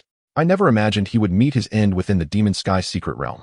To slay a quasi-sovereign indicates that there are multiple vengeful spirits of the quasi-sovereign level nearby, Su Yihan remarked. Let us proceed, he continued. The two advanced further when. A few moments later, Stone Ruins suddenly shouted in excitement. Master, it's the Blood Curse Herb. The Blood Curse Herb. You have come in search of your father. Not for treasure, Su Yihan silently lamented, and inquired, what is the purpose of the Bloodkill Grass? Master, do you not know? Shi Huang replied, his expression revealing confusion. Gazing at him, Su Yihan observed as Shi Huang cleared his throat and continued, Master, Bloodkill Grass is the primary material for concocting the blood flow pill. And this particular specimen is worth no less than 5 million low-grade spirit stones. And what is the function of the blood flow pill? Su Yihan casually remarked. Is 5 million low-grade spirit stones truly deserving of such astonishment? You may keep it. Yes, thank you, Master. Shi Huang exclaimed joyfully, stepping forward. At that moment, however, a malevolent spirit, entirely shrouded in darkness with a grotesque visage, suddenly materialized, hovering above the bloodkill grass. Clearly, it was there to guard the precious herb. Roar! In the next instant, it unleashed a chilling howl, emanating a terrifying aura as it lunged toward Shi Huang. A mere vengeful spirit dares to be so brazen. Su Yihan's brow arched, his voice icy. As he spoke, he formed his fingers into a sword and struck. With a resounding thud, a river of sword intent surged forth, cleaving through the vengeful spirit, which instantly dissipated into nothingness. Shi Huang exhaled a sigh of relief, swiftly seizing the bloodkill grass and tucking it away. Let us proceed, Su Yihan declared, stepping forward. Yet, in the next instant, a cacophony of anguished howls echoed from all directions. Then, an unsettling sight unfolded before them. A multitude of vengeful spirits emerged from every corner, swarming towards the duo. Su Yihan remained unfazed, letting out a soft snort as he stepped forward. At once, a radiant halo manifested, resembling a wave of apocalyptic light, radiating outward. Wherever the halo touched, the vengeful spirits evaporated into thin air. The pair continued their journey unimpeded. For an entire hour, neither faced any assault from the spirits. During this time, Shi Huang collected several rare treasures, which filled him with elation. Of course, they did not lose sight of their primary objective, to locate the celestial sovereign and ascertain whether he had perished. Disciple, can you sense the presence of the celestial sovereign? Su Yihan inquired. The celestial sovereign was an unparalleled emperor. Shi Huang, being a true descendant of emperors, possessed imperial blood and should have the capacity to sense him. Master, if we were outside, I would undoubtedly be able to sense him, even if my father had fallen. However, within the Devil's Heaven secret realm, the influence of malevolent energy and vengeful spirits renders such perception impossible, Shi Huang explained. Nevertheless, my father mentioned that he came to the Devil's Heaven secret realm to reach its core. If we continue onward, we are bound to find him. Su Yihan nodded lightly, pressing forward. Thus, time slipped away, and hours passed without their awareness. Throughout this journey, Su Yihan had vanquished hundreds of Supreme Realm vengeful spirits, dozens of Quasi-Emperor Realm spirits, and even 2 Emperor Realm spirits. From this, Su Yihan concluded that after 150,000 years, the number of Emperor-level vengeful spirits within the Devil's Heaven secret realm far surpassed the few emperors of the Demon Sect. Boom. Suddenly, a series of explosive sounds erupted ahead. Master, there are people engaged in battle up ahead, Shi Huang thought, wondering if it might be his father. Let us investigate, Su Yihan replied. Soon, they arrived at the source of the commotion, where they beheld a group of 4 individuals locked in combat, with 7 vengeful spirits of comparable strength to quasi-emperors. The 4, consisting of 2 men and 2 women, possessed an extraordinary presence. Despite facing 7 quasi-emperor realm spirits, all 4 bore varying degrees of injury. Naturally, upon Su Yihan's arrival, they took notice. Fellow Taoist, we are the direct disciples of the Sacred Master from the Divine Void Sacred Ground in the Central State. We beseech your assistance. Though they perceived Su Yihan as an ordinary individual, they still implored for help, realizing that one could not venture so deeply into the Devil's Heaven secret realm without merit. The Divine Void Sacred Ground? Su Yihan raised an eyebrow, reflecting on the information he had gathered from the Divine Tiger Taoist days prior, regarding the major factions in the Central State. Among the esteemed sanctuaries and sects of the Central State, the Divine Void Sacred Ground ranked among the foremost, even surpassing the likes of the Compassionate Voyage Quiet Chamber. To his surprise, upon entering the Devil's Heaven secret realm, he encountered disciples of the Divine Void Sacred Ground, specifically those under the direct guidance of its Sacred Master. As thoughts of the Divine Void Sacred Ground raced through his mind, Su Yihan made his move. His eyes gleamed with golden light, shooting forth towards the 7 vengeful spirits. Despite their quasi-emperor strength, they offered no resistance against Su Yihan and were swiftly obliterated. The 4 disciples of the Divine Void Sacred Ground were taken aback, their pupils contracting in astonishment. To effortlessly slay 7 quasi-emperor vengeful spirits indicated that Su Yihan's power must be at the emperor level. I am Hao Nan. This is Qiu Rong, Lin Waner, and Zhao Dawan. We are deeply grateful for your timely intervention, Senior. They clasped their fists in respect, their expressions filled with reverence. A figure of emperor-level strength, regardless of affiliation, commanded their utmost respect. There is no need for such formalities, Su Yihan replied. Given your capabilities, reaching this point is already a considerable feat. Further advance may lead to peril. You should withdraw. He bore no enmity towards the Divine Void Sacred Ground, and thus would not indiscriminately slay its members. The senior speaks wisely, Lin Waner responded. However, we ventured into the Devil's Heaven secret realm to search for blood origin stones. Without finding them, my friends' lives will undoubtedly be at risk if we leave. Su Yihan furrowed his brow and remarked, as disciples of the Divine Void Sacred Ground, surely you must have access to blood origin stones? Senior may not be aware, Qiu Rong interjected. The friend we seek was met by mere chance and is not a member of the Divine Void Sacred Ground. Therefore, though they possess blood origin stones, they would not part with them for an outsider. Su Yihan nodded, indicating his understanding. Are you intending to venture into the core area of the Devil's Heaven secret realm? Hao Nan inquired respectfully. Upon receiving a nod from Su Yihan, he continued, might I implore you, Senior, to allow us to accompany you in our quest to save our friend? Rest assured, aside from the blood origin stones, we seek no other treasures, they assured. After a moment's contemplation, Su Yihan consented with a nod. Thank you, Senior. Thank you, Senior. The 4 rejoiced, expressing their gratitude repeatedly. Thus, the 5 of them continued onward. Shi Huang led the way, with Su Yihan in the center and Qiu Rong's group bringing up the rear. Before long, they encountered a plant the size of a palm. Master, it is a blood lotus, a top-grade blood lotus. Shi Huang exclaimed, his eyes shining. While Su Yihan felt no particular inclination, the 4 behind him gazed at the vibrant red blood lotus with longing. The birth of a blood lotus is an arduous endeavor. Even the most ordinary blood lotus is valued at several 100,000 spirit stones, while the top-grade one before them is worth even more. Moreover, its value is not merely monetary, it is priceless in the market. Master, I shall retrieve it, Shi Huang declared. Upon seeing Su Yihan nod, he cautiously approached the blood lotus. As he approached the blood lotus, a vengeful spirit comparable to the quasi-emperor realm indeed materialized. With a mere flick of his hand, Su Yihan unleashed a sword intent that cleaved the spirit asunder. Stone Huang successfully plucked the exquisite blood lotus, a scene that elicited a collective sigh from Qiu Rong and her companions. Such a priceless treasure had been effortlessly acquired. The group continued onward, and throughout their journey, Stone Huang amassed a plethora of invaluable celestial materials. Gradually, the expressions of Qiu Rong, Zhao Dawan, Hao Nan, and Lin Waner shifted, their eyes glistening with avarice. Chapter 40. Rewarding Gratitude with Betrayal, the Corpse of an Emperor. Since time immemorial, wealth has stirred the human heart.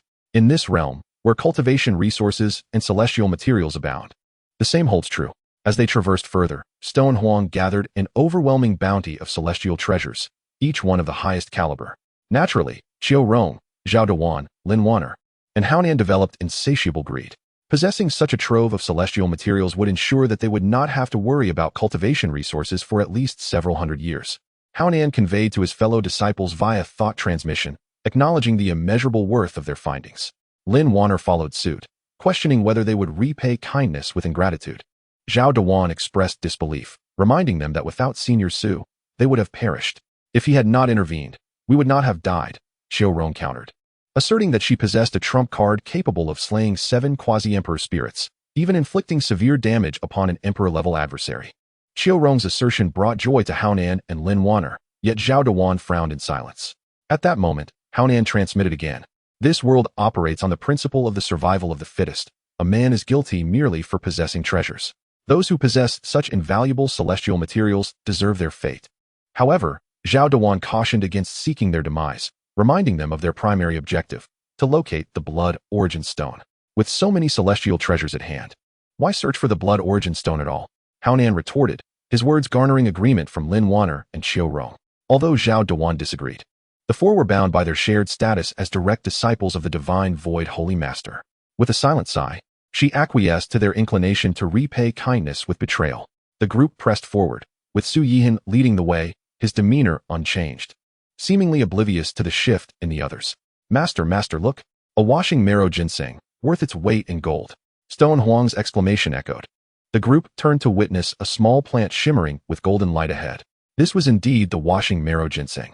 Its appearance quickened the breaths of Haonan, Xiao Rong, and the others, including Zhao Duan.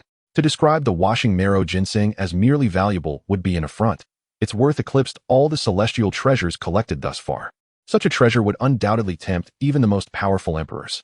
Master, even one washing marrow ginseng can elevate an ordinary person to the status of a top prodigy. Stone Huang exclaimed, brimming with excitement.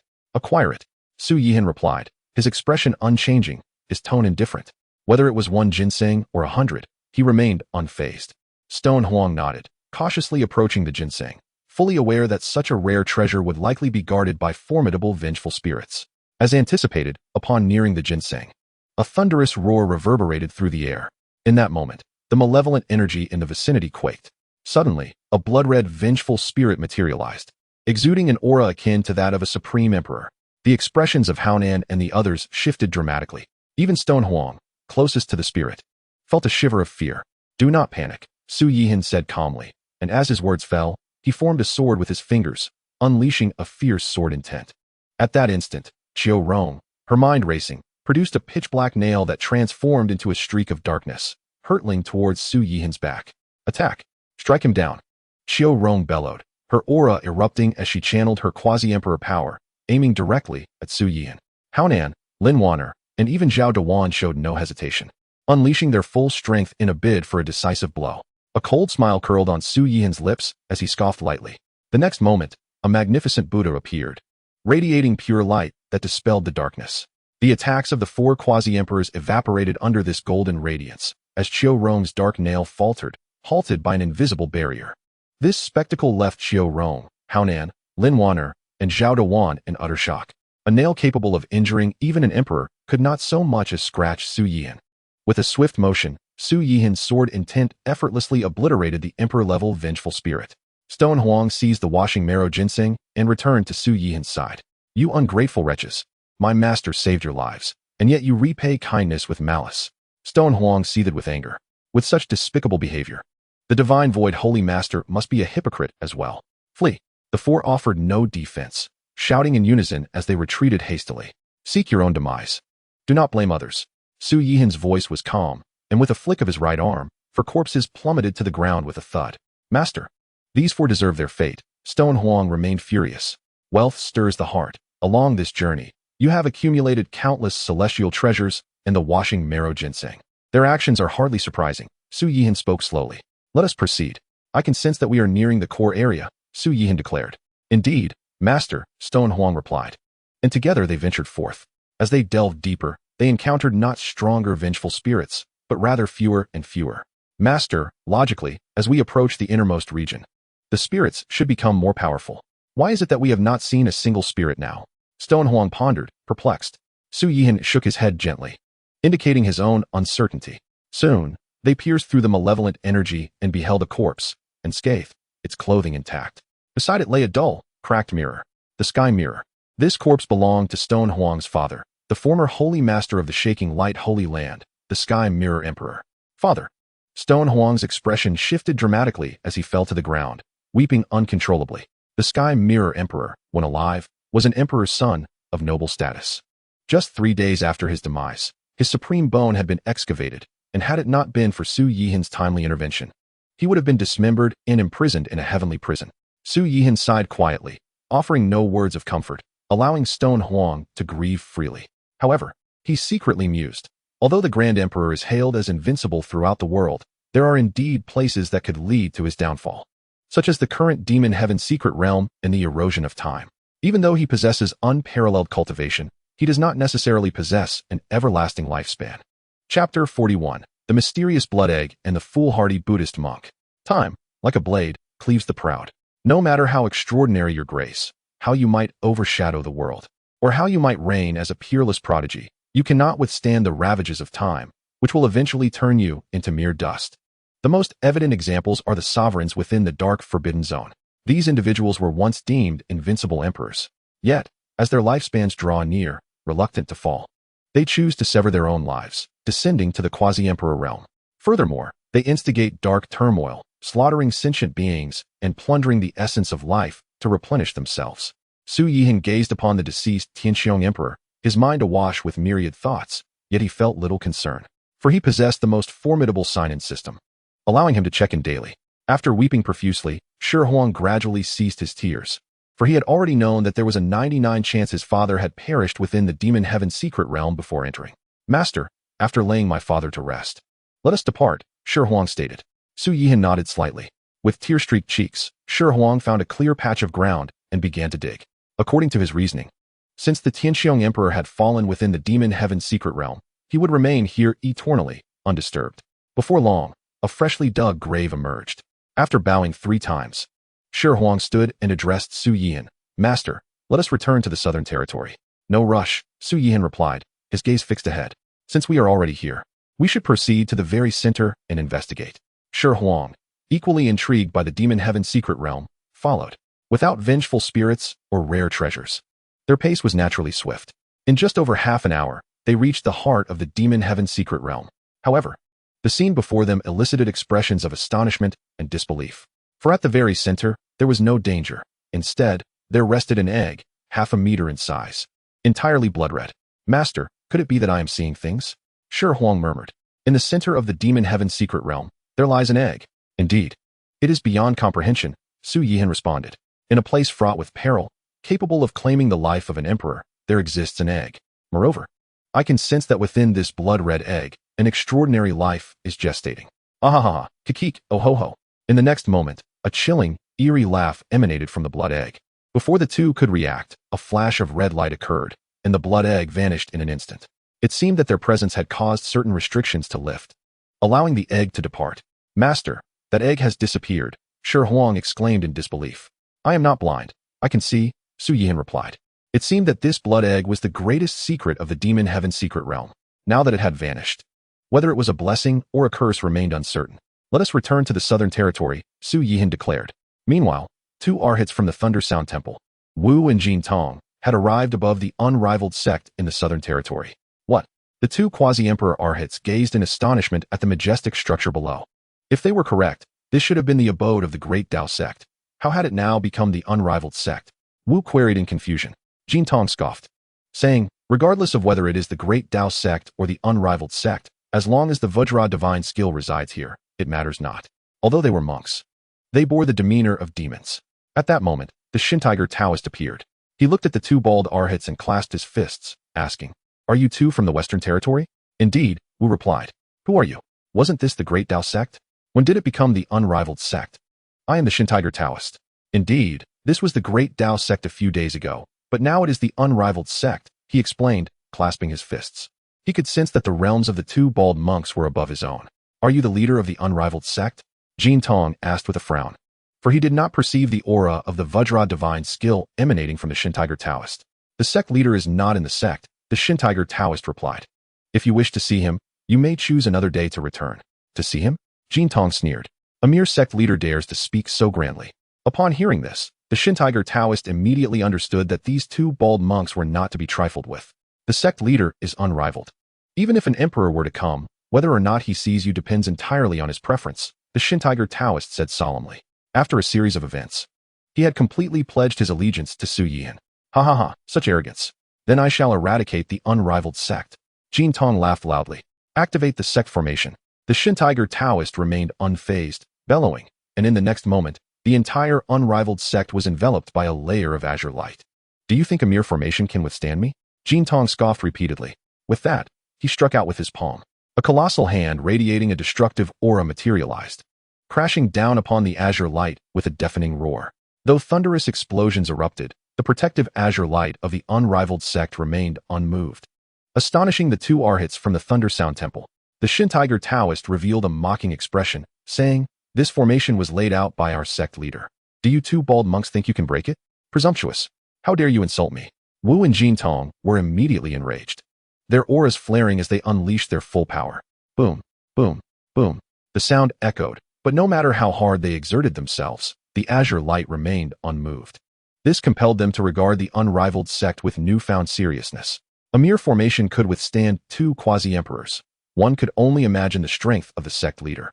Listen to my advice. Wherever you came from, return there, the Shin Tiger Taoist said, hands clasped behind his back, his tone indifferent. Otherwise, once the sect leader returns, you will undoubtedly perish, and the entire Buddhist sect may suffer consequences. Do you truly believe I cannot break through your turtle shell? Jin Tong's expression twisted with rage as he roared. The sect leader has stated that this formation can withstand several emperors. The Shin Tiger Taoist chuckled lightly. Can withstand several emperors? Wu and Jin Tong's brows furrowed. If that were the case, with their strength, it would be impossible to breach the formation. It would be even less feasible to reclaim the Vajra divine skill that belonged to the Buddhist sect. However, the Buddha had already issued an order. If they could not bring back the Vajra divine skill, they dared not imagine the consequences. Are you not leaving? The Shin Tiger Taoist sneered. What of the Buddhist sect? With the sect leader present, what is there to fear? As Wu and Jin Tong's expressions shifted, they suddenly noticed, on the plaza below, the air rippling, and then, two figures appeared. One had a head full of silver hair, exuding striking handsomeness, while the other appeared utterly ordinary in comparison. More importantly, they sensed a profound Buddhist aura emanating from the silver-haired individual. The Vajra divine skill was indeed within him. Chapter 42. The Bodhisattva of the Buddhist sect, single-handedly suppressing. Sect leader, I pay my respects. Upon Su Yihan's appearance, the Shin Tiger Taoist immediately noticed him. He was filled with immense joy, landing on the plaza and half kneeling on the ground. Though the grand formation provided protection, the heart of the divine tiger Taoist remained unsettled. However, upon the return of Su Yihan, his spirit was immediately calmed. In the air, the two figures, Wu and Jin Tong, were stirred by his words. The revered master? Is this individual the leader of the Invincible Sect? Such youth and striking handsomeness. After their astonishment, excitement welled upon their faces, for they could sense a profound aura of Buddhism emanating from Su Yihan. Though he was not of the Buddhist sect, his rich spiritual essence must surely stem from his mastery of the diamond divine art. Wu transmitted a thought. Indeed, the depth of his Buddhist essence surpasses ours. Undoubtedly a result of the diamond divine art, Jin Tong replied. Yet, we cannot even breach the formation.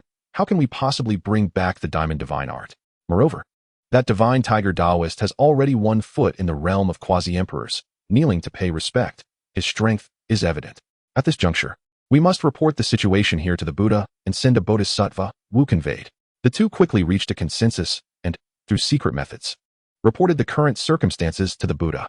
Do not stand on ceremony, Su Yihan stated nonchalantly as he directed his gaze towards the sky. Who are these two? Reporting to the revered master, they hail from the Western Territory, the Thunder Sound Temple, the divine tiger Taoist responded. Buddhist practitioners? Could it be related to the diamond divine art? Su Yihan mused internally. Upon noticing Su Yihan's gaze, Wu and Jin Tong simultaneously gulped. At that moment, the divine tiger Taoist clasped his fists and said, Revered master, before your return, these two bald monks sought to annihilate the Invincible Sect. Were it not for the grand formation, the Invincible Sect would have perished by now. Oh, Su Yihan narrowed his eyes and replied coolly. It is often said that Buddhists are compassionate, yet you two wish to obliterate the Invincible Sect? As his words fell, he stepped forward, approaching Jin Tong and Wu. Gulp. The two felt an overwhelming fear as Su Yihan continued. Since you desire to eradicate the Invincible Sect, you may as well embrace death. His tone was calm. Yet in the ears of Wu and Jin Tong, it resonated like the words of a demon. With silver hair billowing in the wind, a sword intent radiated from his fingertips. Wu and Jin Tong sensed an intense aura of death. However, in the next moment, the terrifying presence abruptly vanished. Following that, ripples appeared in the space before them, and a figure emerged. It was a woman clad in a white gown, exuding a sacred aura, one of the bodhisattvas from the Thunder Sound Temple. "We pay our respects to Bodhisattva Jing Shu," Wu and Jin Tong exclaimed, faces alight with joy. Palms pressed together in reverence. "Amitabha," Bodhisattva Jing Shu recited the Buddha's name, saying, "Why must you be angry, fellow cultivator? Do not stoop to their level. They sought to annihilate the Invincible Sect. Is it not just for the sect master to slay them?" Su Yihan retorted. "Indeed, to sweep away would harm even the ants. How much more so two lives?" Bodhisattva Jing Shu replied gently. "Harm? When they aimed to obliterate the Invincible Sect. They did not consider the lives of the tens of thousands of disciples within," Su Yihan scoffed. "Amitabha." Bodhisattva Jing Shu pressed her palms together, murmuring the Buddha's name and lowering her head slightly. With her utterance of the Buddha's name, Wu and Jin Tong behind her suddenly seemed stricken by thunder, spitting blood. "Fellow cultivator, are you satisfied now?" Bodhisattva Jing Shu inquired. "I have already punished them." "Huh." Su Yihan chuckled lightly. "Let us set their matters aside for now. May I ask, what brings you to the Invincible Sect? Dare I inquire, have you cultivated the Diamond Divine Art?" Bodhisattva Jing Shu asked directly. Su Yihan nodded. Upon witnessing this, Bodhisattva Jing Shu and the two arhats behind her revealed expressions of elation. "Fellow cultivator, the Diamond Divine Art is of utmost importance to the Buddhist sect. The Buddha himself has decreed that it must be returned," Bodhisattva Jing Shu stated. "If you are willing to return the Diamond Divine Art, both I and the Buddhist sect shall be immensely grateful." "I refuse," Su Yihan replied. "To be honest, the Diamond Divine Art holds little value for me. Yet I simply cannot abide by the ways of your Buddhist sect." "Amitabha." Bodhisattva Jing Shu recited the Buddha's name, suppressing her rising anger. She had spoken kindly, even humbling herself, yet Su Yihan showed her no respect. Then, she slowly spoke. "Do you truly wish to oppose the Buddhist sect?" "Bodhisattva, your words are misguided." Su Yihan countered. "It is you who have come uninvited to the Invincible Sect, demanding the return of the Diamond Divine Art. If anyone is to be considered an enemy, it is your sect that insists on opposing me and the Invincible Sect." "Amitabha." Jing Shu again recited the Buddha's name, gazing at the strikingly handsome Su Yihan and saying, "If you remain obstinate, do not blame me." "Ha ha ha, what a hypocritical Buddhist sect." Su Yihan laughed heartily. "It is clear you covet the Diamond Divine Art. Yet you label me as the one who is obstinate. What? If I do not hand over the Diamond Divine Art, do you dare to seize it by force?" Boom. Bodhisattva Jing Shu seized her words, emanating an overwhelming imperial aura. "Consider your actions carefully. Should you strike, death awaits you, and Thunder Sound Temple may also face annihilation." Great compassion palm. Bodhisattva Jing Shu no longer spoke, initiating the attack. Below, the divine tiger Taoist, along with the elders, deacons, and disciples, showed no sign of worry upon witnessing Bodhisattva Jing Shu's sudden assault. Everyone was filled with unwavering confidence in their revered master. And indeed, the reality was as such. How could an ant shake a tree, unaware of their impending doom? As his words left his lips, he focused his thoughts, activating the Diamond Divine Art. Buzz. With a resonant hum, an unparalleled Buddha, as if cast from gold, manifested, radiating a grand, boundless, and supreme aura. In the next moment, as the supreme Buddha appeared, Bodhisattva Jing Shu's attack dissipated into the void. "You not only grasped the Diamond Divine Art, but you have also cultivated it to great perfection." Bodhisattva Jing Shu gazed at the supreme Buddha, her face filled with astonishment. Behind her, Wu and Jin Tong were no less affected, their faces aglow with longing. Buzz. At that instant, a golden lotus platform emerged beneath Bodhisattva Jing Shu's feet. This was the ultimate imperial artifact she had forged upon achieving the status of an emperor. Mystical Law Lotus Platform. Cultivation levels: body refinement, postnatal, innate, master, grandmaster, celestial, void, divine fire, celestial being, celestial general, celestial king, sacred realm, venerable, supreme, quasi-emperor, great emperor. Chapter 43, Slaughter at Thunder Sound Temple, Annihilation of Buddhism. With the appearance of the Mystical Law Lotus Platform, Bodhisattva Jing Shu's aura surged dramatically, her imperial might radiating for miles around. In the Central State and Eastern Territory, powerful beings sensed this and were engulfed in confusion. Such formidable imperial might. Could it be that an imperial-level battle has erupted in the Southern Territory? Countless divine thoughts surged from the Central State and Eastern Territory. Bodhisattva Jing Shu. How could a Buddhist practitioner come into conflict with such a powerful being? Supreme Buddha. Could it be that this individual has mastered the highest Buddhist technique, the Diamond Divine Art, and cultivated it to great perfection? A great emperor discerned the underlying clues, comprehending the sequence of events. Amitabha. The Bodhisattva Jing Shu emanated a sacred aura, reciting the Buddha's name, and gradually spoke. Demon slaying palm. As her words fell, her right palm extended, and a colossal hand emerged from the heavens, descending upon Su Yihan with the intent to suppress him. Such petty skills, yet you dare to flaunt them before me? Su Yihan scoffed, and with a mere thought, a winding river manifested around him. The river surged forth, its essence imbued with the profound intent of the sword, roaring as it charged towards the looming giant hand. Despite the terrifying might of the celestial hand, it crumbled as if made of paper when confronted with the river's sword intent. Meanwhile, the Bodhisattva Jing Shu's right palm was already drenched in blood, the imperial blood dripping incessantly. At that moment, this Bodhisattva from the Thunder Sound Monastery was filled with profound astonishment. Although she had not exerted her full strength in the previous attack, she had employed 80% of her power. Yet, the individual before her had effortlessly shattered it and wounded her. This level of strength was unfathomable. Master, invincible across the world, united for millennia across the 5 domains. The sycophantic Xianxiaaudiobooks Daoist roared. With a leader to rally behind, the tens of thousands of disciples of the great Dao Sect shouted in unison. It was no wonder they dismissed her. Indeed, their strength was formidable. Bodhisattva Jing Shu spoke solemnly, her tone deliberate. Do not think that you, or even the Buddha himself, can escape death. Su Yihan's words were exceedingly arrogant. However, the hidden emperors, quasi-emperors, and supreme beings did not perceive him as such, for he possessed sufficient strength. The powerful figures concealed in the shadows recognized him as the one who had slain the Blood Knife Emperor and obliterated the Radiant Light Sacred Land. Such arrogance, daring to show disrespect to the Buddha, warranted death. Enraged, Jing Shu declared, and in the next moment, she stepped upon a lotus platform, radiant golden light emanating from her. An overwhelming imperial aura cascading towards Su Yihan in a lethal advance. Seeking death, Su Yihan coldly replied, and the next instant, the sword of extermination appeared in his grasp. With a swift motion, he unleashed an exceptionally sharp sword intent. In her mind, the word danger resounded repeatedly. Yet before she could react, the fierce sword intent swept past her. As a dignified emperor, she found herself utterly defenseless against a mere strike from Su Yihan. The defenses of the wonderful law lotus platform were as fragile as paper.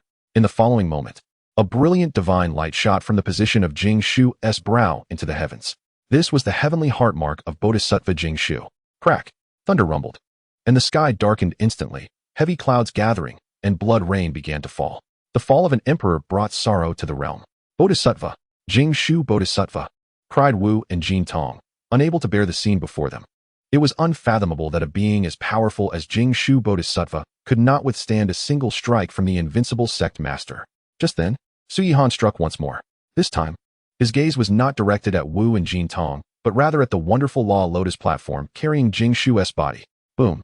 The fierce sword intent accurately struck the wonderful law lotus platform, resulting in a thunderous explosion.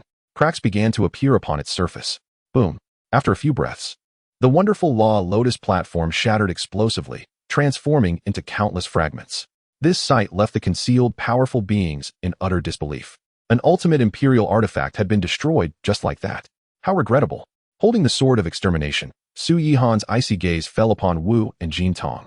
Spare us, esteemed sect master, they pleaded, their resolve crumbling as they knelt in the void, repeatedly bowing in supplication. Is this the character of those from the Buddhist sect? Su Yihan scoffed. Without waiting for their response, he flicked his fingers, and 2 streams of river sword intent shot forth, piercing their brows. The 2 quasi-emperors from the Thunder Sound Monastery fell. Invincible Sect Master. Invincible Sect Master.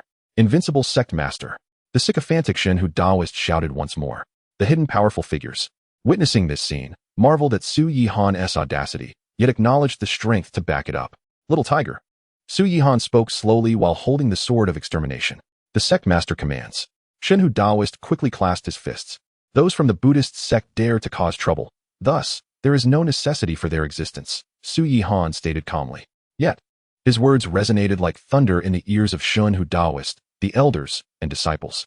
As for the concealed powerful beings, they were utterly astonished, their minds racing with thoughts. Did I hear incorrectly? What did he just say? He said the Buddhist sect has no necessity for existence. How dare he? How dare he? Although the Buddhist sect resided in the Western territories, its power was terrifyingly formidable. The Buddha presided over 18 bodhisattvas, each a great emperor, and none knew the true realm of the Buddha. This individual effortlessly slayed emperors as if chopping vegetables. He had already obliterated the Blood Knife Sect and the Radiant Light Sacred Land. Perhaps he could indeed eradicate the Buddhist sect as well. Esteemed sect master, are you truly going to the Western territories? Xianxiaaudiobooks Daoist was dumbfounded, unable to believe it. The sect master was undeniably powerful. Yet the Buddhist sect was shrouded in mystery, and the Buddha's realm was unknown. What? Su Yihan responded. The bald monks of the Buddhist sect seek trouble with the Invincible Sect. Naturally, I shall not let this matter rest. Esteemed sect master, you do not understand. Shenhu Daoist explained, the Buddhist sect is extraordinarily mysterious. Not to mention the Buddha's realm. Just his retinue includes 18 bodhisattvas and 108 arhats. In other words, that equates to 18 great emperors and 108 quasi-emperors.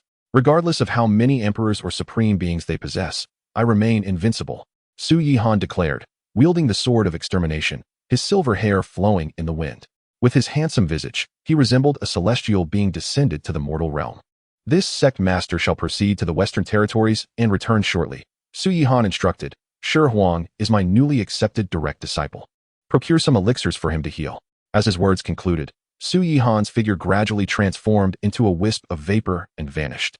The concealed powerful beings either traveled to the Western Territories in their true forms or extended their consciousness. They wished to witness whether Su Yihan, the sect master of the Invincible Sect, could indeed eradicate the mysterious and formidable Buddhist sect. Chapter 44. Battling 17 Great Emperors, Invincible in the World. In the Western Territories, above the Thunder Sound Monastery, Su Yihan, holding the sword of extermination, appeared out of thin air. His silver hair billowed, his eyes icy. As he bellowed, bald monks of the Buddhist sect, come forth to meet your demise. His words reverberated like thunder throughout the entire Western Territories. Simultaneously, news of Su Yihan's intent to eradicate the Buddhist sect rapidly spread among the great emperors. At that moment, at least 20 to 30 great emperors were watching from the shadows. Bald monks of the Buddhist sect, come forth to meet your demise. Bald monks of the Buddhist sect, come forth to meet your demise. Bald monks of the Buddhist sect, come forth to meet your demise. Within the dark Thunder Sound Monastery, the echoes resounded, and the Buddha, enveloped in black blood, suddenly opened his eyes. With two beams of divine light shooting forth, the dark confines of the Thunder Sound Monastery were instantly illuminated. The multitude of bodhisattvas and arhats awakened, and at that moment, the Buddha appeared sacred, compassionate, and supreme. The once dark crimson blood seems to have never existed. The Buddha spoke, there are those who wish to challenge the sanctity of the Buddhist sect. My disciples, I urge you to take action and eliminate this fiend. A bodhisattva joined palms in prayer, her gaze icy. The individuals outside the hall possessed a profound essence of Buddhism, yet they were not of the Buddhist order. They must be practitioners of the indomitable Vajra technique. The Buddha continued, from what I observe, Jing Shu and Tsung Wu, along with Jin Tong, have already fallen.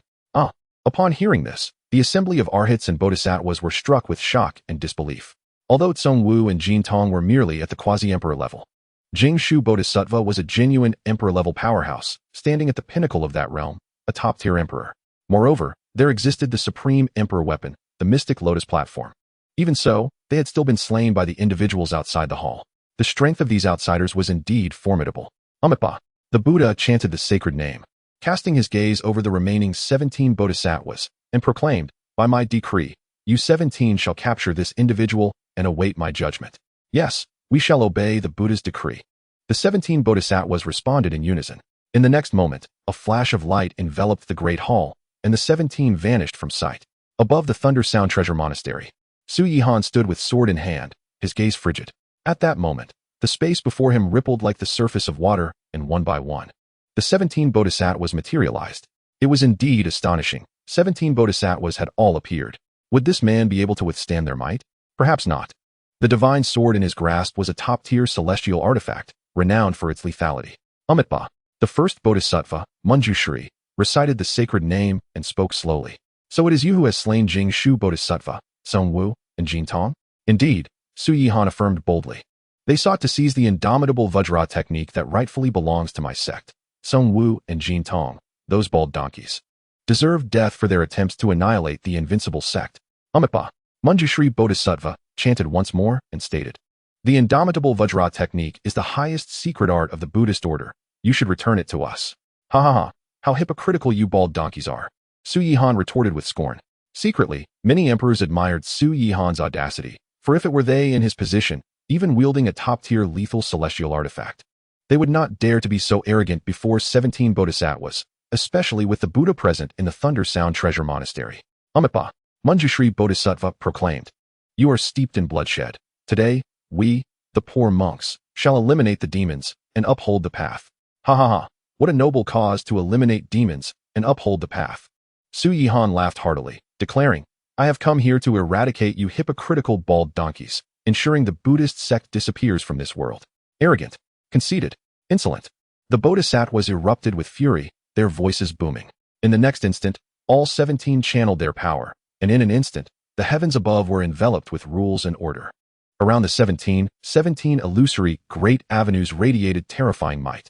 Opposite them, Su Yihan stood resolutely, his garments fluttering without wind, his countenance unchanging. Rules and order, suppress, suppress, suppress. One by one, the 17 bodhisattvas spoke, their rules and order transforming into chains that surged towards Su Yihan.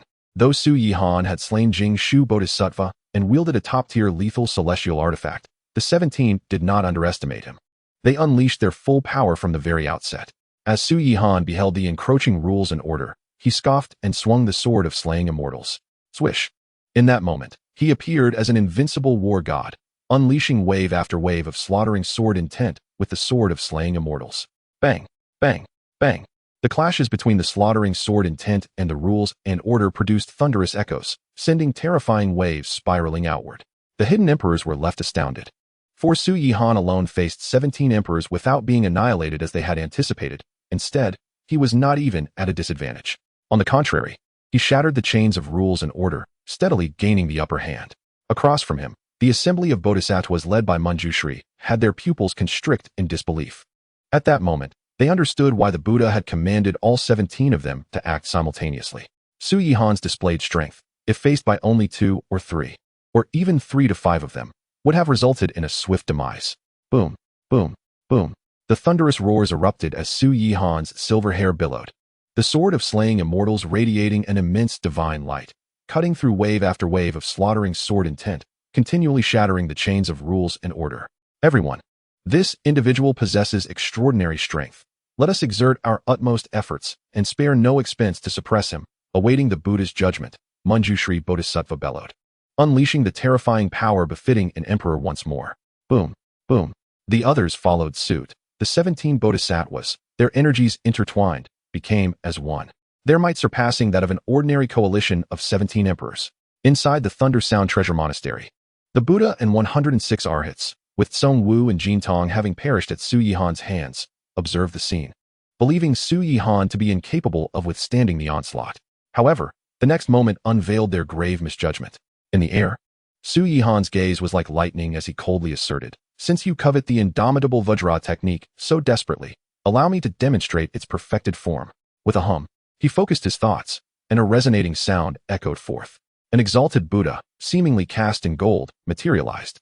Instantly, a sacred, supreme, and majestic aura enveloped a radius of millions of miles. Bang!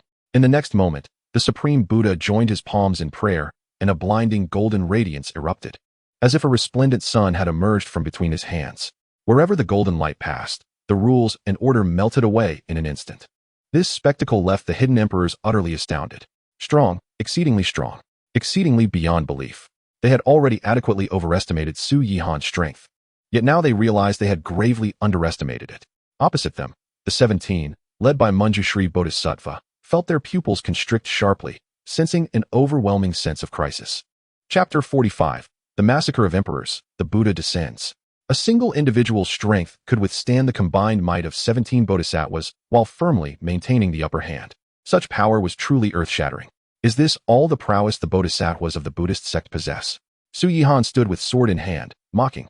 Boom, boom, boom. In response, the combined forces of Manjushri Bodhisattva and the other 16 emperors erupted with overwhelming might. This force intertwined as one, emanating a terrifying power capable of annihilating the heavens and the earth, charging toward him in an onslaught. Alas, though this power was formidable, when it encountered the golden radiance unleashed by the Supreme Buddha, it dissolved and dissipated as swiftly as night before dawn. Everyone, unleash your full power. Manjushri Bodhisattva's expression darkened as he bellowed. In the next moment, he commanded his illusory Great Avenue to strike at Su Yihan. The 16 bodhisattvas behind him followed suit. In an instant, 17 illusory Great Avenues manifested, resembling 17 worlds, radiating awe-inspiring might as they bore down upon Su Yihan. Overstepping your bounds.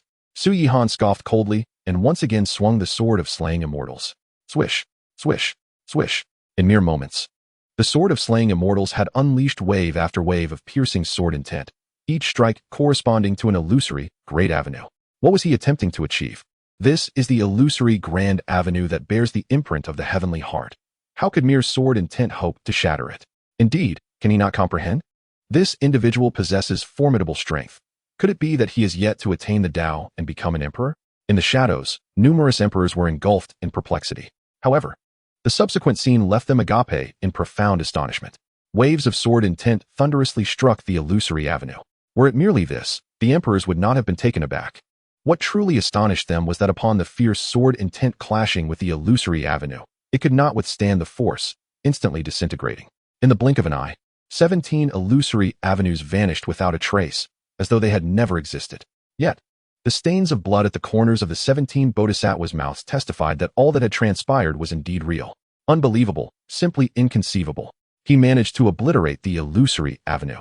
Perhaps it is connected to the slaying celestial weapon in his grasp. In the shadows, the emperors expressed their astonishment with various opinions. Within the Thundersound Temple, the assembly of arhats stood in bewilderment. At the forefront, the Buddha, with eyes radiating golden light, squinted slightly. In midair, Su Yihan, his silver hair billowing, his gaze like lightning, addressed the 17 bodhisattvas opposite him with a cold voice. You have struck consecutively. Now, it is my turn. His tone was chilling, exuding an aura of death akin to a reaper from the depths of the netherworld. The bodhisattvas felt a chill run down their spines. Yet, before they could react, a winding great river enveloped them entirely. Swish, swish, swish. In quick succession, sharp sword intents howled forth.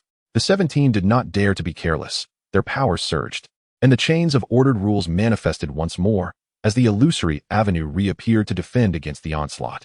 A smile played at the corners of Su Yihan's lips as his figure vanished from sight. When he reappeared, he stood before one bodhisattva. In the face of the other's terror, the execution sword fell swiftly. This bodhisattva had no means of defense. His shining bald head was cleaved clean off. Following this, the imprint of the heavenly heart transformed into divine radiance, soaring into the firmament, while blood rained down. After slaying this individual, the execution sword descended once more. Ahead, a female bodhisattva who was resisting the river of sword intent was instantly cleaved in twain. The rain of blood intensified. Today, the Buddhist sect shall be annihilated. Su Yihan declared coldly, his figure vanishing yet again. Swish, swish, swish. When he materialized once more, the execution sword struck out 3 times in quick succession. This signified the fall of 3 more bodhisattvas. Simultaneously, the great river sword technique also claimed the lives of 3 bodhisattvas, their battered corpses plummeting downwards. In the blink of an eye, of the originally 17 bodhisattvas, 8 had perished, leaving only 9. Furthermore, these 9 bodhisattvas bore varying degrees of injury when confronted with the great river sword technique. Most crucially, there was Su Yihan, a being capable of effortlessly slaying emperors. At this moment, the remaining 9 bodhisattvas were gripped by abject terror. Fear not. Death is but a fleeting moment. Su Yihan revealed a cold smile, unleashing the execution sword once more with a fierce sword intent. In the shadows, the emperors were left in stunned silence. Slaying emperors appeared as easy as slicing through vegetables. Could this individual truly have ascended to immortality? Within the Thundersound Temple, as bodhisattvas fell, the golden light in the Buddha's eyes dimmed, a hint of black blood seeping from his 7 orifices. This individual is a fiend of slaughter. We implore the Buddha to eradicate this monster. Please, Buddha, take action. Buddha, we beseech you. A multitude of arhats stepped forward, kneeling in supplication, urging the supreme being of the Buddhist sect, the Buddha, to vanquish Su Yihan. Amipa. The Buddha chanted the name of the Buddha, stating slowly, with me present, this individual cannot stir the heavens. As his words fell, he closed his eyes, and the Thundersound Temple was instantly enveloped in darkness. The arhats fell into slumber. In the depths of the void, black blood flowed from the Buddha's 7 orifices, swiftly engulfing him. Shortly thereafter, the lotus seat beneath him radiated black light, flickering out of existence.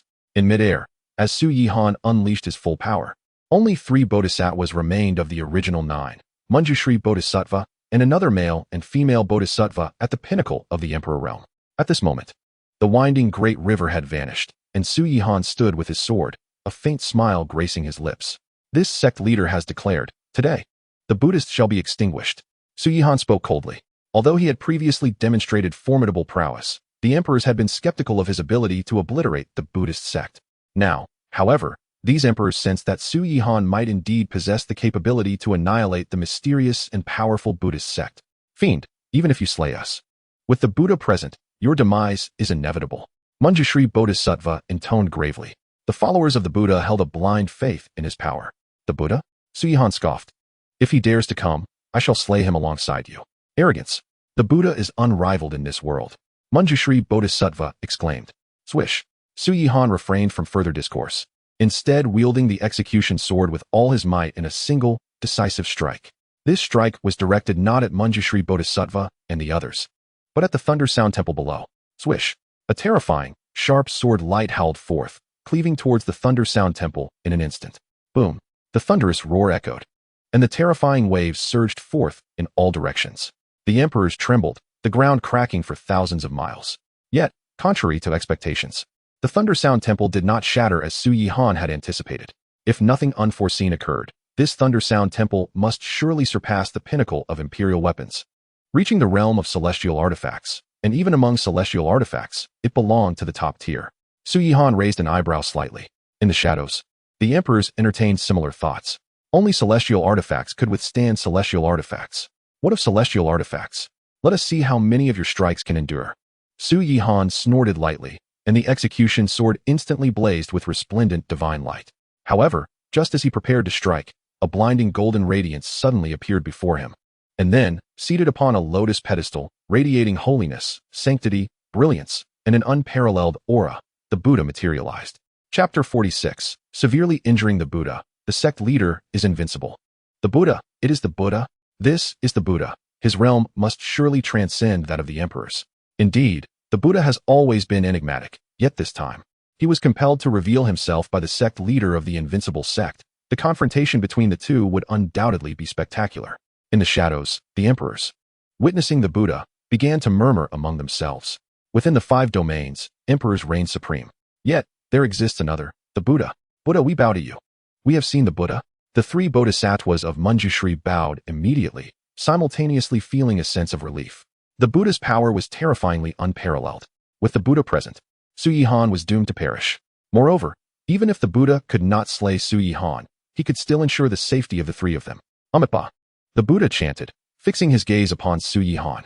You are the Buddha? Su Yihan raised an eyebrow slightly. Upon hearing this, the Buddha nodded slightly and replied, though you may be unwilling to return the Diamond Divine Art, there is no need to slay Jing Shu and others. Nor should you come to the Thunder Sound Temple to unleash a massacre. They sought to annihilate the Invincible Sect and seize my Diamond Divine Art. They have brought this upon themselves, Su Yihan retorted. As for the Buddhist sect, a group of hypocritical bald donkeys, they ought to have been obliterated long ago. Do you truly believe yourself to be invincible in this world? The Buddha spoke softly, a flicker of dark radiance glimmering in his eyes. The notion of invincibility was trivial. What mattered was the ability to vanquish you, and that was sufficient, Su Yihan replied in a solemn tone. The Buddha emanated an unsettling aura. Amitabha. The Buddha intoned, stating, if you are willing to relinquish the Vajra Divine Art, I shall allow you to depart. There is no way I will part with the Vajra Divine Art. Su Yihan retorted. Moreover, how could I leave without annihilating the Buddhist sect? As his words fell, he radiated a dazzling divine light, and the sword of extermination in his grasp emanated an unprecedented aura of slaughter and ferocity. Strike! In the next moment, Su Yihan bellowed, his silver hair billowing as he unleashed a swift stroke. Instantly, a brilliant and fierce sword intent surged forth, aimed at the Buddha. Amitabha. The Buddha's pupils constricted, and he unleashed a radiant golden light in defense. Boom! The fierce sword light collided, resulting in a thunderous explosion that sent terrifying waves cascading outward. The Buddha's expression shifted, his heart filled with dread. At that moment, a deep crimson mark appeared on his right palm, golden blood flowing incessantly. Yet, unbeknownst to Su Yihan and all present, this so-called golden blood merely masked the black ichor within. The Buddha, it seemed, was not as formidable as he appeared. Su Yihan smiled, gaining a deeper understanding of his own unrivaled prowess. Regardless of the realm of his adversary, the outcome was invariably the same: invincibility. Great River Sword Technique. Vajra Divine Art. Su Yihan declared in succession, conjuring an endless river of sword intent that surged forth toward the Buddha. Behind him, the Supreme Buddha materialized, radiating blinding golden light that bore down upon the Buddha. Su Yihan was relentless, unleashing wave after wave of lethal sword lights from the sword of extermination. Boom, boom, boom. Even the mysterious and powerful Buddha struggled to defend himself, incapable of counterattacking. The Bodhisattva's Manjushri and his companions were stunned, while hidden emperors gaped in disbelief. How could such a powerful being as the Buddha possess no means of retaliation against Su Yihan? It was unfathomable. Rumbling. The cacophony of explosions continued, engulfing the Buddha in a torrent of sword intent. Both Su Yihan and the concealed emperors could see that the Buddha was now spitting blood, his injuries severe. Given the current circumstances, he could hardly endure much longer before being slain. Roar. Suddenly, the Buddha let out a skyward howl, and then a blinding black radiance erupted, resembling a dark sun. Where the black light touched, the great river sword intent dissipated, the sacred golden glow instantly waning. What in the world is this? The onlookers gasped in disbelief. The holy and radiant exterior of the Buddha, was it merely a fade? The founder of Buddhism, could he truly be a malevolent being? The hidden emperors gasped in incredulity as they beheld the Buddha, his 7 orifices streaming with black ichor, drenching his entire being. Previously, the Buddha was pure, resplendent, and supreme. Now he was engulfed in darkness, evil, and the bizarre, an utter reversal. Su Yihan gazed at the malevolent aura emanating from the Buddha, his brow furrowing slightly. He had not anticipated such a transformation. Die! The Buddha rasped, striking forth with his right palm, unleashing a swift wave of dark light. The heavens trembled. Buzz. Su Yihan remained unfazed, focusing his thoughts as he unleashed the Vajra divine art. The supreme Buddha appeared, palms pressed together, and golden light blossomed forth. In an instant, the encroaching dark wave dissolved, while the rich golden radiance advanced toward the Buddha, now shrouded in black ichor. Ah! The Buddha screamed, his cries echoing with anguish as if he were enduring unspeakable torment. Su Yihan's brow arched, prepared to strike down the Buddha with the sword of extermination and obliterate him entirely. But suddenly, the lotus seat upon which the Buddha sat erupted with torrents of black ichor. In an instant, the Buddha and the Thunder Sound Temple were swallowed whole, as if they had never existed. Has he fled? Su Yihan furrowed his brow. Everything had transpired too rapidly for even him to react. Moreover, he had not anticipated that the lotus seat beneath the Buddha would also succumb to such a fate. No matter, even if he escapes, he must bear injuries. Su Yihan slowly shook his head, preparing to return to the southern territories. Dao friend Su, a feminine voice suddenly resounded. A strikingly beautiful woman, with an alluring figure, emerged before him. Who are you? Su Yihan inquired, his brow slightly furrowing. Dao friend Su, I am Hong Wan, the sect leader of the Joyful Sect, she smiled, tucking a strand of hair behind her ear, exuding charm. Her gaze towards Su Yihan was filled with desire, infatuation, and excitement. In essence, she yearned for a close relationship with him, having never encountered anyone as handsome as Su Yihan before. It was evident that Hong Wan, this captivating temptress, sought to entice Su Yihan. Indeed, given Su Yihan's prowess, a mutual cultivation would greatly benefit her. Humph, in my view, Su Yihan would hardly find her appealing. Were it me, I would not refuse such advances. An emperor inadvertently voiced his thoughts. Joyful Sect? Su Yihan raised an eyebrow, for he had heard of it.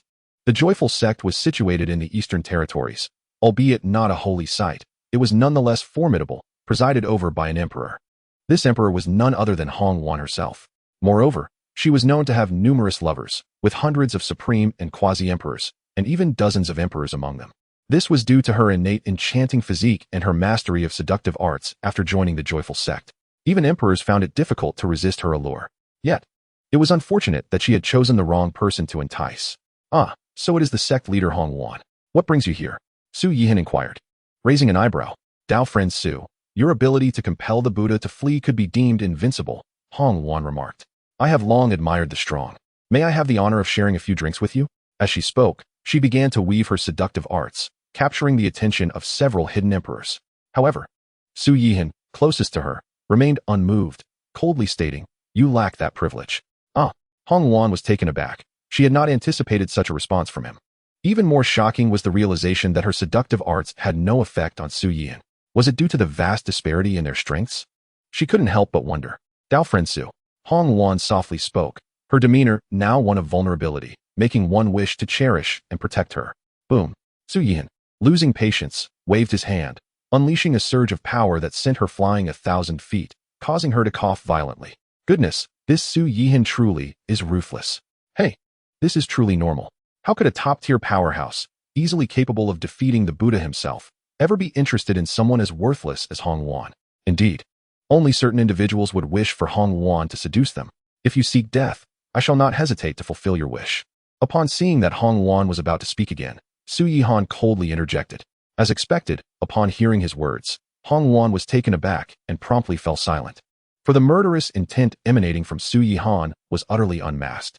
With a cold snort, Su Yihan's thoughts stirred, and he vanished in an instant. Su Yihan, just wait. You cannot escape from my grasp. Hong Wan's expression darkened as she inwardly vowed.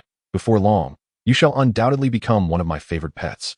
In the southern territories, at the Unrivaled Sect's plaza, the Shun Tiger Taoist, along with the elders, Shi Huang, and the little girl, all bore expressions of deep concern. Although Su Yihan had exhibited terrifying strength, he was now set to confront the formidable and enigmatic Buddhist sect, the Buddha himself. No one could ascertain whether Su Yihan could withstand this challenge, nor whether he would be able to retreat unscathed. If, by any chance, Su Yihan were to fall, the Unrivaled Sect, at its current strength, would be obliterated in an instant. Buzz. At that moment, not far away, the air shimmered, and Su Yihan, with his flowing silver hair, appeared. Sectmaster. Master. The crowd was initially stunned, but their expressions quickly transformed into overwhelming joy. Master. You have finally returned. The little girl rushed over and wrapped her arms around Su Yihan's leg. Su Yihan smiled, ruffled her hair, and asked, Little girl, have you been diligently practicing? I have been working very hard, and now I have reached the Celestial King realm. The little girl replied proudly, tilting her head up. It was undeniable that, as the reincarnation of the Empress, her cultivation of the reincarnation scripture imparted by Su Yihan allowed her to master her powers at a pace that could only be described as extraordinary. Beside them, Shi Huang was left speechless upon hearing that the little girl had attained the Celestial King realm. A mere child of 3 or 4 years had become a powerful Celestial King. The Shin Tiger Taoist and the other elders had long seen through the little girl's realm. We pay our respects to the sect master. The Shin Tiger Taoist first bowed respectfully and then inquired, Might I ask, what transpired with the Buddhist sect? Sigh. Su Yihan sighed softly. The expressions of those present shifted immediately, but they soon heard him continue. During our expedition to the Western Territories, I have eliminated 14 bodhisattvas of the Buddhist sect, delivering a severe blow to their forces. Hiss. Upon hearing this, everyone except the little girl gasped in astonishment. The slaughter of 14 bodhisattvas, coupled with Bodhisattva Jingshu, totaled 15. Thus, only 3 of the 18 bodhisattvas at the emperor level remained in the Buddhist sect. It was no wonder that the previous downpour of blood had continued unabated. It was all due to the sect master's actions. Sect master, did the Buddha not intervene? The Shin Tiger Taoist cautiously asked, a question that weighed heavily on the minds of all the elders. I underestimated the Buddha's strength, which is why I only managed to severely injure him rather than eliminate him. Su Yihan gently shook his head. Hiss, hiss, hiss.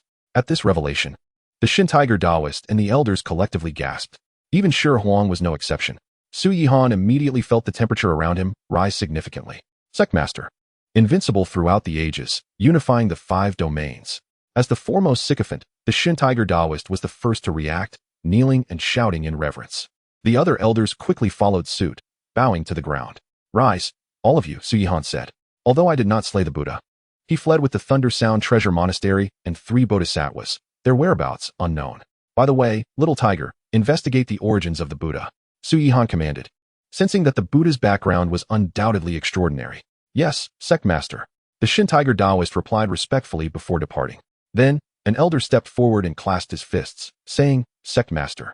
The supreme bone of Shi Huang has been extracted. Although he has consumed medicinal pills and is recovering, he has lost his foundation and cannot cultivate. This, however, implied, Sectmaster, why would you accept someone unable to cultivate as your direct disciple? Though the supreme bone has been extracted, I possess my own means, Su Yihan replied, casting his gaze toward Shi Huang. Sit cross-legged. I shall impart the supreme overlord body technique to you. Cultivating this method will enable you to regenerate your supreme bone. Yes, Master, Shi Huang exclaimed, filled with excitement, and immediately sat down. The little girl and the elders looked on with curiosity. If Shi Huang truly regenerated his supreme bone, his talent would undoubtedly be unprecedented. Coupled with the little girl's celestial-grade aptitude, the Unrivaled Sect could soon have 2 more emperors. Without further hesitation, Su Yihan's fingers pointed to Shi Huang's brow, transmitting the relevant information about the supreme overlord body technique. The moment he withdrew his fingers, Shi Huang involuntarily began to cultivate. Soon, divine runes swirled around his body.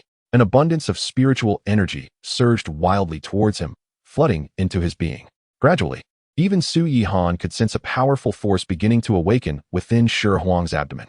This force belonged to the Supreme Bone. Chapter 48. Manifesting the Cleansing Pool to Purify Oneself. Buzz, buzz, buzz. Divine runes danced around Shi Huang, emanating a vast aura. Within his abdomen, a formidable power materialized, belonging to the Supreme Bone. Evidently, after only a brief moment of cultivating the Supreme Overlord Body technique taught by Su Yihan, Shi Huang's Supreme Bone was already beginning to regenerate. Given time, the extracted Supreme Bone would be restored, likely becoming even more potent than before. As time passed, half an hour swiftly elapsed. The power within Shi Huang's abdomen grew increasingly overwhelming. Simultaneously, the divine runes swirling around him became denser. At this point, Shi Huang's realm had already ascended to the Grandmaster level. This scene left the elders astounded, realizing that the sect master had indeed acquired yet another talented disciple. Shortly thereafter, the divine runes surrounding Shi Huang vanished into his body. He slowly opened his eyes, revealing a look of delight as he sensed the existence of the Supreme Bone. Although the newly formed Supreme Bone was not complete, it undeniably had been reborn. Thank you, Master, for your immense kindness. Shi Huang knelt and bowed deeply. There is no need for excessive courtesy. Rise, Su Yihan replied. He then commanded within his mind, manifest the cleansing pool at the rear mountain. Ding. The cleansing pool has been manifested at the rear mountain of the Unrivaled Sect. The system's notification echoed. Everyone, follow me to the rear mountain, Su Yihan instructed, leading the way. The little girl, Shi Huang, the elders, and the noticeably larger Bishu, Xianxia followed closely behind. All were filled with curiosity about the purpose of their leader, Master, leading them to the rear mountain. The existence of the great Dao secret realm was already known to the Shin Tiger Daoist and the other elders. Before long, Su Yihan brought everyone to the rear mountain. Not far from the entrance of the great Dao secret realm, there lay a pool measuring 100 square meters, filled with a viscous azure liquid. Master, why does this pool look so different from other pools? The little girl was the first to speak, perceiving it merely as a swimming pool. Meanwhile, the elders of the Unrivaled Sect frowned slightly at the sight of the cleansing pool, because they could perceive the extraordinary nature of the liquid within the marrow cleansing pool. Yet the specifics eluded them. This was the marrow cleansing pool, a place where one could immerse themselves to purge all impurities from their body, rendering their physique pure and flawless, thus enhancing their innate qualities and making future cultivation efforts significantly more effective, as Su Yihan elucidated. Upon hearing this, the elders' eyes lit up with excitement, for it meant that the Grand Dao Sect would undoubtedly gain a plethora of talented disciples. Shi Huang displayed a look of yearning. However, the little girl appeared somewhat perplexed. Master, may I descend into the pool? Shi Huang inquired. Su Yihan nodded affirmatively, stating, of course. Without hesitation, Shi Huang leaped directly into the marrow cleansing pool. In the next moment, strands of black impurities began to be expelled from his body. Though Shi Huang was a reincarnated celestial emperor, and this body was indeed that of a true imperial descendant, possessing a supreme body and celestial grade bone, it did not imply that he was devoid of any impurities. Now, after experiencing the cleansing pool, his physique would achieve perfection. You should also try it, Su Yihan suggested. Glancing at the elders, yes, thank you, esteemed sect leader. We shall serve you faithfully, the elders responded with immense joy. Initially, they believed only the sect leader's direct disciples could utilize the marrow cleansing pool, never imagining they would have the opportunity as well. With splashes, several elders, without a moment's hesitation, jumped into the pool. Soon, sounds of relief could be heard as their bodies became coated in a layer of foul black impurities. Oh dear, they smell terrible, the little girl exclaimed, pinching her nose in disgust. At that moment, Su Yihan felt a tug at his pant leg. Looking down, he saw it was the bloodthirsty Xianxia. What is it? Do you wish to cleanse yourself as well? Su Yihan asked as he crouched down. The creature emitted a low hum, nodding vigorously.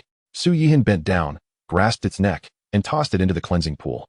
Moments later, a significant amount of black impurities surfaced from the bloodthirsty Xianxia. After a brief period, Shi Huang's body was free of impurities, and he opened his eyes, feeling refreshed and lighter.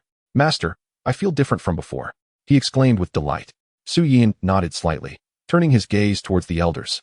The qualifications of these elders could only be deemed above average, yet a considerable amount of impurities continued to be purged from their bodies. Despite this, Su Yihan understood that the cleansing pool would not be able to eliminate all their impurities entirely. However, removing a substantial portion would still be a significant boon for them. With the infinite spiritual energy of the Grand Dao secret realm, achieving the status of emperor was not beyond the realm of possibility. Little girl, you should also go in, Su Yihan urged. No, I don't want to. Those stinky things were just swimming in there. The little girl pouted, refusing. Haha, this is the marrow cleansing pool. Those impurities have already been purified. Be obedient, Su Yihan said with a gentle smile. All right. The little girl relented, nodding helplessly as she jumped into the pool. At that moment, all eyes were drawn to her. The bell tolled 9 times, indicating her celestial grade qualifications. At merely 3 or 4 years of age, she had already reached the realm of kings, capturing the attention of the elders. However, after waiting and watching, no black impurities emerged from her body, not even a trace. Su Yihan furrowed his brow, quickly realizing that the little girl's physical form was not one that had been born from a mother, but rather evolved from the fruit of the Empress's Dao. Naturally, there would be no impurities. After all, the Dao fruit embodies the purest essence. Master, I'm very clean, there's no dirt. The little girl exclaimed joyfully upon discovering her body was free of impurities. Su Yihan smiled gently and nodded. Not long after, the little girl climbed onto the shore. After waiting for the duration of half a stick of incense, the elders also found their bodies free of black impurities. Everyone returned to the shore, once again expressing their gratitude with clasped fists. You may select disciples to enter the marrow cleansing pool and even cultivate within the Grand Dao secret realm, Su Yihan declared after a moment of contemplation. To elevate the Invincible Sect to the foremost sect in all 5 domains, relying solely on Shi Huang and the little girl would be insufficient. Therefore, the Invincible Sect needed more formidable individuals. The combination of the marrow cleansing pool and the Grand Dao secret realm would facilitate the mass production of strong cultivators. Yes, esteemed sect leader. The elders responded with palpable excitement before departing. The little girl, accompanied by the bloodthirsty Xianxia and Shi Huang, entered the Cultivation secret realm. Time flowed swiftly, and soon 5 days had passed. Chapter 49. Signing in for the Chaos Bell, the Empress takes action, the little girl goes missing. 5 days had elapsed, and Su Yihan had once again accumulated 5 opportunities for signing in. Sitting beneath a pavilion, sipping enlightenment tea, he commanded in his mind, system, proceed with 5 sign-ins. Ding. Consuming 5 sign-in opportunities, beginning sign-in process. Ding. Sign-in successful. Congratulations, host. You have received the top-tier celestial artifact, the Chaos Bell, the Celestial Technique, the Sky-Slaying Sword Art, 10 billion premium spirit stones, a Wanfalu, and an upgrade card for the sect's grand formation. Note, the Wanfalu encompasses millions of techniques. Only disciples of the Invincible Sect may enter. Anyone who cultivates the techniques within will be unfailingly loyal to the host. In his mind, the system's notification rang out. A smile crept onto Su Yihan's lips. He was exceedingly pleased with this sign-in. A top-tier celestial artifact, a celestial technique, 10 billion premium spirit stones, and an upgrade card for the sect's grand formation. Each item brought him immense satisfaction. Undoubtedly, the most gratifying was the Wanfalu. Although he possessed unparalleled cultivation and mastery over the Great River Sword Art and the Diamond Divine Skill, that was the extent of his current abilities. The disciples within the sect continued to practice the previous techniques from the Grand Dao Sect. However, with the acquisition of the Wanfalu, they would now have the opportunity to select techniques that suited them for cultivation. Moreover, as long as they practiced the techniques from the Wanfalu, they would remain fiercely loyal to him. Manifest the Wanfalu in the central area, Su Yihan instructed. Ding. The Wanfalu has been manifested. The sect's grand formation upgrade card has been successfully used. The upgraded grand formation of the sect can only be breached by the combined efforts of 100 emperors. Thus, even in Su Yihan's absence, the Invincible Sect would remain secure due to the grand formation. Su Yihan murmured to himself. Although there were not a few emperors within the 5 domains, gathering 100 of them at once was no easy feat at that moment. He focused his mind, and information regarding the Sky-Slaying Sword art surged into his consciousness. Closing his eyes for a moment, he opened them slowly. Upon closer inspection, a fierce sword intent flickered fleetingly within his gaze. Indeed, the Sky-Slaying Sword art is immensely powerful, rivaling the Great River Sword art, perhaps even exceeding it. Su Yihan remarked softly. In mere moments, the Sky-Slaying Sword art was cultivated to perfection. As for the Chaos Bell, Su Yihan did not take it out. As a top-tier celestial artifact and a legendary weapon from his past life, its power was self-evident. Summon the little tiger, Su Yihan commanded. Yes, master, the maid replied dutifully. Shortly thereafter, the esteemed Taoist Shenhu made his appearance, respectfully clasping his fists in salute. Have you garnered any insights regarding the Buddha you were instructed to investigate? Inquired Su Yihan. Replying to master, I have not uncovered much useful information, Taoist Shenhu replied. I have only ascertained that his first appearance was several million years ago, during the late ancient era. Is that certain? Su Yihan furrowed his brow slightly. The time span of several million years from the ancient era is indeed extensive. Master, I cannot be certain. It is possible that the Buddha had appeared even before that, although there are no records to substantiate it, Daoist Xinhu responded. Su Yihan's frown deepened. If we push the timeline further back, it would belong to the true ancient era. In this world, time is generally divided into 3 or 4 epochs: the primordial age, the ancestral age, the ancient era, and the present. Each epoch spans at least tens of millions of years, with the primordial and ancestral ages extending even longer, sometimes reaching several tens of millions of years or even entire epochs. Thus, the primordial age and the ancestral age are also referred to as the primordial epoch and the ancestral epoch. If the Buddha indeed existed several million or even tens of millions of years ago, his origins must be extraordinary. Su Yihan recalled the black blood flowing from the Buddha's 7 orifices. If there is nothing further to investigate, then do not pursue it. Su Yihan slowly shook his head. Even if he is a titan from the celestial realm, I harbor no fear. Daoist Xinhu bowed his head slightly. At this moment, the great master spoke again. At the halfway up the mountain, there lies the 10,000 Methods Pavilion, which contains an abundance of cultivation methods, from the most rudimentary to the supreme techniques of the emperors. Disciples may enter and select what suits them best. However, for outer disciples and miscellaneous disciples to gain entry, they must contribute in some way. Inner disciples and direct disciples may have the conditions relaxed. You may discuss the specifics with the elders. Yes, I understand, Daoist Xinhu replied, suppressing his agitated heart as he clasped his fists. Moreover, anyone who cultivates the techniques from the 10,000 Methods Pavilion may enter the cleansing pool for purification and access the Great Path Secret Realm for training, Su Yihan instructed. Those who have cultivated the techniques from the pavilion will be utterly loyal to the Invincible Sect. Naturally, I shall not restrict their use of the cleansing pool or their entry into the Great Path Secret Realm for training. Yes, I understand, Daoist Xinhu affirmed before departing. Before long, the imposing figure of Shi Huang appeared in the square and approached Su Yihan. Disciple pays respects to master. Shi Huang half knelt on the ground. How is your cultivation progressing? Su Yihan inquired, setting down his teacup.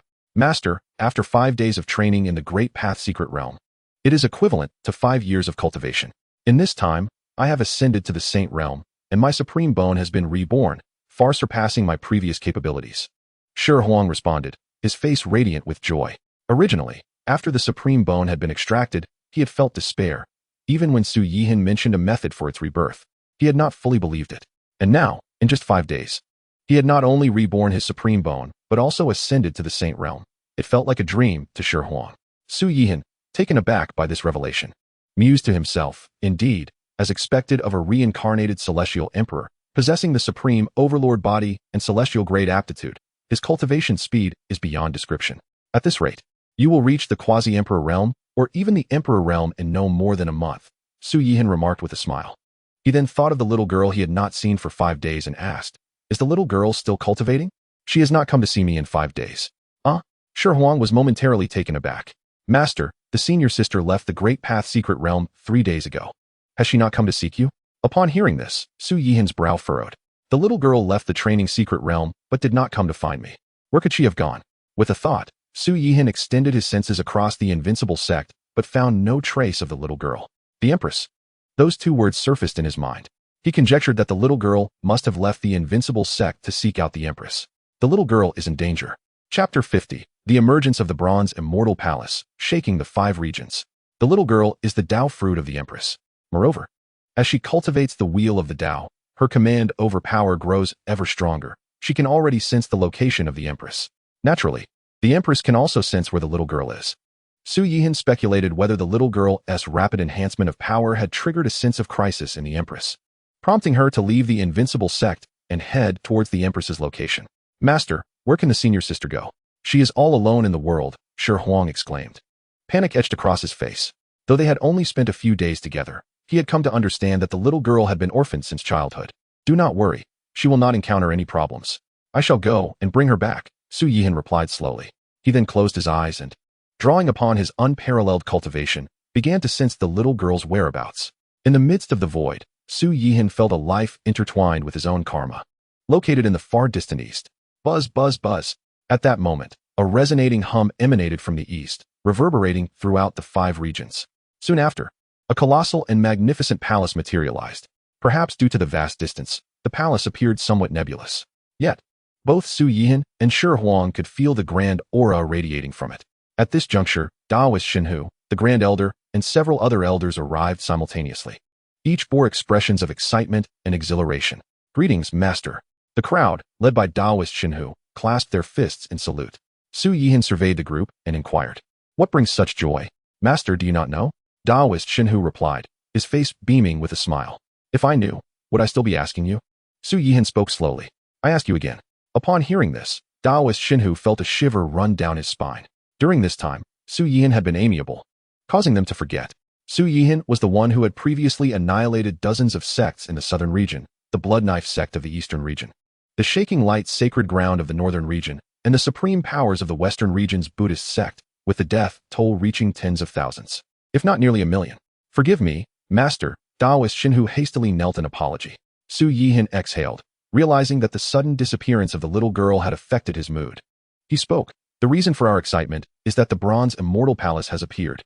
"The Bronze Immortal Palace?" Su Yihan furrowed his brow, gazing at the vaguely defined palace on the eastern horizon. "Is that the Bronze Immortal Palace?" "Indeed, it is the Bronze Immortal Palace," Daoist Xinhu affirmed with a nod. "Tell me about the origins of the Bronze Immortal Palace," Su Yihan commanded. Just moments before their arrival, he had sensed a being intertwined with his own karma in the far distant east. Now, the Bronze Immortal Palace also resided in the east.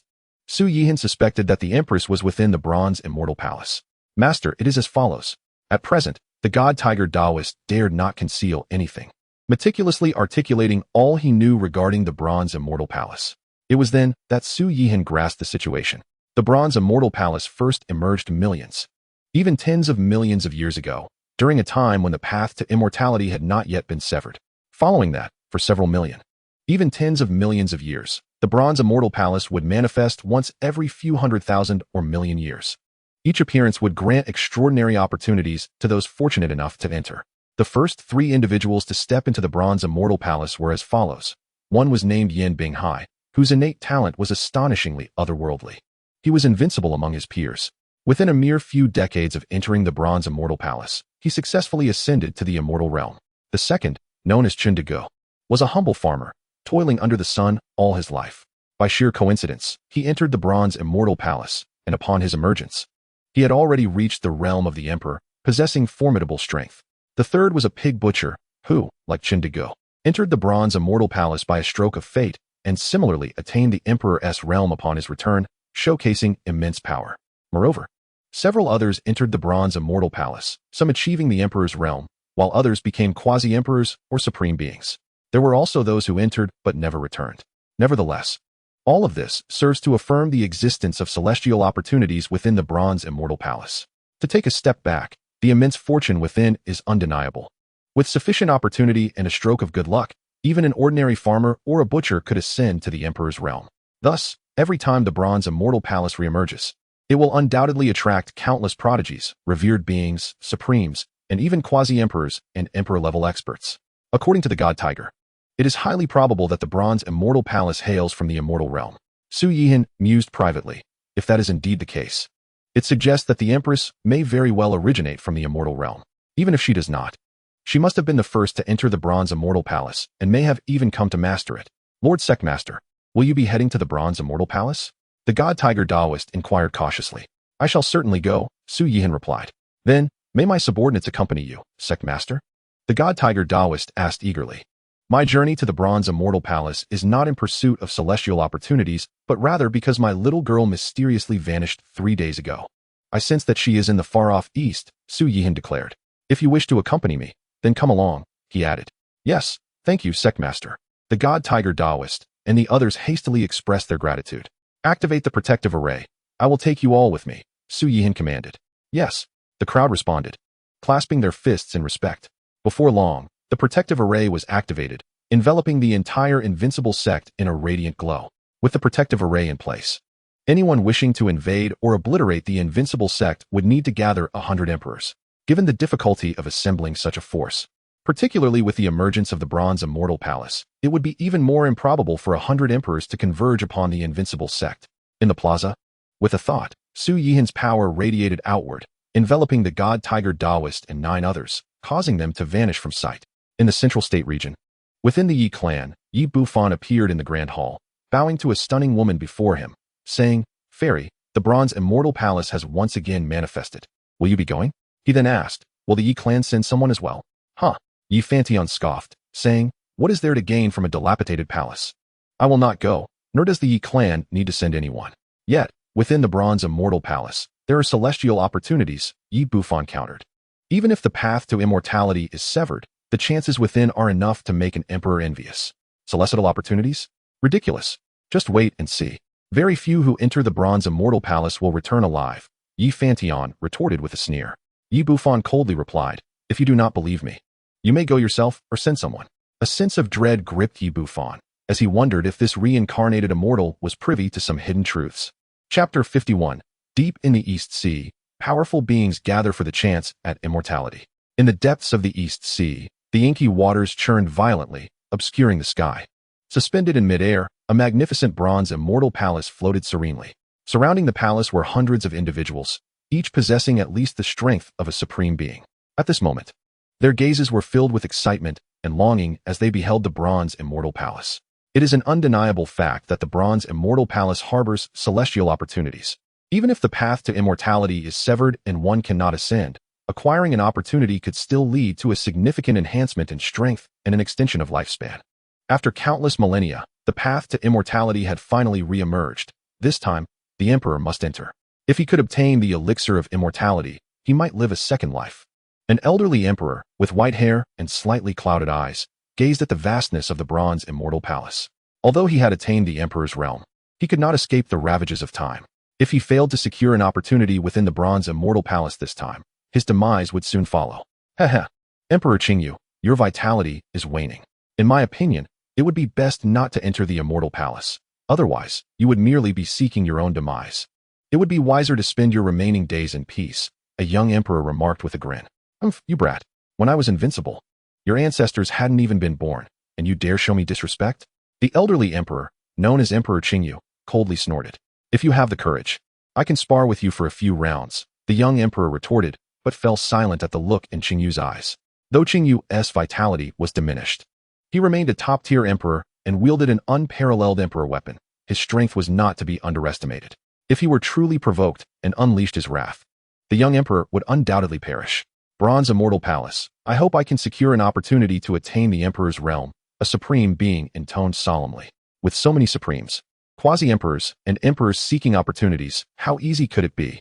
One misstep could lead to death, others murmured amongst themselves. Just then, a resounding dragon's roar echoed through the air, followed by the arrival of towering divine dragons riding the colossal waves. It was the Dragon Clan. Unexpectedly, these creatures had emerged due to the Bronze Immortal Palace. After the last battle, the dragon clans of the North Sea, South Sea, and West Sea had been decimated, with only the East Sea Dragon Clan escaping. It was thought that they would remain hidden, yet here they were, drawn out by the Bronze Immortal Palace.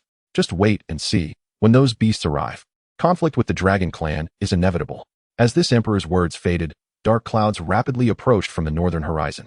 Within them were towering figures exuding a fierce aura. These individuals were the proud children of the Beast Clan, including supremes, quasi-emperors, and emperor-level experts. Before long, the Dragon Clan and the fierce beasts converged. The fierce beasts surveyed the Dragon Clan with hungry eyes, licking their lips as if eyeing a delectable feast, while the Dragon Clan regarded the fierce beasts with deep-seated hatred. The four Sea Dragon Clans were united, and the Beast Clan's annihilation of the North Sea, South Sea, and West Sea Dragon Clans could not go unavenged. Due to certain exceptional circumstances, the East Sea Dragon Clan had abstained from the war against the Beast Clan, thus escaping their fate. You filthy mudfish dare to come here. Truly unbelievable, the leader of the Beast Clan sneered. His true form was that of a fierce fire lion, and he was at the Emperor's realm. Humph, the fiery lion. Do not be so arrogant. The Eastern Sea Dragon Clan simply refrains from engaging. It does not mean we fear your ferocious beast race, spoke a middle-aged figure. The leader of the Dragon Clan. His realm was also that of the Emperor, often referred to as the Dragon Emperor. Aotion, if you are unconvinced, I shall gladly exchange a few moves with you. Before the fiery lion could respond, another ferocious beast interjected with a cold snort. His true form was that of the thunderous demon bull, inherently endowed with immense strength and an exceptionally robust physique. Very well. I too am eager to witness just how much weight you four-legged creatures possess, declared the Dragon Emperor, Aotion. Looking for death, the thunderous demon bull roared in fury, expelling 2 jets of white steam from his nostrils. With a thunderous bellow, both the dragon and the bull ascended into the heavens, preparing for battle. The sound of their clash reverberated through the skies, captivating the attention of all present, as both Aotion and the thunderous demon bull were of the Emperor realm. At that moment, Aotian unleashed a terrifying beam of light from his colossal dragon maw, aimed directly at the thunderous demon bull. You are no more than this. The thunderous demon bull retorted with a cold smile, unleashing a mighty punch to meet the incoming light.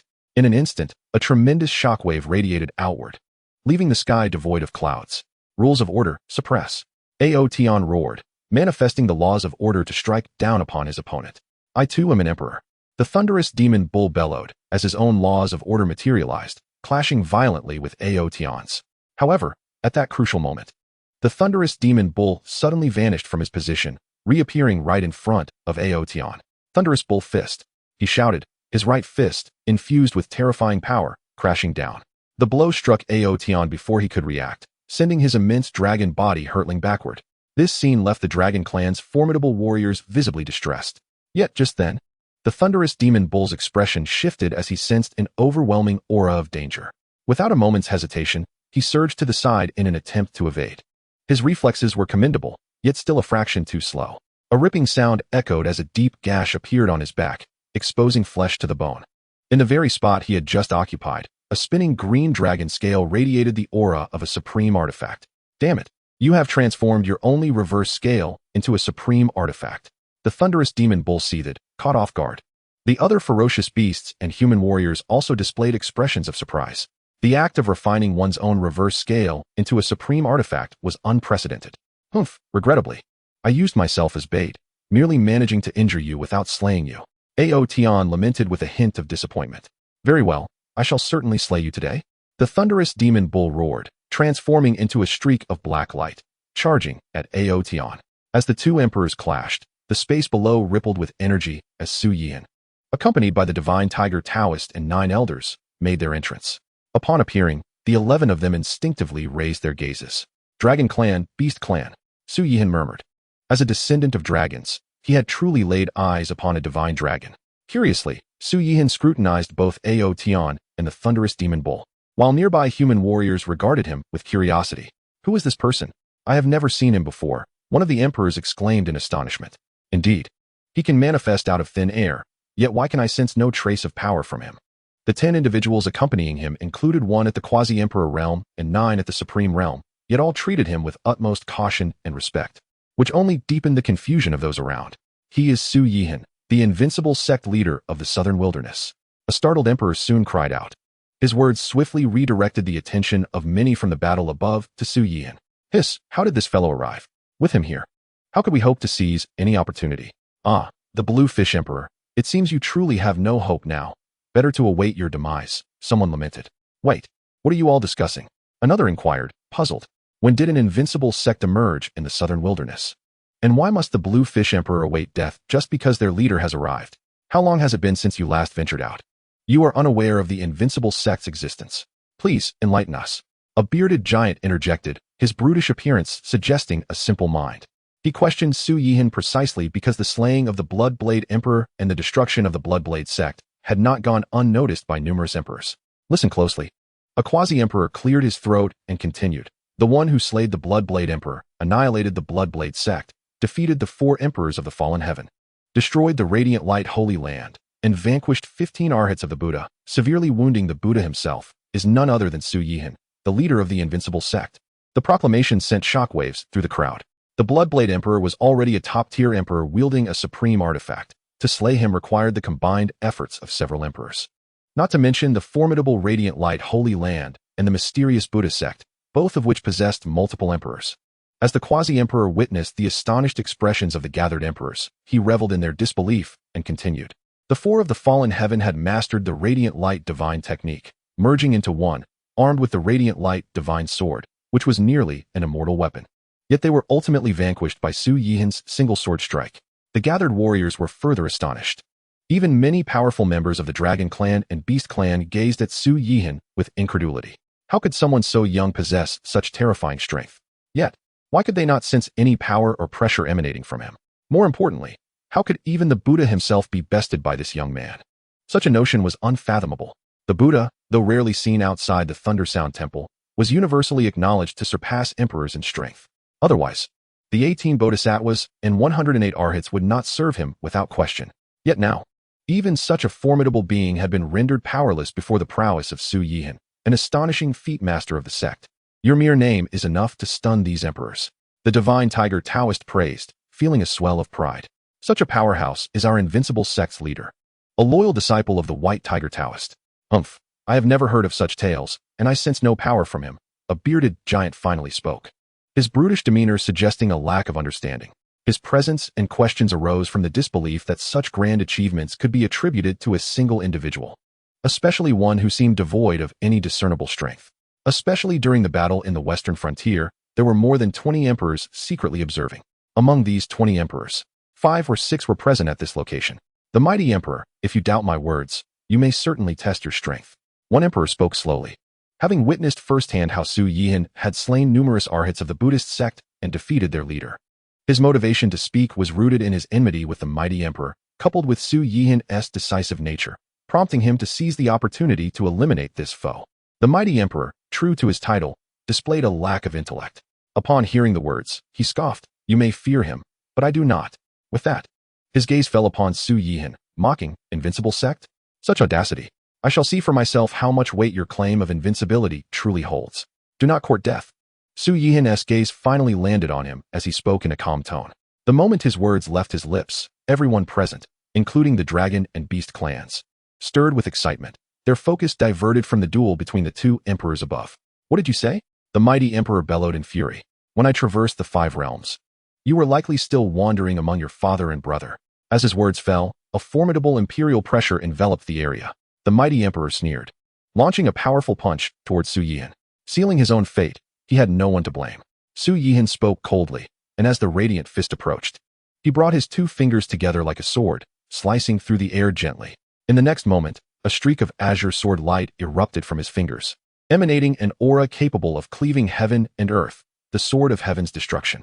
In an instant, the sword intent collided with the dazzling fist, obliterating it and continuing unabated towards the mighty emperor. "This is bad." The mighty emperor's pupils constricted sharply, his expression shifting dramatically as 2 words surfaced in his mind. However, before he could react, the sword light had already surged towards him, cutting through his waist. Observing the mighty emperor now, his vitality rapidly waned, his spirit extinguished. A divine light burst forth from his brow, ascending into the heavens. Thunder cracked, and blood rained down. With a mere flick of his hand, Su Yihan had slain the mighty emperor. The gazes of all present upon Su Yihan brimmed with trepidation, fear, and a profound sense of unwillingness. With such a formidable powerhouse in their midst, how could they hope to seize the opportunities within the bronze immortal palace? The strong of the dragon and beast clans also exhibited changes in expression. It was unfathomable that such a powerful being had emerged within the 5 realms. Is there anyone else seeking their demise? Feel free to join in. Su Yihan surveyed the surroundings, speaking calmly. Having just demonstrated his overwhelming prowess, none dared to step forward. Su Yihan refrained from further words, his gaze shifting to the heavens where Aoyan and Zhentaonyoma had both sustained injuries and were unleashing their true fire. At that moment, the entirety of the bronze immortal palace trembled, radiating a brilliant azure light that enveloped the sky. Subsequently, the once closed doors of the palace began to open slowly. Chapter 53. Entering the Immortal Palace. Frenzied Slaughter. The Enigmatic Immortal Palace. "Master, the bronze immortal palace has been opened." The divine tiger Daoist exclaimed, bursting with excitement. "Let us enter the bronze immortal palace first. Perhaps we can seize the opportunity. Ha ha. As long as I acquire the immortal elixir, I shall live again." One by one, emperors, quasi-emperors, and supreme beings seemed to descend into madness, unleashing their speed to the utmost as they rushed towards the bronze immortal palace. Yet, some remained motionless. Among them, a portion had no intention of entering the palace, merely seeking to witness the spectacle, while another group hesitated due to Su Yihan's presence, opting not to enter. "Master, we should hurry inside," an elder urged anxiously. Su Yihan paid him no heed, his gaze fixed on the dark entrance, his brow slightly furrowed. For some reason, he felt a sense of unease. "Master?" The divine tiger Daoist could no longer suppress his curiosity. "There is something amiss with the bronze immortal palace," Su Yihan declared. "We did not come here for the so-called immortal fortune, but for the little girl. You all stay outside. I shall enter alone." "Yes, yes, master." Despite their reluctance, the divine tiger Daoist and the 9 elders dared not disobey Su Yihan's command. With a thought, Su Yihan summoned the extermination sword into his grasp. A dense aura of immortal spiritual energy and killing intent radiated for miles around. Those yet to enter the bronze immortal palace were once again astonished. Just moments ago, the young supreme had not mentioned that Su Yihan wielded a top-tier immortal weapon, and a weapon of destruction at that.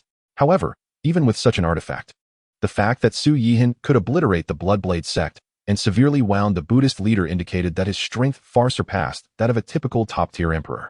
This sword is named the Extermination Sword. Wielding it, you can slay an emperor, Su Yihan stated, handing the sword to the divine tiger Taoist. Master, if you are to enter the bronze immortal palace, you should keep the Extermination Sword for yourself, the divine tiger Taoist remarked without a second thought. In his view, the master entering the palace required the sword more than he or the others did. Take it if I command, whether or not I possess the Extermination Sword. I shall remain invincible in this world, Su Yihan replied firmly. The divine tiger Taoist dared not refuse, respectfully accepting the Extermination Sword. Su Yihan then soared into the air, making his way toward the bronze immortal palace, swiftly entering within. As he crossed the threshold, the entrance to the palace thunderously shut behind him. At that moment, the gazes of numerous emperors fell upon the divine tiger Taoist, particularly on the Extermination Sword in his hand. If they wished to seize the Extermination Sword, they were welcome to make a move.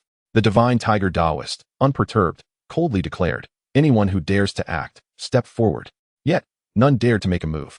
The divine tiger Taoist stood at the quasi-emperor level, and with a top-tier killing artifact in hand, even emperors might not be his match. Moreover, Su Yihan had merely entered the bronze immortal palace. He had not perished. Within the bronze immortal palace, Su Yihan flew through the air, continuously advancing forward. It was not long before he heard a cacophony of battle. Ahead, he saw 500 to 600 individuals who had entered before him engaged in a brutal conflict. Even longtime friends and kin were not spared from their onslaught. Su Yihan furrowed his brow deeply upon noticing that the eyes of these individuals had turned blood red. They appeared to have lost their sanity, consumed solely by the desire to kill. This is troubling, Su Yihan murmured to himself. Suddenly, a humming sound resonated, and Su Yihan noticed a crimson light rushing towards him from the front. Could it be that their madness is a result of this red light? He speculated internally. At the same time, with a thought, he activated the King Kong divine skill. Behind him, a supreme Buddha, as if cast from gold, appeared, radiating a sacred and overwhelming golden glow that enveloped Su Yihan. In the next moment, the red light swept across Su Yihan. Thanks to the King Kong divine skill, he felt no discomfort, nor did he harbor any intent to kill. However, he soon observed that those who had entered the bronze immortal palace before him had become even more frenzied. Kill them all. The immortal fortune belongs to me. Ha ha. I am invincible in this world. Anyone who dares to compete with me for the immortal fortune shall die. Within the grand hall of bronze, the imperial majesty permeated the air, as each formidable imperial weapon radiated an aura of dread. Terrifying waves of energy surged forth, sweeping in all directions. Were it not for the extraordinary quality of the bronze celestial palace, it would have shattered long ago under the relentless onslaught of numerous emperors, quasi-emperors, and supreme beings clashing in combat. Die. At that moment, a crimson-haired man with 2 horns suddenly lunged at Su Yihan with lethal intent. This individual was none other than a dragon emperor of the dragon race. Su Yihan raised an eyebrow, his fingers converging to form a sword. With a swift motion, the sword intent of the heavens was unleashed, cleaving the dragon emperor in two. The bisected corpse plummeted to the ground, swiftly transforming back into its dragon form. The bronze celestial palace indeed exuded an aura of peculiarity, Su Yihan mused, his brow furrowing in contemplation. Simultaneously, he felt a sense of bewilderment. Before entering the bronze celestial palace, both Chundagu and the butcher were mere mortals. It seemed implausible for them to survive in such chaotic slaughter. Even the slightest residual wave of energy would be sufficient to scatter their souls. Yet, paradoxically, both had obtained tremendous fortunes. Was it possible that each entry into the bronze celestial palace presented a different trial? Su Yihan pondered quietly. Kill, kill, kill. At that moment, 8 emperors charged simultaneously towards Su Yihan. Their eyes glowed crimson, resembling demons. Alas, Su Yihan sighed softly. These individuals bore him no enmity, and he had no desire to slay them. Yet, at present, they had lost all rationality, consumed only by the urge to kill. If he refrained from striking, they would continue to pursue him relentlessly. With a mere thought, 8 torrents of sword intent materialized, hurtling toward the 8 assailants. With a series of muffled thuds, the 8 emperors fell, their lifeless forms crashing to the ground. Su Yihan's gaze swept the arena, noting that what had once numbered 500 or 600 had dwindled to barely 300, nearly half of them slain. Yet, abruptly, he froze, sensing something amiss. Despite the considerable number of casualties, including many from the dragon and beast tribes, not a single corpse lay upon the ground. His gaze darted about, realizing that the 8 emperors he had just felled had mysteriously vanished. Even the first dragon emperor he had dispatched had similarly disappeared. What on earth was happening? Su Yihan's brow knitted in concern. He could not shake the unsettling feeling that, since entering the bronze celestial palace, he had been unable to sense the presence of Xianwan. Yet he was certain she was within the palace. At that moment, an emperor fell, slain collaboratively by 3 others, his body collapsing to the floor. Su Yihan's eyes fixated on the corpse, only to witness it rapidly melding into the ground. The bronze celestial palace was consuming the bodies. A shock coursed through Su Yihan. In the next instant, his expression shifted. Despite the demise of these emperors, the Tianqin imprint did not emerge. Where had the Tianqin imprint gone? Su Yihan's brow furrowed deeply. The bronze celestial palace was riddled with enigmas. Typically, when an emperor perished, the Tianqin imprint would inevitably manifest, only to dissipate. Yet, it remained absent now. Kill! Kill! Kill! A beast tribe emperor roared, charging towards Su Yihan. Outside the bronze celestial palace, all eyes were riveted upon it, as it had become translucent, revealing the scenes within. The master is simply too powerful. Slaying emperors as if they were mere ants, exulted the divine tiger cultivator, his face alight with excitement. The 9 elders shared in this exhilaration. The others who had not entered the bronze celestial palace were equally astounded by Su Yihan's might. Of course, amidst their astonishment, they felt fortunate to have avoided entering, for they might have already met their demise. Inside the bronze celestial palace, Su Yihan surveyed the remaining participants, now reduced to around 200. They had become increasingly frenzied. Devoid of reason, he could not help but worry about Xianwan. In a darkened space, the empress sat cross-legged, facing a motionless Xianwan, who lay with closed eyes and no breath. Yet, an overwhelming force surged from all directions, flooding into her being. Suddenly, the empress opened her eyes wide. Incredulity etched across her face as she gazed upon Xianwan. No wonder you, as a Dao fruit, can swiftly harness power.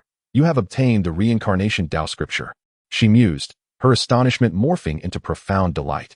Her gaze shifted forward, fixating on a diminutive scene of Su Yihan, his silver hair gleaming. You can effortlessly slay powerful emperors. Yet I cannot perceive your realm, the empress whispered to herself. But regardless of who you are, once the slaughter concludes and I merge with the Dao fruit, you shall not escape death. With that, she closed her eyes once more, commencing her cultivation of the reincarnation Dao scripture. Instantly, brilliant divine light erupted, illuminating the darkened space. Boom. The slaughter within the hall persisted, corpses collapsing and swiftly dissolving into nothingness. Yet, the Tianqin imprint remained conspicuously absent. It seemed even the Tianqin imprint had been absorbed by the bronze celestial palace. Of the remaining 200, fewer than 100 remained. Since you are ensnared in madness and know only slaughter, let me, the master, grant you liberation, Su Yihan declared slowly. With a mere thought, the winding river manifested, followed by torrents of sword intent that howled forth, targeting the frenzied combatants. These individuals, having lost their reason, were doomed to perish. Thus, Su Yihan resolved to act decisively, hastening the end of this bloodshed. The torrents of sword intent surged forth, and soon, corpses littered the ground, vanishing into the void. In the blink of an eye, all 100 powerful beings were slain, leaving Su Yihan as the sole occupant of the hall. At that moment, he noticed a set of winding stairs ascending before him. Without hesitation, he climbed the steps, ascending higher. The empress radiated a resplendent light, illuminating her surroundings. Gradually, she opened her eyes, a smile gracing her lips. Truly, the reincarnation Dao scripture is tailored for me. Just a brief period of cultivation has yielded unimaginable benefits. Given time, I shall undoubtedly break free from my shackles and step into a new realm, she murmured to herself. Then her gaze fell upon the seemingly lifeless Xianwan. The Dao fruit is nearing maturation, the empress stated. Yet at that moment, the silver-haired Su Yihan appeared before her. At first glance, he immediately noticed Xianwan, which brought him a sense of relief.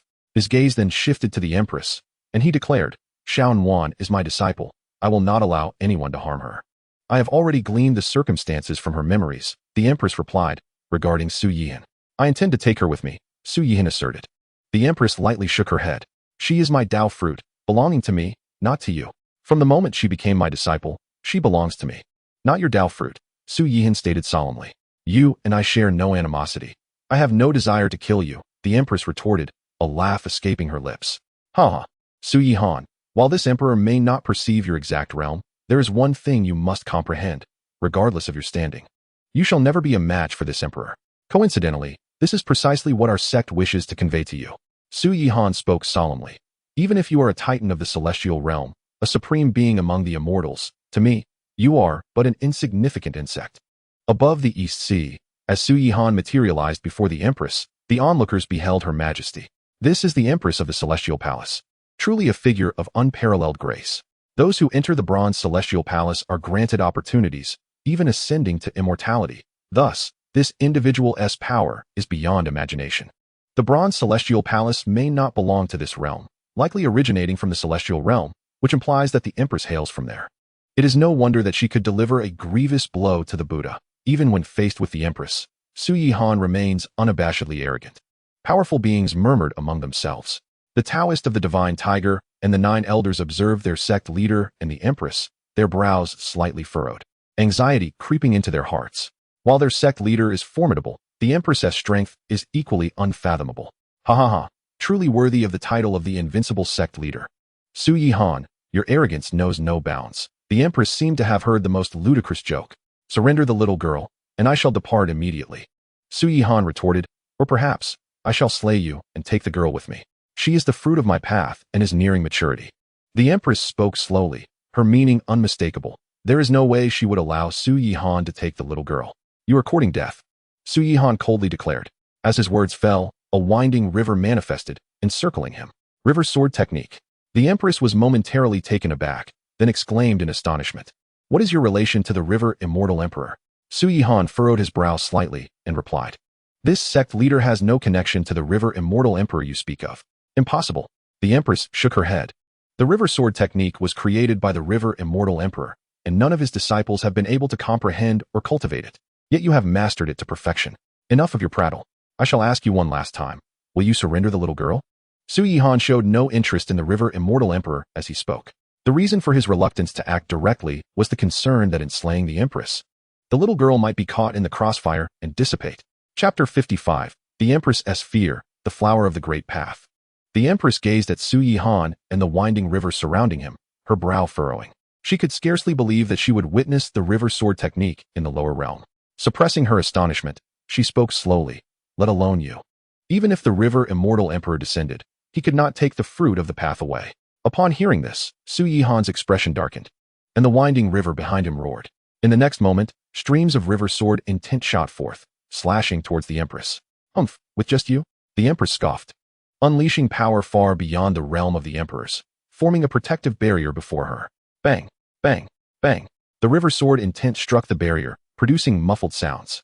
Su Yihan frowned slightly. The Empress's strength exceeded his expectations. But so what? Whether you are an emperor or a supreme being of the celestial realm, I am invincible. Above the East Sea, it was evident that the Empress was indeed formidable. Even the Invincible Sect leader could not best her. They had anticipated a grand battle, yet even Su Yihan, who could severely wound the Buddha, could not breach the Empress's defenses. This was only to be expected. After all, the opportunities within the Reincarnation Celestial Palace are sufficient for one to attain the Emperor's path, or even ascend to immortality. As the master of the Bronze Celestial Palace, the Empress's strength is naturally unfathomable. The Taoist of the Divine Tiger and the 9 elders listened to the discussions of various emperors and quasi-emperors, their expressions growing more anxious. Oh, if only our leader possessed the Extermination Sword, perhaps he could contend with the Empress. The Taoist of the Divine Tiger lamented, regretting having accepted the Extermination Sword. Elder, the Extermination Sword was left by our leader, which indicates his absolute confidence in his strength. Just wait and see. An elder spoke slowly, the worry on his face dissipating. Considering the reincarnation Dao scripture, I shall spare your life. Depart, the Empress declared, having withstood the river sword intent, allowing Su Yihan to leave. Your strength surpasses my expectations, Su Yihan spoke gravely. But so what? I am invincible. As his words fell, the winding river around him erupted once more with boundless sword intent, surging towards the Empress. The Empress gasped softly, surprise flashing in her eyes. For the river sword intent now rushing towards her was exponentially more powerful than before. No wonder you are so arrogant. This is indeed your true strength, she slowly remarked, raising her palm, as smooth and white as mutton fat jade. In the next moment, an overwhelming force erupted. Boom, boom, boom. The clash of power and sword intent erupted in a cacophony. Once again, the Empress withstood the river sword intent.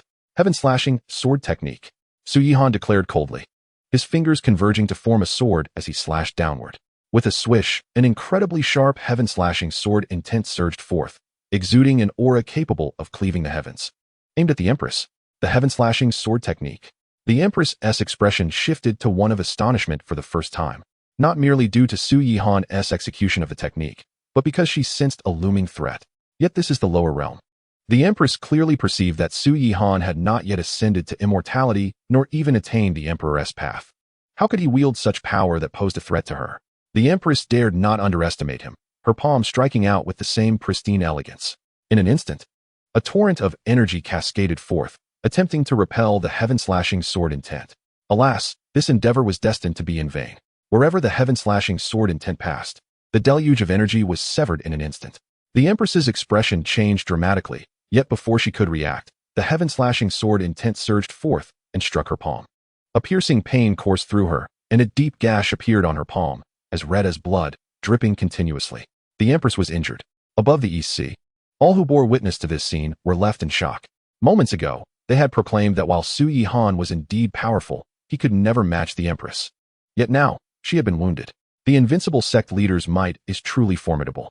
Could it be that a celestial emperor from the celestial realm has descended to the lower realm? The Invincible Sect leader stands unparalleled, destined to unify the 5 domains for eternity. The Taoist of the Divine Tiger roared with excitement, and the 9 elders wore expressions of elation.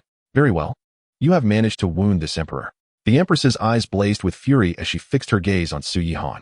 If I wish to kill you, it would be as easy as flipping my hand. Su Yihan replied, if you wish to avoid death, surrender the little girl. Do you truly believe that this emperor cannot contend with you? The Empress coldly retorted. As her words fell, she inhaled deeply, and the little girl transformed into a streak of red light, which she swallowed whole. Boom, boom, boom. In the next moment, a series of roars erupted from within the Empress, her aura surging to unprecedented heights. You are seeking your own demise. Su Yihan's expression darkened as he spoke coldly. With that, he focused his thoughts, and boundless sword intent erupted from the winding river, surging towards the Empress. This time, Su Yihan wielded even greater power than before. The Empress gazed at the approaching sword intent, feeling its might, her eyes filled with profound shock. Rules and order, defend. The Empress, wary of her powerful adversary, summoned her focus. Intricate rules and orders materialized, directing themselves towards the boundless intent of the sword. With both hands forming a seal, a resplendent flower appeared between them in an instant. Confronted by the formidable presence of Su Yihan, the Empress would not conjure such a blossom without purpose. This was no ordinary flower. It was the flower of the great Dao. As soon as it manifested, a dense aura of the Dao enveloped the space shared by the two. With the blooming and withering of the flower, life and light were extinguished. The Empress gazed intently at Su Yihan, her voice steady yet deliberate. As she spoke, the flower of the great Dao gradually unfurled, only to swiftly wither moments later. Su Yihan furrowed his brow. He sensed an inexplicable force acting upon him, only for it to vanish without a trace. How could you emerge unscathed? The Empress's face bore a profound shock. The flower of the great Dao had proven ineffective against Su Yihan. Your magic is indeed extraordinary, yet to me, it is merely trivial, Su Yihan remarked, stepping closer to the Empress. In that moment, she felt an overwhelming dread. Rules and order, annihilate. The power of the great Dao, obliterate. The Empress unleashed a piercing roar, pouring all her strength into an attack against Su Yihan. Yet, to her despair, both the chains of order and the power of the Dao disintegrated the moment they approached him, as if her adversary were an exalted being, impervious to all forms of assault. As Su Yihan approached, he resembled a deathly specter rising from the depths of the underworld. Chapter 56. A fist shatters the celestial palace, slaying the Empress. The Empress, witnessing Su Yihan's relentless advance, was engulfed by terror. She could scarcely fathom that his strength was so formidable, so much so that her attacks could not even breach his defenses. Yet, if his power was indeed so immense, why had he refrained from unleashing it earlier? Su Yihan discerned her confusion and stated, I withheld my hand previously, fearing that in slaying you, I would endanger the little girl. Now, however, I have come to realize that your demise would not affect her. His words caused the Empress's expression to shift once more. In the next moment, a smile adorned her face. Su Yihan, while your strength exceeds my expectations, this is the bronze celestial palace, where you shall remain imprisoned forever. With that declaration, the Empress transformed into a flurry of starlight. Above the eastern sea, the sky above the bronze celestial palace was illuminated by countless specks of starlight. coalescing into the breathtaking figure of the Empress. "The Empress has emerged," exclaimed the gathered emperors in awe. I never imagined that the Empress would be forced out of the bronze celestial palace. The strength of the Invincible Sect leader truly was unparalleled. The divine tiger Taoist and the 9 elders exchanged concerned glances, recalling the Empress's claim that the sect leader would be eternally confined within the bronze celestial palace. Suddenly, the Empress furrowed her brow, her gaze fixing upon the divine tiger Taoist, specifically on the Excalibur in his grasp. To her astonishment, she had encountered such a top-tier weapon in the lower realms. A smile graced her features as she extended her right hand, summoning the Excalibur towards her. "This sword is precisely what I have been seeking. It shall belong to me from this day forth. The Excalibur belongs to my sect leader. You may desire it, but you shall not live to wield it." Su Yihan's voice resonated suddenly. In the next instant, he appeared above the bronze celestial palace. Clad in white with flowing silver hair, radiating an almost blinding charm. "The sect leader has emerged." "Huh, I knew it. The so-called bronze celestial palace cannot imprison our sect leader." The divine tiger Taoist and the 9 elders were overjoyed. All those present, including the supreme and lesser emperors, were left dumbfounded by Su Yihan's swift escape from the bronze celestial palace. They began to question the Empress's earlier assertion that he would remain trapped forever. As for the Empress, astonishment and disbelief flooded her countenance upon witnessing Su Yihan's emergence.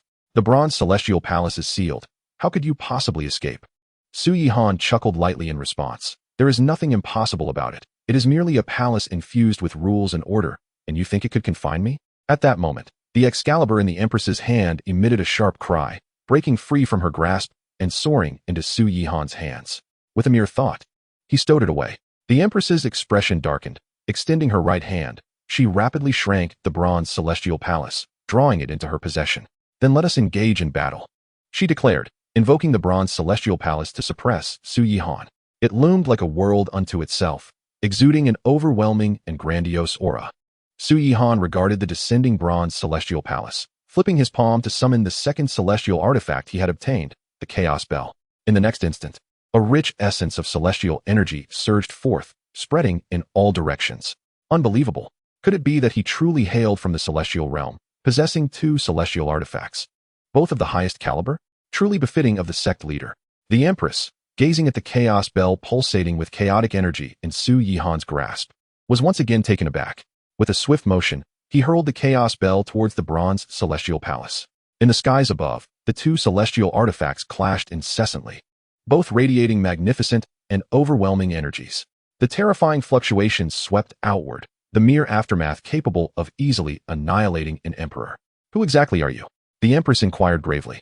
"Not only do you wield the Great River Sword Art of the Great River Celestial Emperor, but you also command the Sky-Slaying Sword Art and possess 2 top-tier celestial artifacts. This is of little importance. What matters is that you are about to meet your end." Su Yihan replied coolly. The Empress, not far away, suddenly felt an intense sense of life and death crisis. She dared not underestimate the moment. With a thought, the bronze celestial palace flew back above her head, forming a defensive barrier. The Chaos Bell too ascended above Su Yihan, showering him with strands of chaotic power. "This crumbling palace cannot protect you," Su Yihan remarked coldly. With that, he unleashed a devastating punch. A brilliant fist radiance appeared, emanating a terrifying aura as it struck the bronze celestial palace. The ensuing explosion reverberated, unleashing a catastrophic wave that engulfed the surroundings. But in the next moment, the Empress's complexion changed dramatically, and blood spilled from her lips. For the bronze celestial palace had begun to crack under the force of Su Yihan's single punch. A tidal wave of shock and fear washed over her. The bronze celestial palace was her bastion, and now, with just one strike, it was marred with fissures. This level of strength far surpassed her own. Yet what followed was an even more despairing spectacle for the Empress. Boom. The bronze celestial palace exploded into countless fragments, its legendary form shattered by Su Yihan's fist. The gathered emperors lamented the loss. With the destruction of the bronze celestial palace, the Empress coughed up blood. "You were given a chance to live, yet you sought your demise," Su Yihan said coldly. "In that case, I shall grant you your wish." With his words, he vanished from sight, only to reappear before the Empress in an instant. With a swift motion, his right hand shot out, grasping the delicate neck of the Empress. She had no opportunity to resist or react. "If you kill me, the Dao fruit shall inevitably dissipate," she quavered, engulfed by profound terror. She did not wish to perish. "Fear not. Should you meet your demise, little one shall remain untouched." Su Ye's chilling laughter filled the air. As his words faded, a surge of power erupted, penetrating the Empress's consciousness and obliterating her awareness. Her eyes became vacant, and her body fell limp and soft. "Little one, awaken," Suyi urged gently. Perhaps it was his voice, or perhaps the consciousness of the little one had not yet fully merged with that of the Empress. The Empress's limbs regained strength, and her gaze regained vitality. "Master," the Empress exclaimed, calling out for her teacher. Although her body belonged to the Empress, her soul, or consciousness, was that of the little one. "Master, where are we?" The little one asked curiously, surveying her surroundings. "We are deep within the East Sea," Suyi replied. "You vanished without a trace. Do you remember how it happened?" The little one tilted her head in contemplation before responding. "Master, I felt someone calling me. Then I found myself in a realm of darkness, where I encountered a beautiful older sister. After that, I cannot recall." Suyi nodded slightly. This incident could be deemed an unexpected yet harmless affair. With the Empress's consciousness obliterated, the little one now occupied her form and could inherit her powers. However, these abilities, akin to the Dao fruit's energies, would require the little one to cultivate the Reincarnation Dao Sutra to master them gradually. Chapter 57. Signing the Heavenly Heart Mark. Transforming into the Dragon Pool. "Oh, Master, why have I suddenly grown up?" Soon, the little one noticed her unexpected growth. "No, Master, I merely took a nap. How could I have grown?" The little one cried out, flailing her arms in distress. The divine tiger Taoist, along with the 9 elders and numerous powerful beings, couldn't help but twitch at the corners of their mouths. Suyi burst into hearty laughter, which only made the little one cry even harder. "Master is mean. Master is mean," she sobbed. "Does little one not wish to grow up?" Suyi inquired, noticing her dwindling cries. "I do not want to grow up." The little one replied defiantly. "Why not?" Suyi asked, intrigued. "Don't children wish to grow up quickly?" "If I grow up, I will have to marry and leave Master." "I do not want to marry. I want to stay with Master forever." The little one's response left Suyi in silent laughter. Seeing his reaction, she pouted once more. All right. If little one does not wish to grow up, Master shall restore you to your original state," Suyi declared. As his words fell, the little one was enveloped in a myriad of colorful lights. Moments later, as the luminescence faded, she had returned to the appearance of a 3- or 4-year-old child, unchanged from before. "Oh, little one has become small again. No need to marry, no need to leave Master." The little one leaped with joy, brimming with excitement. Master of the Invincible Sect, unrivaled in the world, for generations to come, uniting the 5 domains. The sycophantic divine tiger Taoist seized the moment to flatter. Though the 9 elders found themselves speechless, they could only echo the praise. In the distance, numerous supreme beings, quasi-emperors, and great emperors twitched at the corners of their mouths, reflecting on how this quasi-emperor level expert managed to flatter so smoothly. Yet, upon reflection, they recognized Su Ye's might in vanquishing the Buddha Lord and slaying the master of the Bronze Immortal Palace, shattering it with a single blow. If they were in his position, they might even resort to flattery themselves. "Enough, this matter is concluded. Let us return to the Invincible Sect," Su Yi announced, radiating his power to envelop the divine tiger Taoist, the 9 elders, and the little one before they vanished without a trace. So formidable. In his presence, even an emperor feels as insignificant as an ant. Indeed, even a powerful empress was easily slain. "What a pity for the Bronze Immortal Palace," they murmured amongst themselves. "Do not delude yourselves. Before the master of the Invincible Sect, even an emperor is hardly worth mentioning," they commented after Su Ye's departure. At the Invincible Sect, in the plaza, with a ripple in space, Su Yi and his companions appeared simultaneously. "Master, I take my leave," the divine tiger Taoist spoke, to which Su Yi nodded before he led the 9 elders away. Although they had not entered the Bronze Immortal Palace or obtained any opportunities this time, the 9 elders and the divine tiger Taoist were utterly elated. The power of their master exceeded all expectations, and this time, they had witnessed it firsthand. Unlike before when they had only heard tales. "Little one, go cultivate in the great Dao secret realm. As your senior sister, do not let your junior surpass you," Su Yi said, affectionately ruffling the little one's hair. "Do not worry, Master. I will not let my junior surpass me," she declared confidently, hands on her hips and head held high. Woo-woo. In the distance, the crimson-blooded xianxia bounced over, nuzzling the little one with its head. "Little doggy, did you miss your master?" The little one squatted down, incessantly rubbing the xianxia. Su Yi sighed softly. The fierce beast was becoming increasingly pampered under the little one's care. Woo-woo. The xianxia emitted a plaintive sound, prompting the little one to frown and correct it with a pat on its head. "Little doggy does not sound like that. Come, learn from your master. Woof woof, woof woof." Su Yi rubbed his forehead, choosing to ignore the pair of one person and one beast. After a while, once the little one had played enough, she led the xianxia toward the back mountain and the great Dao secret realm. As time passed, days slipped away.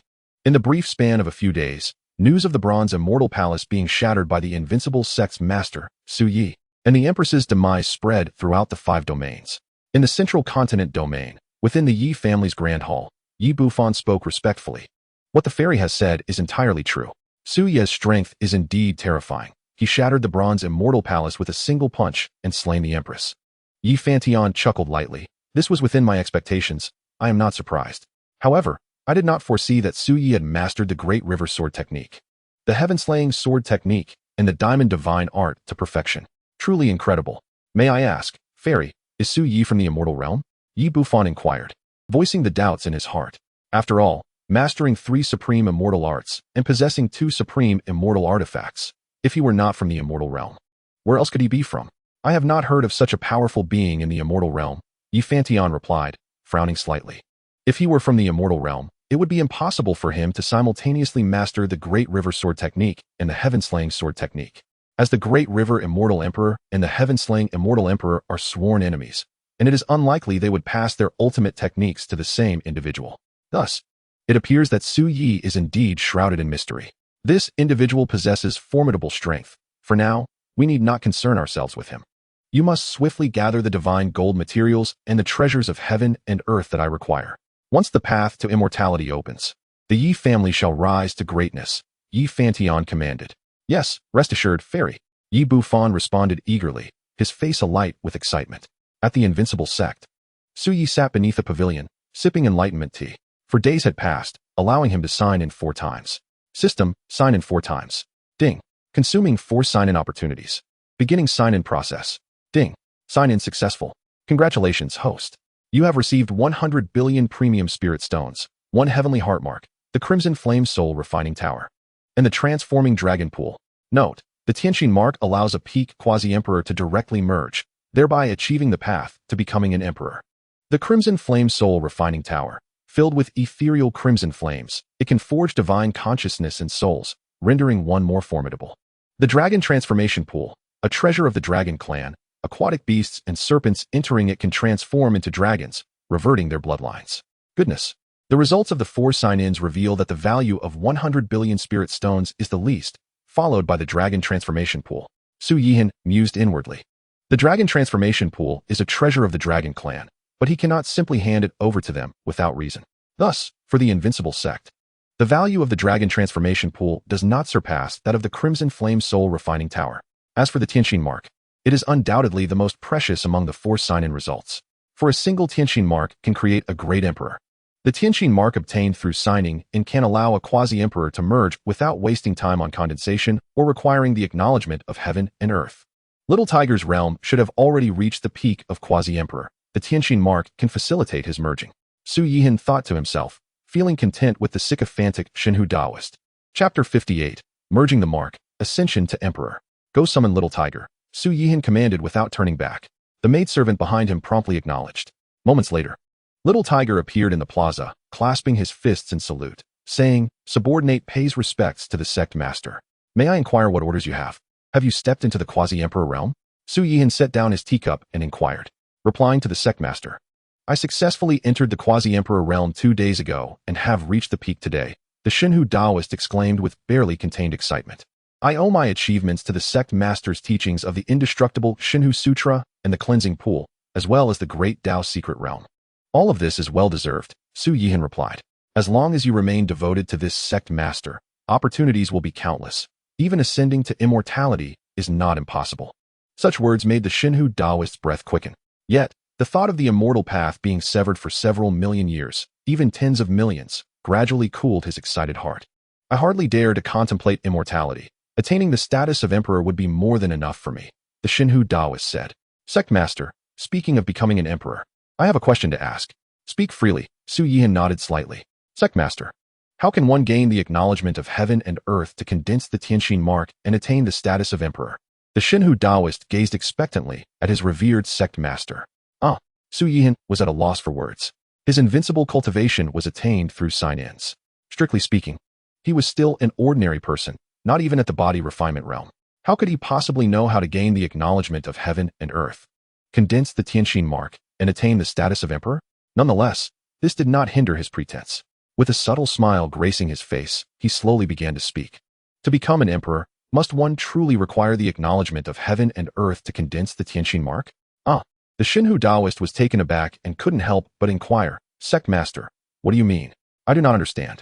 Without the acknowledgement of heaven and earth, how can one condense the Tianqin mark and become an emperor?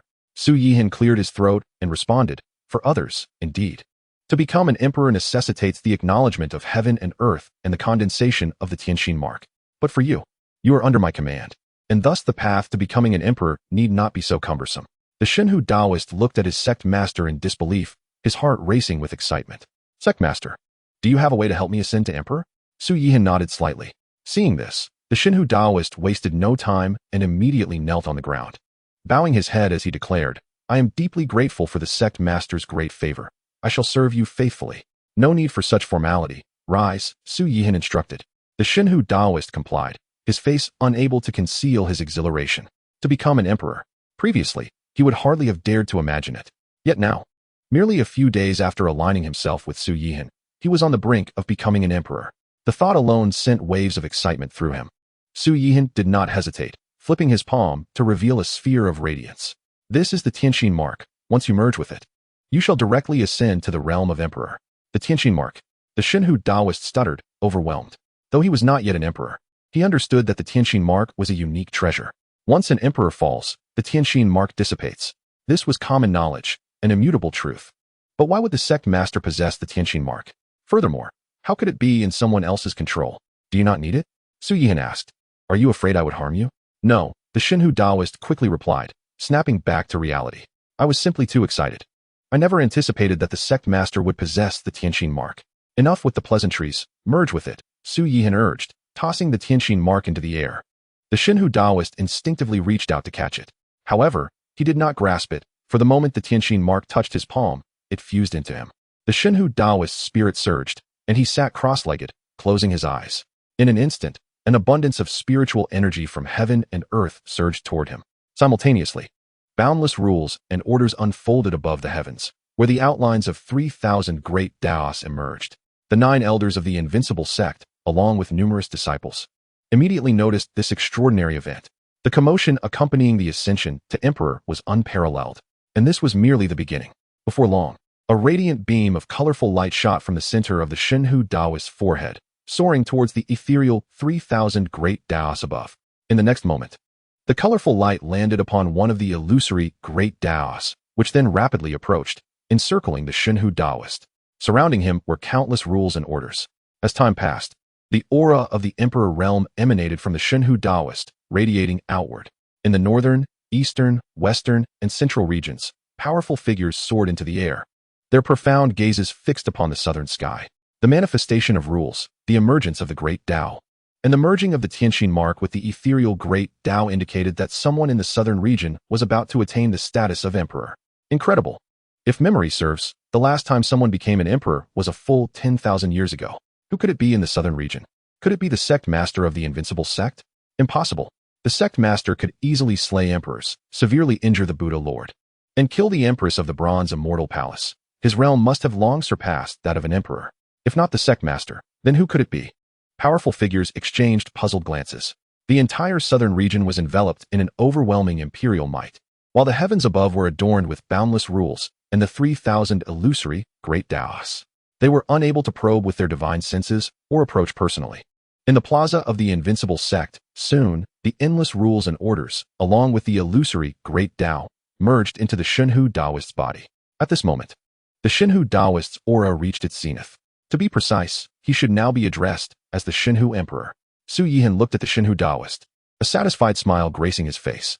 At last, one of his subordinates had ascended to the rank of emperor. Before long, the divine tiger Daoist slowly opened his eyes, feeling an immense surge of power within him.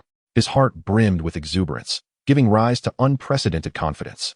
Invincible across the realms, he gazed down upon all beings, immortal and indestructible.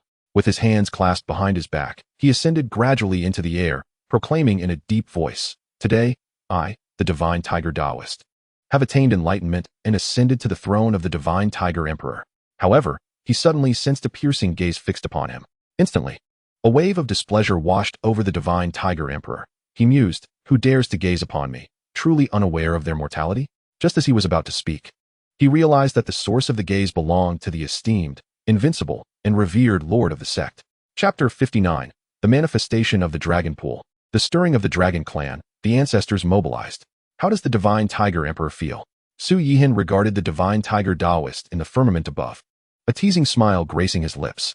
He had clearly observed the displeasure etched on the Daoist's face moments ago. Boom. Su Yihan's words resonated like a thunderclap, reverberating within the Divine Tiger Daoist's mind, causing his very soul to tremble. It was akin to a bucket of icy water being poured over him, rendering his limbs cold.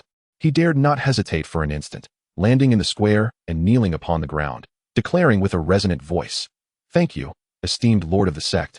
I, Little Tiger, shall henceforth follow your lead, braving fire and water without reservation." Divine Tiger Emperor. Su Yihan began, a smile lingering on his face. Yet before he could finish, he was interrupted. "Lord of the Sect, please continue to call me Little Tiger," the Divine Tiger Daoist asserted with unwavering conviction. As though if Su Yihan were to address him as Divine Tiger Emperor again, he would immediately take his own life. "Very well, Little Tiger," Su Yihan acquiesced. A smile broke upon the Divine Tiger Daoist's face, and he secretly exhaled a sigh of relief. The fact that even the heavenly heart imprint could be bestowed upon him, allowing him to directly attain the status of Emperor, indicated that the Lord of the Sect possessed truly extraordinary origins. He resolved to cling tightly to this formidable ally. "Today, I, the Divine Tiger Daoist, have attained enlightenment and ascended to the throne of the Divine Tiger Emperor." His proclamation echoed like rolling thunder, swiftly traversing the 5 domains. Everyone was momentarily taken aback. Divine Tiger Emperor? Who is that? Never heard of him. Yet soon, some began to connect the dots. The Divine Tiger Daoist was none other than the former leader of the Divine Tiger Peak of the Supreme Dao Sect. At this revelation, the many powerful beings across the 5 domains were plunged into astonishment. For while the Divine Tiger Daoist might hold a measure of renown in the southern wilderness, he was scarcely regarded in the other 4 domains. Just 4 days prior, deep within the Eastern Sea, the Divine Tiger Daoist had barely taken his first steps into the Quasi-Emperor realm.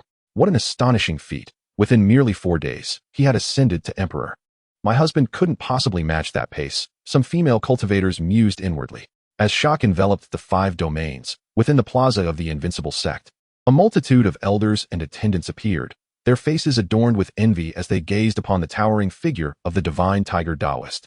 Naturally, they were also immensely pleased, for the Divine Tiger Daoist was the first great emperor of the Invincible Sect, excluding Su Yihan. With the existence of the Cleansing Pool, the secret realm of the Great Dao, and the Pavilion of 10,000 Laws, your opportunities to attain the status of Emperor will far exceed others. All of you need only to diligently cultivate. Su Yihan spoke slowly. "Yes, Lord of the Sect." The crowd responded in unison, bowing their heads. Su Yihan nodded slightly, instructing in his mind, "System, manifest the Crimson Flame Soul Refining Tower and the Dragon Transformation Pool in the rear mountain." Ding! The notification from the system chimed. The Crimson Flame Soul Refining Tower and the Dragon Transformation Pool have been manifested in the rear mountain. Su Yihan addressed the assembly. "Follow me to the rear mountain." With that, he led the way, followed closely by the Divine Tiger Daoist and the elders. They soon arrived at the rear mountain. "Lord of the Sect, what is this?" the Divine Tiger Daoist inquired as he beheld the Dragon Transformation Pool and the Crimson Flame Soul Refining Tower, clasping his fists in curiosity. This was a question echoed by many of the elders and attendants. Su Yihan proceeded to explain the functions of the Dragon Transformation Pool and the Crimson Flame Soul Refining Tower to everyone. With the Crimson Flame Soul Refining Tower and the Dragon Transformation Pool, along with the Cleansing Pool and the secret realm of the Great Dao, it will only take a few years for the Invincible Sect to become unrivaled across the 5 domains. An elder exclaimed, his face alight with excitement. The others echoed similar sentiments. At that moment, Little Nuan and Shi Huang emerged from the secret realm of the Great Dao. The crowd turned their gazes towards them, revealing expressions of astonishment, for in just a few days, Little Nuan had successfully stepped into the realm of the Honored One, and Shi Huang had reached the Holy Realm. What rapid progress, all within the span of merely a dozen days. "Master," they exclaimed upon seeing Su Yihan, with Shi Huang performing a respectful gesture, while Little Nuan called out for her master, clinging to Su Yihan's leg. Su Yihan chuckled and lifted her into his arms, while Little Nuan conversed with Su Yihan. Shi Huang took note of the Crimson Flame Soul Refining Tower and the Dragon Transformation Pool. An elder nearby, sensing his curiosity, offered an explanation. "Everyone, enter the Crimson Flame Soul Refining Tower and take a look," Su Yihan suggested, still holding little Nguyen as he made his way inside. The rest followed suit. Inside the Crimson Flame Soul Refining Tower, there was nothing particularly special, merely an endless expanse of space. On the ground, every few paces, there lay a meditation cushion. Lord of the sect, may I give it a try? The divine tiger Taoist inquired, pulling his gaze from the cushions. After receiving a nod from Su Yihan, he approached one of the cushions and sat down. In the next moment, with a resounding roar, crimson flames erupted, enveloping the divine tiger Taoist instantly. There were no cries of agony, no twisted features. In fact, the divine tiger Taoist wore a look of serene contentment. The other elders and attendants, witnessing this, also proceeded to sit on the cushions. Soon, waves of flames began to rise, and they too wore expressions of delight. Master, I wish to try as well, Shi Huang declared, approaching a cushion of his own, and shortly thereafter, a look of comfort spread across his face.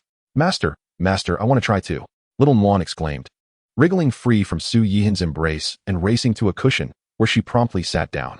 In the next moment, crimson flames enveloped her as well. In the depths of the Eastern Sea, within the forbidden grounds of the Dragon Clan, at the very moment Su Yihan manifested the Dragon Transformation Pool, the 9 revered ancestors of the Dragon Clan awakened. It is indeed the Dragon Transformation Pool. It is the Dragon Transformation Pool, the third ancestor exclaimed, his face alight with joy.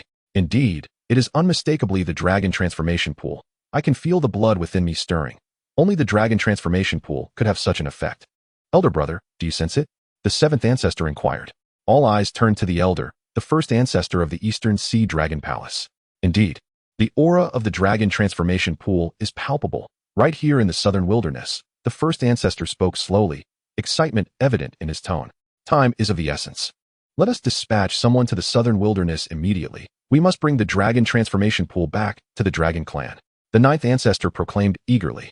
No, the first ancestor interjected. The Dragon Transformation Pool is of monumental importance.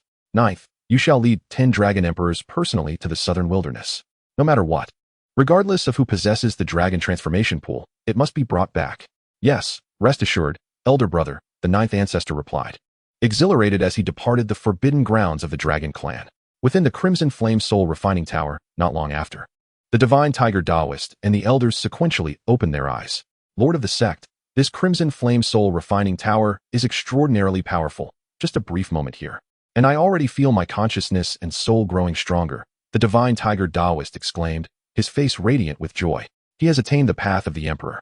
Yet he is still capable of enhancing his divine consciousness and soul, which serves as a testament to the extraordinary nature of the Scarlet Flame Soul Refinement Tower. The elders and attendants present are adorned with expressions of exuberance. Su Yihan nods slightly, but at that moment, he notices the ever-shifting countenance of Shi Huang, at times furious, at times pained, and at times joyous. Chapter 60, The Restoration of Memories, the Reincarnation Empress. Master, what is wrong with Shi Huang? Inquires the divine tiger Taoist, observing Shi Huang's fluctuating emotions of anguish, rage, and elation. The gathered elders and attendants wear looks of deep concern. Shi Huang possesses celestial-grade qualifications. Given time, he is destined to attain the emperor's path.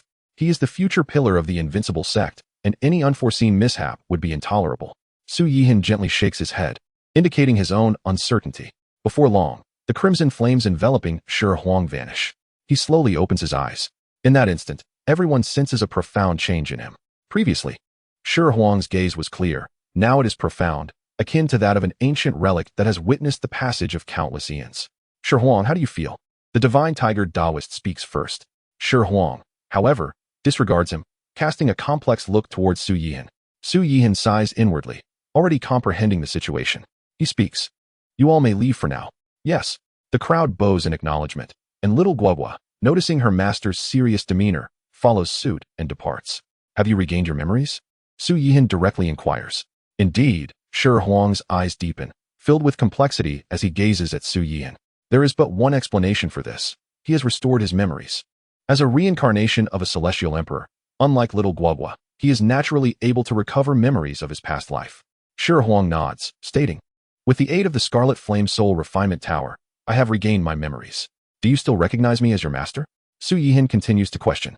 Whether I recognize you or not, what difference does it make? Shi Huang retorts, not providing a direct answer. If you acknowledge me, you may continue to enjoy all the resources of the Invincible Sect. If you do not, then considering our days as master and disciple, I shall not pursue the matter. You need only depart from the Invincible Sect. Su Yihan speaks without hesitation.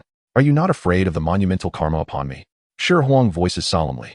I am not well versed in the celestial realm. Su Yihan responds nonchalantly. But regardless of the celestial realm's nature, regardless of who your enemies are, and regardless of any karma you bear, it holds no significance for me.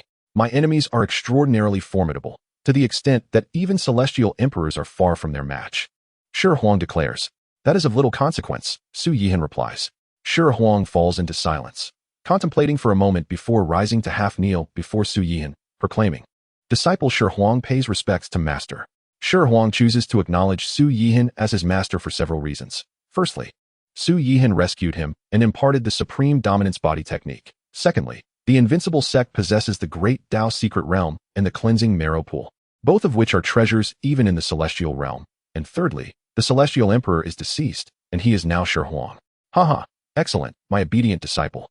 Su Yihan assists Shi Huang to his feet, smiling. This shall be your greatest opportunity. To have Master as your mentor is a blessing beyond 3 lifetimes. Shi Huang smiles in return. What was your status in the celestial realm? Su Yihan inquires with curiosity. Master, in the celestial realm, I was at the celestial emperor level, the leader of a prominent sect, but unfortunately fell victim to betrayal by my disciples, who conspired with my enemies, resulting in a grievous injury. I was compelled to employ a secret technique, allowing a fragment of my soul to escape to the lower realm, where I was reincarnated, Shi Huang explains. Fortunately, I am quite fortunate, for this body possesses the supreme dominance body, a natural supreme bone, and with the supreme dominance body technique imparted by Master, my future achievements shall undoubtedly surpass my past life. Do you know of the Great River Celestial Emperor and the Slashing Heaven Celestial Emperor? Su Yihan slightly nods, then inquires further. Naturally, Shi Huang replies. These 2 celestial emperors are well-established figures. Their might is terrifyingly immense, far beyond what I could compare to. However, both achieved their celestial emperor status through the sword path, making them sworn adversaries. As Shi Huang speaks, a flicker of curiosity arises. How does Master know of these 2 celestial emperors' names? 4 days prior, I ventured to the Bronze Celestial Palace to rescue Little Guagua and, while executing the Great River Sword technique and the Slashing Heaven Sword technique, I heard the names of these 2 celestial emperors from the Empress's lips, Su Yihan slowly reveals. Now I understand. Shi Huang nods slightly, but suddenly his expression shifts to one of shock as he states, Master, are you referring to the senior sister found within the Bronze Celestial Palace? Indeed, is there a problem? Su Yihan queries, puzzled. Master, I now know who the Empress you mentioned is. Shi Huang's face reveals concern as he adds, this individual has a formidable background. Engaging with her may lead to trouble for you. I have already slain her, Su Yihan states plainly. Upon hearing this, the astonishment on Shi Huang's face intensifies. Master, this person is the Reincarnation Empress. Her strength surpasses that of an ordinary Celestial Emperor, matching closely with the Great River Celestial Emperor and the Slashing Heaven Celestial Emperor. What you have slain is merely one of her reincarnated forms. One reincarnated form? What does that mean? Su Yihan inquires, bewildered. Master may be unaware, Shi Huang elucidates. This individual has developed a reincarnation method in order to ascend to the highest realm and surpass the Celestial Emperor level. She maintains 9 reincarnated forms. Once all 9 ascend to the Celestial realm and merge with her true self, she will attain the highest realm, transcending the Celestial Emperor level. Having slain one of her reincarnated forms, she will undoubtedly seek vengeance. Su Yihan furrows his brow slightly, stating, it seems that Little Guagua is not truly safe either. Master, strictly speaking, since you have slain the Empress, my senior sister has become one of the Reincarnation Empress's reincarnated forms, Shi Huang explains. By your account, the reincarnation scriptures I imparted to your senior sister have also been known to the Reincarnation Empress's true self, Su Yihan speaks slowly. Originally, he thought he had killed the Empress, only to discover that he had merely slain a reincarnated body. Master, the Reincarnation Empress is immensely powerful. You must remain vigilant. Shi Huang earnestly advises. It matters not.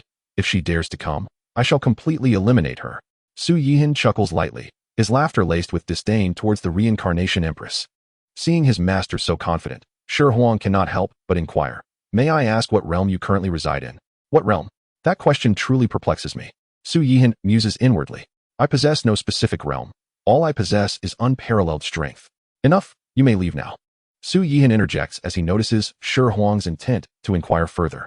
Thus, the 2 exit the Scarlet Flame Soul Refinement Tower. Greetings, Master. The group of elders and attendants, led by the Divine Tiger Daoist, bow in respect. Where is Little Guagua? Su Yihan scans the surroundings but does not see her, prompting his question. Before anyone can respond, Su Yihan spots his eldest disciple by the dragon transformation pool. At that moment, little Guogua is holding a green snake, which she subsequently tosses into the dragon transformation pool, splashing water everywhere. Yet at that instant, the divine tiger Daoist's gaze shifts towards the eastern horizon, his brow furrowing. Chapter 61, Bloodline Reversion, the Dragon Clan Descends. Plop. The green snake, thrown into the dragon transformation pool by little Guogua, creates a splash. The green snake thrashes about in the pool, seemingly enduring immense agony. The gazes of Su Yihan, Shi Huang, and the others converge upon the green snake, particularly little Guogua, who, after learning of the dragon transformation pool's purpose from the divine tiger Daoist, eagerly captured a green snake. In a brief moment, the azure serpent in the dragon transformation pool began to grow at an astonishing rate, visibly expanding to a length of 10 zhang in the blink of an eye. Intricate and mystical patterns began to manifest upon its azure scales. Lord Sect Master, this azure serpent is starting to revert to its ancestral form, exclaimed the divine tiger Daoist with delight. As he spoke, the serpent's length surged to 20 zhang, then 40, 50, and ultimately to 100 zhang. The massive serpent, shimmering a brilliant azure hue under the blazing sun, was utterly mesmerizing.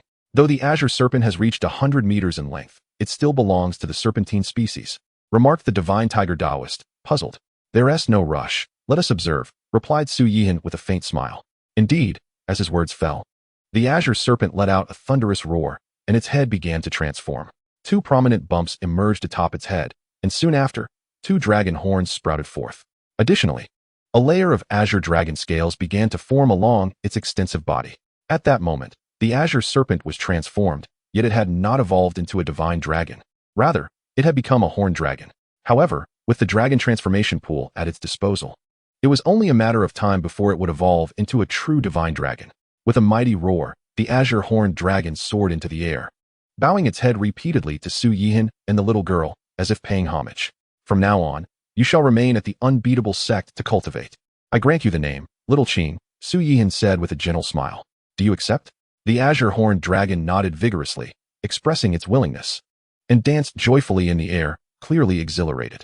Little Qing, you shall accompany Little Dog and me.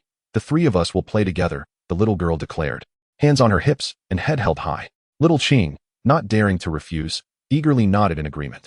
The divine tiger Daoist, Shi Huang, and the others watched the exuberant Little Qing with broad smiles on their faces. The divine tiger Daoist excitedly remarked, Lord Sect Master, with the dragon transformation pool, we can certainly place a multitude of serpents within. If they all evolve like Little Qing, in due time, the unbeatable sect will surely give rise to true dragons, perhaps even surpassing the Eastern Sea Dragon clan. Upon hearing this, the elders and disciples' eyes lit up with hope. Moreover, besides serpents, fish and shrimp could also gain unimaginable benefits through the dragon transformation pool. What the unbeatable sect needs are prodigies, not mere fish and shrimp, Su Yihan stated. This declaration doused the enthusiasm of the crowd like a bucket of cold water. Suddenly, Little Qing, soaring high above, emitted a distressed cry and rapidly descended, trembling as it lay on the ground. Lord Sect Master, I sense over 10 powerful auras approaching swiftly, the divine tiger Daoist said, his gaze fixed on the eastern horizon. His voice grave. Over 10 powerful auras? Su Yihan mused, observing the trembling Little Qing and forming a suspicion. In the next moment, a group of over 10 figures appeared on the eastern horizon, each radiating formidable energy. Lord Sect Master, these 11 individuals are undoubtedly at the Emperor level, the divine tiger Daoist remarked, watching the approaching figures. Although they numbered 11 emperors, the divine tiger Daoist, Shi Huang, and the other elders and disciples remained unfazed. For the unbeatable sect was protected by a formidable mountain array, impervious to the assault of fewer than 100 emperors. More importantly, the sect master was present.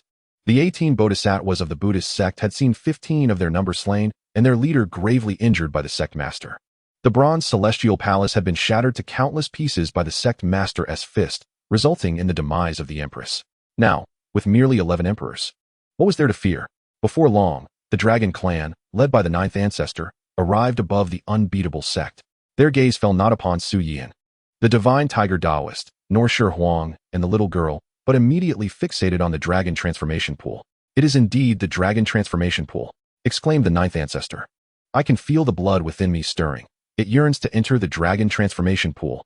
Ha ha ha, heaven bless our Eastern Sea Dragon clan. The 10 dragon emperors gazed at the pool, their faces alight with excitement and their eyes filled with longing. The ninth ancestor, overwhelmed with emotion, could scarcely contain himself. No one understood better than the 9 ancestors what the dragon transformation pool meant for their kind. So, they have come for the dragon transformation pool.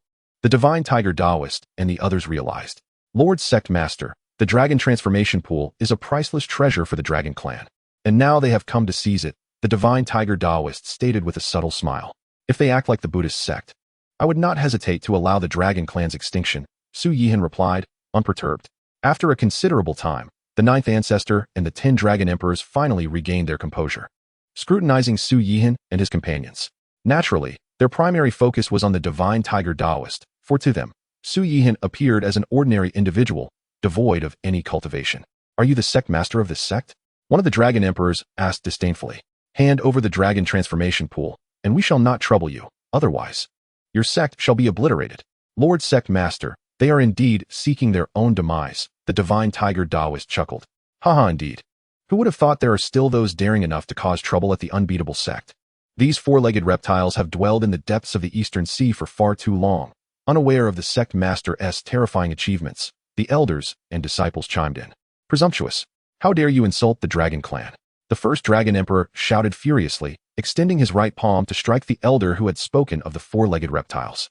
In an instant, the elder felt an overwhelming aura of death. Though his realm was that of a supreme, he was akin to an ant in the presence of an emperor. How dare you act so brazenly before the Lord Sect Master? The divine tiger Taoist snorted coldly, unleashing a powerful punch. With a roar, a terrifying phantom of a divine tiger emerged, letting out a thunderous roar as a resplendent fist ray shot forth. The collision between the brilliant fist ray and the dragon claw erupted with a thunderous crash, sending terrifying shockwaves in all directions. The clouds within 1,000 miles vanished in an instant. You are the divine tiger emperor? The attacking dragon emperor inquired, furrowing his brow. Indeed, I am your divine tiger grandfather. With Su Yihan present, the divine tiger Taoist possessed absolute confidence. The attacking dragon emperor felt a jolt in his heart. His right palm tingled slightly, realizing that he had gained no advantage from their earlier clash. The newly ascended divine tiger emperor's strength was unexpectedly formidable.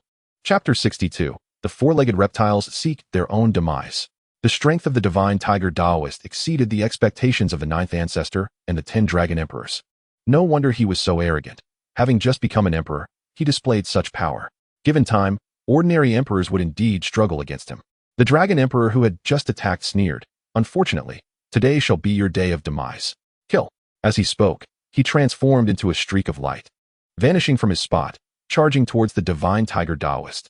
Feel free to make your move, Su Yihan nodded slightly. Encouraged by his words, the divine tiger Taoist felt a surge of confidence. Letting out a tiger roar, he charged at the dragon emperor, accompanied by the fierce phantom of the divine tiger. The battle of emperors erupted in an instant. Though the dragon emperor has ascended to his position for over 10,000 years, the Shin Tiger Taoist has only recently achieved the same.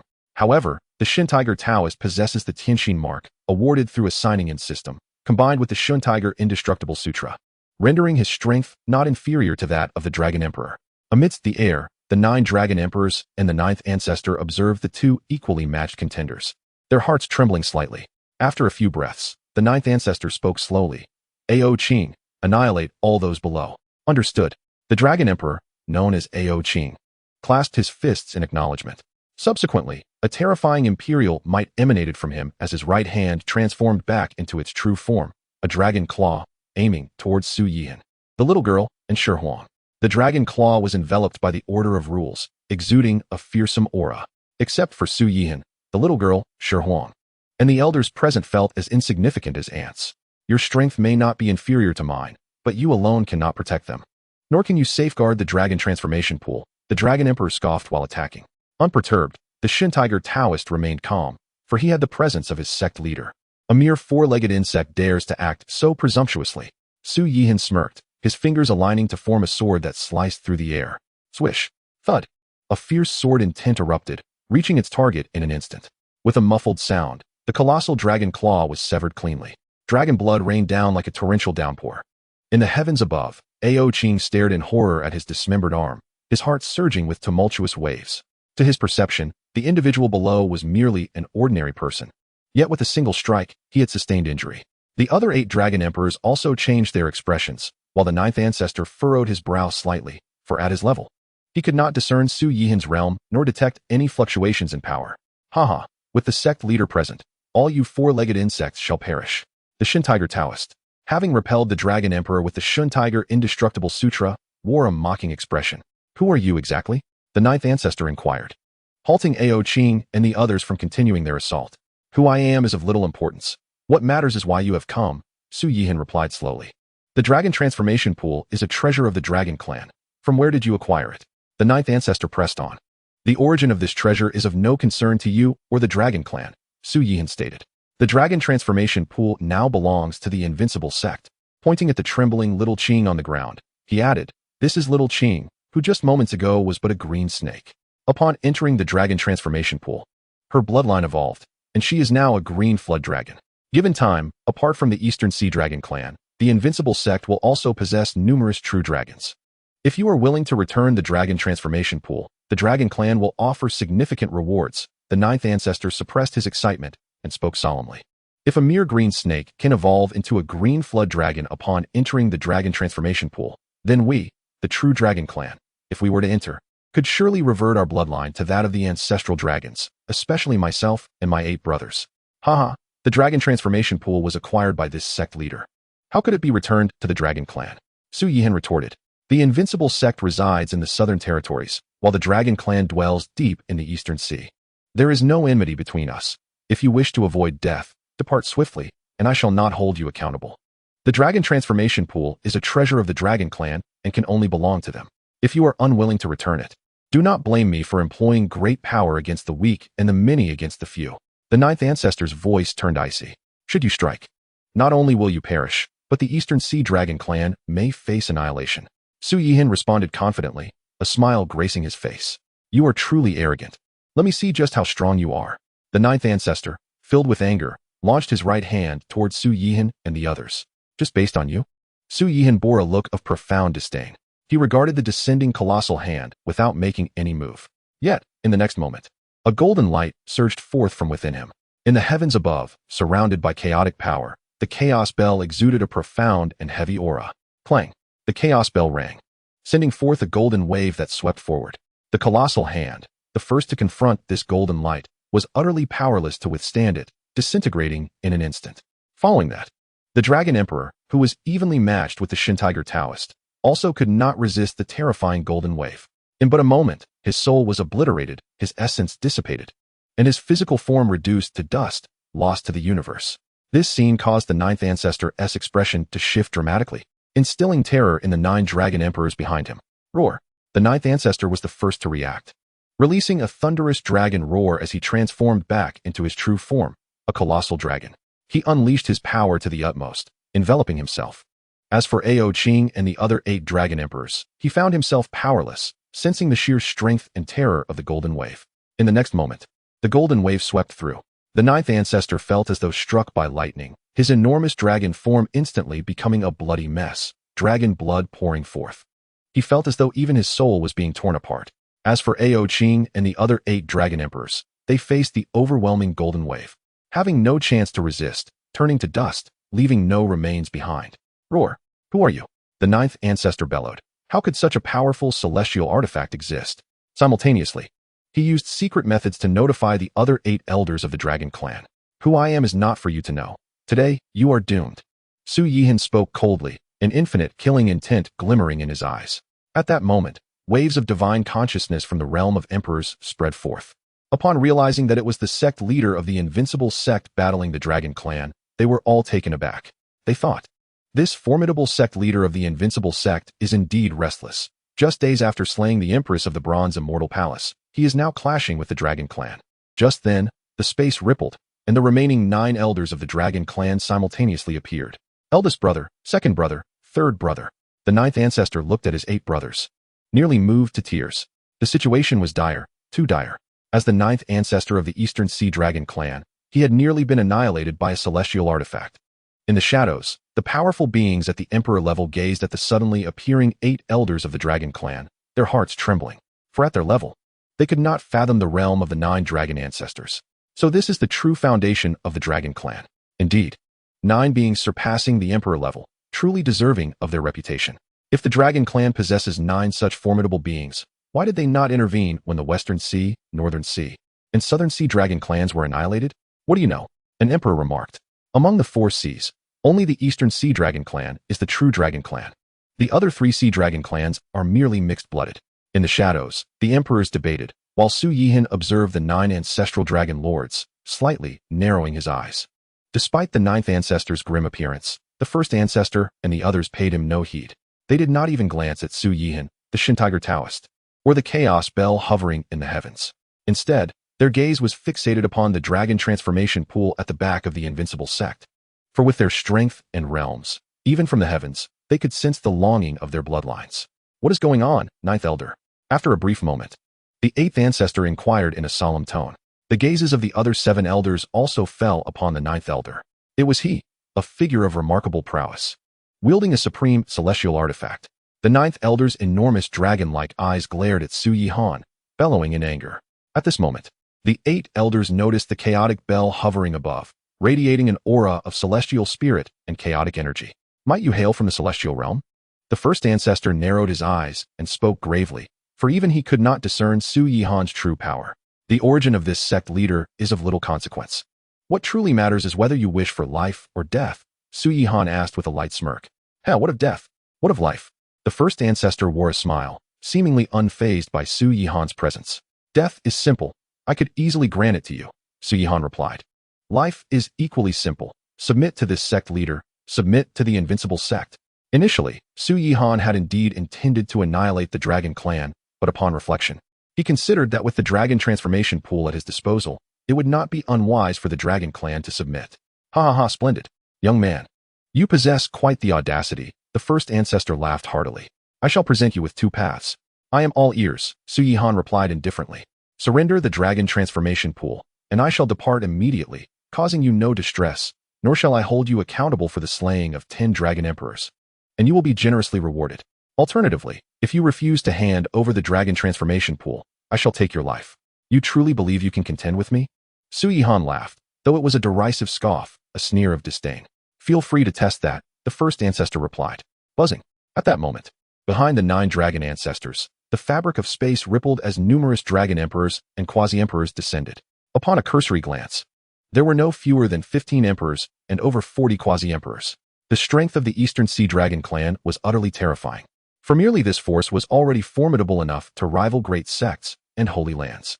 If one were to include the 10 dragon emperors slain by Su Yihan and those who perished within the Bronze Celestial Palace, the Dragon clan's count of emperors would reach at least 34.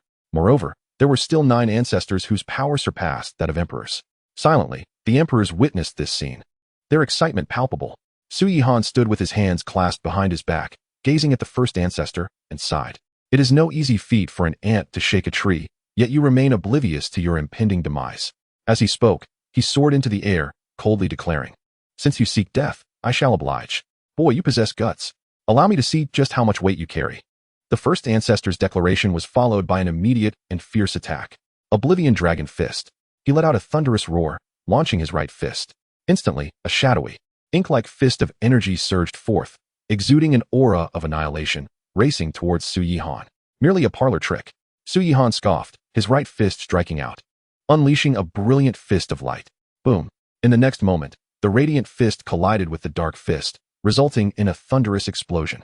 How can this be? The smile on the 1st ancestor's face froze, morphing into disbelief, for the shadowy fist crumbled before the brilliance, dissipating in an instant. Meanwhile, the radiant fist continued its relentless advance towards him. Boom. The 1st ancestor had no time to react, struck by the luminous fist, spewing blood. This scene left the other dragon ancestors in shock, particularly the 9th elder, who was acutely aware that his elder brother's strength far surpassed his own. The dragon emperors and quasi-emperors were left dumbfounded, unable to comprehend how the 1st ancestor could not withstand this individual before them. The silent onlookers, the emperors, regarded this with an air of inevitability, for Su Yihan had indeed obliterated the radiant light holy land, slain numerous bodhisattvas of the Buddhist sect, gravely wounded their leader, and defeated the empress of the Bronze Celestial Palace. His accomplishments were tangible. No wonder he carried such arrogance. His strength was truly formidable. Wiping the blood from the corner of his mouth, the 1st ancestor's expression darkened, revealing a hint of ferocity. You are quite audacious yourself. Su Yihan let out a light laugh and said, "Regrettably, it seems you lack the strength to back up your arrogance. Brother, why waste words with him? Let us all attack together and surely slay him.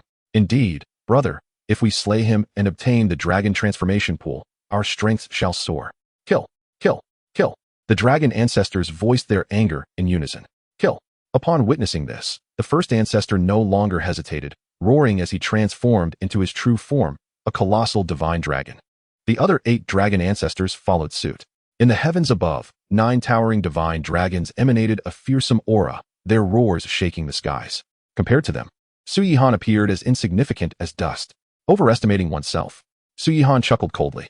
Then, with a mere thought, he flipped his palm, revealing the extermination sword, which instantly filled the heavens with a chilling aura of slaughter.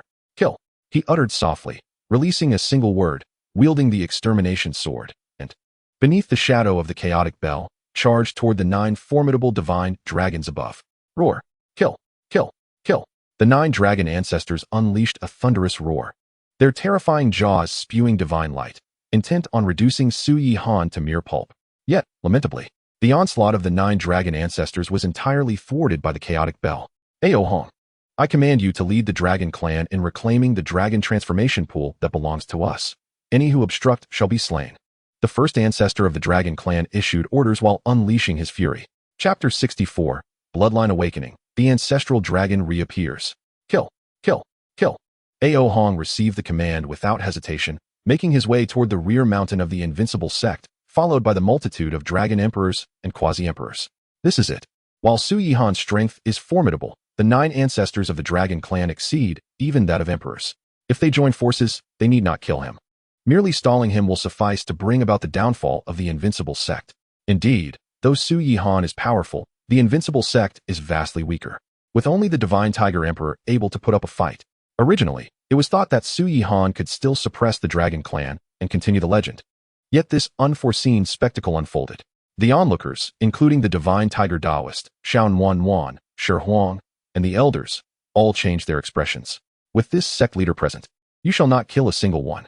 Su Yihan spoke icily, and in the next moment, the chaotic bell resonated. Ding! The chime reverberated through the heavens. Golden ripples sweeping across the surroundings. Under the golden light, the bodies of the 9 dragon ancestors became a bloody mess. Meanwhile, Su Yihan, wielding the extermination sword, stood before the dragon emperors and quasi-emperors. His gaze was frigid, resembling the grim reaper from the depths of the underworld. Kill!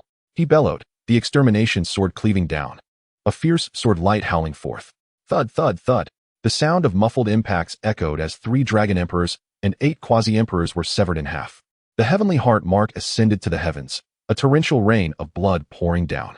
This scene caused the 9 dragon ancestors to feel as if their eyes would burst from their sockets. Yet what followed was even more despairing. A winding river manifested, encircling Su Yihan. As he moved, the river roared forth, targeting the remaining dragon emperors and quasi-emperors within its grasp. From within, an endless torrent of river-like sword intent surged forth. In an instant, 2 emperors were slain. In the realm of the Ascendant Emperor, more than 10 have perished. Cursed be it. You deserve your fate. The 9 venerable ancestors of the dragon clan unleashed furious roars, brimming with a murderous intent as they charged towards Su Yihan. Do they truly believe that this sect leader cannot prevail against you? Su Yihan's gaze crackled with electricity as he spoke slowly. Buzz.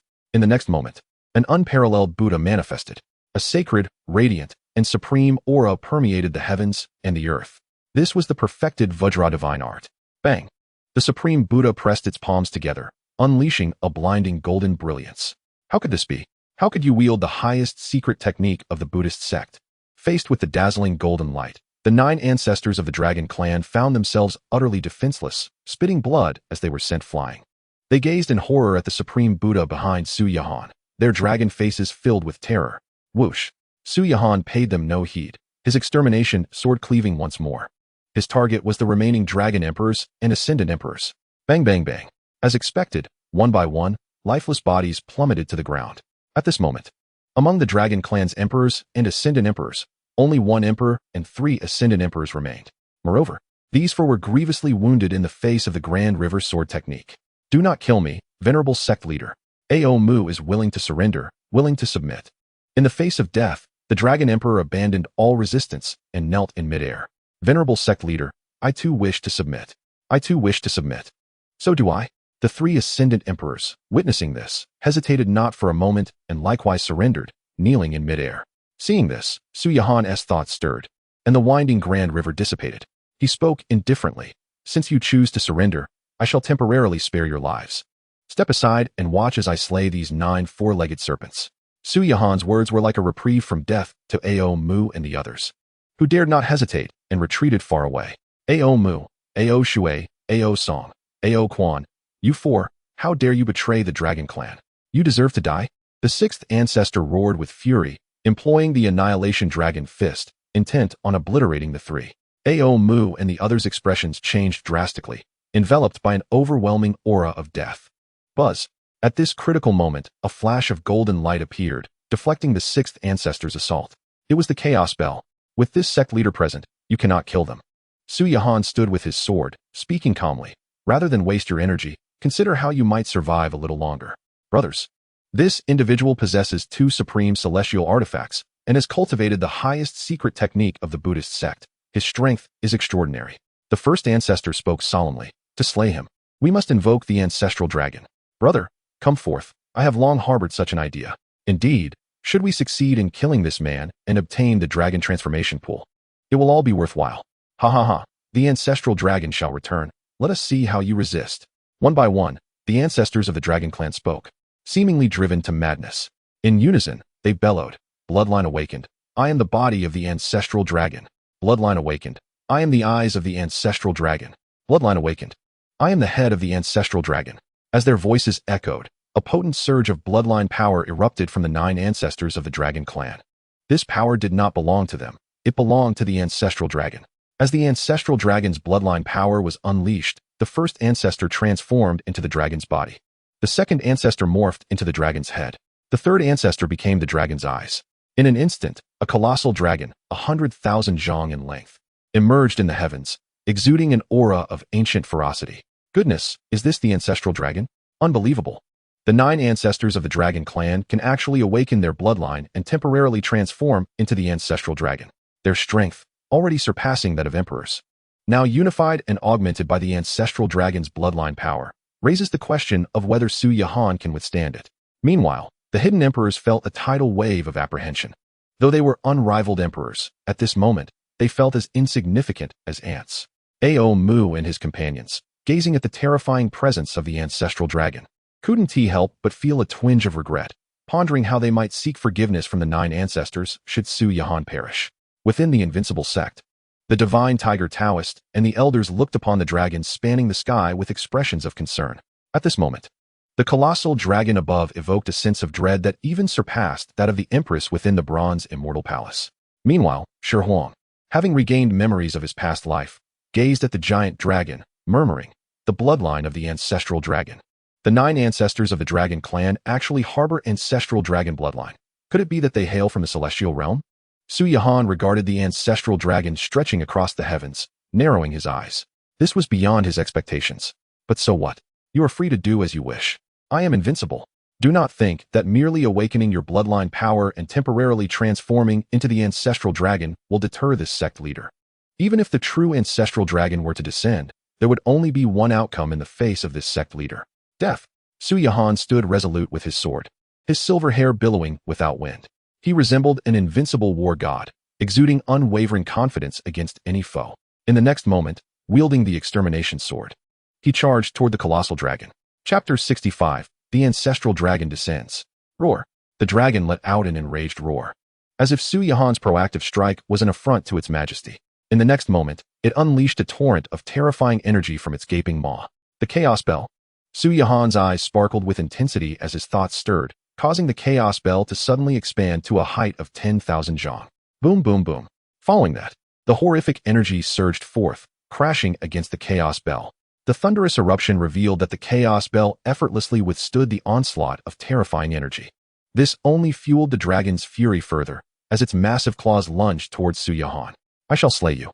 Su Yihan's silver hair danced wildly as he unleashed his power, the extermination sword cleaving through the air.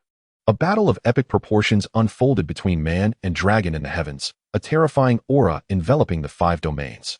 In the shadows, the presence of over 100 emperors resonated, all astounded beyond measure by Su Yihan's prowess.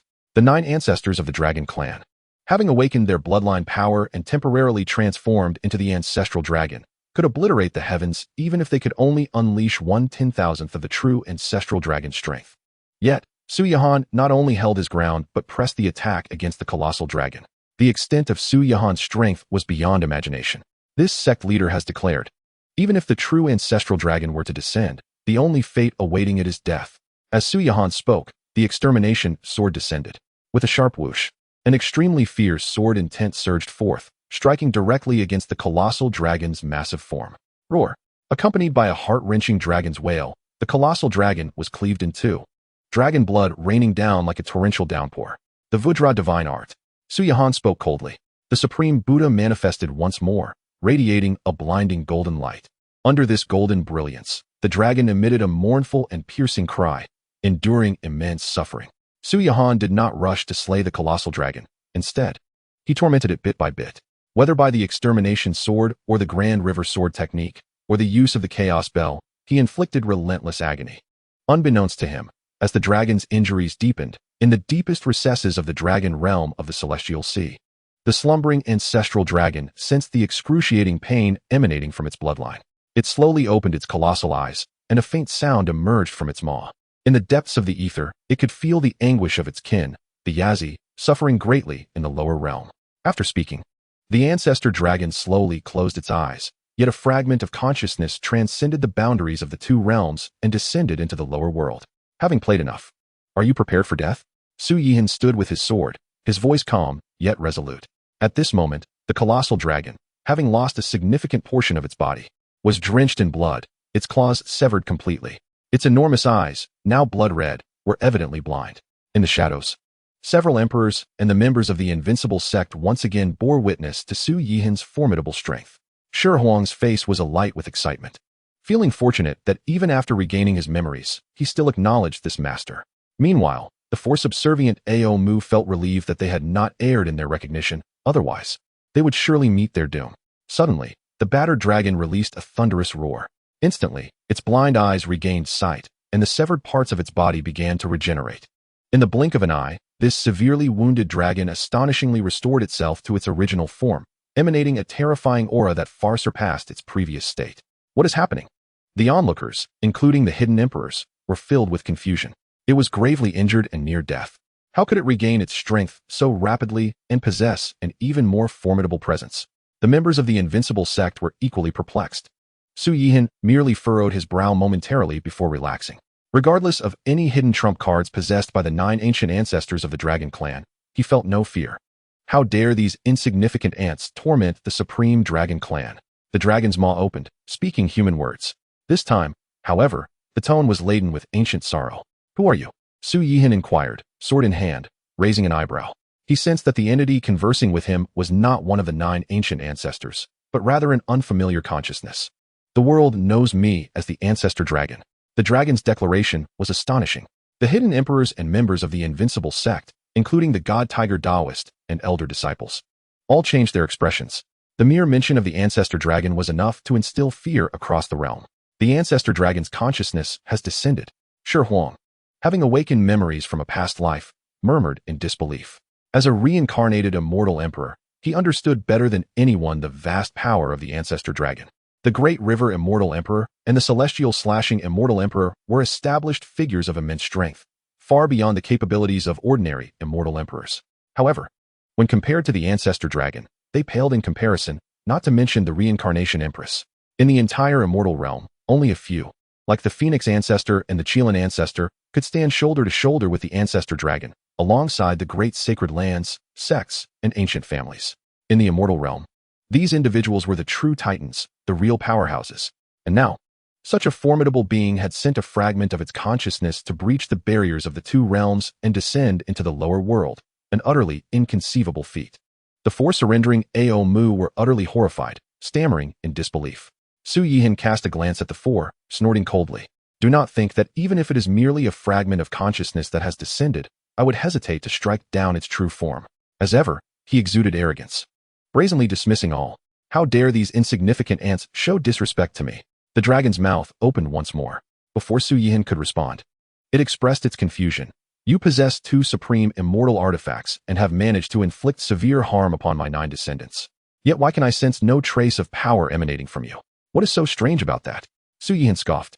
It is simply because you are vastly outmatched by me. Huh. The dragon's fury turned to laughter. It seems that during my long absence from the world, the people of the lower realms have forgotten how the 5 domains came to be. Enough with the idle talk. Let me see just how much weight you, the ancestor dragon from the immortal realm, truly carry. Su Yihan pointed his Xianxian sword at the dragon, radiating boundless battle intent. In that moment, he resembled an unparalleled sword immortal, ready to slay the dragon. Very well, it has been eons since anyone has dared to speak to me thus, especially a lowly human. The dragon's voice turned cold. If that is the case, I shall show you what it means to possess world-shattering power. With that, the dragon opened its massive maw and unleashed a torrent of energy. This energy exuded a terrifying aura, shattering the very fabric of space around it. As a chilling and desolate essence surged forth, you shall not succeed. Su Yihan spoke calmly, and as the terrifying beam of light approached, he raised his left palm. There was no thunderous explosion or overwhelming wave of power cascading forth. The dragon's fearsome beam of light, upon contact with Su Yihan's palm, was as if it had encountered a black hole, vanishing instantaneously. Those who witnessed this scene were nearly left speechless. Such a formidable attack had been effortlessly neutralized by Su Yihan. It was worth noting that the assailant was a fragment of the ancestor dragon's consciousness. Who are you? The dragon exclaimed in utter astonishment. How could you withstand my strike? I am the one who shall take your life. Su Yihan grinned, and in the next moment, he vanished from his original position, reappearing high in the heavens. Flash! He shouted, bringing down the Xianxian sword. With a swift motion, a dazzling sword radiance erupted, exuding an unimaginable power capable of cleaving heaven and earth. As the sword was unleashed, countless beings across the 5 domains sensed an extraordinarily sharp aura. The colossal dragon, foremost among them, was no exception, its enormous eyes betraying a profound fear. In a moment of crisis, the dragon let out a thunderous roar, summoning all its strength to resist. Unfortunately, whether it was the terrifying beam of light it unleashed or the celestial techniques it employed, all were rendered futile against the overwhelming sword radiance. In the next instant, the astonishing sword light surged forward, and with a resounding slice, it cleaved through the dragon's form. No matter who you are, I shall not let this matter rest. The dragon bellowed in fury as its massive head separated from its colossal body, both rapidly shrinking and crashing into the mountains below. Shortly thereafter, it reformed into 9 colossal dragons, each stretching thousands of feet long. At that moment, Su Yihan furrowed his brow, gazing skyward. He noticed a silver light ascending towards the heavens. Since your fragment of consciousness has come, do not think of escaping.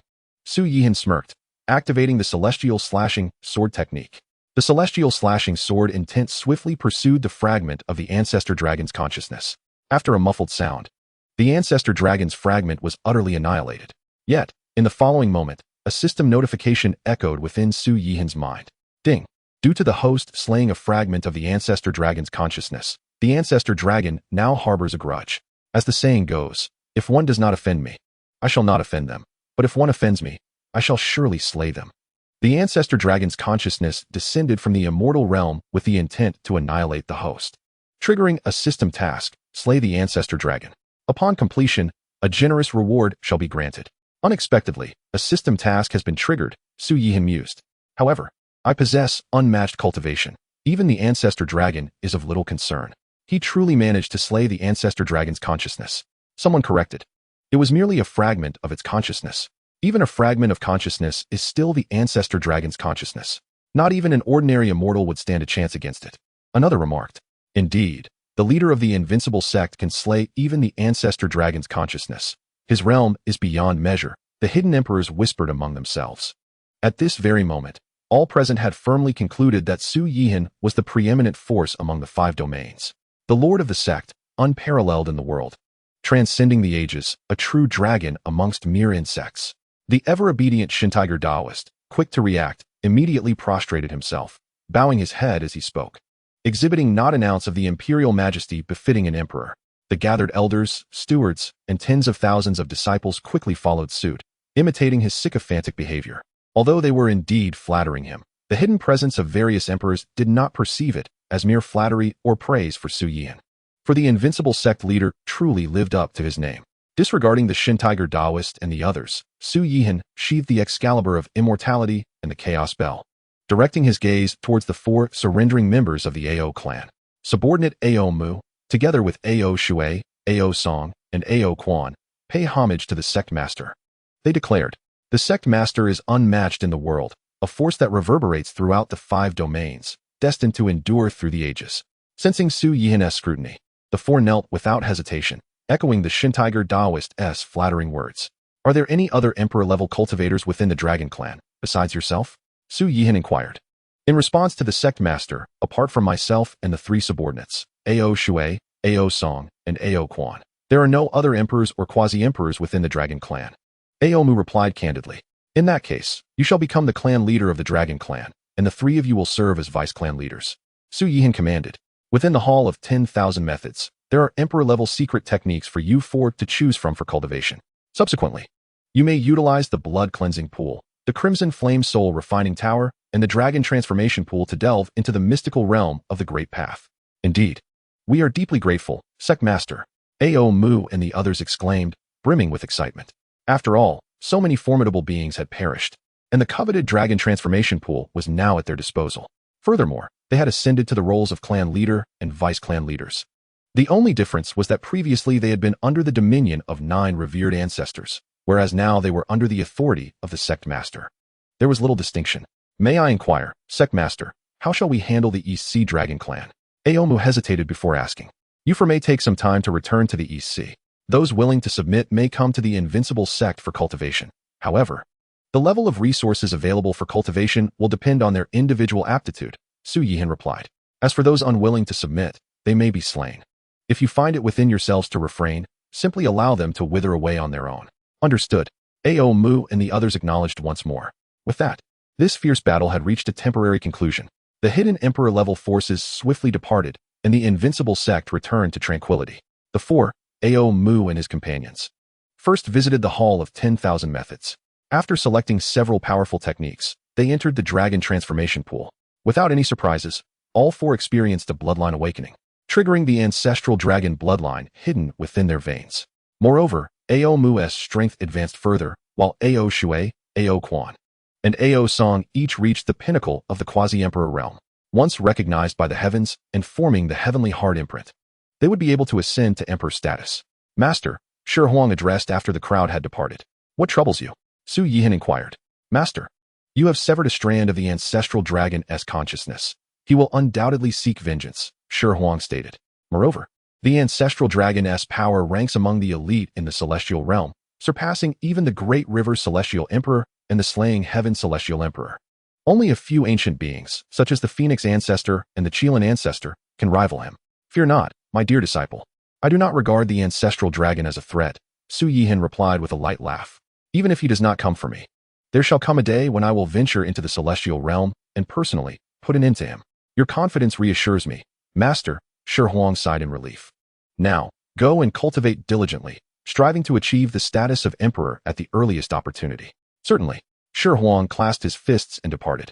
Thus, several days passed. During this time, Ao Mu and the others returned to the East Sea, bringing back hundreds of true dragons, all of pure bloodline. As for the lesser dragon species, they could only be considered vassals of the Dragon Clan and would not be permitted into the Invincible Sect. Naturally, the aftermath of the battle in the southern region swept through the 5 domains like a tempest. All powerful beings within the 5 domains were profoundly astonished by the news. With his own strength, Su Yihan had slain dozens of quasi-emperors, several emperors, and 9 revered ancestors, even extinguishing a fragment of the ancestral dragon's consciousness. Such power left no one in the 5 domains capable of contesting him. In the plaza, Su Yihan commanded the system to initiate a sign-in. This time, the sign-in not only significantly augmented the strength of the Invincible Sect, but also attracted a new wave of adversaries. Chapter 67. The Immortal Divine Medicine, the Ginseng Fruit Tree. System, commence 9 sign-ins. Su Yihan instructed, setting down his teacup beneath the pavilion. Ding.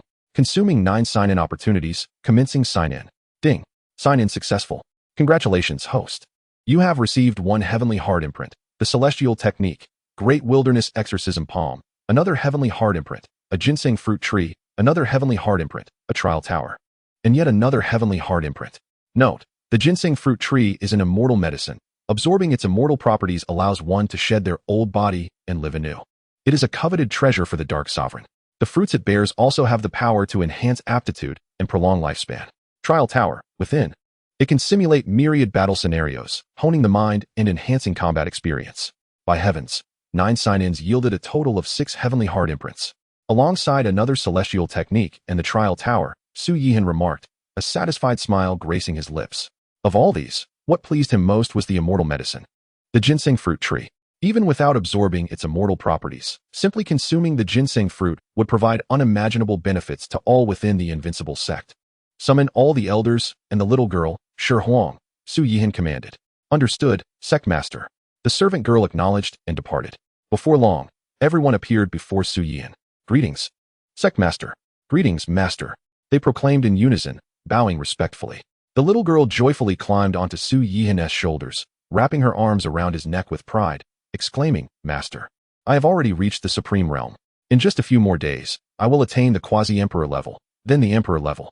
Little girl, you are truly a prodigy. Your cultivation speed surpasses even my expectations, Su Yihan praised, ruffling her hair. The little girl's smile blossomed even brighter. Shi Huang, to what realm have you advanced in your cultivation? Su Yihan inquired. Replying to my master, the disciple has also entered the Supreme Realm, Shi Huang replied, clasping his fists. Excellent. Given time, our Invincible Sect shall soon boast 2 more emperors. Su Yihan nodded in satisfaction. May I ask, Sect Master, why have you summoned us?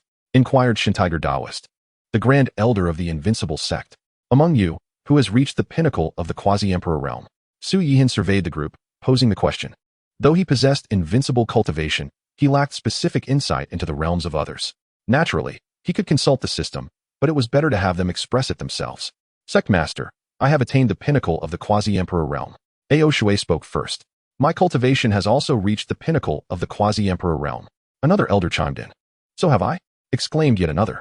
The 3 members of the Dragon Clan, on the brink of becoming Quasi-Emperors, have harnessed the transformative powers of the Dragon Transformation Pool, enabling their bloodlines to revert to a more ancient state, thus elevating their realms to the pinnacle of Quasi-Emperors. However, this transpired 6 days prior. In the ensuing 6 days, the trio has been diligently cultivating within the sacred realm of the Great Path, which equates to 6 years of rigorous training. Yet, they have not garnered the recognition of heaven and earth required to coalesce the heavenly heart imprint and ascend to the status of emperor. Of the 6 heavenly heart imprints, each of the 3 holds 1, leaving 3 remaining. Master, I too have ascended to the pinnacle of Quasi-Emperor. Elder Han Lin proclaimed, clasping his fists respectfully. Master, just 3 days ago, I reached the pinnacle of Quasi-Emperor as well. This individual, named Wu Kuan, occupies the position of elder. I too have attained the pinnacle of Quasi-Emperor. Interjected Chen Haimu, another Invincible Sect elder. Furthermore, these 3 are among the 5 surviving elders who accompanied Yi Fantian to the Conference of Doctrines. However, after their declarations, the other 2 elders remained silent, evidently still not having reached the pinnacle of Quasi-Emperor. Su Yihan nodded in satisfaction and then inquired, You 6. Once you receive the acknowledgement of heaven and earth and coalesce the heavenly heart imprint, will you be able to ascend to emperor? Do you have any leads? Upon hearing this, the 6 lowered their heads, their previous enthusiasm dissipated. In response to Master, gathering the heavenly heart imprint is an arduous task. Our talents and comprehension are limited, Chen Haimu murmured. Master, without your guidance, we would not have even approached the Supreme Realm. We are already content to have reached the pinnacle of Quasi-Emperor, Wu Kuan replied respectfully. To be able to follow you eternally, Master, is a fortune beyond 3 lifetimes. Soon, the Dragon Clan trio and Han Lin spoke up as well. The words of the assembly elicited a smile from Su Yihan, who remarked, Do you not yearn to ascend to emperor? At this, the 6 were momentarily taken aback, glancing at Su Yihan, unsure of how to respond. Naturally, they aspired to ascend to emperor, but their limited comprehension made it an arduous endeavor. Fools, since Master has spoken thus, surely he can guide you into the realm of emperors. Why do you not kneel and express your gratitude to Master? The Shendihu Daoist interjected, unable to contain himself. His own ascension to emperor was facilitated by the heavenly heart imprint bestowed upon him by Su Yihan. Ah, great elder, is that true? We beseech Master for assistance. The 6, coming to their senses, fell to their knees, their faces alight with fervor. Meanwhile, Shi Huang, observing from the side, furrowed his brow in contemplation. He mused that although his master possessed formidable power, it was unlikely he could facilitate such a leap from quasi-emperor to emperor without due cause. Su Yihan regarded the 6 with unhesitating resolve, and with a mere thought, 6 heavenly heart imprints radiating a divine aura manifested in his hands. These are the 6 heavenly heart imprints. Once fused, you shall ascend to the realm of emperors. As his words fell, the 6 heavenly heart imprints soared forth from his grasp, embedding themselves into the foreheads of Han Lin and the others. The 6 assumed a meditative posture, commencing their fusion with the heavenly heart imprints. Those present, save for the Shenhe Daoist and the carefree Xianxiaaudiobooks, were rendered speechless, their astonishment palpable. Historically, the heavenly heart imprints could only be coalesced through the recognition of heaven and earth. Should one fall, the imprint would dissipate, never to be inherited or seized by another. Yet now, the master had produced 6 heavenly heart imprints that could be fused, granting the opportunity to ascend to emperor. Undoubtedly, the most stunned among them was Shi Huang, the reincarnated immortal emperor. For even the most formidable figures of the immortal realm would never possess a heavenly heart imprint. The identity and lineage of his master must be astonishingly profound, Shi Huang thought, acknowledging that ancient beings such as the ancestral dragon, the phoenix ancestor, and the Qilin ancestor could not possibly compare. In that moment, all present, including Shi Huang, yearned to reach the quasi-emperor realm to receive the heavenly heart imprint bestowed by Su Yihan and ascend to emperor. Thunderous rumbles echoed above, as 3,000 ethereal great paths manifested. Instantly, brilliant divine light erupted from the foreheads of the 6. In the next moment, 6 ethereal great paths descended, swirling around each of the 6 individuals, as the rules and order, along with the ethereal great paths, fused into their beings. The oppressive aura of the emperor realm permeated the heavens and the earth. Chapter 68. The emergence of the undying elixir shakes the 5 domains. Su Yihan, the Shenhe Daoist, and Wong Mu bore smiles upon their faces. With this, the Invincible Sect gained 6 new emperors, bringing the total number of emperors to 8. This number surpassed that of most major sects and sacred sites. After all, even one of the 5 sacred sites of the northern frontier, the Yaowang Sacred Site, boasted only 5 emperors, including the deceased Tianxiong Emperor. I, Emperor Ao, today ascend to emperor, known henceforth as Emperor Ao. I, Emperor Ao Song, today ascend to emperor, known henceforth as Emperor Ao Song.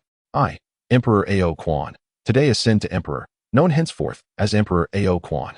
I, Emperor Wu Kuan, today ascend to emperor, known henceforth as Emperor Ryu. I, Emperor Han Lin, today ascend to emperor, known henceforth as Emperor Shuangmu. I, Emperor Chen Haimu, today ascend to emperor, known henceforth as Emperor Qianhai. The 6 emperors soared into the sky, each declaring their titles in succession. The awe-inspiring imperial aura emanated from the Invincible Sect, swiftly enveloping the 5 domains. This left many powerful figures across the 5 domains in disbelief. Just days after the Shenhe Daoist of the Invincible Sect attained emperor in the southern domain, another 6 simultaneously ascended to emperor. Such an occurrence was unprecedented. Thank you, Master. The 6 descended, half kneeling before Su Yihan, their expressions reverent, devoid of any airs of emperors. Rise, Su Yihan instructed. Though you have ascended to emperor, do not grow complacent in your cultivation. Remember, above emperors, there are immortals. Yes, Master, the 6 replied in unison. Su Yihan nodded slightly, casting his gaze over the elders and attendants, stating, you have all witnessed that as long as one attains the pinnacle of quasi-emperor, I shall bestow the heavenly heart imprint at the appropriate moment.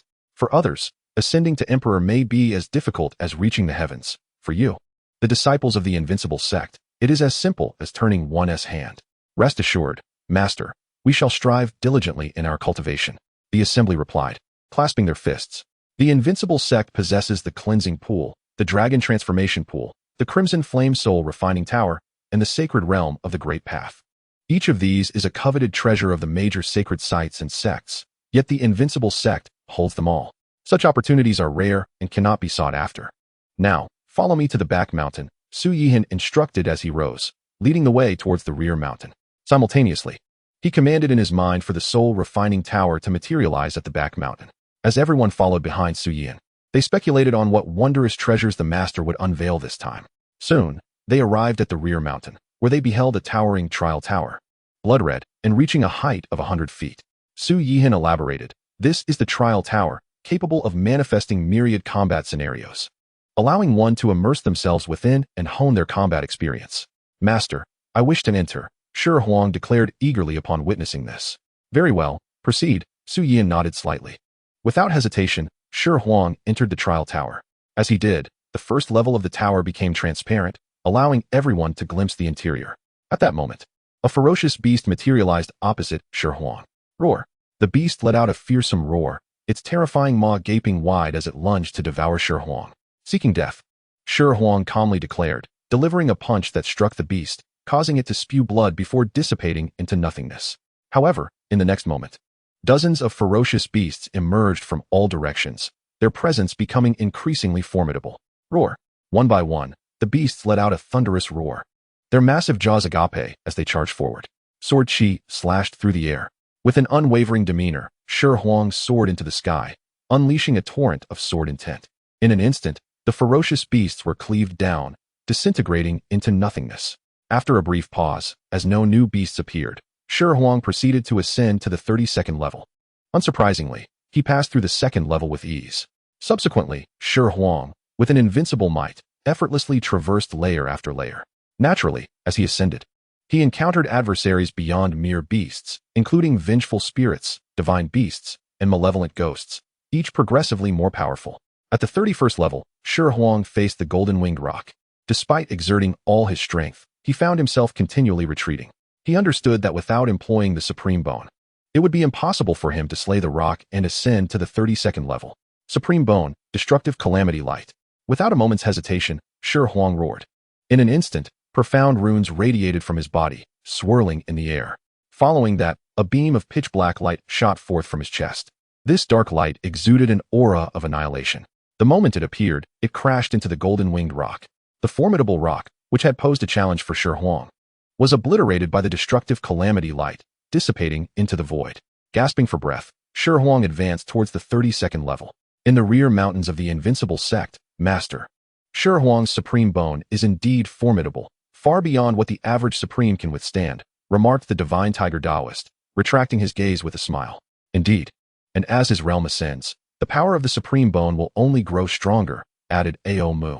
Though the Supreme Bone is powerful, the extent of one's progress ultimately depends on oneself, stated Su Yihan. As they spoke, Shi Huang had already reached the 32nd level. Here, there were no ferocious beasts or divine creatures, but rather another version of Shi Huang himself. Both were identical in appearance, attire, and expression. Master, this trial tower can actually conjure another version of oneself, exclaimed the divine tiger Taoist, astonished. The others were equally taken aback. Just watch. The 32nd level is the limit for Shi Huang, Su Yihan asserted. Within the trial tower, Shi Huang regarded his doppelganger with a slight furrow of his brow. The clone of Shi Huang was also observing him. Kill. Without exchanging pleasantries, both shouted simultaneously and charged at each other. Bang. In the next moment, both were forced to retreat as their movements and techniques mirrored each other perfectly. This guy's strength is not inferior to mine, Shi Huang murmured to himself. Supreme Fist. Without hesitation, he unleashed the Supreme Fist. His right fist struck out, a radiant fist light materializing, infused with profound runes, aimed at his clone. To his surprise, the doppelganger of Shi Huang simultaneously executed the Supreme Fist as well. Boom. The two brilliant fists collided, erupting in a cacophonous explosion. This fellow has also mastered the Supreme Fist, Shi Huang thought to himself, then proceeded to unleash another powerful technique. Yet, his doppelganger repeated the same technique, demonstrating even greater proficiency and precision in power control. As time passed, Shi Huang utilized dozens of different techniques in succession. The clone mirrored his every move. Soon, over half an hour had elapsed. Shi Huang, panting heavily and feeling exceedingly fatigued, mused, "The trial tower is indeed extraordinary. Given my prior life's extensive battle experience, it would be challenging for others to withstand even 3 moves against this doppelganger." Though he could not defeat it, he gained immense insight. Summarizing his battle experience, "Next time, I shall surely prevail." With resolve, Shi Huang turned and exited the trial tower. Shi Huang performed admirably. He has gleaned valuable experience, and next time he will undoubtedly succeed, Su Yihan remarked. Shi Huang lowered his head. Following him, Wong Mu, the divine tiger Taoist, Han Lin, and other emperors successively entered. They too reached the 32nd level, but under the pressure of the doppelganger, the most they could endure was 7 or 8 moves, with some succumbing in as few as 2. Yet, rather than feeling disheartened, they were filled with determination. Observing this, Su Yihan felt no concern. "There is another supreme treasure that will greatly benefit you," he declared. Under the expectant gazes of the crowd, he commanded the system to materialize the ginseng fruit tree. In the next moment, the ginseng fruit tree appeared. Across the 5 domains, the dark supremes from the 10 life-restricting zones sensed the rich life force of the immortal medicine. Chapter 69. The 10 Forbidden Zones. the Dark Supremes emerge. In the Blackwater Forbidden Zone, such a rich life force of the immortal medicine can only mean one thing. It has emerged, exclaimed one of the Dark Supremes. Indeed, only the immortal medicine can emit such a potent life force. Haha, instead of waiting for the immortal path to open, we have encountered the immortal medicine. This way, we need not provoke the dark upheaval to reach the immortal path. In the darkness, the Dark Supremes communicated with one another, their voices barely concealing their excitement. These individuals had not lived a second life, and now, after countless millennia, the immortal medicine had finally appeared. In the primitive ancient mind, have you all sensed it? The aura of the immortal medicine, proclaimed one Dark Supreme. Such a rich life force, it is unmistakable, another affirmed. The source of this immortal medicine's aura is in the southern region, the south border. We must act swiftly. This time, we must obtain the immortal medicine at all costs. Otherwise, we will have no choice but to instigate a dark upheaval to endure until the immortal path opens. In the next moment, the Dark Supremes left the Blackwater Forbidden Zone, heading towards the south border. This scene unfolded not only in the primitive ancient mine and the Blackwater Forbidden Zone, but also among the Dark Supremes in the other 8 Forbidden Zones. Furthermore, numerous emperors and quasi-emperors from the 5 domains sensed the presence of the immortal medicine and rushed towards the south border at their fastest speed, with their true forms. Even many supremes and revered ones set off, believing that if their strength was lacking, perhaps luck would favor them, leading to a chance encounter with the immortal medicine. In the Central Continent domain, at the Yi family's Great Hall, Yi Bufan clasped his fists towards Yi Fantian, saying, "Fairy, the immortal medicine has emerged in the south border. Should we send someone from the Yi family? The immortal medicine is indeed rare, even in the immortal realm. It would not be wise for me to go personally. You may send a few individuals to explore, letting fate decide, without forcing it," Yi Fantian replied after consideration. Although she yearned for the immortal medicine, she understood that with Su Yihan present, the chances of the Yi family obtaining it were rather slim. Yet, she realized, if fortune smiled upon them understood, Yi Bufan responded, clasping his fists before departing.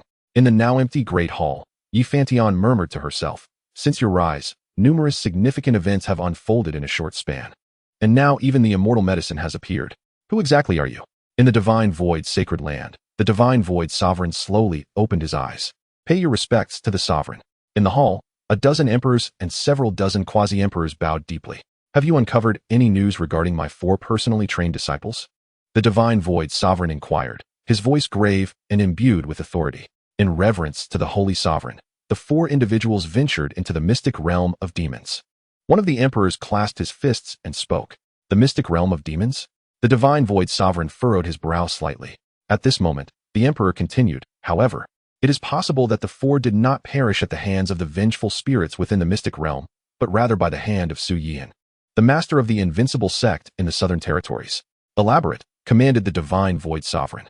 The emperor, not daring to conceal any details, recounted the information he had gathered. "Ah, I see." The expression of the Divine Void Sovereign darkened as he declared, "Regardless of who it may be, the slayer of my disciple must pay with their life." Coincidentally, the elixir of immortality has also appeared in the southern territories. Let us eliminate Su Yihan and obliterate the Invincible Sect. Understood. The crowd responded in unison. Under the guidance of the Divine Void Sovereign, over 10 emperors and dozens of quasi-emperors from the sacred Void Holy Land set forth towards the southern territories. In the rear mountains of the Invincible Sect, a ginseng fruit tree towered several dozen feet high, its branches lush and verdant, adorned with countless fruits resembling infants.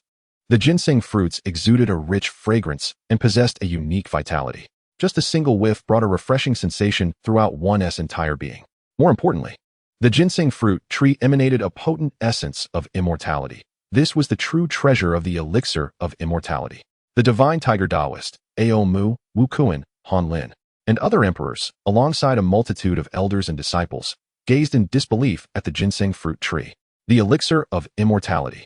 Our esteemed master possesses the elixir of immortality, and it is the most precious ginseng fruit tree, exclaimed the divine tiger Taoist, wiping drool from the corner of his mouth, unable to contain his excitement.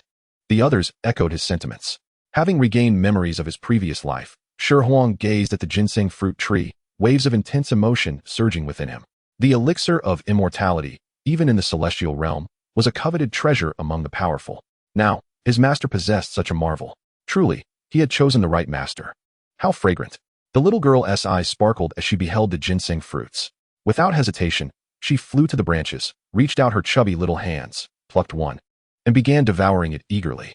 The flesh of the ginseng fruit, imbued with active vitality, coursed through her limbs and meridians, causing her to radiate with vibrant, multicolored light. With a resounding boom, an explosion erupted from within the little girl, and simultaneously, an aura of quasi-emperor level emanated from her. One ginseng fruit had allowed her to ascend to the quasi-emperor realm. This spectacle left the divine tiger Taoist, Chunhaimu, Ao Song, and the other elders and disciples swallowing hard in astonishment. At that moment, they noticed the little girl had already plucked a second ginseng fruit and was indulging once again. Including Shi Huang, the crowd felt a pang of envy and sympathy, their gazes drawn simultaneously to Su Yihan's face. Within Su Yihan's eyes was a profound affection, and his expression beamed with joy, devoid of any trace of reproach for the ginseng fruits. Indeed, the master dotes on the little girl, everyone thought. Soon, the little girl finished the second ginseng fruit and went for a third. Su Yihan made no attempt to stop her. The ginseng fruit tree, towering at several dozen feet, were not just 500 but at least 300 fruits. There was no need for concern. More importantly, if they could transplant the ginseng fruit tree into the grand Dao mystic realm, they would never be short of ginseng fruits in the future. Do not linger. Each of you may pluck 2 for yourselves, Su Yihan encouraged, having noticed the longing and envy in their eyes. Thank you, esteemed master. They chorused in gratitude. Almost simultaneously, they soared into the air, alighting upon the ginseng fruit tree and began to feast upon the fruits. Su Yihan could not help but chuckle lightly. In the face of the ginseng fruits, which were rich in active vitality, none of his subordinates retained the slightest semblance of their former imperial dignity. As the ginseng fruits were consumed, Shi Huang successfully ascended to the quasi-emperor realm. Additionally, 5 elders also reached the same stage. Once they cultivated to the pinnacle of the quasi-emperor realm, upon signing the heavenly heart mark, they would rise to the emperor realm. Meanwhile, the 8 emperors, including the divine tiger Taoist, Ao Mu, Ao Shui, and Han Lin, though still emperors, found their auras deepening, their powers increasing, and their combat abilities growing stronger. More importantly, their lifespans had also been extended. Upon returning to the ground, they once again bowed to Su Yihan. However, suddenly, the brows of the 8 emperors furrowed in unison. In the next moment, the skies above the Invincible Sect rippled with spatial distortion as dark sovereigns began to materialize. Chapter 70. Delivering themselves to their own demise above the Invincible Sect. As the space rippled, dark sovereigns emerged. In the blink of an eye, there were over 20 dark sovereigns present. In other words, these individuals, if they fully ascended, would amount to over 20 emperors. More crucially, above the firmament, dark sovereigns, emperors, and quasi-emperors continued to appear. Whether dark sovereigns or human emperors, beast clan emperors, all eyes were fixated on the ginseng fruit tree in the rear mountains of the Invincible Sect, which radiated the essence of immortality. The emergence of the ginseng fruit tree as the elixir of immortality was an unexpected revelation. Who would have thought it would be the rarest and most precious ginseng fruit tree, even without absorbing the essence of immortality within the tree? Simply consuming the ginseng fruits will extend our lifespans, allowing us to await the path to ascension. The dark sovereigns gazed at the ginseng fruit tree, their eyes alight with desire, greed evident upon their faces. Meanwhile, the human emperors, quasi-emperors, and even sovereigns did not fare much better. The ginseng fruit tree was not an ordinary treasure, but the elixir of immortality, and it was the most precious among them. Aside from Su Yihan, none could afford to overlook it. At this moment, the number of dark sovereigns in the sky reached 40 to 50, while the human emperors numbered over 100. The beast clan emperors also counted in the dozens. A total of 150 to 60 emperors, along with numerous quasi-emperors and sovereigns, cast a terrifying imperial aura that enveloped the heavens. The countless beings within the southern territories felt their souls tremble with fear. The tens of thousands of disciples of the Invincible Sect felt like a solitary boat adrift in a vast ocean, susceptible to being engulfed by the smallest wave. Even the divine tiger Taoist and the others, all at the emperor level, were not immune to this sense of dread. Shi Huang, having awakened memories of his past life, also swallowed hard. Though he had been a powerful celestial emperor in his previous life, now he was merely at the quasi-emperor realm. Yet, the presence of his master brought him comfort. The little girl, however, showed no signs of concern, her wide eyes observing the dark sovereigns, quasi-emperors, and emperors with excitement. Su Yihan's gaze flickered, and a faint smile graced his lips. The manifestation of the ginseng fruit tree had indeed attracted dark sovereigns and numerous emperors, a development he had anticipated and found no surprise in, for the ginseng fruit tree was far too precious. At this moment, the number of dark sovereigns in the sky had reached 100, while the emperors surpassed 200.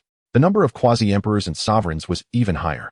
Certainly, The human emperor merely observed from a distance, refraining from appearing above the Invincible Sect. They were acutely aware of Su Yihan's formidable strength. Just then, ripples began to form in the expanse above. The Divine Void Sovereign, leading a host of powerful figures from the Divine Void Holy Land, had finally arrived in the southern territories. At first glance, his attention was captivated by the ginseng fruit tree. However, before he could ponder further, he noticed over 100 dark sovereigns. If you wish to avoid death, then be gone, came a chilling voice from one hailing from the Blackwater Forbidden Zone. Icy in demeanor. How audacious for a mere rat lurking in the shadows to speak so brazenly.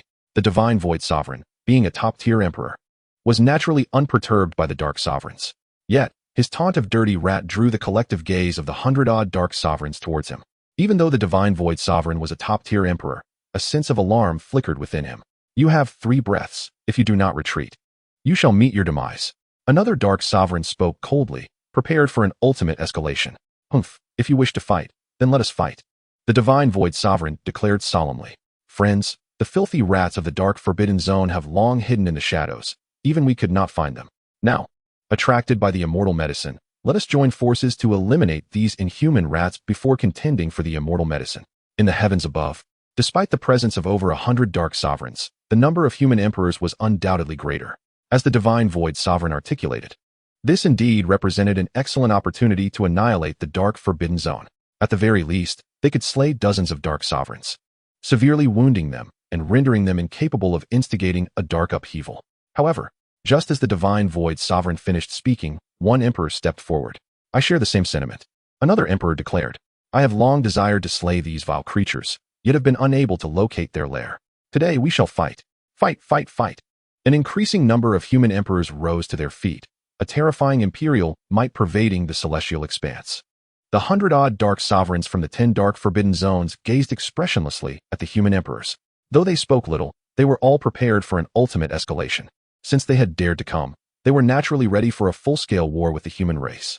At the rear mountain of the Invincible Sect, Master, these rascals want to fight above our heads. How annoying, pouted the little girl, her cheeks puffed out.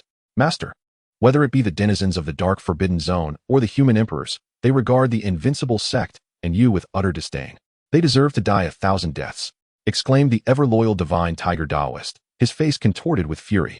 Su Yihan disregarded the Divine Tiger Taoist and instead affectionately patted the little girl's head, smiling. Do not be angry, little one. If they dare to fight here and disturb your peace, I shall deal with them. As his words fell, a more terrifying aura emanated from above. One by one, the human emperors activated their powers and summoned their ultimate imperial weapons. The dark sovereigns, meanwhile, cast cold glances, ready for an ultimate escalation.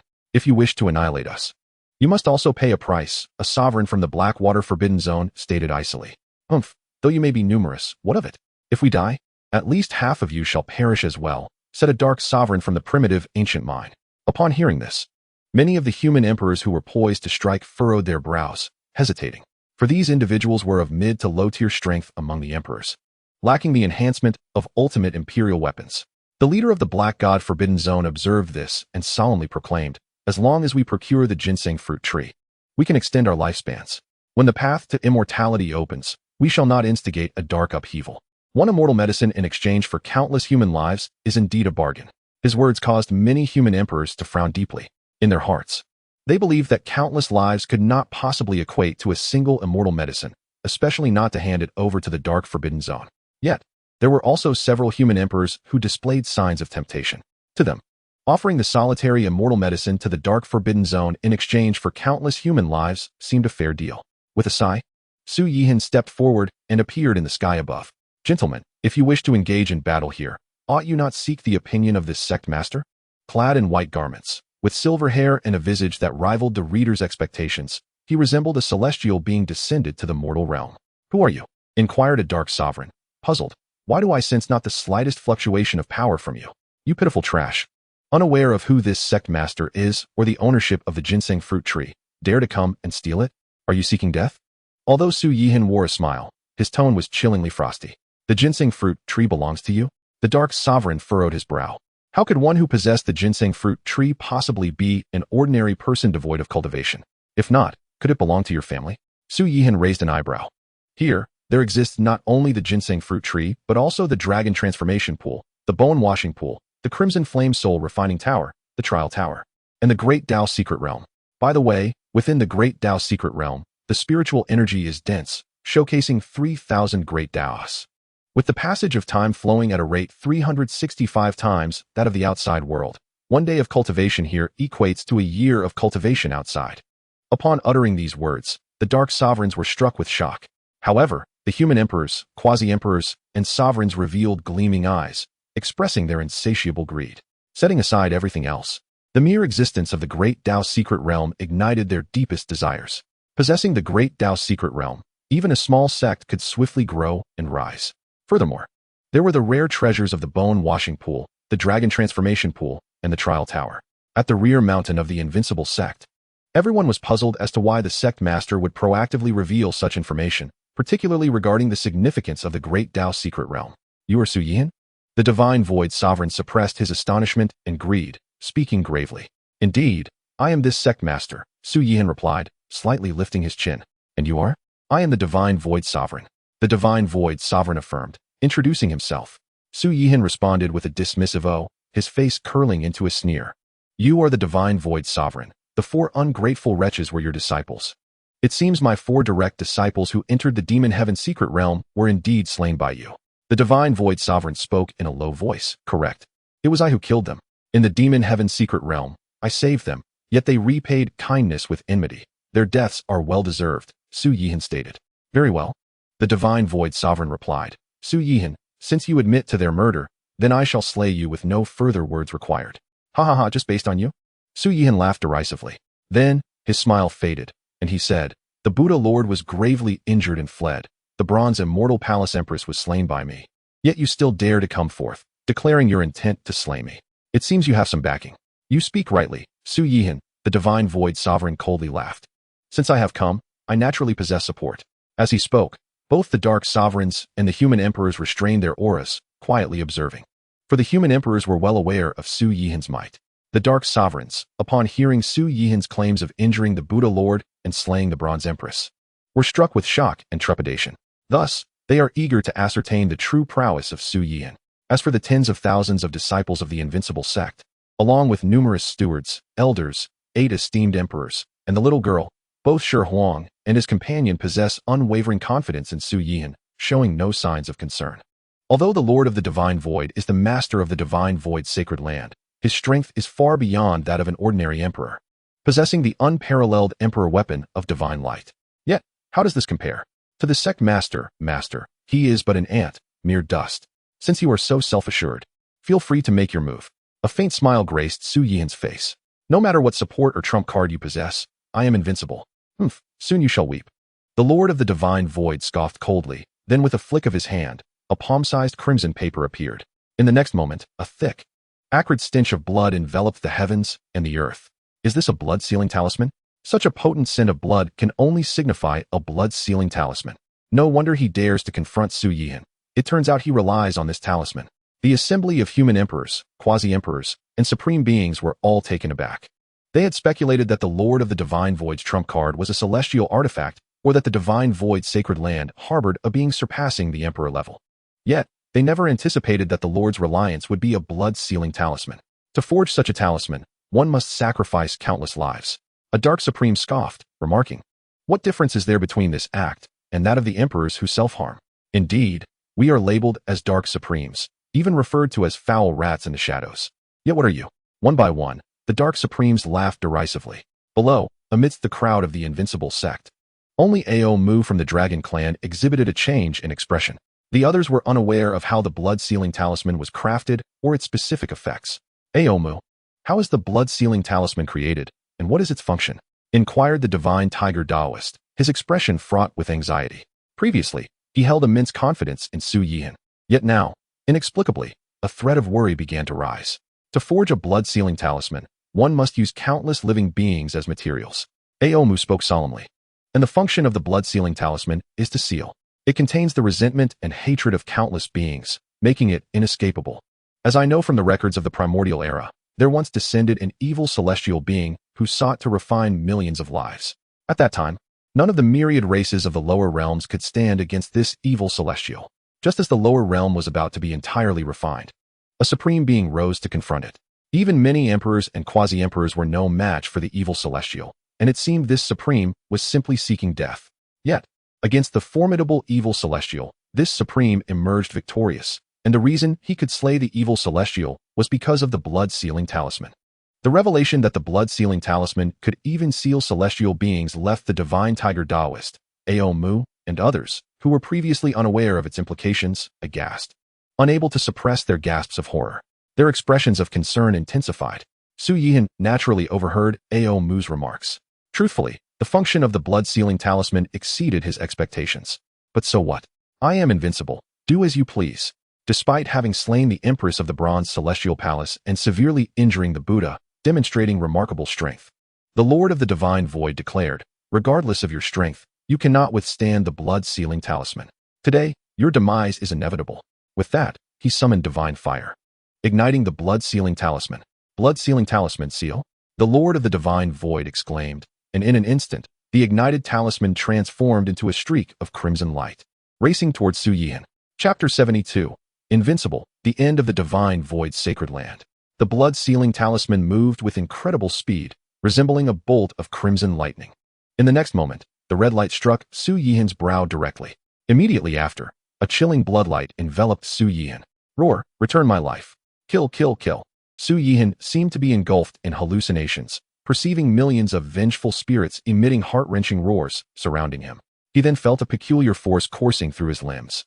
It appeared that the ability of the blood-sealing talisman to seal power stemmed from the countless vengeful spirits it contained, Su Yihan mused. However, he was not sealed. For within him, there was no power at all. His invincibility was derived from his sign-in abilities.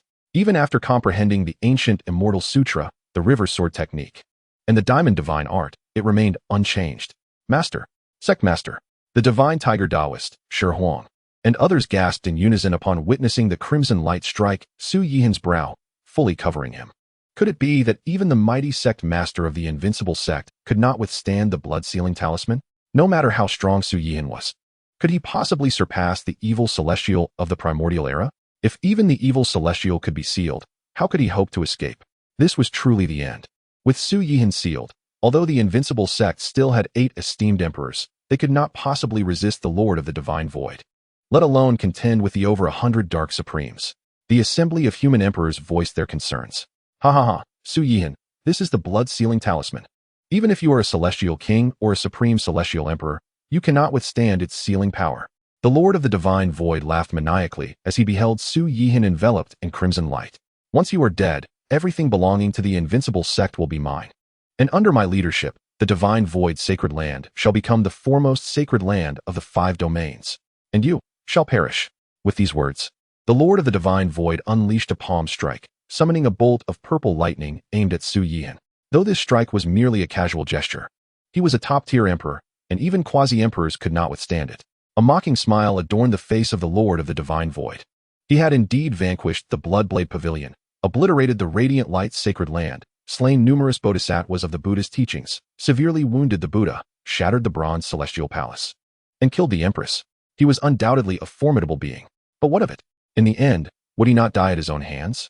At this moment, the people of the Divine Void's sacred land were in a state of extreme excitement. The members of the Invincible Sect felt as if their hearts had lodged in their throats. The human emperors, each with their own thoughts, were divided in sentiment. However, the majority hoped for Su Yihan's downfall. For before Su Yihan, they were emperors of unmatched prowess. Conflicts among emperors were rare, let alone the slaying of one. Yet since Su Yihan's emergence, emperors had fallen like leaves. Thus, the remaining emperors no longer stood at the pinnacle. Now, should Su Yihan fall, they would once again assume their positions as the unrivaled emperors, overlooking all beings. As for the over 100 Dark Supremes, they were more than eager for Su Yihan's demise. Su Yihan gazed at the swiftly approaching purple lightning, a smile curving at the corners of his mouth. In the next moment, the lightning howled and struck him with a thunderous crash. Yet, Su Yihan's countenance remained adorned with a faint smile. The attack of the purple lightning was nothing more than a tickle to him. You have been struck by the blood-sealing talisman. How could you possibly withstand my attack? The smile faded from the Lord of the Divine Void's face, replaced by disbelief and incredulity. The others from the Divine Void's sacred land were equally astonished. Human emperors and Dark Supremes alike furrowed their brows, filled with doubt. Bound by the forbidden blood talisman, How could Su Yihan withstand the might of an emperor's strike? The unrivaled sect leader, unmatched across the ages, destined to unify the 5 domains for eternity. The divine tiger Taoist first stood in stunned silence, only to be overtaken by ecstatic joy, unleashing a thunderous roar. Following suit, the 7 emperors, including Ao Mu, Ao Shui, and Wu Kuan, swiftly reacted, joining in the fervent cries. High above, Su Yihan surveyed the astonished faces of the sacred land of divine void, a mocking smile gracing his lips. The forbidden blood talisman may have the power to bind even celestials, yet it holds no sway over me, the sect leader. With a mere thought, the crimson aura enveloping his form shattered with a resounding boom. This spectacle left the onlookers in utter astonishment. Not only was Su Yihan unbound by the talisman, but he could also obliterate its constraints. You've made your move. Now it is my turn, Su Yihan declared, bringing his fingers together as if wielding a sword. And with a gentle sweep before him, he unleashed the sword intent of heaven's severance. In that moment, an atmosphere of unparalleled ferocity permeated the vast expanse. The emperors, quasi-emperors, and dark sovereigns alike felt a chill run through them. As the target of the sword intent, the Lord of Divine Void was engulfed by an overwhelming sense of impending doom. In that instant, he felt like a mere mortal, stripped of all cultivation, standing before the full might of an invincible emperor. With a sudden, resounding thud, the sword intent of heaven's severance surged forth, cleaving through the Lord of Divine Void. The fierce energy obliterated his soul, extinguishing his vitality in an instant. Following this, the heavenly heart mark erupted from his brow, and a torrential rain of blood descended. The Lord of Divine Void had met his demise. Save for the sound of blood rain, an eerie silence enveloped the battlefield. The sect leader is invincible. The sect leader is invincible. The sect leader is invincible. The divine tiger Taoist was the first to regain his senses, roaring in triumph. The others from the unrivaled sect quickly followed suit, echoing their leader's invincibility. Flee. The members of the sacred land of Divine Void soon grasped the gravity of their situation, desperate to escape. Since you've come, you shall not leave, Su Yihan declared, hands clasped behind his back, his voice steady. Confinement. His words seemed to resonate with the very laws of the universe. The moment he spoke, those from the sacred land of Divine Void found themselves frozen, immobile as if carved from stone. The great river sword technique, sever, Su Yihan commanded. A colossal river materialized, brimming with boundless sword intent, surging towards the emperors and quasi-emperors of the sacred land. In the next instant, the heavenly heart marks descended from the heavens, showering the ground with blood rain. As lifeless bodies plummeted down, all present were left in shock by Su Yihan's overwhelming power. Even those who had witnessed his prowess in the Western territories were rendered speechless in astonishment. Yet, it was the over 100 dark sovereigns from the 10 great dark forbidden zones who bore the greatest shock. For this was their first encounter with Su Yihan in action, unbelievably strong, so extraordinarily formidable that even the most heightened dark sovereigns would struggle to withstand his might. In that moment, a flicker of regret ignited within the hearts of the dark sovereigns. Why had they ventured from the dark forbidden zones to seize the immortal medicine in the southern territories? Had they merely courted death? At that moment, the silver-haired, imposing Su Yihan directed his gaze towards the dark sovereigns. Chapter 73, Ultimate Ascension, Dark Matter. As Su Yihan's gaze fell upon them, an unsettling chill coursed through the hearts of the dark sovereigns. You pitiful rats, hiding in the shadows, it is time for you to end your own misery. Su Yihan spoke coolly. His words were audacious, brimming with arrogance. Had they been uttered by anyone else, that individual would have undoubtedly been slain instantly by the dark sovereigns, their remains obliterated, their souls scattered. Yet, these words belonged to Su Yihan, the one who had gravely wounded the Buddha, slain the Empress of the Bronze Immortal Palace, and vanquished the Lord of Divine Void, a being the forbidden blood talisman could not bind. Sect leader Su, we merely sense the aura of the immortal medicine, prompting our visit. The dark forbidden zones bear no enmity towards the unrivaled sect. One dark sovereign clasped his fists in a respectful gesture. While this statement appeared innocuous, it effectively conveyed that the 10 great dark forbidden zones and their hundreds of dark sovereigns now stood before Su Yihan, humbled. Have you all surrendered? Su Yihan inquired, his tone icy. At this, the fury of the dark sovereigns ignited. However, none dared to voice their anger or contradict Su Yihan. These beings were, after all, emperors who had chosen to self-harm rather than face death, and now they were naturally cautious. Seeing their apprehension, Su Yihan laughed derisively. I have long heard tales of the dark forbidden zone's formidable strength, how each dark upheaval results in the slaughter of millions across the 5 domains. Yet today, I find only a congregation of the most cowardly of mice. Please, sect leader Su, Take action and eliminate them to rid humanity of this calamity. A human emperor stepped forth, clasping his fists and imploring. Su Yihan regarded this individual with raised brows. If I recall correctly, when the Lord of Divine Void summoned the Forbidden Blood Talisman, your face bore an expression of excitement. You wished for my demise. The human emperor's expression shifted drastically. Hastily clarifying, Sect Leader Su, you must have misremembered. Is that so? Su Yihan's gaze turned frigid, and he struck forth with his right hand. Instantly, an overwhelming divine might surged forth, aimed at the terrified human emperor. Illusory path, resist the laws. Though acutely aware of Su Yihan's terrifying power, the human emperor, facing the brink of death, summoned all his strength to resist desperately. Alas, it was futile. With a resounding explosion, the human emperor was reduced to nothingness. This scene caused the remaining human emperors, quasi-emperors, and sovereigns to frown in dismay. They realized that Su Yihan would not show mercy simply because they belonged to the same race. Whoever bore ill will towards him, or even reveled in his misfortune, would face his wrath and be cut down without hesitation. After slaying the human emperor, Su Yihan once again turned his gaze toward the over 100 dark sovereigns. Since you refuse to take your own lives, I shall be forced to act. His eyes were shrouded in darkness, brimming with boundless intent to kill. Su Yihan, do you truly wish to bring about mutual destruction? A dark sovereign bellowed. While the fish may perish, the net shall remain intact. Su Yihan scoffed. Sect Leader Su, if you would be so gracious as to spare us, the 10 great dark forbidden zones shall refrain from initiating dark upheaval for 100,000 years. A dark sovereign from the primordial ancient mind intoned solemnly.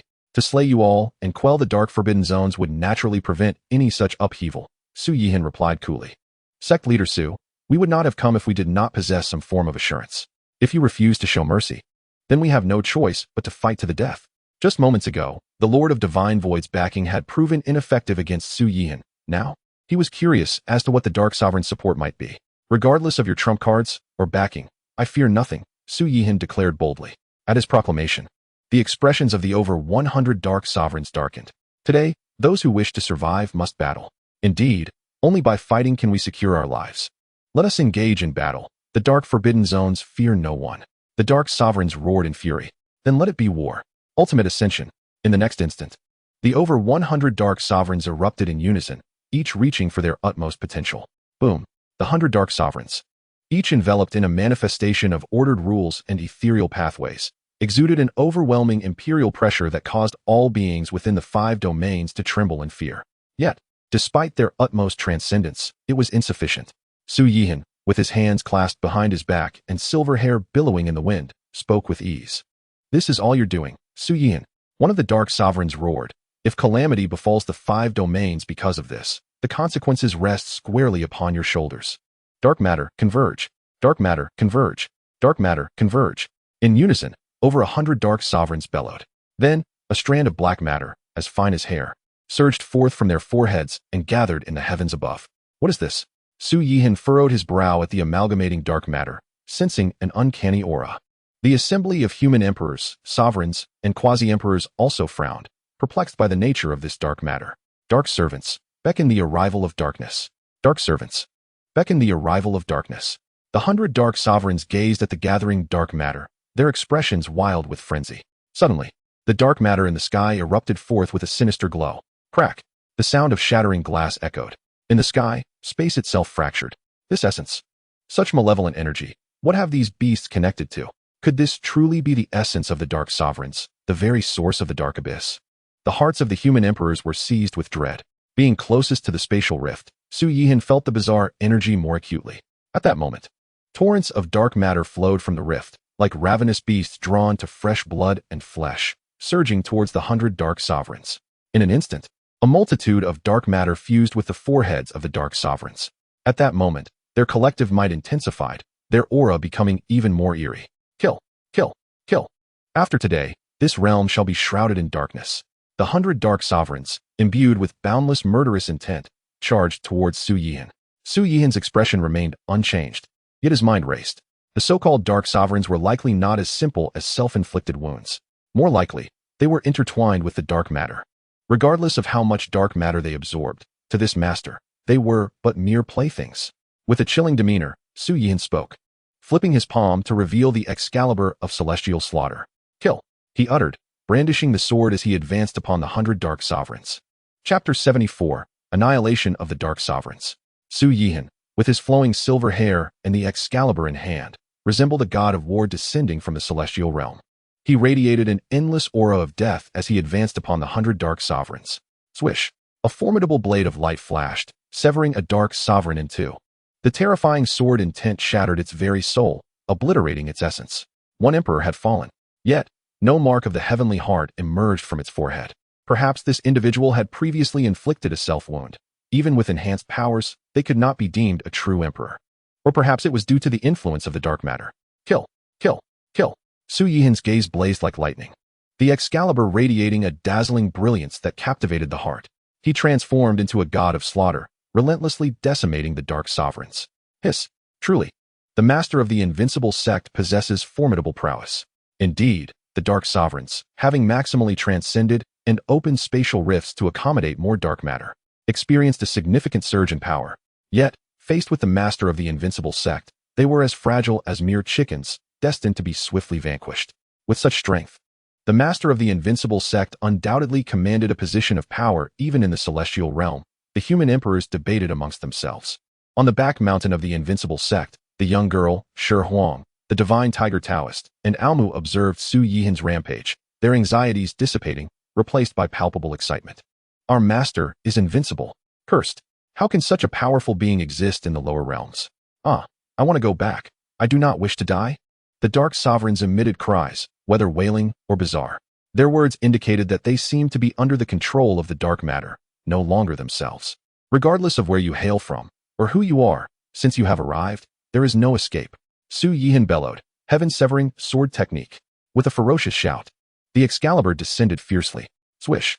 The terrifying and sharp sword light surged forth. Nearly 30 Dark Sovereigns were slain. At that moment, the remaining Dark Sovereigns attempted to retreat towards the spatial rift, seeking entry. Chaotic Bell. Su Yihan's brow arched as the chaotic bell manifested beneath the spatial rift. Ding! The bell resonated, releasing golden energy that surged forth like a towering tidal wave. How could you possess such an artifact? This power, how despicable! The Dark Sovereigns quaked in terror, but they could not evade nor resist as the golden ripples swept over them. One strike of the chaotic bell claimed over 20 Dark Sovereigns. From Su Yihan's initial strike to now, only a brief span of 3 to 5 breaths had passed. Yet, more than half of the 100 Dark Sovereigns had been annihilated, instilling greater fear in the remaining ones. Desiring to flee, yet the chaotic bell guarded the rift. The surrounding space was also confined by Su Yihan. They had become trapped like fish in a barrel. Brothers, this individual is immensely powerful. To survive, we must seize control of his body. Indeed, if we occupy his body, we can do as we please. Let us go.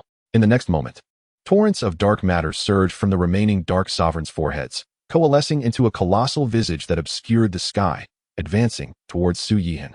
Great River Sword Technique. Su Yihan's gaze sharpened, as a serpentine river spiraled forth behind him, emitting a thunderous roar. Swish! Swish! Countless sword intents, akin to raindrops, cascaded towards the terrifying visage. Come forth. I fear you not. Your techniques shall be ineffective against us. The monstrous face spoke, but the next moment, countless sword intents surged towards it. What transpired next caused Su Yihan to frown slightly, for as the sword intents cleaved through the monstrous face, curiously, it sustained no damage whatsoever. Could it be that having detached from the bodies of the Dark Sovereigns rendered them immune to all methods? Su Yihan raised an eyebrow.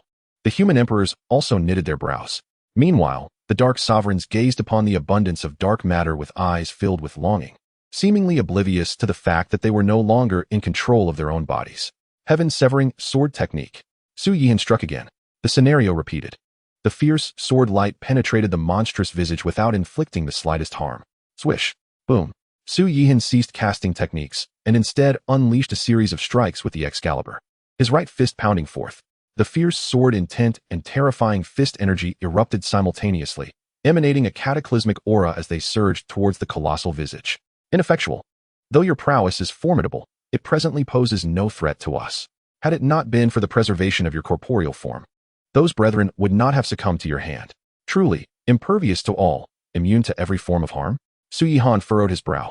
Since acquiring his unparalleled prowess through the sign-in, not even the quasi-emperors, great emperors, Buddha, nor the reincarnation empress, nor even a fragment of divine consciousness from the ancestral dragon could withstand his slightest gesture. This was an unprecedented encounter. Suddenly, a thought struck Su Yihan's mind as he recalled the Diamond Divine Art. Following this revelation, he invoked the art within his heart. With a resonating hum, an exalted and sacred Buddha manifested behind him. Boom! The Supreme Buddha clasped his palms together, a blinding golden radiance erupting forth, surging toward the monstrous visage. Ah! In that instant, the terrifying giant face let out a chilling roar. No, how could you possibly master the Diamond Divine Art and cultivate it to such perfection? What connection do you share with Shakyamuni? Cursed Shakyamuni, how is it that his disciple also resides here? The monstrous face roared incessantly, retreating swiftly. So it is the Diamond Divine Art that instills fear in you. A smile crept upon Su Yihan's lips as he spoke slowly. Diamond Divine Art, Annihilate. Su Yihan declared coldly. A more intense golden radiance erupted from the Supreme Buddha's palms. The monstrous visage howled in despair. Before long, Su Yihan observed the black substance constituting the horrific giant face rapidly dissolving. The assembly of human emperors and the Invincible Sect members exhaled in relief. Moments ago, witnessing Su Yihan's attack fail to inflict harm upon the monstrous face had filled them with dread. Now it was evident. The Invincible Sect master was indeed invincible. In no time, the monstrous face, filled with unwillingness, vanished entirely. This scene left the remaining Dark Sovereigns with eyes wide in disbelief, as they once again felt the looming threat of death, for Su Yihan's gaze had turned towards them. You may perish. As his words resonated, the blinding golden radiance surged forth once more, raining down upon the Dark Sovereigns. In the blink of an eye, dozens of Dark Sovereigns dissipated into the void, leaving no trace behind. Thus, out of over 100 Dark Sovereigns, not a soul survived. Su Yihan raised his gaze towards the rift in the heavens. Stepping forward to approach it, he was determined to venture inside and uncover its mysteries. Chapter 75, Shakyamuni, the Dark Being. Sect Master Su. The other side of the rift may lead to the stronghold of dark matter. It would be prudent not to take such a risk. One of the human emperors interjected hastily. Indeed, Sect Master Su, do not take such a perilous step. More voices joined in caution. Su Yihan scanned the crowd, noting that those who had expressed pity upon his being struck by the blood seal were now silent, their murderous intent quelled. Meanwhile, those who remained silent were the ones who had previously displayed excitement or schadenfreude. Su Yihan diverted his gaze toward the rear mountain. Master, the divine tiger Taoist clasped his fists as he spoke. The others turned their attention to their sect master. Great River Sword Technique. Without hesitation, Su Yihan summoned the technique, the boundless sword intent of the great river howling forth, aimed at those human emperors who had previously shown excitement or delight in his plight. Su Yihan, what do you intend to do? Do you wish to make an enemy of the entire human race? Sect Master, these individuals do not deserve death. The expressions of the human emperors transformed dramatically. They could scarcely believe that Su Yihan's bloodlust was so profound. Merely displaying excitement or schadenfreude warranted the annihilation of over 100 human emperors. You wish for this sect master to perish. Then it is you who shall bear the death penalty. Su Yihan stood beneath the rift, his tone icy. He showed no intention of halting his assault. Rules and order, illusory paths, resist. Sky-crushing fist. Void sword technique. Though Su Yihan's strength was unparalleled, over 100 human emperors would not remain passive. They unleashed their full might in a desperate attempt to resist. Above, the rules and order materialized. The power of the great path pervading the air. In the next moment, countless great river sword intents descended. Bang! Boom! The explosive sounds echoed. A terrifying wave sweeping across the surroundings. Even united, the over 100 emperors could not withstand the great river sword intent. The rules and order disintegrated instantaneously, and the illusory paths dissolved into nothingness. Subsequently, innumerable great river sword intents, radiating a piercing aura, struck one human emperor after another. Crack! Boom! The mark of the heavens continuously surged into the firmament, a torrential rain of blood falling across the 5 domains. Meanwhile, the remaining human emperors simmered with anger. Within a single day, the human race had lost over 100 emperors, which would undoubtedly weaken their overall strength. Fortunately, the 10 dark forbidden zones had also lost over 100 dark sovereigns, and the beast race had seen the fall of several dozen emperors. Otherwise, the human race would have been powerless to withstand the impending dark turmoil. Su Yihan cast another glance at the rift above. Resolved, he stepped forward and entered it. In the next moment, Su Yihan found himself enveloped in a gray, desolate world. This realm was barren and frigid, devoid of any semblance of life. Su Yihan frowned inwardly, but suddenly, from a distant point ahead, he sensed an extraordinarily bizarre aura, accompanied by an overwhelming sense of sacredness. With a thought, he vanished from his spot. When he reappeared, he beheld 2 colossal entities. One was composed entirely of dark matter, exuding an aura of terror. The bizarre sensation he had felt emanated from this being. The other colossal entity, however, took Su Yihan by surprise, for it was entirely golden, radiating an aura of supreme holiness. At this moment, the eerie, malevolent power clashed incessantly with the overwhelming sacred force. Could it be that this was the source of dark matter? Su Yihan mused, gazing at the bizarre being. Is it true that an emperor once self-inflicted a wound, surrendering to darkness because of it? Could this individual truly be the Shakyamuni spoken of by the dark matter? Su Yihan's gaze fell upon the golden Buddha. He was perplexed. He had never anticipated such a scene upon entering the rift. According to his expectations, this world would be filled with countless dark matter.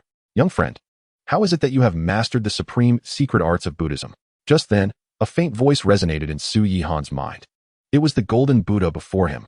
Or rather, it should be referred to as Shakyamuni. This sect master has unexpectedly acquired it. Su Yihan replied slowly.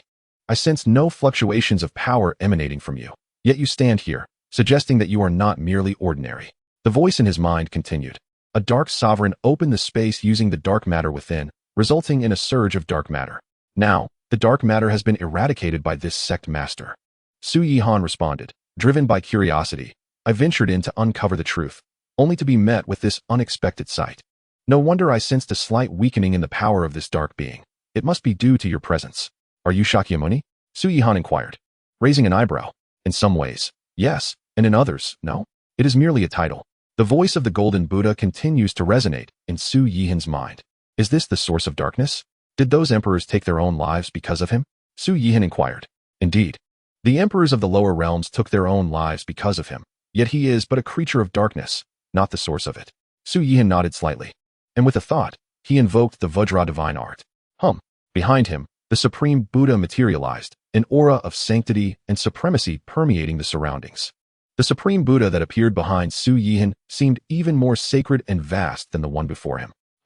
The supreme Buddha behind Su Yihan clasped his palms together, a blinding golden radiance erupting forth, illuminating the dark creature.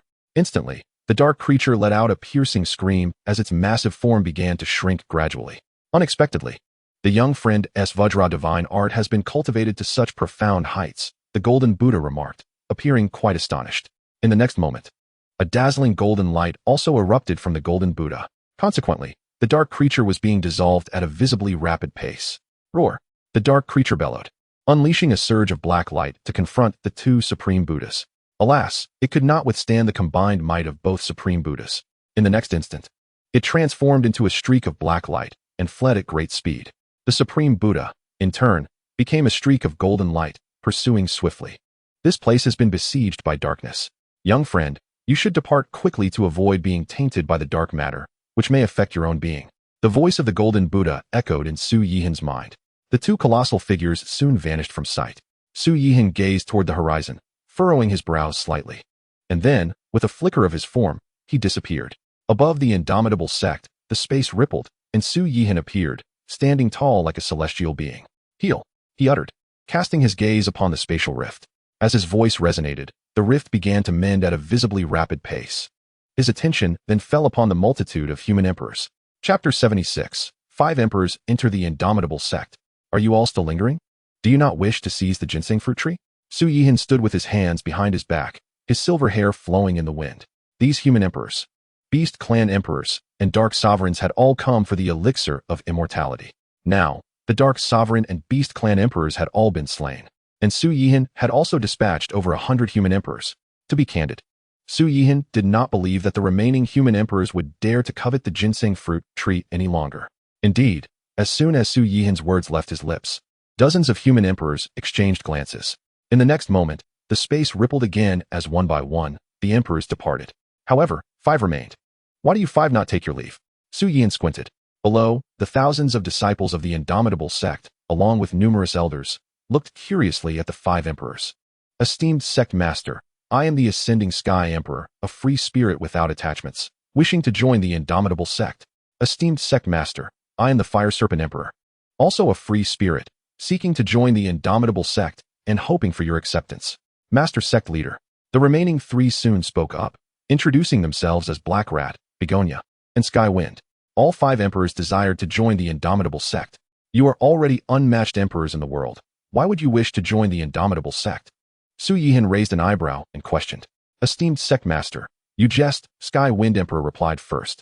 The path to immortality has been severed. Although we emperors are the strongest forces in the 5 domains, we cannot claim to be truly invincible. There are countless ancient beings lurking in the shadows, far beyond our capacity to resist.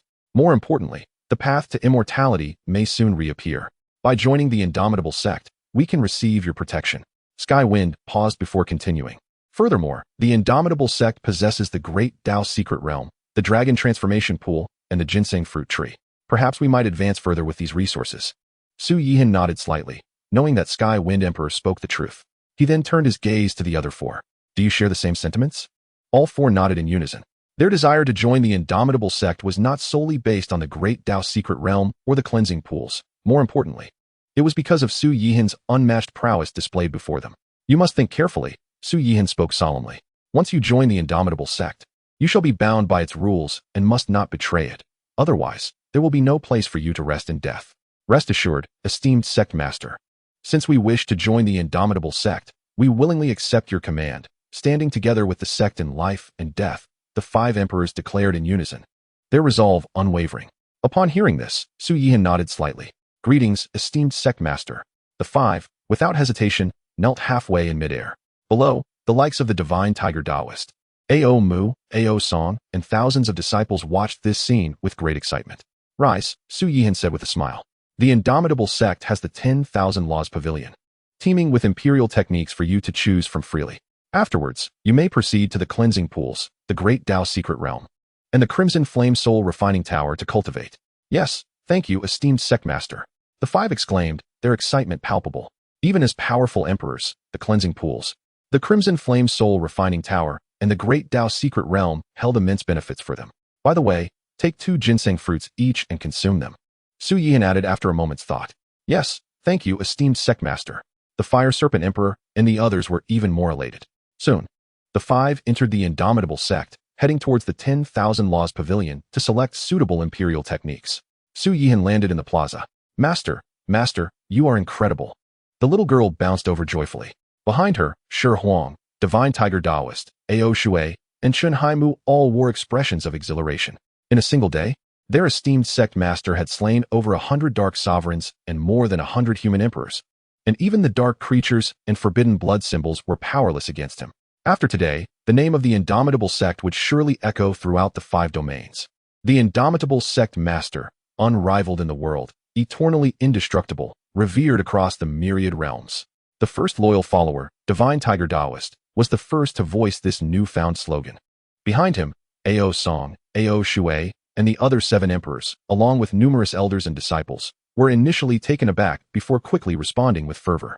Enough, Su Yihan chuckled, shaking his head.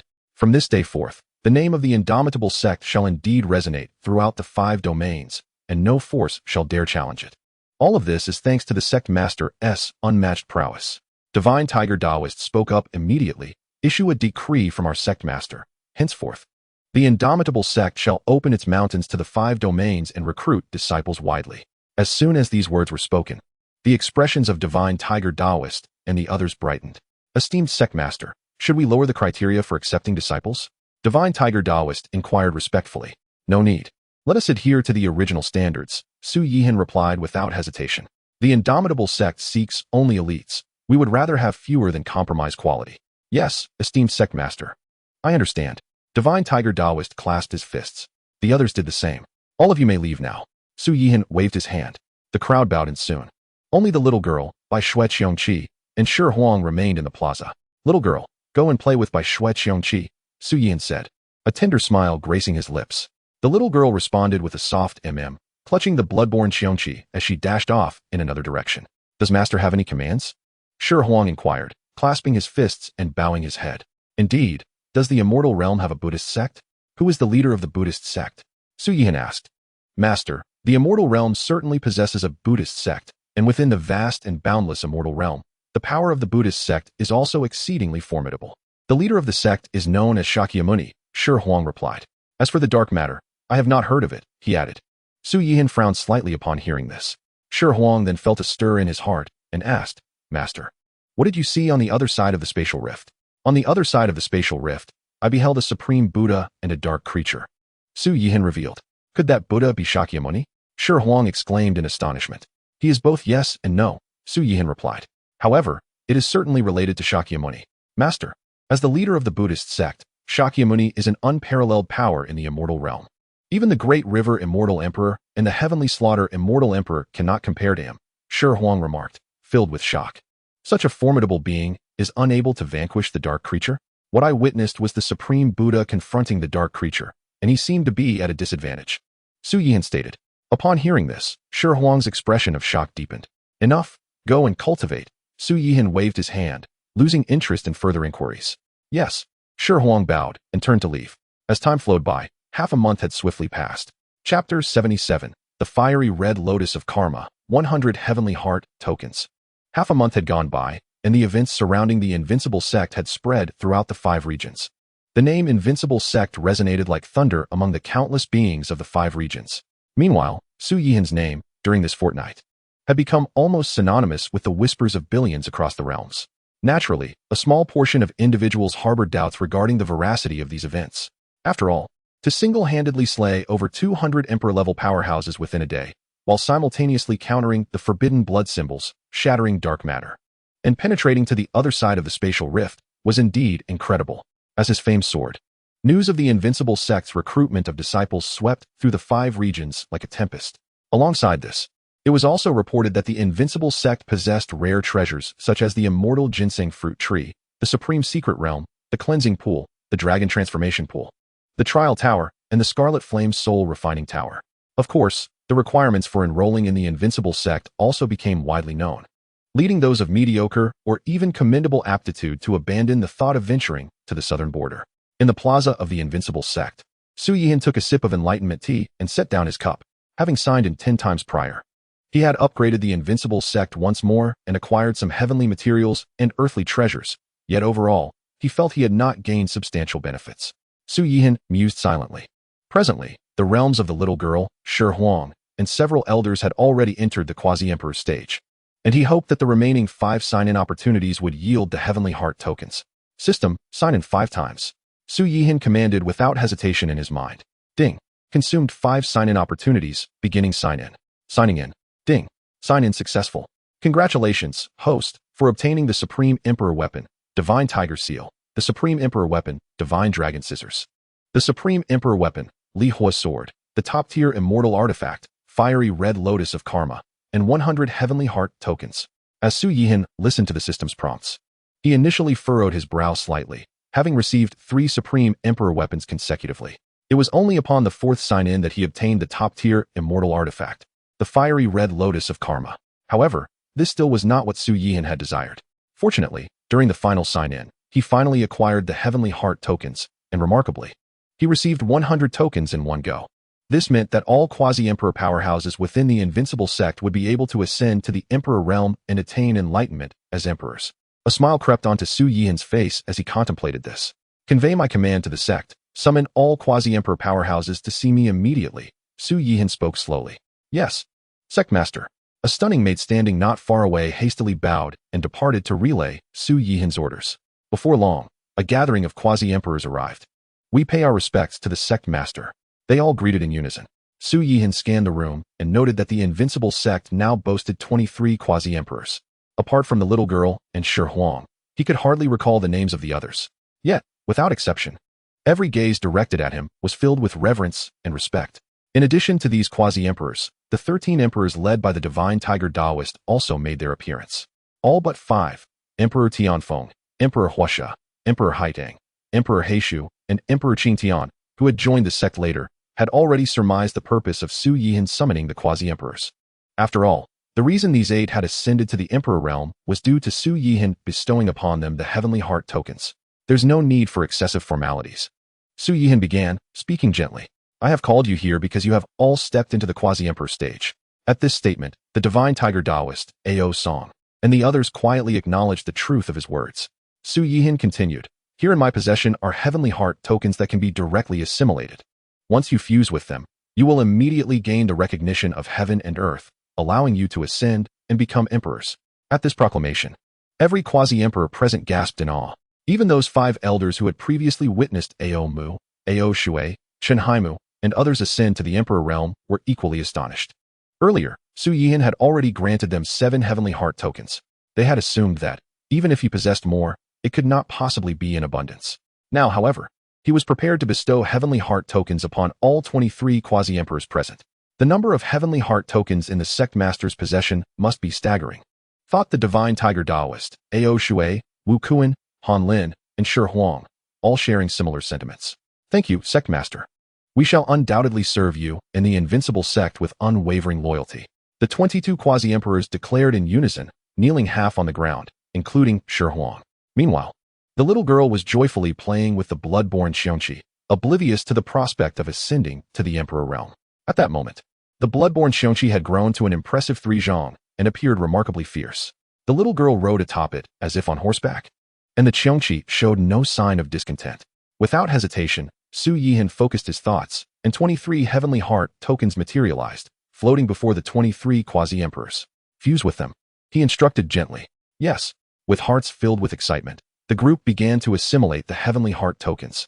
The little girl, meanwhile, merely observed the tokens with curiosity. Seeing this, Su Yihan shook his head helplessly. With a wave of his sleeve, he directed the heavenly heart tokens before the little girl, causing them to merge into her forehead. Boom. Above the heavens, the rules of order swirled, and 3,000 illusory paths manifested. In the next moment, the 23 seated quasi-emperors simultaneously emitted brilliant divine light from their foreheads, striking 23 distinct illusory paths. Subsequently, the 23 illusory paths descended amidst the enveloping rules of order, encircling the quasi-emperors. Gradually, they began to merge into their bodies. In the following instant, the aura of the Emperor realm erupted from the 23 individuals. Boom, boom, boom. Shortly thereafter, a resounding roar erupted as 23 individuals simultaneously attained the status of Emperor, stepping into the realm of the Great Emperor. Consequently, the number of Great Emperors within the Invincible Sect soared to 36. Furthermore, with the presence of the Dao Secret Realm, it is anticipated that, over time, even more disciples will ascend to the quasi-emperor level.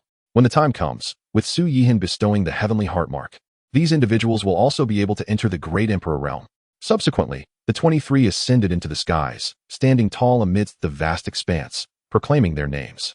This revelation once again astonished the 5 domains, plunging them into a frenzy. The Invincible Sect had unexpectedly gained 23 additional Great Emperors, and notably, these individuals had previously possessed rather modest cultivation levels. As a result, those who had initially hesitated to venture into the southern region were now resolute, determined to journey to the southern region and strive to join the Invincible Sect, even if it meant becoming mere inner disciples, outer disciples, or even miscellaneous disciples. They were willing to make the sacrifice. As time flowed on, 2 months swiftly passed. The Invincible Sect experienced a flourishing development, ultimately emerging as the preeminent sect across the 5 domains. The system's notification resonated punctually within Su Yihan's mind. Chapter 78, The Enlightenment Tea Tree, Levels of the Celestial Realm. Within these 2 months, the Invincible Sect witnessed rapid growth, boasting no fewer than 150 Great Emperors. This remarkable increase was largely attributed to Su Yihan's diligent sign-ins, which yielded hundreds of heavenly heart marks. Additionally, a plethora of heavenly materials, earthly treasures, and supreme imperial weapons were acquired. With the recruitment of disciples concluding, the Invincible Sect now boasted a staggering total of 200,000 disciples, each possessing exceptional talents. Given time, these disciples would undoubtedly ascend to the ranks of revered ones, supremes, quasi-emperors, and even great emperors. At this juncture, the Invincible Sect had undeniably secured its position as the foremost sect among the 5 domains. On one particular day, the system's notification finally echoed in his mind. Ding! Congratulations to the host for developing the Invincible Sect into the leading sect of the 5 domains, completing the system task, and receiving rewards, invincible attire, an astronomical amount of top-tier spirit stones, the Armory Pavilion, the Peach of Immortality Divine Tree, and the Enlightenment Tree. Note, the Armory Pavilion can produce 10 perfectly compatible supreme imperial weapons for the user daily, without the need for materials. The Invincible Attire, crafted from a special silk, remains untarnished by dust and impervious to water and fire, with an unlimited supply. Listening to the system's notifications in his mind, Su Yihan was momentarily taken aback, quickly followed by an expression of profound joy.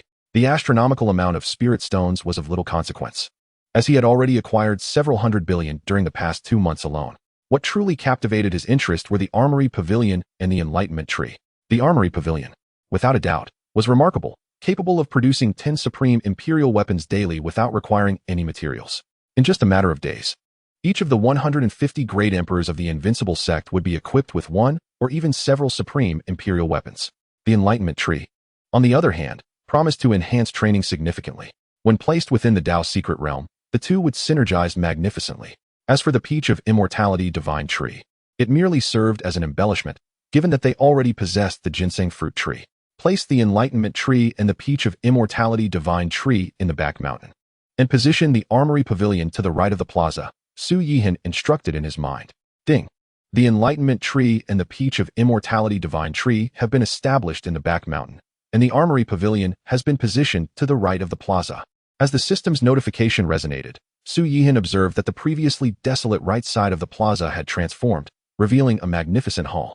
At that moment, he noticed the arrival of the Divine Tiger Daoist, Wu Kuan, Han Lin, and Stone Desolation, all great emperors, converging simultaneously. We pay our respects to the esteemed sect master. They collectively bowed. After Su Yihan gestured for them to rise, he spoke. The Peach of Immortality Divine Tree and the Enlightenment Tree have been placed in the back mountain. You may partake of the peaches or utilize the Enlightenment Tree for training.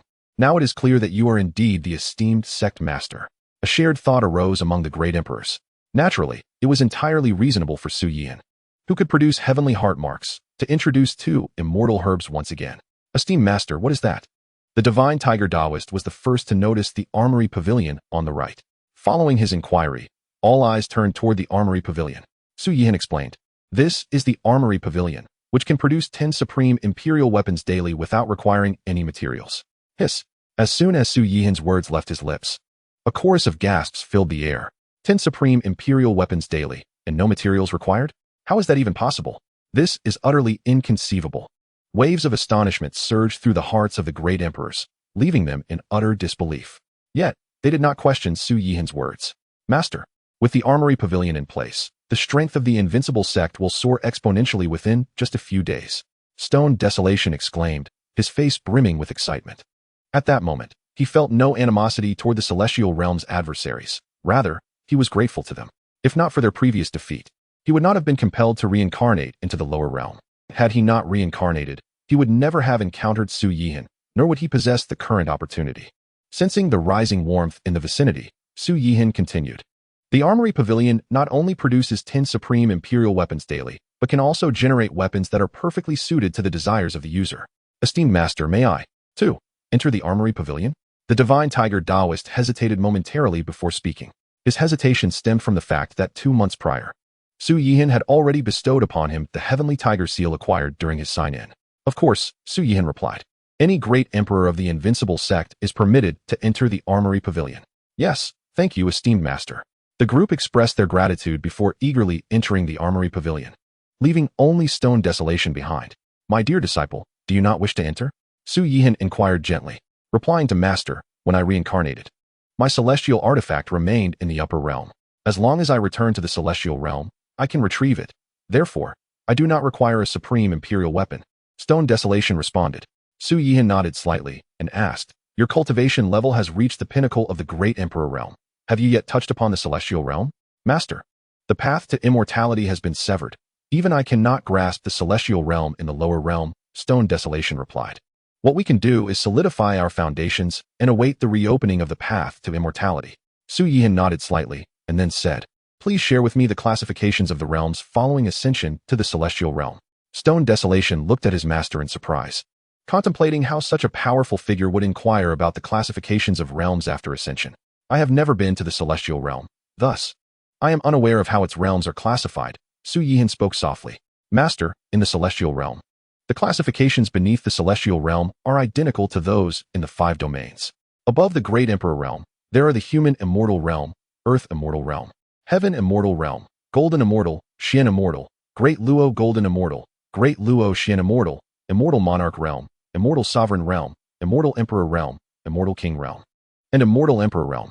Stone Desolation elaborated. In total, there are 12 realms, each of which is further divided into early, middle, late, and peak stages. Su Yihan acknowledged with a sound, gaining a clearer understanding of the classifications within the celestial realm. Theoretically, higher realms corresponded to greater strength. However, this was not an absolute rule. For instance, among those within the Immortal Emperor realm, the strength of the Great River Immortal Emperor and the Sky-Slashing Immortal Emperor would undoubtedly surpass that of the Reincarnation Empress in the Central Continent. Within the Yi clan's Grand Hall, Yi Fantian sat cross-legged within a formation. In the next moment, the formation was activated, casting beams of divine light upon her. She gazed skyward, her long hair billowing, her features contorted in a fierce expression, as if she bore the weight of immense suffering. Outside the Grand Hall, Yi Bufan and the members of the Yi family displayed a mixture of tension and excitement. Boom.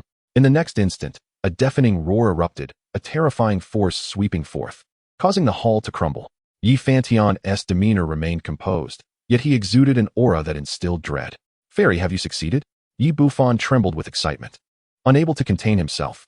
Chapter 79. The Bronze Door, the Path to Immortality. Little Tiger, this ring contains the exclusive attire of the Invincible Sect, woven from special silkworm silk. Impervious to water and fire, untouched by dust, one for each disciple. Su Yihan thought for a moment and retrieved a storage ring. Within it lay several 100,000 sets of the Invincible Sect's exclusive garments. Understood. The Divine Tiger Daoist acknowledged. You may all leave now. Su Yihan waved his hand. After the crowd departed, he quietly sipped his Dao Enlightenment tea. Unbeknownst to him, night had deepened. He gazed at the myriad stars, pondering, I wonder if Earth exists within this vast cosmic expanse. Ding. Daily sign-in opportunity refreshed. Congratulations, host, you have received a sign-in chance. Would you like to sign in immediately? The system's notification chimed in his mind. Sign in. Su Yihan casually commanded. Ding. One sign-in opportunity consumed. Commencing sign-in. Ding. Sign-in successful. Congratulations, host, you have acquired a top-tier immortal technique, the Divine Elephant Suppression Technique. Although he had signed in for a supreme technique, Su Yihan felt no excitement. For in the past 2 months, he had acquired over 10 such techniques. In the next moment, information regarding the Divine Elephant Suppression Technique flooded his mind. Su Yihan closed his eyes, beginning to comprehend its nuances. Unbeknownst to him, a phantom of a divine elephant materialized behind him, exuding a ferocious aura. As Su Yihan opened his eyes, the divine elephant phantom vanished instantaneously. In a mere breath, the Divine Elephant Suppression Technique had reached remarkable proficiency. The power of the Divine Elephant Suppression Technique is indeed formidable, Su Yihan murmured. In the stillness of the night, he continued to sip his Dao Enlightenment tea. Before long, dawn began to break. Master, Nuan has come to see you. At that moment, little Nuan appeared, riding the crimson-blooded xianxia, resembling a victorious general. Despite now being an emperor, her childlike nature remained unchanged, her stature and appearance still the same. Master, did you miss Nuan? She climbed onto Su Yihan's lap, wrapping her arms around his neck. Su Yihan affectionately patted her head, his face filled with tenderness. He regarded little Nuan as his own daughter. And in the entire Invincible Sect, no one dared to provoke her, not even Shi Huang. Nuan, if you do not focus on your cultivation, your junior brother may surpass you, Su Yihan remarked. Haha, master, you don't know. I just gave little Stone a good thrashing before I came here. He is no match for me. Nuan proudly mimicked an adult's laughter. Su Yihan was taken aback. Although Nuan possessed the Dao fruit of an empress, Shi Huang was a reincarnated immortal emperor, rich in battle experience, and having entered the trial tower multiple times. Yet, how could it be that Shi Huang was not a match for little Nuan? Is it possible that your junior brother hesitated to strike you? Su Yihan gently inquired. Not at all, master. I beat him so badly that he had to use his supreme bone, yet he was still no match for me. Little Nuan earnestly explained. Nuan is truly remarkable, Su Yihan praised with a smile. By the way, master, I heard from Little Tiger that in the weapon pavilion, one can create weapons that perfectly match one's desires. Is that true? Her gaze turned towards the weapon pavilion. Indeed. Do you wish for a weapon, little Nuan? Su Yihan asked with a smile. Yes. She nodded vigorously, stating seriously, once I have a weapon, my strength will greatly increase. And I can help master fight off bad people. Come, I shall accompany you to the weapon pavilion, Su Yihan said, picking up little Nuan and heading towards it. What kind of weapon do you desire? Su Yihan inquired curiously within the weapon pavilion. Little Nuan tilted her head in deep thought, then earnestly declared, I want a big bunch of candied hawthorns. What on earth? Su Yihan was taken aback, looking at her in disbelief. A large bunch of candied hawthorns? Was she planning to use them in battle to amuse her foes? Little Nuan, perhaps you might want to reconsider? Su Yihan said earnestly. Then how about a lollipop? She pondered again. You still want the candied hawthorns, don't you? Su Yihan sighed, not wishing to press the matter further. After little Wan specified her detailed requirements for the candied hawthorns, a resounding boom echoed within the weapon pavilion. In an instant, a myriad of rules enveloped them. The essence of Dao permeating the air, various phenomena materializing. Could it be that the weapon pavilion is giving little Wan preferential treatment? Su Yihan mused to himself. His suspicions were soon confirmed. After a brief moment of calm, a candied hawthorn the size of an infant's arm materialized before them, surrounded by the power of rules. An embodiment of supreme imperial weaponry. Wow, master, this weapon looks so delicious. Little Wan exclaimed, her eyes sparkling as she nearly drooled. Su Yihan could only shake his head in exasperation. As long as little Wan was happy, that was all that mattered. With 150 emperors within the Invincible Sect, and that number expected to rise, along with his position as the sect leader, there was no need for little Wan to engage in battle. Time flowed swiftly, and half a month passed in the blink of an eye. The number of emperors within the Invincible Sect reached 170. The various forces, great sects, and holy lands across the 5 domains had grown numb to the news. For since 2 months ago, nearly every day, someone from the Invincible Sect had ascended to emperor. On some days, as many as 7 or 8 individuals achieved this feat. This had stirred envy and jealousy among the quasi-emperors in the 5 domains. Over the course of half a month, Su Yihan did not hold back on his 15 sign-in opportunities, utilizing them all.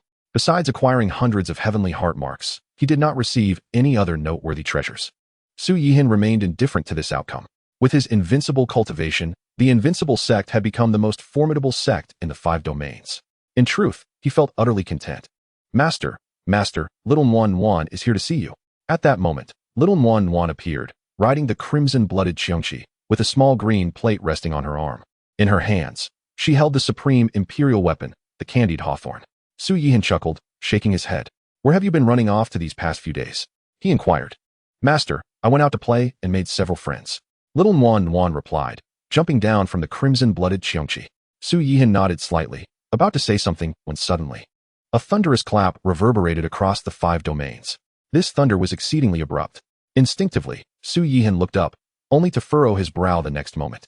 Above the vast expanse of dark clouds, a bronze door flickered into view. What is a bronze door doing in the sky? Su Yihan wondered, perplexed. In the next moment, for words emerged in his mind, the path to ascendancy. Chapter 80. Journey to the location of the Bronze Gate, where the emperors gather. In the vast expanse above, the Bronze Gate appeared in a hazy semblance, emanating an ancient and profound aura. Su Yihan gazed at it, taken aback. The path to ascendance had been severed for several million years, even up to tens of millions. To his astonishment, the Bronze Gate had manifested today. At this moment, the formidable emperors, quasi-emperors, and supreme beings of the Invincible Sect, along with 200,000 disciples, all wore expressions of shock as they stared at the Bronze Gate in the firmament. Throughout the 5 domains, numerous powerful beings raised their heads to behold the elusive Bronze Gate, initially in disbelief, then overwhelmed with excitement, especially among the emperors. With the appearance of the Bronze Gate, should it be opened, they could embark upon the path to ascendance and enter the celestial realm. In the square, as ripples of space began to undulate, nearly 200 emperors, led by the divine tiger Daoist, materialized simultaneously. We pay our respects to the sect master. They all bowed in unison, their faces alight with fervent excitement. No need for excessive formality, Su Yihan replied. Sect master, the Bronze Gate has manifested. Once opened, we can ascend the path to immortality and enter the celestial realm, the divine tiger Daoist urged eagerly. The others eagerly fixed their gazes upon Su Yihan. In the lower realms, you are the invincible emperors, but upon reaching the celestial realm, you will find yourselves at the bottom of the food chain, Su Yihan cautioned. Perhaps, the celestial realm is not as splendid as one might envision. Sect master, cultivation itself is a defiance of fate. Only by reaching the celestial realm can we continue to elevate ourselves. Otherwise, we shall remain at the emperor level, awaiting the end of our lifespans, either to take our own lives or succumb to darkness, Wu Kuan interjected.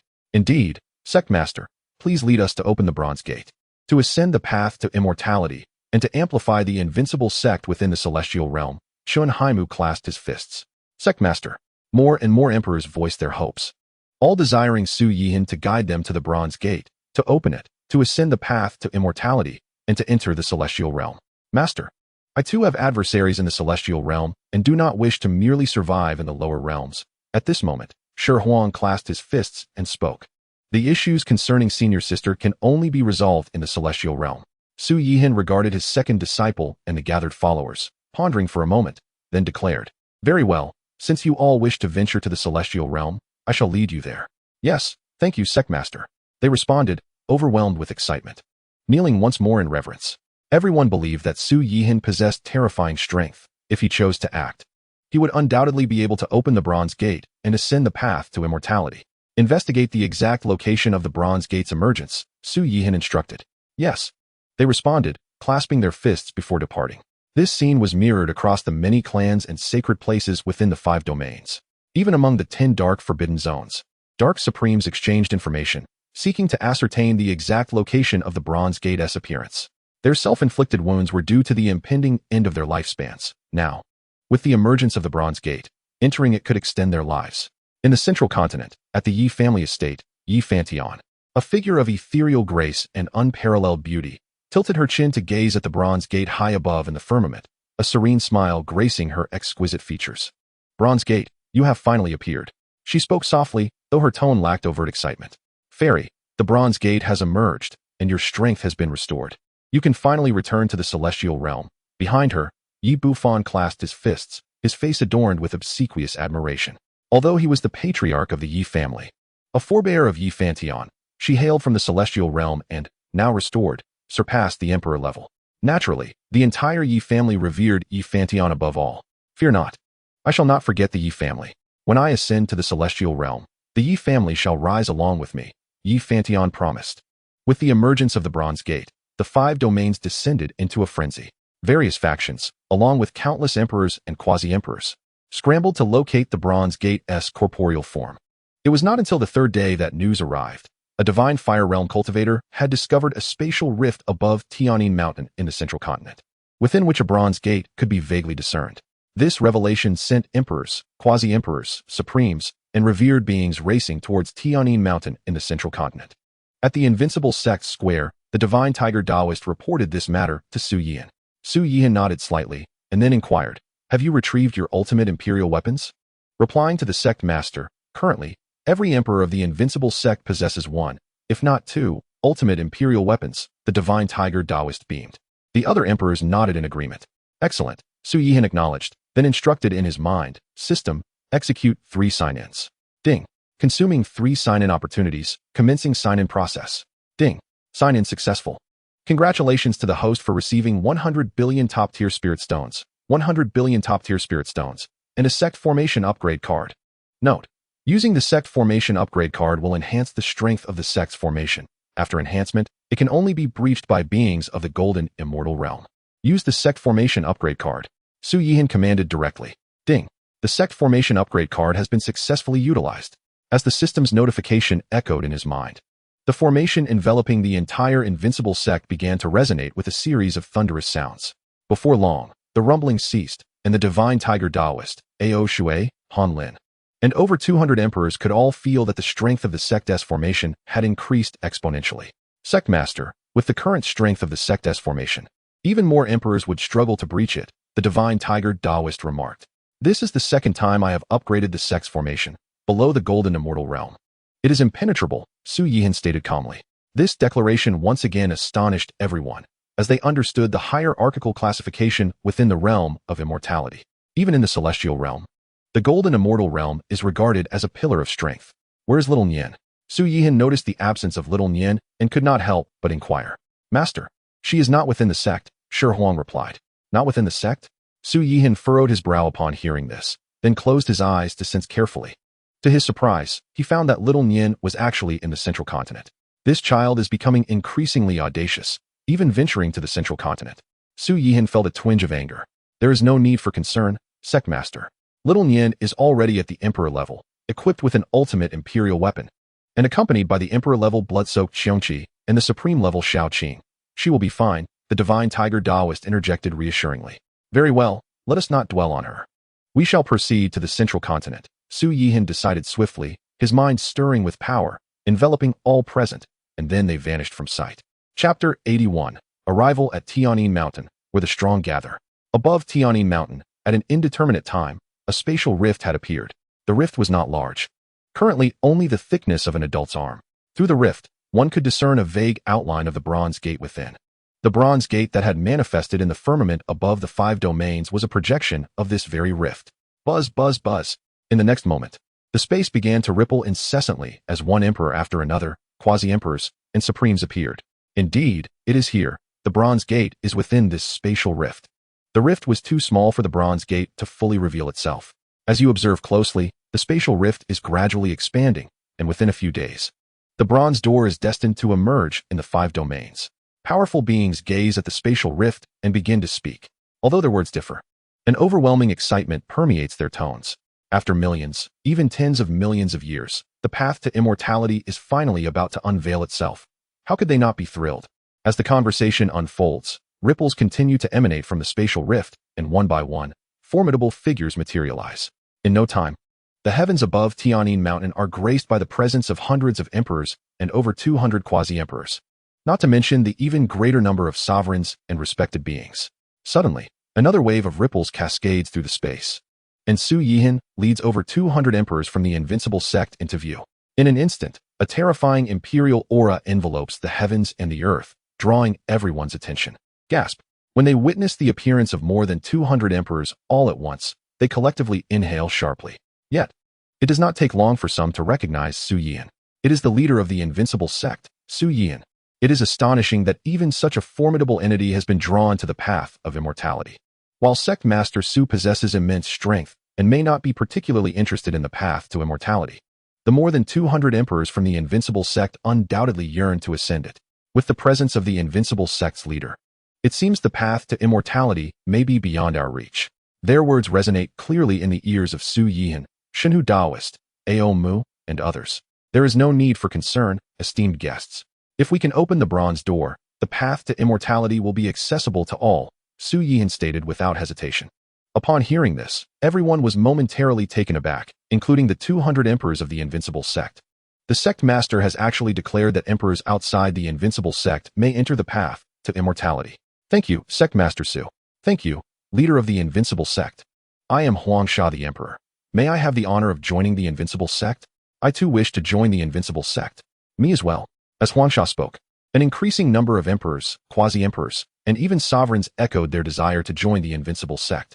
Esteemed guests, should you wish to join the Invincible Sect, let us discuss it after we ascend the path to immortality, Su Yihan chuckled. Perhaps after attaining immortality, you may find yourselves disinterested in the Invincible Sect.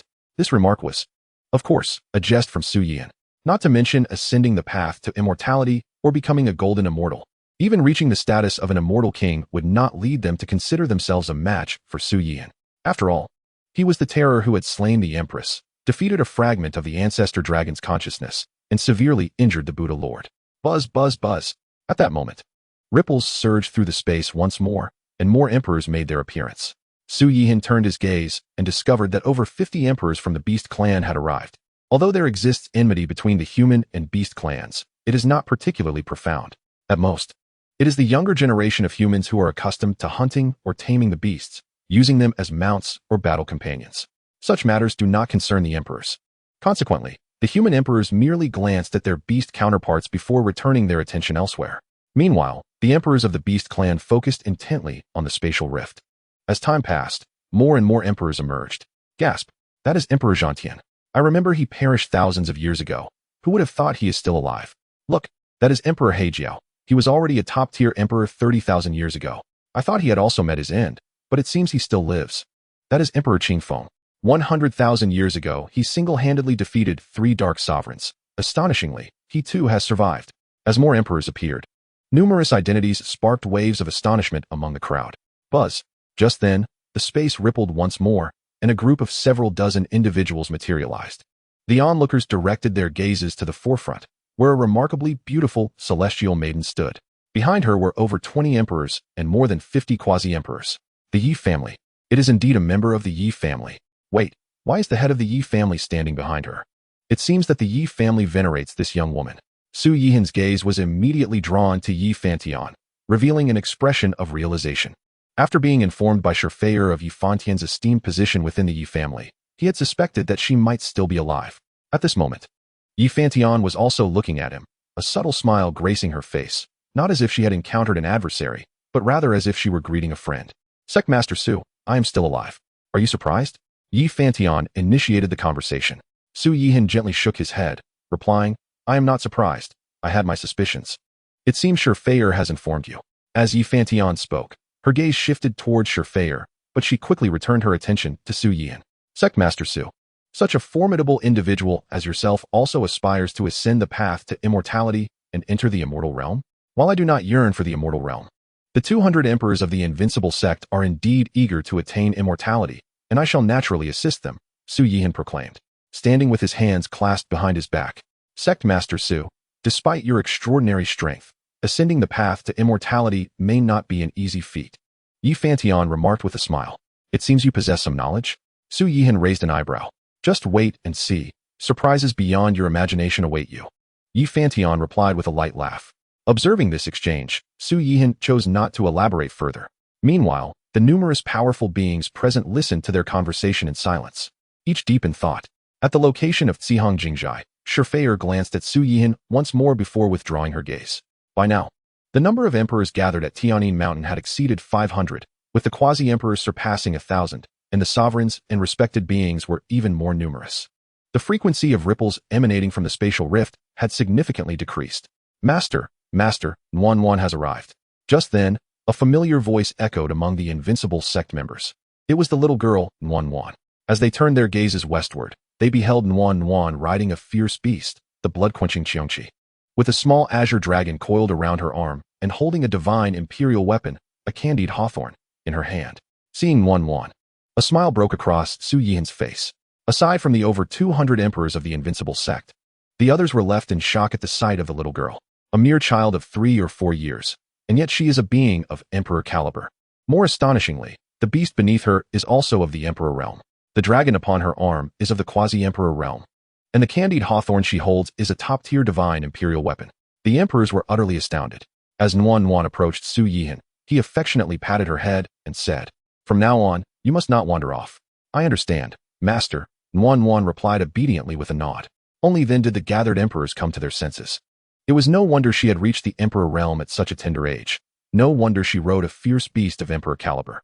No wonder she possessed a divine imperial weapon. It dawns on me now. This little girl is the Dao fruit of the Empress from the Bronze Immortal Palace. Someone exclaimed in sudden realization. Indeed, that is her. No wonder she is an emperor at such a young age. One can only feel inferior when compared to her. An emperor remarked, I have been endowed with exceptional talent since childhood, toiling for 500 years to attain the status of emperor 8,000 years ago. Yet when placed beside this little girl, I feel utterly inadequate. No, compared to the little girl, you are a mere waste. In comparison to the over 200 emperors of the Invincible Sect, we are all but insignificant. One of the other emperors spoke with a wry smile. Indeed, when juxtaposed with the over 200 emperors of the Invincible Sect, who could claim otherwise? Merely 2 months prior, the Invincible Sect boasted only a handful of emperors. And further back, there was but a single emperor, the Divine Tiger Daoist.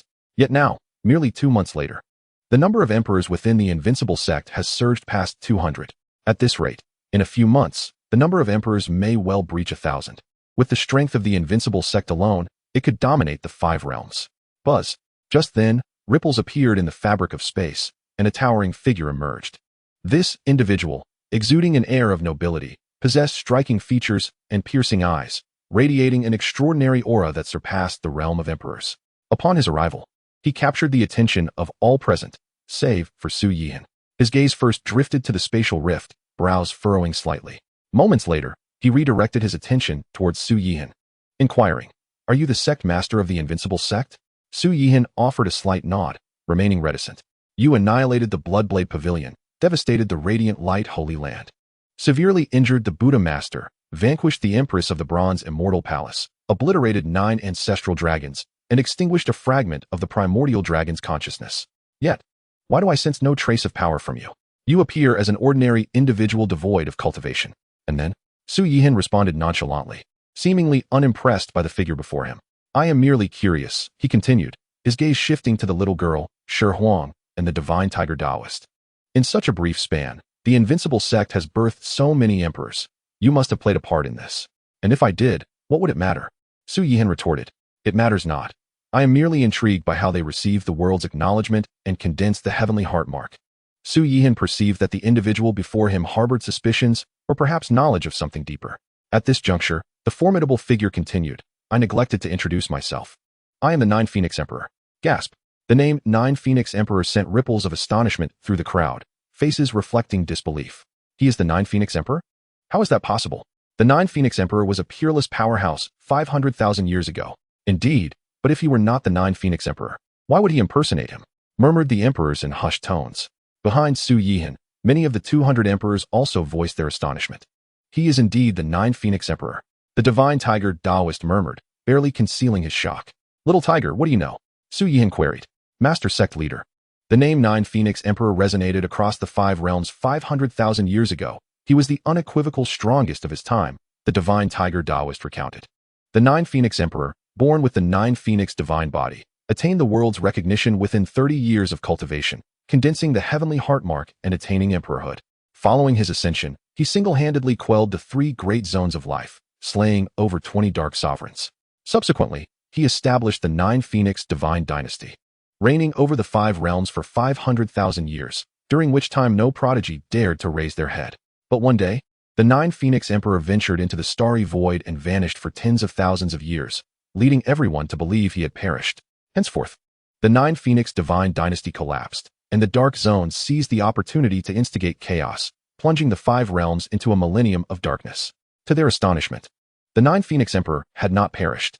The divine tiger Taoist's eyes sparkled with reverence as he gazed at the Nine Phoenix Emperor. The murmurs of the crowd resonated clearly in the ears of the Nine Phoenix Emperor, who smiled and remarked, I never expected that after 500,000 years, there would still be those who remember this emperor. Nine Phoenix Emperor, you suppressed the 5 realms for several 100,000 years and quelled the 3 dark zones. Even after 500,000 years, your name shall echo throughout the 5 realms, the emperors and sovereigns exclaimed, their excitement palpable. Nine Phoenix Emperor, it appears you are still alive. At that moment, a voice, slightly hoarse, emerged. The gathered crowd turned their gaze to the newcomer, an elderly man with white hair, a face lined with wrinkles and murky eyes. Yet he emanated an aura that transcended that of an emperor. The Nine Phoenix Emperor's gaze fell upon him, a smile breaking forth as he said, Devil Monarch, I never expected you to have survived. The revelation of the Devil Monarch's identity startled both human and beast emperors alike. Before the Nine Phoenix Emperor ascended to emperorhood, the Devil Monarch was the only one capable of rivaling him. Despite having been bested multiple times, he always managed to escape death and push his limits. A century after the Nine Phoenix Emperor attained emperorhood, the Devil Monarch also achieved the same. Had it not been for the Nine Phoenix Emperor, the Devil Monarch would have undoubtedly been the most illustrious prodigy of 500,000 years ago. Alas, with the Nine Phoenix Emperor present, the Devil Monarch was destined to fade into obscurity. Without seeing you, how could I have perished? The Devil Monarch spoke slowly.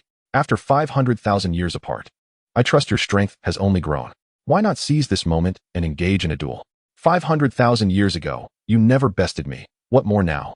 In this day and age, when your vitality wanes and your blood runs thin, the Nine Phoenix Emperor shook his head. Let us speak again when you tread the path to immortality and restore your life essence. Clearly, the Nine Phoenix Emperor, with his arrogance, dismissed the notion of battling a waning Devil Monarch, or perhaps he simply never regarded the Devil Monarch as a worthy opponent. Chapter 83, The Bronze Door Opens. Blood Sacrifice of the Emperors. The Nine Phoenix Emperor's words ignited a flame of fury within the Devil Monarch, though he forcefully subdued it. For he recognized the truth in the Nine Phoenix Emperor's assertions. In his current state, he could not hope to contend with the Nine Phoenix Emperor. As time passed, an increasing number of emperors, sovereigns, and supreme beings gathered upon Tianyin Mountain. Among them were those renowned figures from tens or even hundreds of thousands of years ago.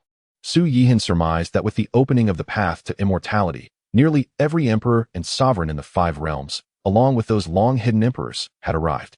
Meanwhile, the spatial rift had expanded to nearly 10 feet in size, revealing the full visage of the bronze door. Intricate carvings of various exotic beasts adorned its surface, emanating an aura of antiquity and weightiness.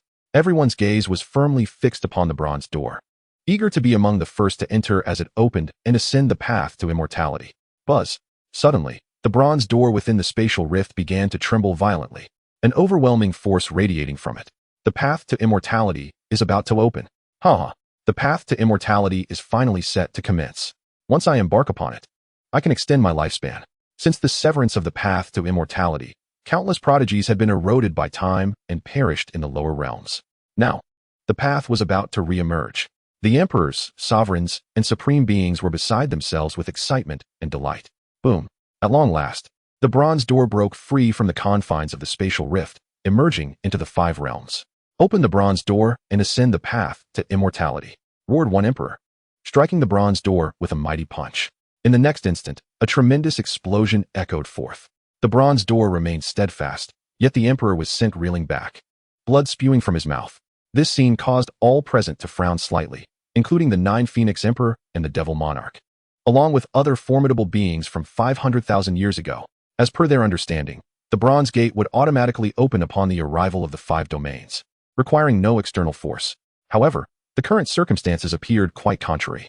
Su Yihan gazed at the Bronze Gate, a slight frown adorning his brow.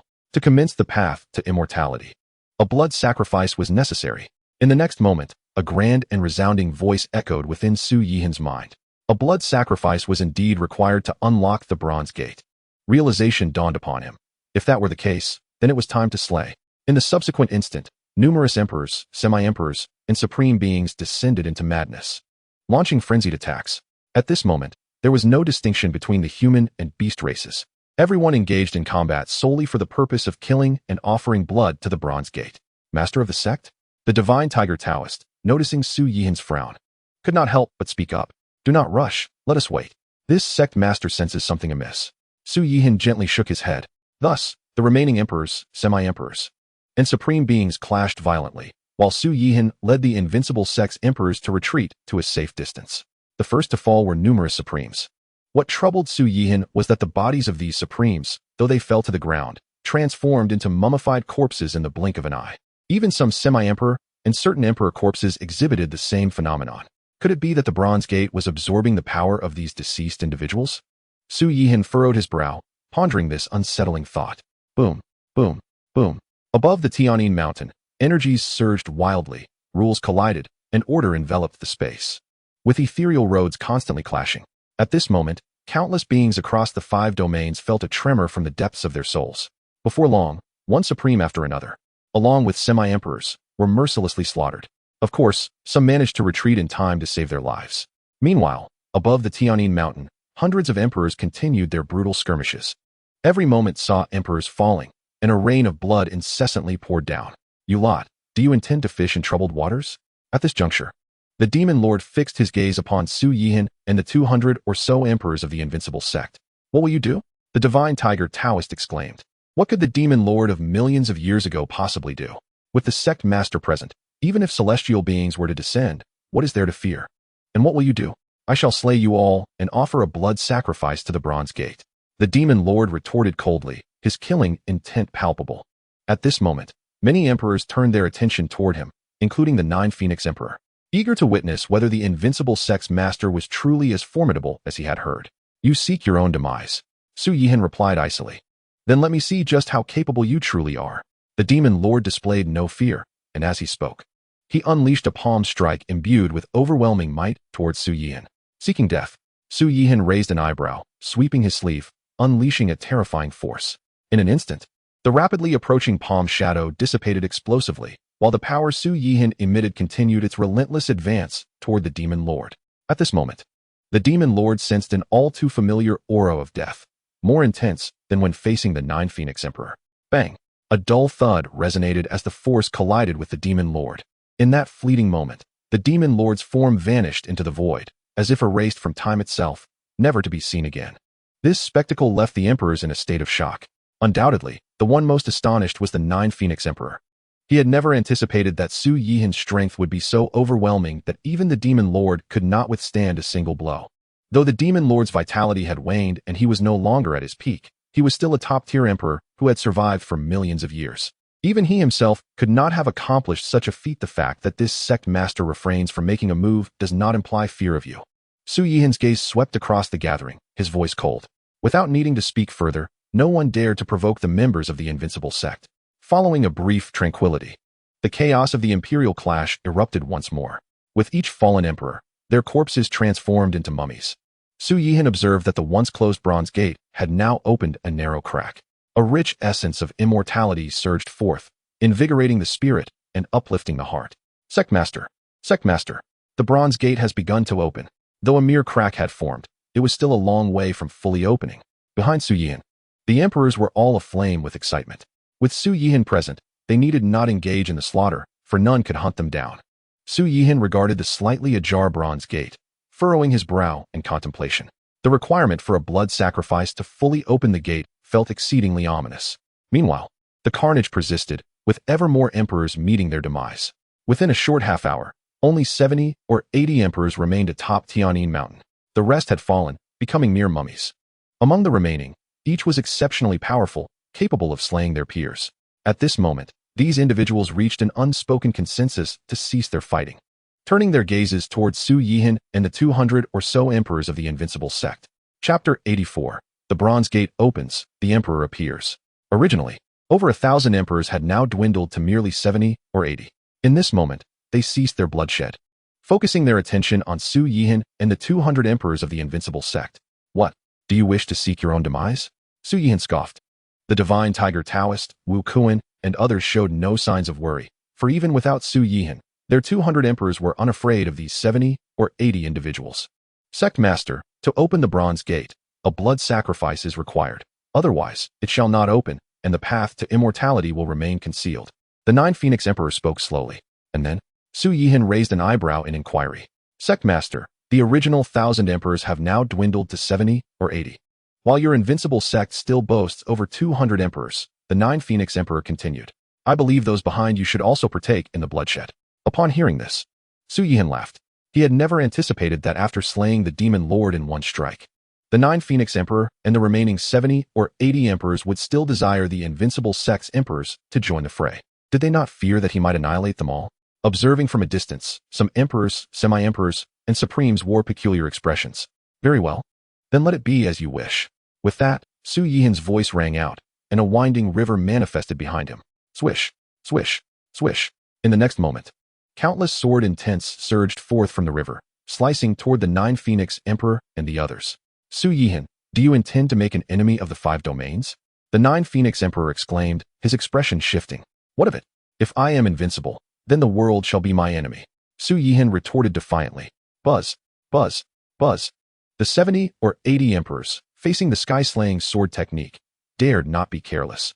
Various rules and orders manifested, and ethereal roads enveloped them for defense. Yet, this proved futile. No matter the rules or the ethereal paths, they crumbled before the sword intent of the river. In the blink of an eye, nearly half of the emperors were slain. This instilled profound terror in the remaining 40 or 50, prompting them to flee. Spatial confinement. Su Yihan spoke calmly. In that moment, despair enveloped the remaining emperors entirely. At this moment, they too had awakened to the realization of why they desired the participation of the Emperor of the Invincible Sect in the fray. Su Yihan. The expression of the 9 Phoenix Emperor darkened as he unleashed a furious roar, executing his most potent strike aimed at Su Yihan. The sword technique of Heaven's Slaughter. With a casual wave, Su Yihan's sword intent erupted forth. With a sharp sound, the sword intent of Heaven's Slaughter cleaved through the 9 Phoenix Emperor. This once mighty emperor, who had reigned over the 5 domains for countless millennia, was instantaneously vanquished by Su Yihan's strike. This spectacle left the previously retreating assembly of emperors, quasi-emperors, and supreme beings utterly astounded. So powerful, incalculably powerful. The strength of the Invincible Sect's leader was simply unfathomable. At this juncture, all 70 or 80 emperors had been obliterated, their remains reduced to desiccated corpses. The Bronze Gate, suspended in the firmament, had swung open entirely. In this moment, every gaze was fixated upon the Bronze Gate, including that of Su Yihan. Ha ha. After countless ages, I have finally awakened. Yet, the path to immortality has not manifested. Instead, a boisterous laughter emanated from within the Bronze Gate. Indeed, there is something amiss, Su Yihan mused inwardly. Meanwhile, over 200 emperors from the Invincible Sect, along with distant emperors, quasi-emperors, and supreme beings, furrowed their brows in concern. At that moment, a towering figure clad in azure emerged from within the Bronze Gate. Appearing to be in his 20s, this individual bore eyes that reflected the weight of time. Without sparing a glance at anyone else, he directed his gaze solely at Su Yihan. Your casual strike was capable of slaying 70 or 80 emperors. Your might is indeed formidable, the youth spoke slowly. Who are you? Su Yihan inquired, raising an eyebrow. Allow me to ponder my title. A look of reminiscence crossed the youth's face, and after a considerable pause, he finally uttered, I vaguely recall being referred to as the Emperor Lord. Emperor Lord? Among the emperors, I am deemed the Supreme One? Su Yihan's expression remained impassive. He had never encountered the term Emperor Lord before. The over 200 emperors of the Invincible Sect, along with the distant emperors, quasi-emperors, and supreme beings, were equally perplexed by this proclamation. However, the mere fact that the Emperor Lord could emerge from the Bronze Gate spoke volumes of his terrifying strength. The Emperor Lord began to speak, his voice imbued with a sense of age and coldness. In my era, which has long since faded into obscurity, it is understandable that you remain unaware of my existence. You have ensnared them in a grand formation, compelling them to slaughter one another to absorb their powers? Su Yihan inquired solemnly. Indeed, the Emperor Lord acknowledged with a nod, continuing, Alas, even combined, they are no match for you alone. So you intend to slay me? A smile flickered across Su Yihan's face, but it was laced with derision. Why not? The Emperor Lord retorted. It appears you possess a great deal of confidence in your abilities, Su Yihan remarked slowly. I have always been thus. The Emperor Lord asserted. Not even the celestial beings intimidate me. If that is the case, then you may strike, Su Yihan stated indifferently. The Emperor Lord inclined his head slightly, and in the next moment, a terrifying pressure erupted with cataclysmic force. Under this oppressive weight, even the mightiest emperors felt as insignificant as ants. Yet, Su Yihan, at the forefront, maintained a relaxed demeanor, a hint of disdain gracing his countenance. At that instant, the Emperor Lord raised his right hand, extending his index finger and slowly pointing. As he did so, a colossal finger, as if a pillar reaching the heavens, manifested above, exuding an aura of dread, descending towards Su Yihan. The might of this Emperor Lord was indeed terrifying. Even the emperors, in his presence, could only be regarded as mere insects, or perhaps even less than that. While Su Yihan had effortlessly slaughtered the emperors, it remained uncertain who was superior, he or the Emperor Lord. The emperors and quasi-emperors could not help but engage in hushed discussions. Su Yihan regarded the descending giant finger with an unwavering expression, a faint smirk playing on his lips. Behind him, the god tiger Daoist and others were tense, scarcely daring to breathe. Boom. In the next heartbeat, the colossal finger crashed down. However, it was halted 10 zhang away from Su Yihan, unable to descend any further. The god tiger Daoist, Ao Shui, Wu Kuan, and the others secretly exhaled in relief. Distant emperors, quasi-emperors, and supreme beings shared similar sentiments. The Emperor Lord, stationed in the heavens, furrowed his brow slightly, taken aback by how effortlessly Su Yihan had withstood his assault. Boom. In the following moment, the giant finger shattered. Su Yihan remarked nonchalantly, I have granted you an opportunity, but you are inadequate. Now, you shall receive a strike from your sect master. As the words left his lips, he carelessly unleashed a punch. Yet, the Emperor Lord's expression shifted dramatically. Chapter 85. A sword to annihilate the Emperor Lord. Su Yihan merely delivered a casual punch. The assembly of emperors, quasi-emperors, and supreme beings felt nothing amiss. However, the Emperor Lord's countenance changed dramatically. Upon the release of Su Yihan's punch, he was engulfed by a profound sense of impending death. This sensation was akin to facing an invincible emperor before even embarking on the path of cultivation, instilling within him a complete absence of resistance. No, it was even more terrifying than confronting an emperor. Yet, my realm is established. In the 5 domains, how could such a formidable being exist? Boom. The next instant, a thunderous explosion reverberated as the Emperor Lord's body exploded, leaving not even a trace of his remains. The architect of the grand formation that led to the demise of over 1,000 emperors had met his end in this manner, obliterated by Su Yihan's casual punch, leaving no bones behind. Sect Master, unparalleled in the world, slaying gods in his path and Buddhas in his way. The god tiger Daoist, as a loyal subordinate, roared in excitement. The remaining emperors quickly came to their senses and shouted in unison. From afar, distant emperors, quasi-emperors, and supreme beings directed their gazes towards the Bronze Gate. Su Yihan did likewise. The Bronze Gate had opened. The Emperor Lord lay dead. Logically, the path to immortality should have manifested. Yet, why was there no sign of movement?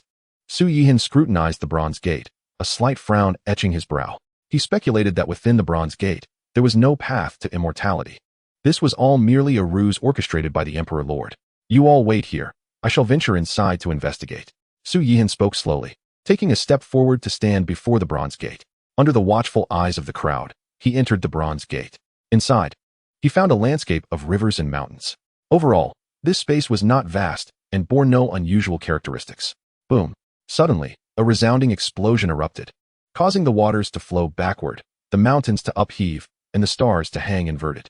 Simultaneously, Su Yihan felt a force attempting to refine him. Ha ha ha, Su Yihan. What you have slain is merely the decayed flesh of a being from eons past, and here lies my true lethal move. The voice of the Emperor Lord echoed. Subsequently, a solid yet distorted primordial spirit began to coalesce. Upon closer inspection, it was undoubtedly the Emperor Lord's essence. You wish to seize my body? Su Yihan raised an eyebrow and inquired. Indeed, the Emperor Lord's primordial spirit replied. The flesh has long since decayed. But with the absorption of so much power from the Emperors, if I can possess your body, I shall attain eternal life. Utterly laughable, Su Yihan coldly remarked. You aspire to seize control of the sect leader? Perhaps you should take a moment to reflect. The great soul array activate. The Emperor's divine essence let out a roar, fully channeling the power of the array. In an instant, Su Yihan felt the force exerted upon him intensify. Yet, that was all there was to it. What? The Emperor's divine essence was taken aback upon witnessing Su Yihan unharmed, and then he pushed the array's power to its utmost limit. However, no matter how he urged the formation, it proved futile. How could you possibly withstand the power of the array? For the first time, fear etched itself across the Emperor's face. Everything unfolded in stark contrast to his expectations, completely different. Merely a reflection of your weakness, Su Yihan stated indifferently, then snapped his fingers with a resounding crack. He uttered a single word, annihilate. In the next moment, an inexplicable force descended upon the Emperor's divine essence. What is happening? No, I shall not perish. I refuse to die. The Emperor's divine essence screamed in terror, yet could do nothing to prevent its rapid dissolution. Within mere breaths, the essence was entirely obliterated. The surrounding space began to collapse gradually. Upon witnessing this, Su Yihan flickered and vanished from sight. When he reappeared, he was already hovering above Tianyin Mountain. Gazing down, he noticed fine cracks appearing on the bronze door. Master, is the interior of the bronze door accessible? The divine tiger Taoist inquired anxiously upon seeing Su Yihan emerge. The eyes of the others swiftly turned to him as well. It is merely a moderately sized space where the Emperor had set up a grand array, seeking to refine the soul of this sect leader and seize control. Su Yihan succinctly explained. However, all present, including the divine tiger Taoist, were engulfed in disappointment. This dismay was not born from Su Yihan's survival, but rather from the absence of the ascension path. At this juncture, they had come to understand that everything that transpired today was a ruse orchestrated by the Emperor. A scheme that had cost the human race over 1,000 emperors, a loss of staggering proportions. Su Yihan's gaze swept across the individuals from the Yi family. The assembly of emperors from the Yi family, including Yi Fantian, had perished in the battle. Yi Fantian had been slain by the hands of the 9 Phoenix Emperor. Upon noticing Su Yihan's attention upon them, fear gripped them. Yet, before they could utter a word, a torrent of sword intent surged forth. In an instant, the Yi family members were decimated. Meanwhile, the bronze door lay utterly shattered. Let us depart for the southern region, Su Yihan spoke slowly. Yes. The 200 or so emperors of the Invincible Sect responded in unison. Subsequently, under Su Yihan's leadership, they set forth towards the southern region. The remaining individuals quickly dispersed. Within the plaza of the Invincible Sect, Su Yihan addressed the gathered crowd. Though the ascension path has not yet manifested, it shall one day. There is no need for haste. Focus on your cultivation. He continued. Moreover, given the cultivation environment of the Invincible Sect, the possibility of attaining immortality is not to be dismissed. Yes, master. The crowd clasped their fists and soon departed. Only Su Yihan remained in the plaza. A perceptive maid brought forth a pot of tea and set it on the stone table. Su Yihan retrieved some enlightenment tea leaves, placed them in a cup, and began to brew. Before long, a rich aroma wafted through the plaza. Su Yihan savored the tea in silence, his heart remarkably tranquil. Unbeknownst to him, nightfall descended. As time passed, the system's prompt resonated within his mind. Ding. Daily sign-in opportunity refreshed. Congratulations, host. You have gained 1 sign-in chance. Would you like to sign in immediately? Sign in, Su Yihan replied. Ding. Consumed 1 sign-in opportunity. Beginning sign-in process. Ding. Sign-in successful. Congratulations, host. You have obtained a top-tier immortal artifact, the absolute immortal sword. Another top-tier immortal artifact, and one of the 4 swords of extermination. With this, I now possess 2 of the 4 swords of extermination, Su Yihan mused. If I can also acquire the sword of slaughtering immortals, the sword of trapping immortals, and the extermination formation diagram, I will be able to set up the extermination formation. Of course, with my unparalleled cultivation, both immortal artifacts and techniques are merely embellishments, non-essential, yet desirable. Days passed, and all disciples of the Invincible Sect engaged in fervent cultivation, striving to ascend to the peak of quasi-emperor status and receive the heavenly heart mark from the sect leader, thereby attaining true emperorhood. Thus, 5 years swiftly elapsed. Chapter 86. 5 years later, 5,000 emperors. In the span of 5 years, Su Yihan had signed in over 1,500 times. amassing a wealth of heavenly materials and treasures, divine weapons, and immortal scriptures. The number of immortal medicines alone exceeded a dozen. Naturally, he had also acquired the heavenly heart mark countless times. Over these 5 years, the strength of the Invincible Sect experienced rapid growth. To speak of emperors alone, their numbers exceeded 5,000. Presently, even the gatekeepers of the Invincible Sect were 2 black dogs of the Emperor realm. Moreover, during these 5 years, the Invincible Sect underwent several upgrades. It now occupied not just the Tiandao mountain range, but a significant portion of the southern region. Within the sect, the spiritual energy was as dense as a tangible substance, with countless secret realms. Compared to the Invincible Sect, other sects in the 5 domains resembled mere slums. This reality led to every talented individual yearning to join the Invincible Sect. Even if it meant becoming an outer disciple or a mere servant disciple, they willingly accepted. The sect's development left those who had previously tested their merits and departed with regret, lamenting their choices. Yet, no matter how deep their regret or desire to return, the Invincible Sect would not accept them. Master, Nuan has come to see you. At this moment, little Nuan rode in on a bloodied xianxia. With the now Emperor realm, Xiaoqing coiled around her arm. 5 years had passed, yet Nuan still appeared as a 3 or 4-year-old child, her personality unchanged, carefree, untroubled, and devoid of worries. It seemed that due to the Empress's Dao fruit, she was destined to maintain this appearance. Nuan, have you been diligently cultivating? Su Yihan asked with a gentle smile. Master, Nuan has long since become an emperor. I have reached my peak. What more is there to cultivate? Nuan pouted, furrowing her brow. You. Su Yihan replied helplessly, look at your junior brother. Over the past 5 years, he has never slackened for a moment. By now, you may not even be his match. Humph, master, that fellow Shi Huang only knows how to cultivate and doesn't play with Nuan. He's just a blockhead. Nuan crossed her waist, asserting, but you are mistaken, master. Junior brother is still no match for Nuan. Su Yihan was taken aback by her words. Although Shi Huang remained in the Emperor realm, his combat prowess far surpassed that of an ordinary emperor. Even the Demon Lord and the 9 Phoenix Emperor were no match for him, and he could already be regarded as a worldly immortal. There were dozens of individuals in the Invincible Sect with similar circumstances, and now, Nuan claimed that Shi Huang was not her opponent. This was truly astonishing. Seeing Su Yihan's expression, Nuan pouted, Master, do you think Nuan is deceiving you? Su Yihan wished to nod in agreement, but, upon seeing her demeanor, shook his head and said, No, Master believes in Nuan. Humph, Master clearly does not believe me, yet you still try to deceive Nuan. A child who lies is not a good child. Su Yihan's lips twitched in exasperation. Before she could utter a word, the little girl piped up, Master, it has been 5 years. When shall we ascend to the immortal realm? The little girl could hardly contain her excitement. What is your urgent desire to reach the immortal realm? Su Yihan mused inwardly, furrowing her brow. So many people yearn to go to the immortal realm. It must be far more delightful than the 5 domains. The little girl replied earnestly. Su Yihan, still frowning, speculated whether the reincarnation empress had influenced the child. Although she had vanquished the empress in a past life, it had allowed her the acquisition of the reincarnation celestial scriptures, perfectly attuned to her essence. 5 years had passed, and the empress's power must have surged tremendously. She could only wonder how far it had escalated. Yet, Su Yihan felt no genuine concern. No matter how powerful the empress became, she could never surpass the ancestral dragon.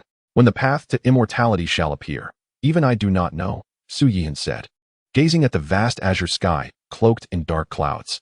Suddenly, it struck her that perhaps she could proactively seek out the path or inquire with the system. System, do you know when the path to immortality will manifest? Su Yihan inquired within her mind. Ding. The path to immortality can appear at any moment.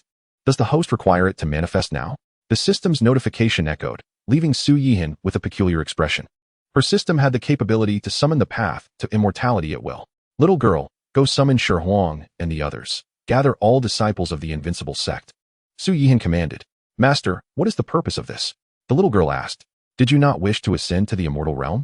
I shall now open the path to immortality for us to embark on our journey. Su Yihan replied with a smile. Master, is that truly the case? The little girl exclaimed, bouncing with glee. Of course it is true, Su Yihan assured her. When have I ever deceived you? Before she could finish her sentence, the little girl had vanished, leaving Su Yihan, the bloodthirsty xianxia, and Xiaoqing exchanging glances. You two shall henceforth closely accompany the little girl and protect her well. This sect leader shall never mistreat you. Should she suffer even the slightest harm, you need not live on, Su Yihan declared solemnly, gazing at the bloodthirsty xianxia and Xiaoqing. Rest assured, sect leader, we shall protect the young lady without fail. Xiaoqing exclaimed eagerly. Indeed, I too am committed, bloodthirsty Xianxia affirmed. Su Yihan nodded slightly. Before long, the little girl returned, accompanied by Shi Huang, Shen Tiger, Wu Kuan, and over 5,000 other emperors. In 5 years, not only had the number of emperors in the Invincible Sect soared to over 5,000, but the disciples had also reached a staggering 1 million. The Invincible Sect had grown into a colossal entity, unmatched by any force in the 5 domains. Of course, among the 5,000 emperors, many had originally been emperors themselves before joining the Invincible Sect. Greetings, sect leader, master. The 5,000 emperors bowed in unison, their expressions filled with utmost reverence. Devoid of any semblance of arrogance. There is no need for excessive formality. Su Yihan waved her hand, then continued. Has the little girl informed you of the purpose for which I summoned you? Master, my sister has indeed briefed us, Shi Huang replied. Shen Tiger, Han Lin, Wu Kuan, and the others nodded slightly, each face betraying an uncontainable excitement. The sect leader had knowledge of the path to immortality. After 5 years, it was finally set to be unveiled. How could they not be thrilled? Su Yihan nodded gently and communicated with the system in her mind. System, let the path to immortality appear, she commanded. Ding. The path to immortality is about to manifest. As the system's announcement resonated in her mind, the once overcast sky erupted with lightning and thunder, dark clouds swirling ominously. In the next moment, a beam of golden light pierced through the clouds, cascading downward. The path to immortality. It's truly the path to immortality. Shen Tiger, Chun Haimu, and Emperor Liahua exclaimed, their excitement palpable as they beheld the celestial phenomenon. Su Yihan watched the spectacle above with an impassive expression. With her invincible cultivation, even in the immortal realm, she remained unparalleled, leaving her with little to fear. Buzz, buzz, buzz. In the next instant, ripples surged through the space above the Invincible Sect as emperors appeared one after another. They gazed with rapturous anticipation at the unfolding marvel in the sky. The last time the bronze door manifested, it had resulted in the demise of hundreds of emperors, ultimately revealed to be the scheme of the emperor. Now, they could sense that the path to immortality had genuinely emerged. Esteemed ones, the path to immortality has appeared. This sect leader shall not monopolize it. All may enter. Su Yihan spoke slowly, alleviating the concerns of the emperors. Thank you, Invincible Sect leader. They all clasped their fists in gratitude. Should Su Yihan have denied them entry, they would have had no recourse. With the advent of the path to immortality, the 5 domains erupted in fervor once more. Just then, the sky was flooded with blinding golden radiance as the path opened. All the emperors were exhilarated. However, Su Yihan and the thousands of emperors of the Invincible Sect remained still, while the human emperors hesitated to step onto the path first. Buzz, buzz, buzz. Yet in the next moment, ripples coursed through the space, and dozens of dark sovereigns emerged, heading toward the path. The dark sovereigns, indeed. The emperors murmured, recalling how the Invincible Sect leader had slain over 100 dark sovereigns, yet it seemed there were still more to contend with. You filthy rats lurking in the shadows. Do you also wish to tread the path to immortality? Su Yihan spoke coldly, and in the next instant, the great river sword technique was unleashed. Waves of sword intent surged forth, targeting the dark sovereigns. Screams and curses echoed as chaos ensued. But at that moment, a flash of golden light bolted forth with lightning speed toward the path. Revered Buddha, you have finally arrived. Su Yihan's lips curled into a smile. With a mere thought, the chaos bell appeared before the path, obstructing the golden light's advance. Su Yihan, I have no desire to be your enemy. The Buddha's furious roar resonated. While you wish to avoid conflict with me, I am determined to vanquish you. Su Yihan replied coldly. As her words fell, she flipped her palm, summoning the exquisite sword. Heaven-slaying sword technique. Su Yihan declared icily as the exquisite sword descended. In the next moment, a cataclysmic sword radiance erupted, exuding an aura capable of annihilating heaven and earth, striking the Thunder Sound Buddha temple in an instant. Boom, boom, boom. The ground shook with a terrifying force that swept across the celestial expanse. When calm prevailed once more, the Thunder Sound Buddha temple crumbled into dust, leaving no trace of the Buddha within. The dark sovereigns disintegrated into nothingness, not even a speck of dust remaining. The human emperors were left in shock. Among them, 2 or 3 had witnessed the previous confrontation between Su Yihan and the Buddha. Initially, they believed the Buddha could escape Su Yihan's grasp. Even if his power did not match hers, it could not be vastly inferior. Yet now, they recognized the chasm of disparity between them was immense. After a brief wait, aside from the occasional appearance of a human emperor, no others emerged. With a decisive step, Su Yihan emerged amidst the vast expanse of the heavens. In that moment, all gazes were drawn towards him. A multitude of sovereign figures, alongside the formidable army of thousands of emperors from the Invincible Sect, as well as its cohort of quasi-emperors and supreme beings, along with hundreds of thousands of disciples, stood in rapt attention. Since you have chosen to pledge yourselves to the Invincible Sect, even if it leads to the celestial realm, this sect leader shall guide you. Su Yihan spoke slowly. Then, with a mere thought, an inexplicable force radiated from him, enveloping the entirety of the southern wilderness in an instant. A thunderous roar echoed across the 5 domains as the vast southern wilderness began to ascend into the skies, rapidly diminishing in size during this transformation. At this moment, everyone was left in stunned disbelief. The leader of the Invincible Sect was poised to carry the countless beings of the southern wilderness upon the path to immortality, into the celestial realm. Before long, the southern wilderness had shrunk to the size of a palm, resting in Su Yihan's hand. After casting a glance at the 4 domains, he was the first to step onto the path of immortality, followed closely by thousands of emperors. As they entered, some quasi-emperors and supreme beings sought to follow, only to be repelled by the path of immortality. Soon after, the path vanished from sight.